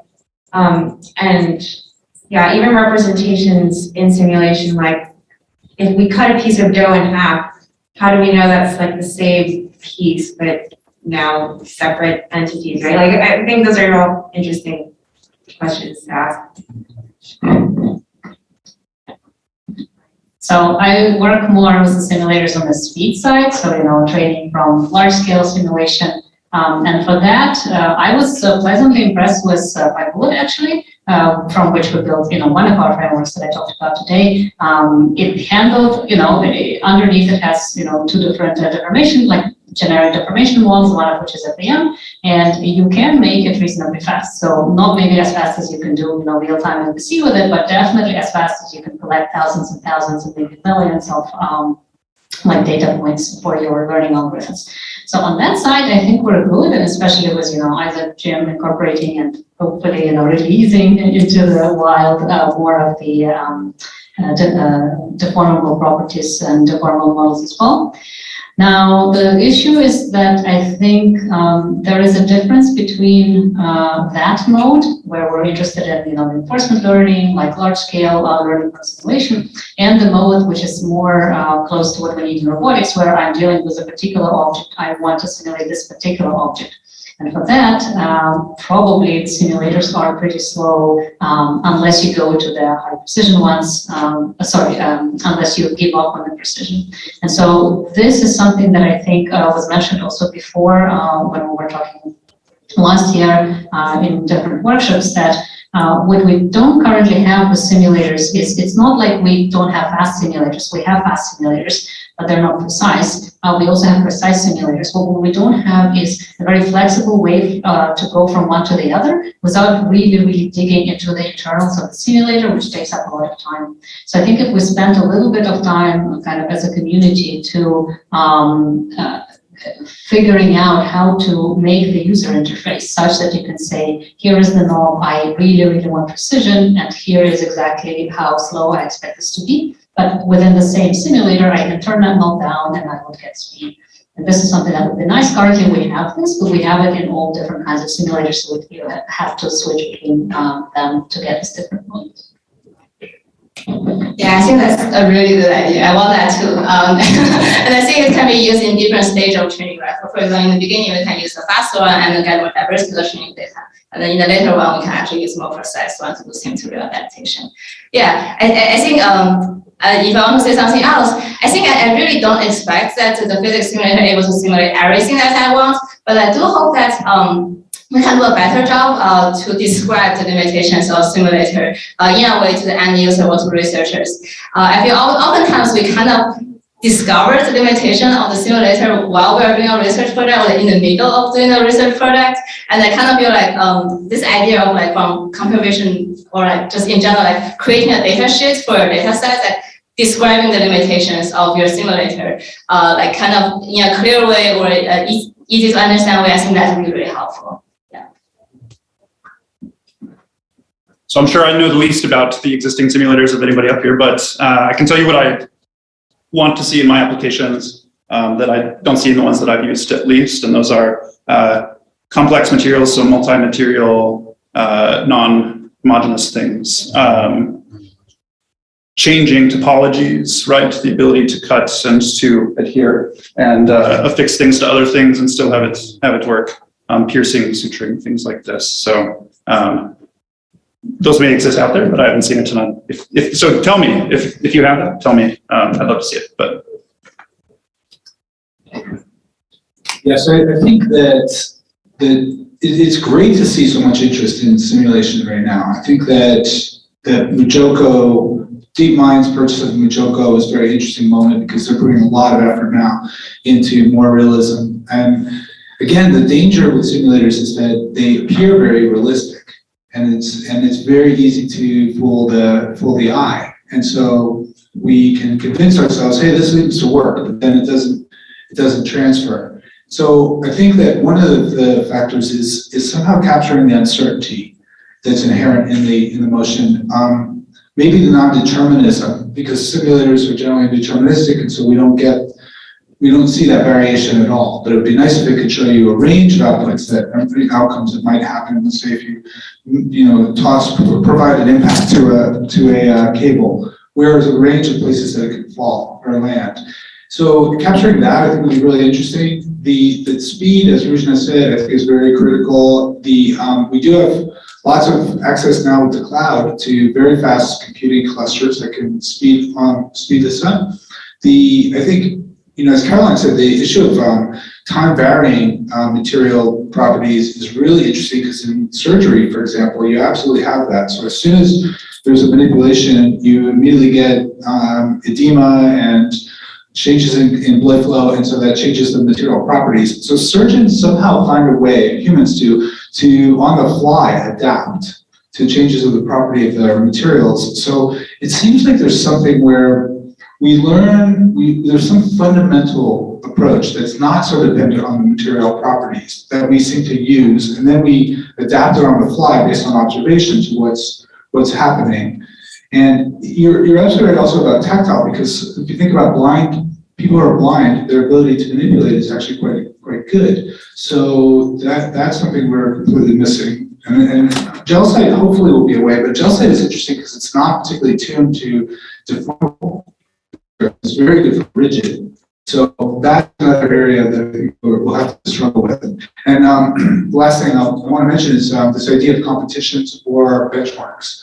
That if we had some good benchmarks that we could all try and work toward and then compare against, would be very valuable. And I saw that the group from Carmen Torres and WPI are proposing this competition next year, which I think is a really great idea.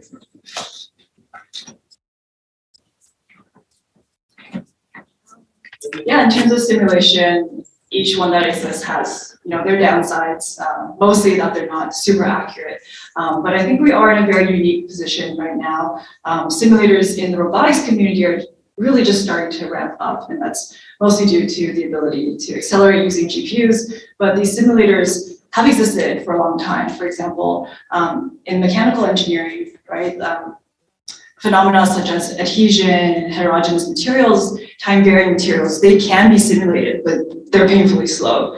On the other hand, the graphics community has also worked independently on their version of simulators that might not be physically accurate, but are fast and look correct. And as I mentioned in my talk, there's just so many different metrics that we might be interested in when grasping deformables, and they're object dependent. So, for example, the tofu, right? We could not simulate breakage in tofu or permanent deformation in tofu with our linear elastic model. And to my knowledge, neither do any of the existing robotic simulators.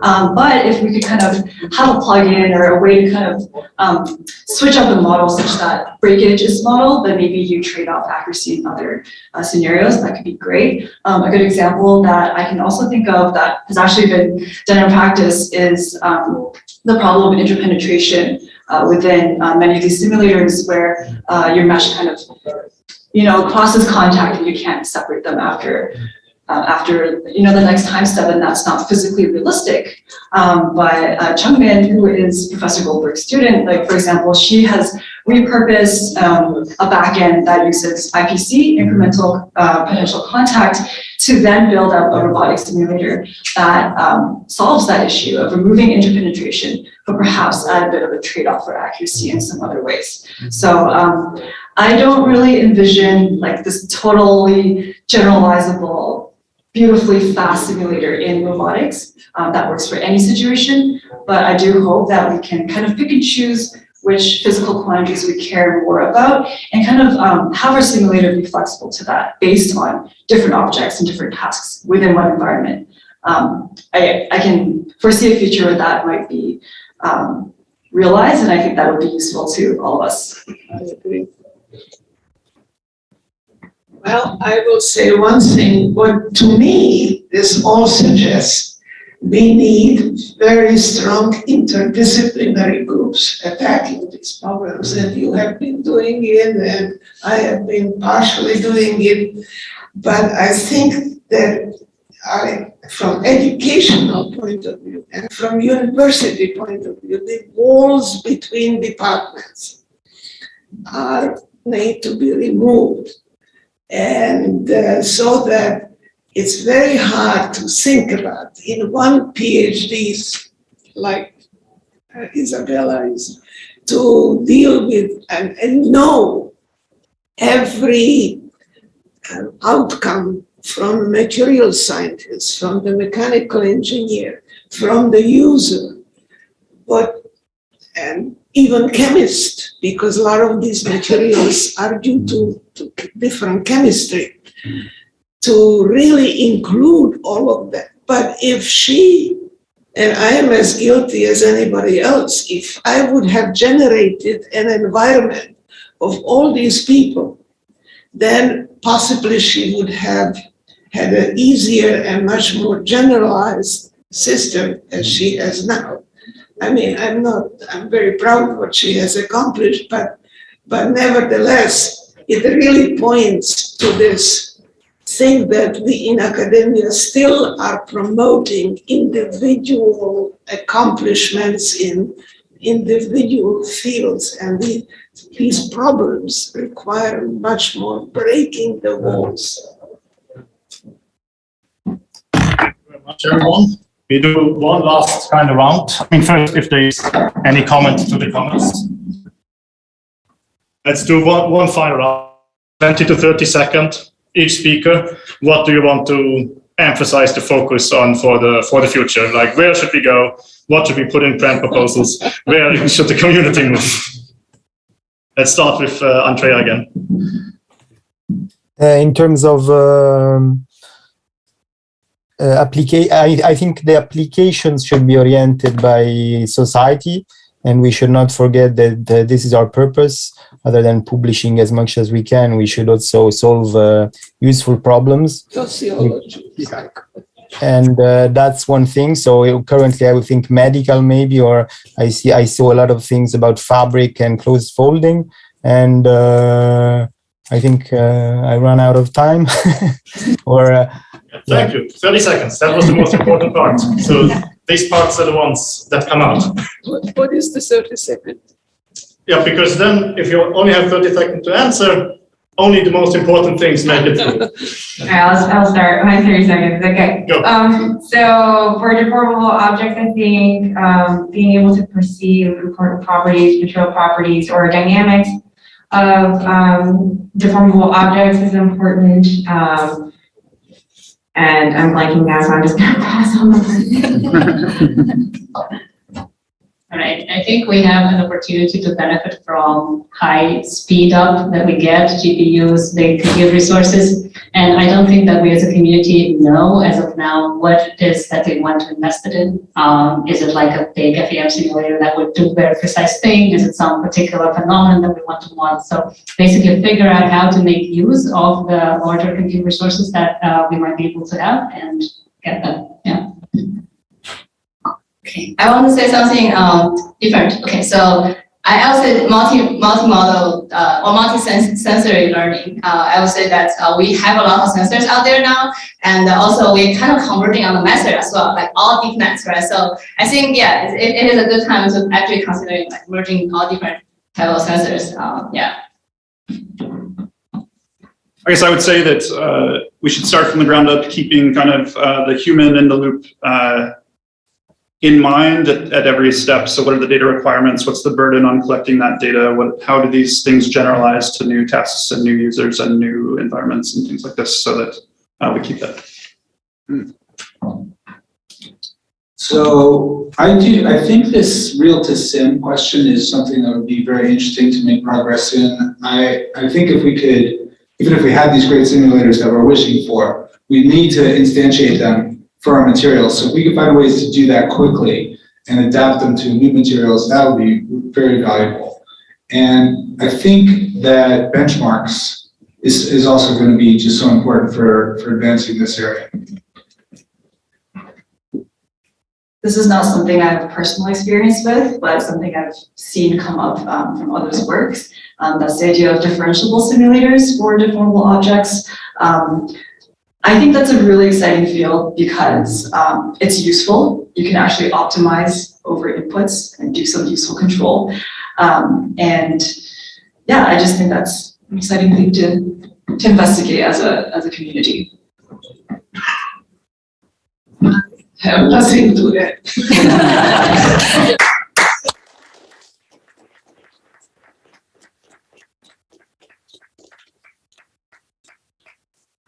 And with that, we reach the end of this workshop. Thank you everyone for participating. A special thanks to our speakers, our panelists, as well as everyone that contributed to the workshop, and as well as for the spotlight session. And I hope we see all of you next year. Let's do more deformable objects. And I think we need a big round for the organizers who did a fantastic job.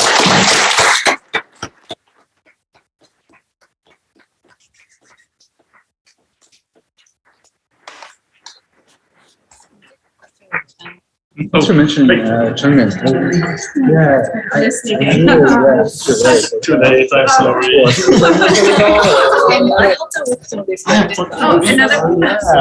That's right. Oh, that's right. Of course. I need some diversity. Oh, okay.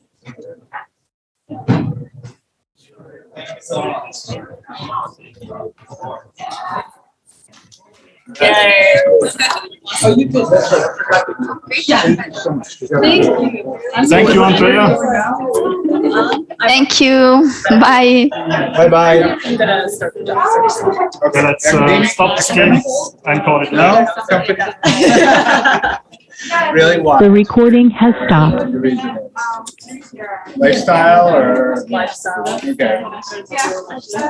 See you, Michael. See you, Matilda. Yeah. Okay.